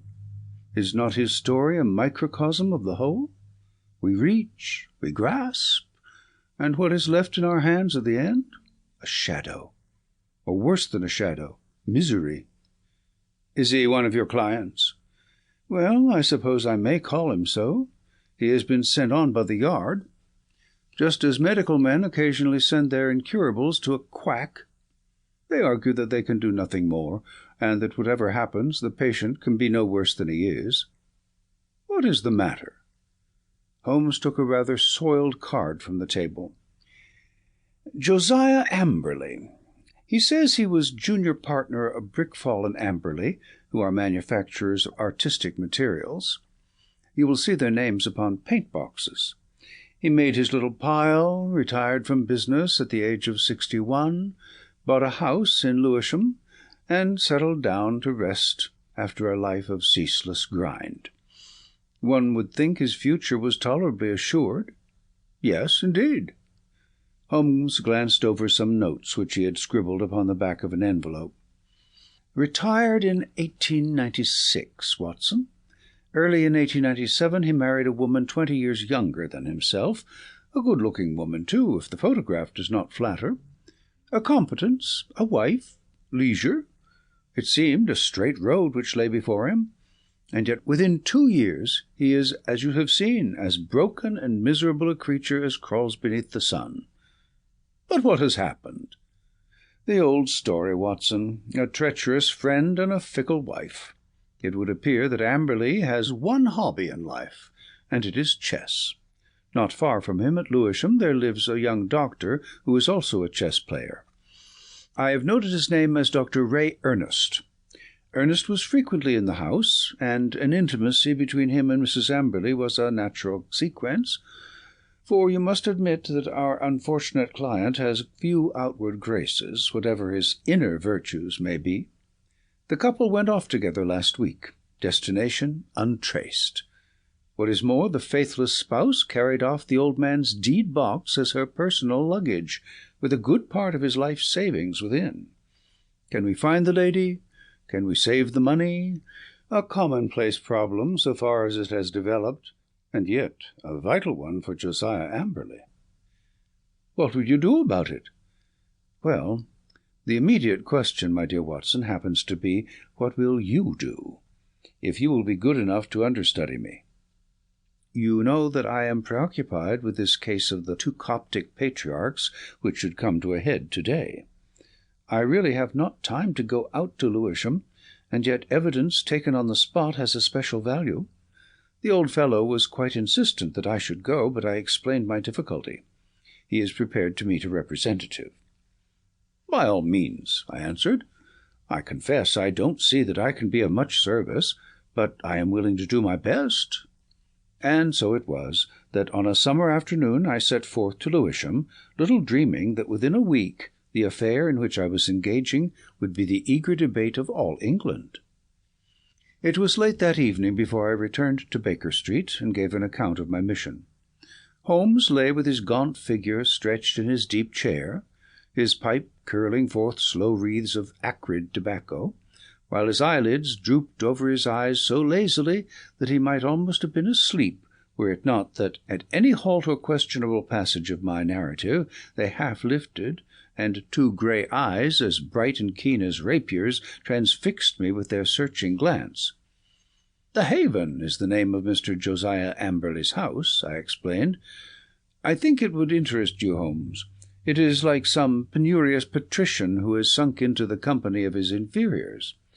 You know that particular quarter, the monotonous brick streets, the weary suburban highways. Right in the middle of them, a little island of ancient culture and comfort, lies this old home, surrounded by a high sun-baked wall mottled with lichens and topped with moss. The sort of wall—" "Cut out the poetry, Watson," said Holmes severely. "I note that it was a high brick wall." "Exactly. I should not have known which was the Haven had I not asked a lounger who was smoking in the street. I have a reason for mentioning him. He was a tall, dark, heavily moustached, rather military-looking man. He nodded in answer to my inquiry, and gave me a curiously questioning glance, which came back to my memory a little later. I had hardly entered the gateway before I saw Mr. Amberley coming down the drive. I only had a glimpse of him this morning, and he certainly gave me the impression of a strange creature, but when I saw him in full light, his appearance was even more abnormal. "I have, of course, studied it, and yet I should be interested to have your impression," said Holmes. "He seemed to me like a man who was literally bowed down by care. His back was curved as though he carried a heavy burden. Yet he was not the weakling that I had at first imagined, for his shoulders and chest have the framework of a giant, though his figure tapers away into a pair of spindled legs. Left shoe wrinkled, right one smooth. I did not observe that. No, you wouldn't. I spotted his artificial limb. But proceed." "I was struck by the snaky locks of grizzled hair which curled from under his old straw hat, and his face, with its fierce, eager expression, and the deeply lined features." "Very good, Watson. What did he say?" "He began pouring out the story of his grievances. We walked down the drive together, and of course I took a good look round. I have never seen a worse-kept place. The garden was all running to seed, giving me an impression of wild neglect, in which the plants had been allowed to find the way of nature rather than of art. How any decent woman could have tolerated such a state of things I don't know. The house, too, was slatternly to the last degree, but the poor man seemed himself to be aware of it, and to be trying to remedy it, for a great pot of green paint stood in the centre of the hall, and he was carrying a thick brush in his left hand. he had been working on the woodwork. He took me into his dingy sanctum, and we had a long chat. Of course, he was disappointed that you had not come yourself. I hardly expected, he said, that so humble an individual as myself, especially after my heavy financial loss, could obtain the complete attention of so famous a man as Mr. Sherlock Holmes. I assured him that the financial question did not arise. No, of course it is art for art's sake with him, said he. But even on the artistic side of crime, he might have found something here to study. And human nature, Dr. Watson, the black ingratitude of it all. When did I ever refuse one of her requests? Was ever a woman so pampered? And that young man, he might have been my own son. He had the run of my house. And yet, see how they have treated me. Oh, Dr. Watson, it is a dreadful, dreadful world. That was the burden of his song for an hour or more. He had, it seems, no suspicion of an intrigue. They lived alone, save for a woman who comes in by the day and leaves every evening at 6. On that particular evening, old Amberley, wishing to give his wife a treat, had taken 2 upper circle seats at the Haymarket Theatre. At the last moment she had complained of a headache and had refused to go. He had gone alone. There seemed to be no doubt about the fact, for he produced the unused ticket which he had taken for his wife. "That is remarkable, most remarkable," said Holmes, whose interest in the case seemed to be rising. "Pray continue, Watson. I find your narrative most arresting. Did you personally examine this ticket? You did not, perchance, take the number?" "It so happens that I did," I answered with some pride. "It chanced to be my old school number, 31, and so it stuck in my head." "Excellent, Watson. His seat, then, was either 30 or 32. "Quite so," I answered, with some mystification, "and on B row." "That is most satisfactory. What else did he tell you?" "He showed me his strong room, as he called it. It is really a strong room, like a bank, with iron door and shutter, burglar-proof, as he claimed. However, the woman seems to have had a duplicate key, and between them they had carried off some £7,000 worth of cash and securities." "Securities? How could they dispose of those?" "He said that he had given the police a list, and that he hoped they would be unsaleable. He had got back from the theatre about midnight and found the place plundered, the door and window open, and the fugitives gone. There was no letter or message, nor has he heard a word since. He at once gave the alarm to the police." Holmes brooded for some minutes. "You say he was painting. What was he painting?" "Well, he was painting the passage, but he had already painted the door and woodwork of this room I spoke of." "Does it not strike you as a strange occupation in the circumstances?" "One must do something to ease an aching heart. That was his own explanation. It was eccentric, no doubt, but he is clearly an eccentric man. He tore up one of his wife's photographs in my presence, tore it up furiously in a tempest of passion. 'I never wish to see her damned face again,' he shrieked." "Anything more, Watson?" "Yes, one thing which struck me more than anything else. I had driven to the Blackheath station and had caught my train there, when just as it was starting I saw a man dart into the carriage next to my own. You know that I have a quick eye for faces, Holmes. It was undoubtedly the tall, dark man whom I had addressed in the street. I saw him once more at London Bridge, and then I lost him in the crowd. But I am convinced that he was following me." No doubt, said Holmes. "A tall, dark, heavily moustached man, you say, with grey-tinted sunglasses?" "Holmes, you are a wizard. I did not say so. But he had grey-tinted sunglasses." "And a Masonic tie-pin?"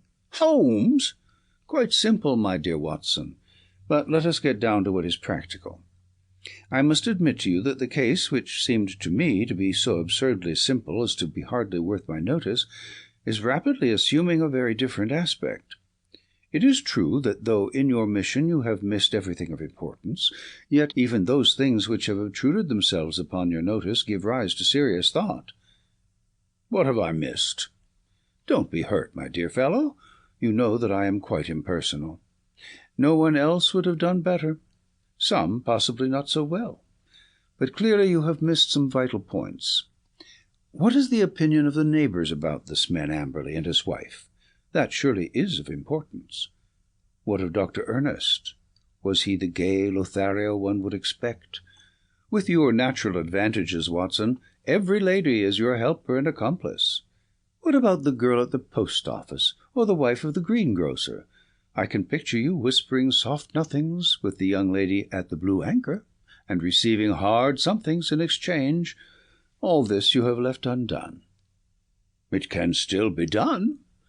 It has been done. Thanks to the telephone and the help of the yard, I can usually get my essentials without leaving this room. As a matter of fact, my information confirms the man's story. He has the local repute of being a miser as well as a harsh and exacting husband. That he had a large sum of money in that strong-room of his is certain. So also is it that young Dr. Ernest, an unmarried man, played chess with Amberley, and probably played the fool with his wife. All this seems plain sailing, and one would think that there was no more to be said. And yet... Where lies the difficulty? In my imagination, perhaps. Well, leave it there, Watson. Let us escape from this weary workaday world by the side door of music. Carina sings tonight at the Albert Hall, and we still have time to dress, dine, and enjoy. In the morning I was up betimes, but some toast crumbs and 2 empty eggshells told me that my companion was earlier still. I found a scribbled note upon the table. Dear Watson, there are 1 or 2 points of contact which I should wish to establish with Mr. Josiah Amberley. When I have done so, we can dismiss the case, or not. I would only ask you to be on hand about 3 o'clock, as I conceive it possible that I may want you. S. H. I saw nothing of Holmes all day, but at the hour named he returned, grave, preoccupied, and aloof. At such times it was wiser to leave him to himself. Has Amberley been here yet? No. Ah, I am expecting him. He was not disappointed, for presently the old fellow arrived with a very worried and puzzled expression upon his austere face. "I have had a telegram, Mr. Holmes. I can make nothing of it." He handed it over, and Holmes read it aloud. "Come at once without fail. Can give you information as to your recent loss. Elman, the vicarage." "Dispatched at 2:10 from Little Turlington," said Holmes. "Little Turlington is in Essex, I believe, not far from Frinton.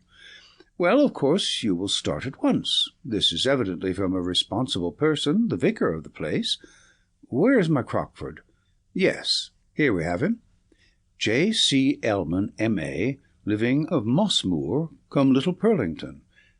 Look up the trains, Watson." "There's one at 5:20 from Liverpool Street." "Excellent. You had best go with him, Watson. He may need help or advice. Clearly we have come to a crisis in this affair." But our client seemed by no means eager to start. "It's perfectly absurd, Mr. Holmes," he said. "What can this man possibly know of what has occurred? It is a waste of time and money." "He would not have telegraphed to you if he did not know something. Wire at once that you are coming." "I don't think I shall go." Holmes assumed his sternest aspect. "It would make the worst possible impression both on the police and upon myself, Mr. Amberley, if when so obvious a clue arose you should refuse to follow it up. We should feel that you were not really in earnest in this investigation." Our client seemed horrified at the suggestion. "Why, of course I shall go, if you look at it that way," said he. "On the face of it, it seems absurd to suppose that this parson knows anything, but if you think—" "I do think," said Holmes, with emphasis, and so we were launched upon our journey. Holmes took me aside before we left the room and gave me one word of counsel which showed that he considered the matter to be of importance. "Whatever you do, see that he really does go," said he. "Should he break away or return, get to the nearest telephone exchange and send the single word, 'bolted.' I will arrange here that it shall reach me wherever I am." Little Purlington is not an easy place to reach, for it is on a branch line. My remembrance of the journey is not a pleasant one, for the weather was hot, the train slow, and my companion sullen and silent, hardly talking at all, save to make an occasional sardonic remark as to the futility of our proceedings. When we at last reached the little station, it was a 2-mile drive before we came to the vicarage, where a big, solemn, rather pompous clergyman received us in his study. Our telegram lay before him. "Well, gentlemen," he asked, "what can I do for you?" "We came," I explained, "in answer to your wire." "My wire? I sent no wire." "I mean the wire which you sent to Mr. Josiah Amberley about his wife and his money." "If this is a joke, sir, it is a very questionable one," said the vicar angrily. "I have never heard of the gentleman you name, and I have not sent a wire to any one." Our client and I looked at each other in amazement. "Perhaps there is some mistake," said I. "Are there perhaps 2 vicarages? Here is the wire itself, signed Elman, and dated from the vicarage." "There is only one vicarage, sir, and only one vicar, and this wire is a scandalous forgery, the origin of which shall certainly be investigated by the police. Meanwhile, I can see no possible object in prolonging this interview." So Mr. Amberley and I found ourselves on the roadside, in what seemed to me to be the most primitive village in England. We made for the telegraph office, but it was already closed. There was a telephone, however, in the little railway arms, and by it I got in touch with Holmes, who shared in our amazement at the result of our journey. "Most singular," said the distant voice. "Most remarkable. I much fear, my dear Watson, that there is no return train to-night. I have unwittingly condemned you to the horrors of a country inn. However, there is always nature, Watson. Nature and Josiah Amberley. You can be in close commune with both." I heard his dry chuckle as he turned away. It was soon apparent to me that my companion's reputation as a miser was not undeserved. He had grumbled at the expense of the journey, had insisted upon travelling 3rd class, and was now clamorous in his objections to the hotel bill. Next morning, when we did at last arrive in London, it was hard to say which of us was in the worst humour. "You had best take Baker Street as we pass," said I. "Mr. Holmes may have some fresh instructions." "If they are not worth more than the last ones, they are not of much use," said Amberley, with a malevolent scowl.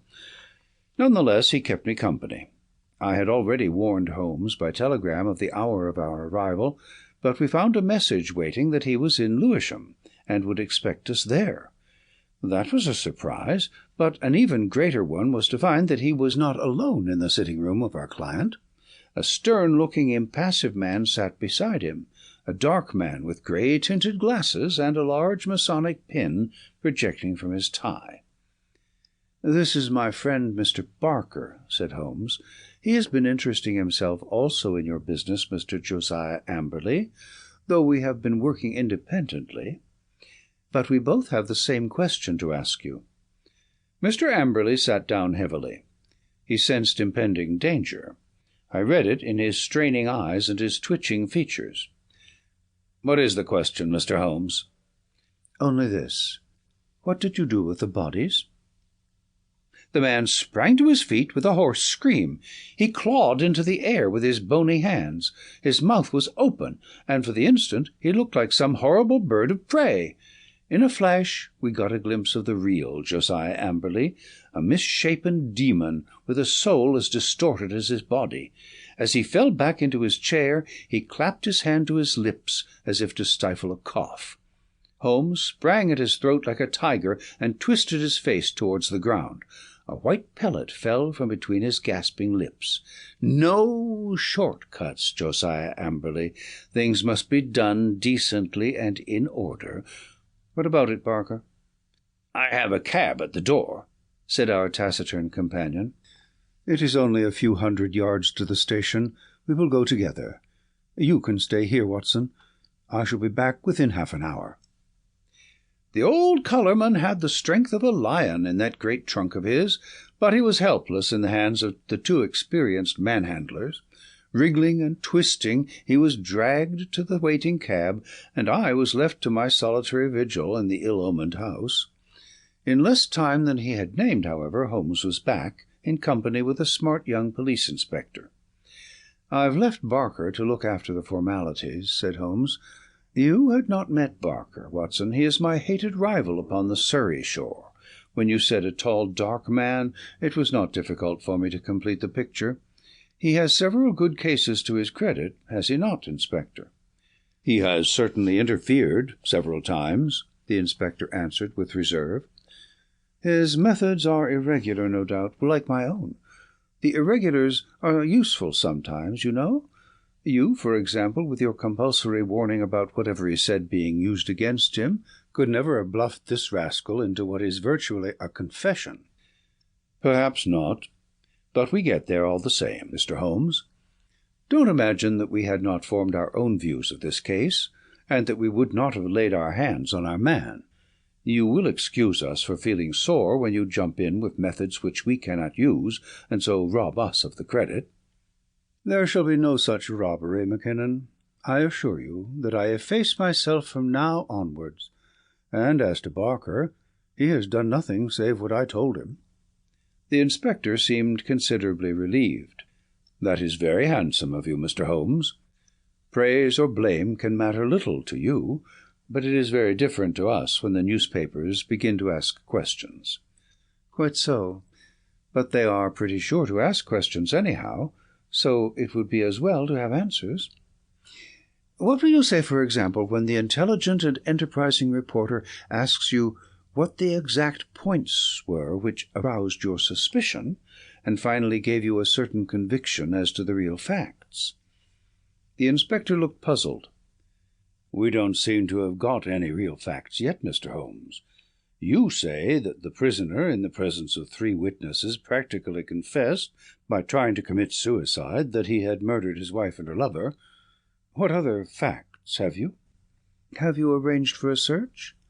"There are 3 constables on their way." "Then you will soon get the clearest fact of all. The bodies cannot be far away.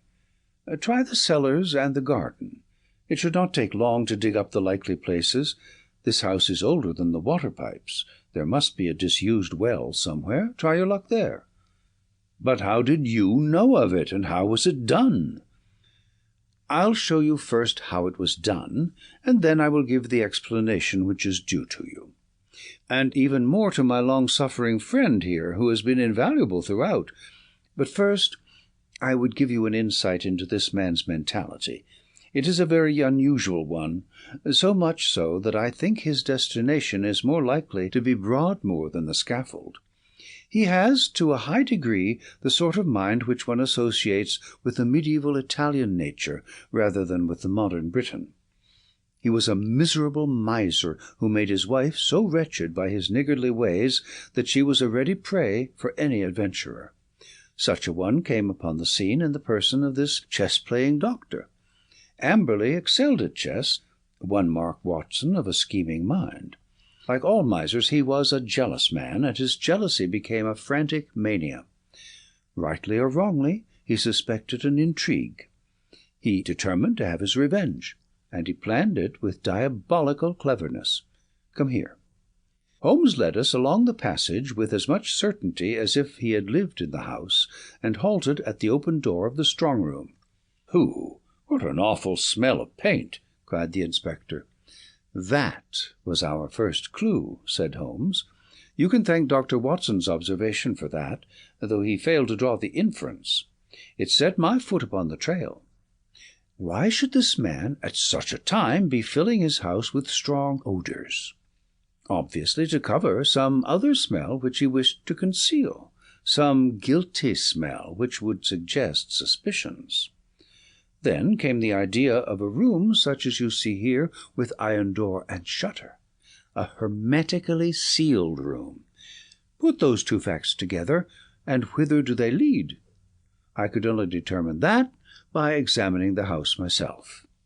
I was already certain that the case was serious, for I had examined the box-office chart at the Haymarket Theatre, another of Dr. Watson's bull's-eyes, and ascertained that neither B30 nor 32 of the upper circle had been occupied that night.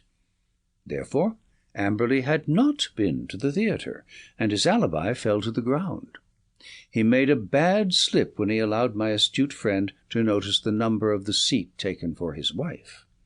The question now arose how I might be able to examine the house. I sent an agent to the most impossible village I could think of, and summoned my man to it at such an hour that he could not possibly get back. To prevent any miscarriage, Dr. Watson accompanied him. The good vicar's name I took, of course, out of my Crockford. Do I make it all clear to you? "It is masterly," said the inspector in an awed voice. There being no fear of interruption, I proceeded to burgle the house. Burglary has always been an alternative profession, had I cared to adopt it, and I have little doubt that I should have come to the front. Observe what I found. You see the gas-pipe along the skirting here. Very good. It rises in the angle of the wall, and there is a tap here in the corner. The pipe runs out into the strong-room, as you can see, and ends in that plaster rose in the centre of the ceiling, where it is concealed by the ornamentation. That end is wide open. At any moment, by turning the outside tap, the room could be flooded with gas. With door and shutter closed, and the tap full on, I would not give 2 minutes of conscious sensation to anyone shut up in that little chamber. By what devilish device he decoyed them there I do not know, but once inside the door they were at his mercy. The inspector examined the pipe with interest. "One of our officers mentioned the smell of gas," said he, "but, of course, the window and door were open then, and the paint, or some of it, was already about." He had begun the work of painting the day before, according to his story. But what next, Mr. Holmes? Well, then came an incident which was rather unexpected to myself. I was slipping through the pantry window in the early dawn when I felt a hand inside my collar, and a voice said, "Now, you rascal, what are you doing in there?" When I could twist my head round, I looked into the tinted spectacles of my friend and rival, Mr. Barker. It was a curious foregathering, and set us both smiling. It seems that he had been engaged by Dr. Ray Ernest's family to make some investigations, and had come to the same conclusion as to foul play. He had watched the house for some days, and had spotted Dr. Watson as one of the obviously suspicious characters who had called there. He could hardly arrest Watson, but when he saw a man actually climbing out of the pantry window, there came a limit to his restraint. Of course, I told him how matters stood, and we continued the case together. "Why him? Why not us?" "Because it was in my mind to put that little test which answered so admirably. I fear you would not have gone so far." The inspector smiled. "Well, maybe not. I understand that I have your word, Mr. Holmes, that you step right out of the case now, and that you turn all your results over to us." "Certainly. That is always my custom." "Well, in the name of the force, I thank you. It seems a clear case, as you put it, and there can't be much difficulty over the bodies." "I'll show you a grim little bit of evidence," said Holmes, "and I am sure Amberley himself never observed it. You'll get results, Inspector, by always putting yourself in the other fellow's place, and thinking what you would do yourself. It takes some imagination, but it pays.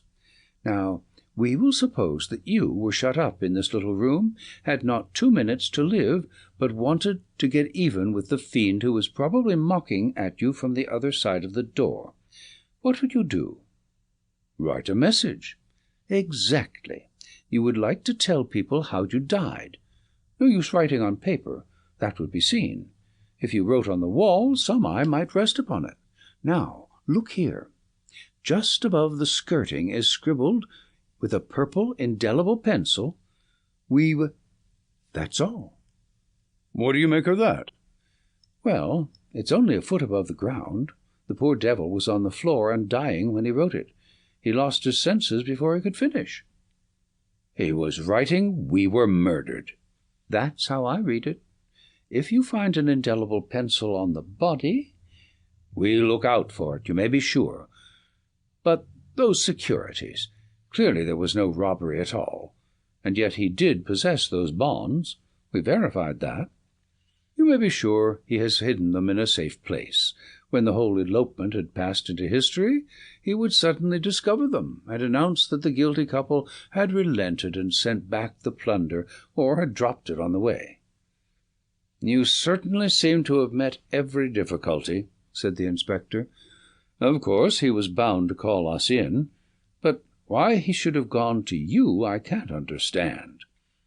"Pure swank," Holmes answered. "He felt so clever and so sure of himself that he imagined no one could touch him. He could say to any suspicious neighbour, 'Look at the steps I have taken. I have consulted not only the police, but even Sherlock Holmes.'" The inspector laughed. "We must forgive your 'even,' Mr. Holmes," said he. "It's as workmanlike a job as I can remember." A couple of days later, my friend tossed across to me a copy of the bi-weekly North Surrey Observer. Under a series of flaming headlines which began "The Haven Horror" and ended with "Brilliant Police Investigation," there was a packed column of print which gave the first consecutive account of the affair. The concluding paragraph is typical of the whole. It ran thus: "The remarkable acumen by which Inspector Mackinnon has deduced from the smell of paint that some other smell, that of gas, for example, might be concealed. The bold deduction that the strong-room might also be the death-chamber, and the subsequent inquiry which led to the discovery of the bodies in a disused well, cleverly concealed by a dog-kennel, should live in the history of crime as a standing example of the intelligence of our professional detectives." "Well, well, Mackinnon is a good fellow," said Holmes, with a tolerant smile. "You can file it in our archives, Watson. Some day the true story may be told." End of The Adventure of the Retired Colourman. End of the Case-Book of Sherlock Holmes, by Sir Arthur Conan Doyle.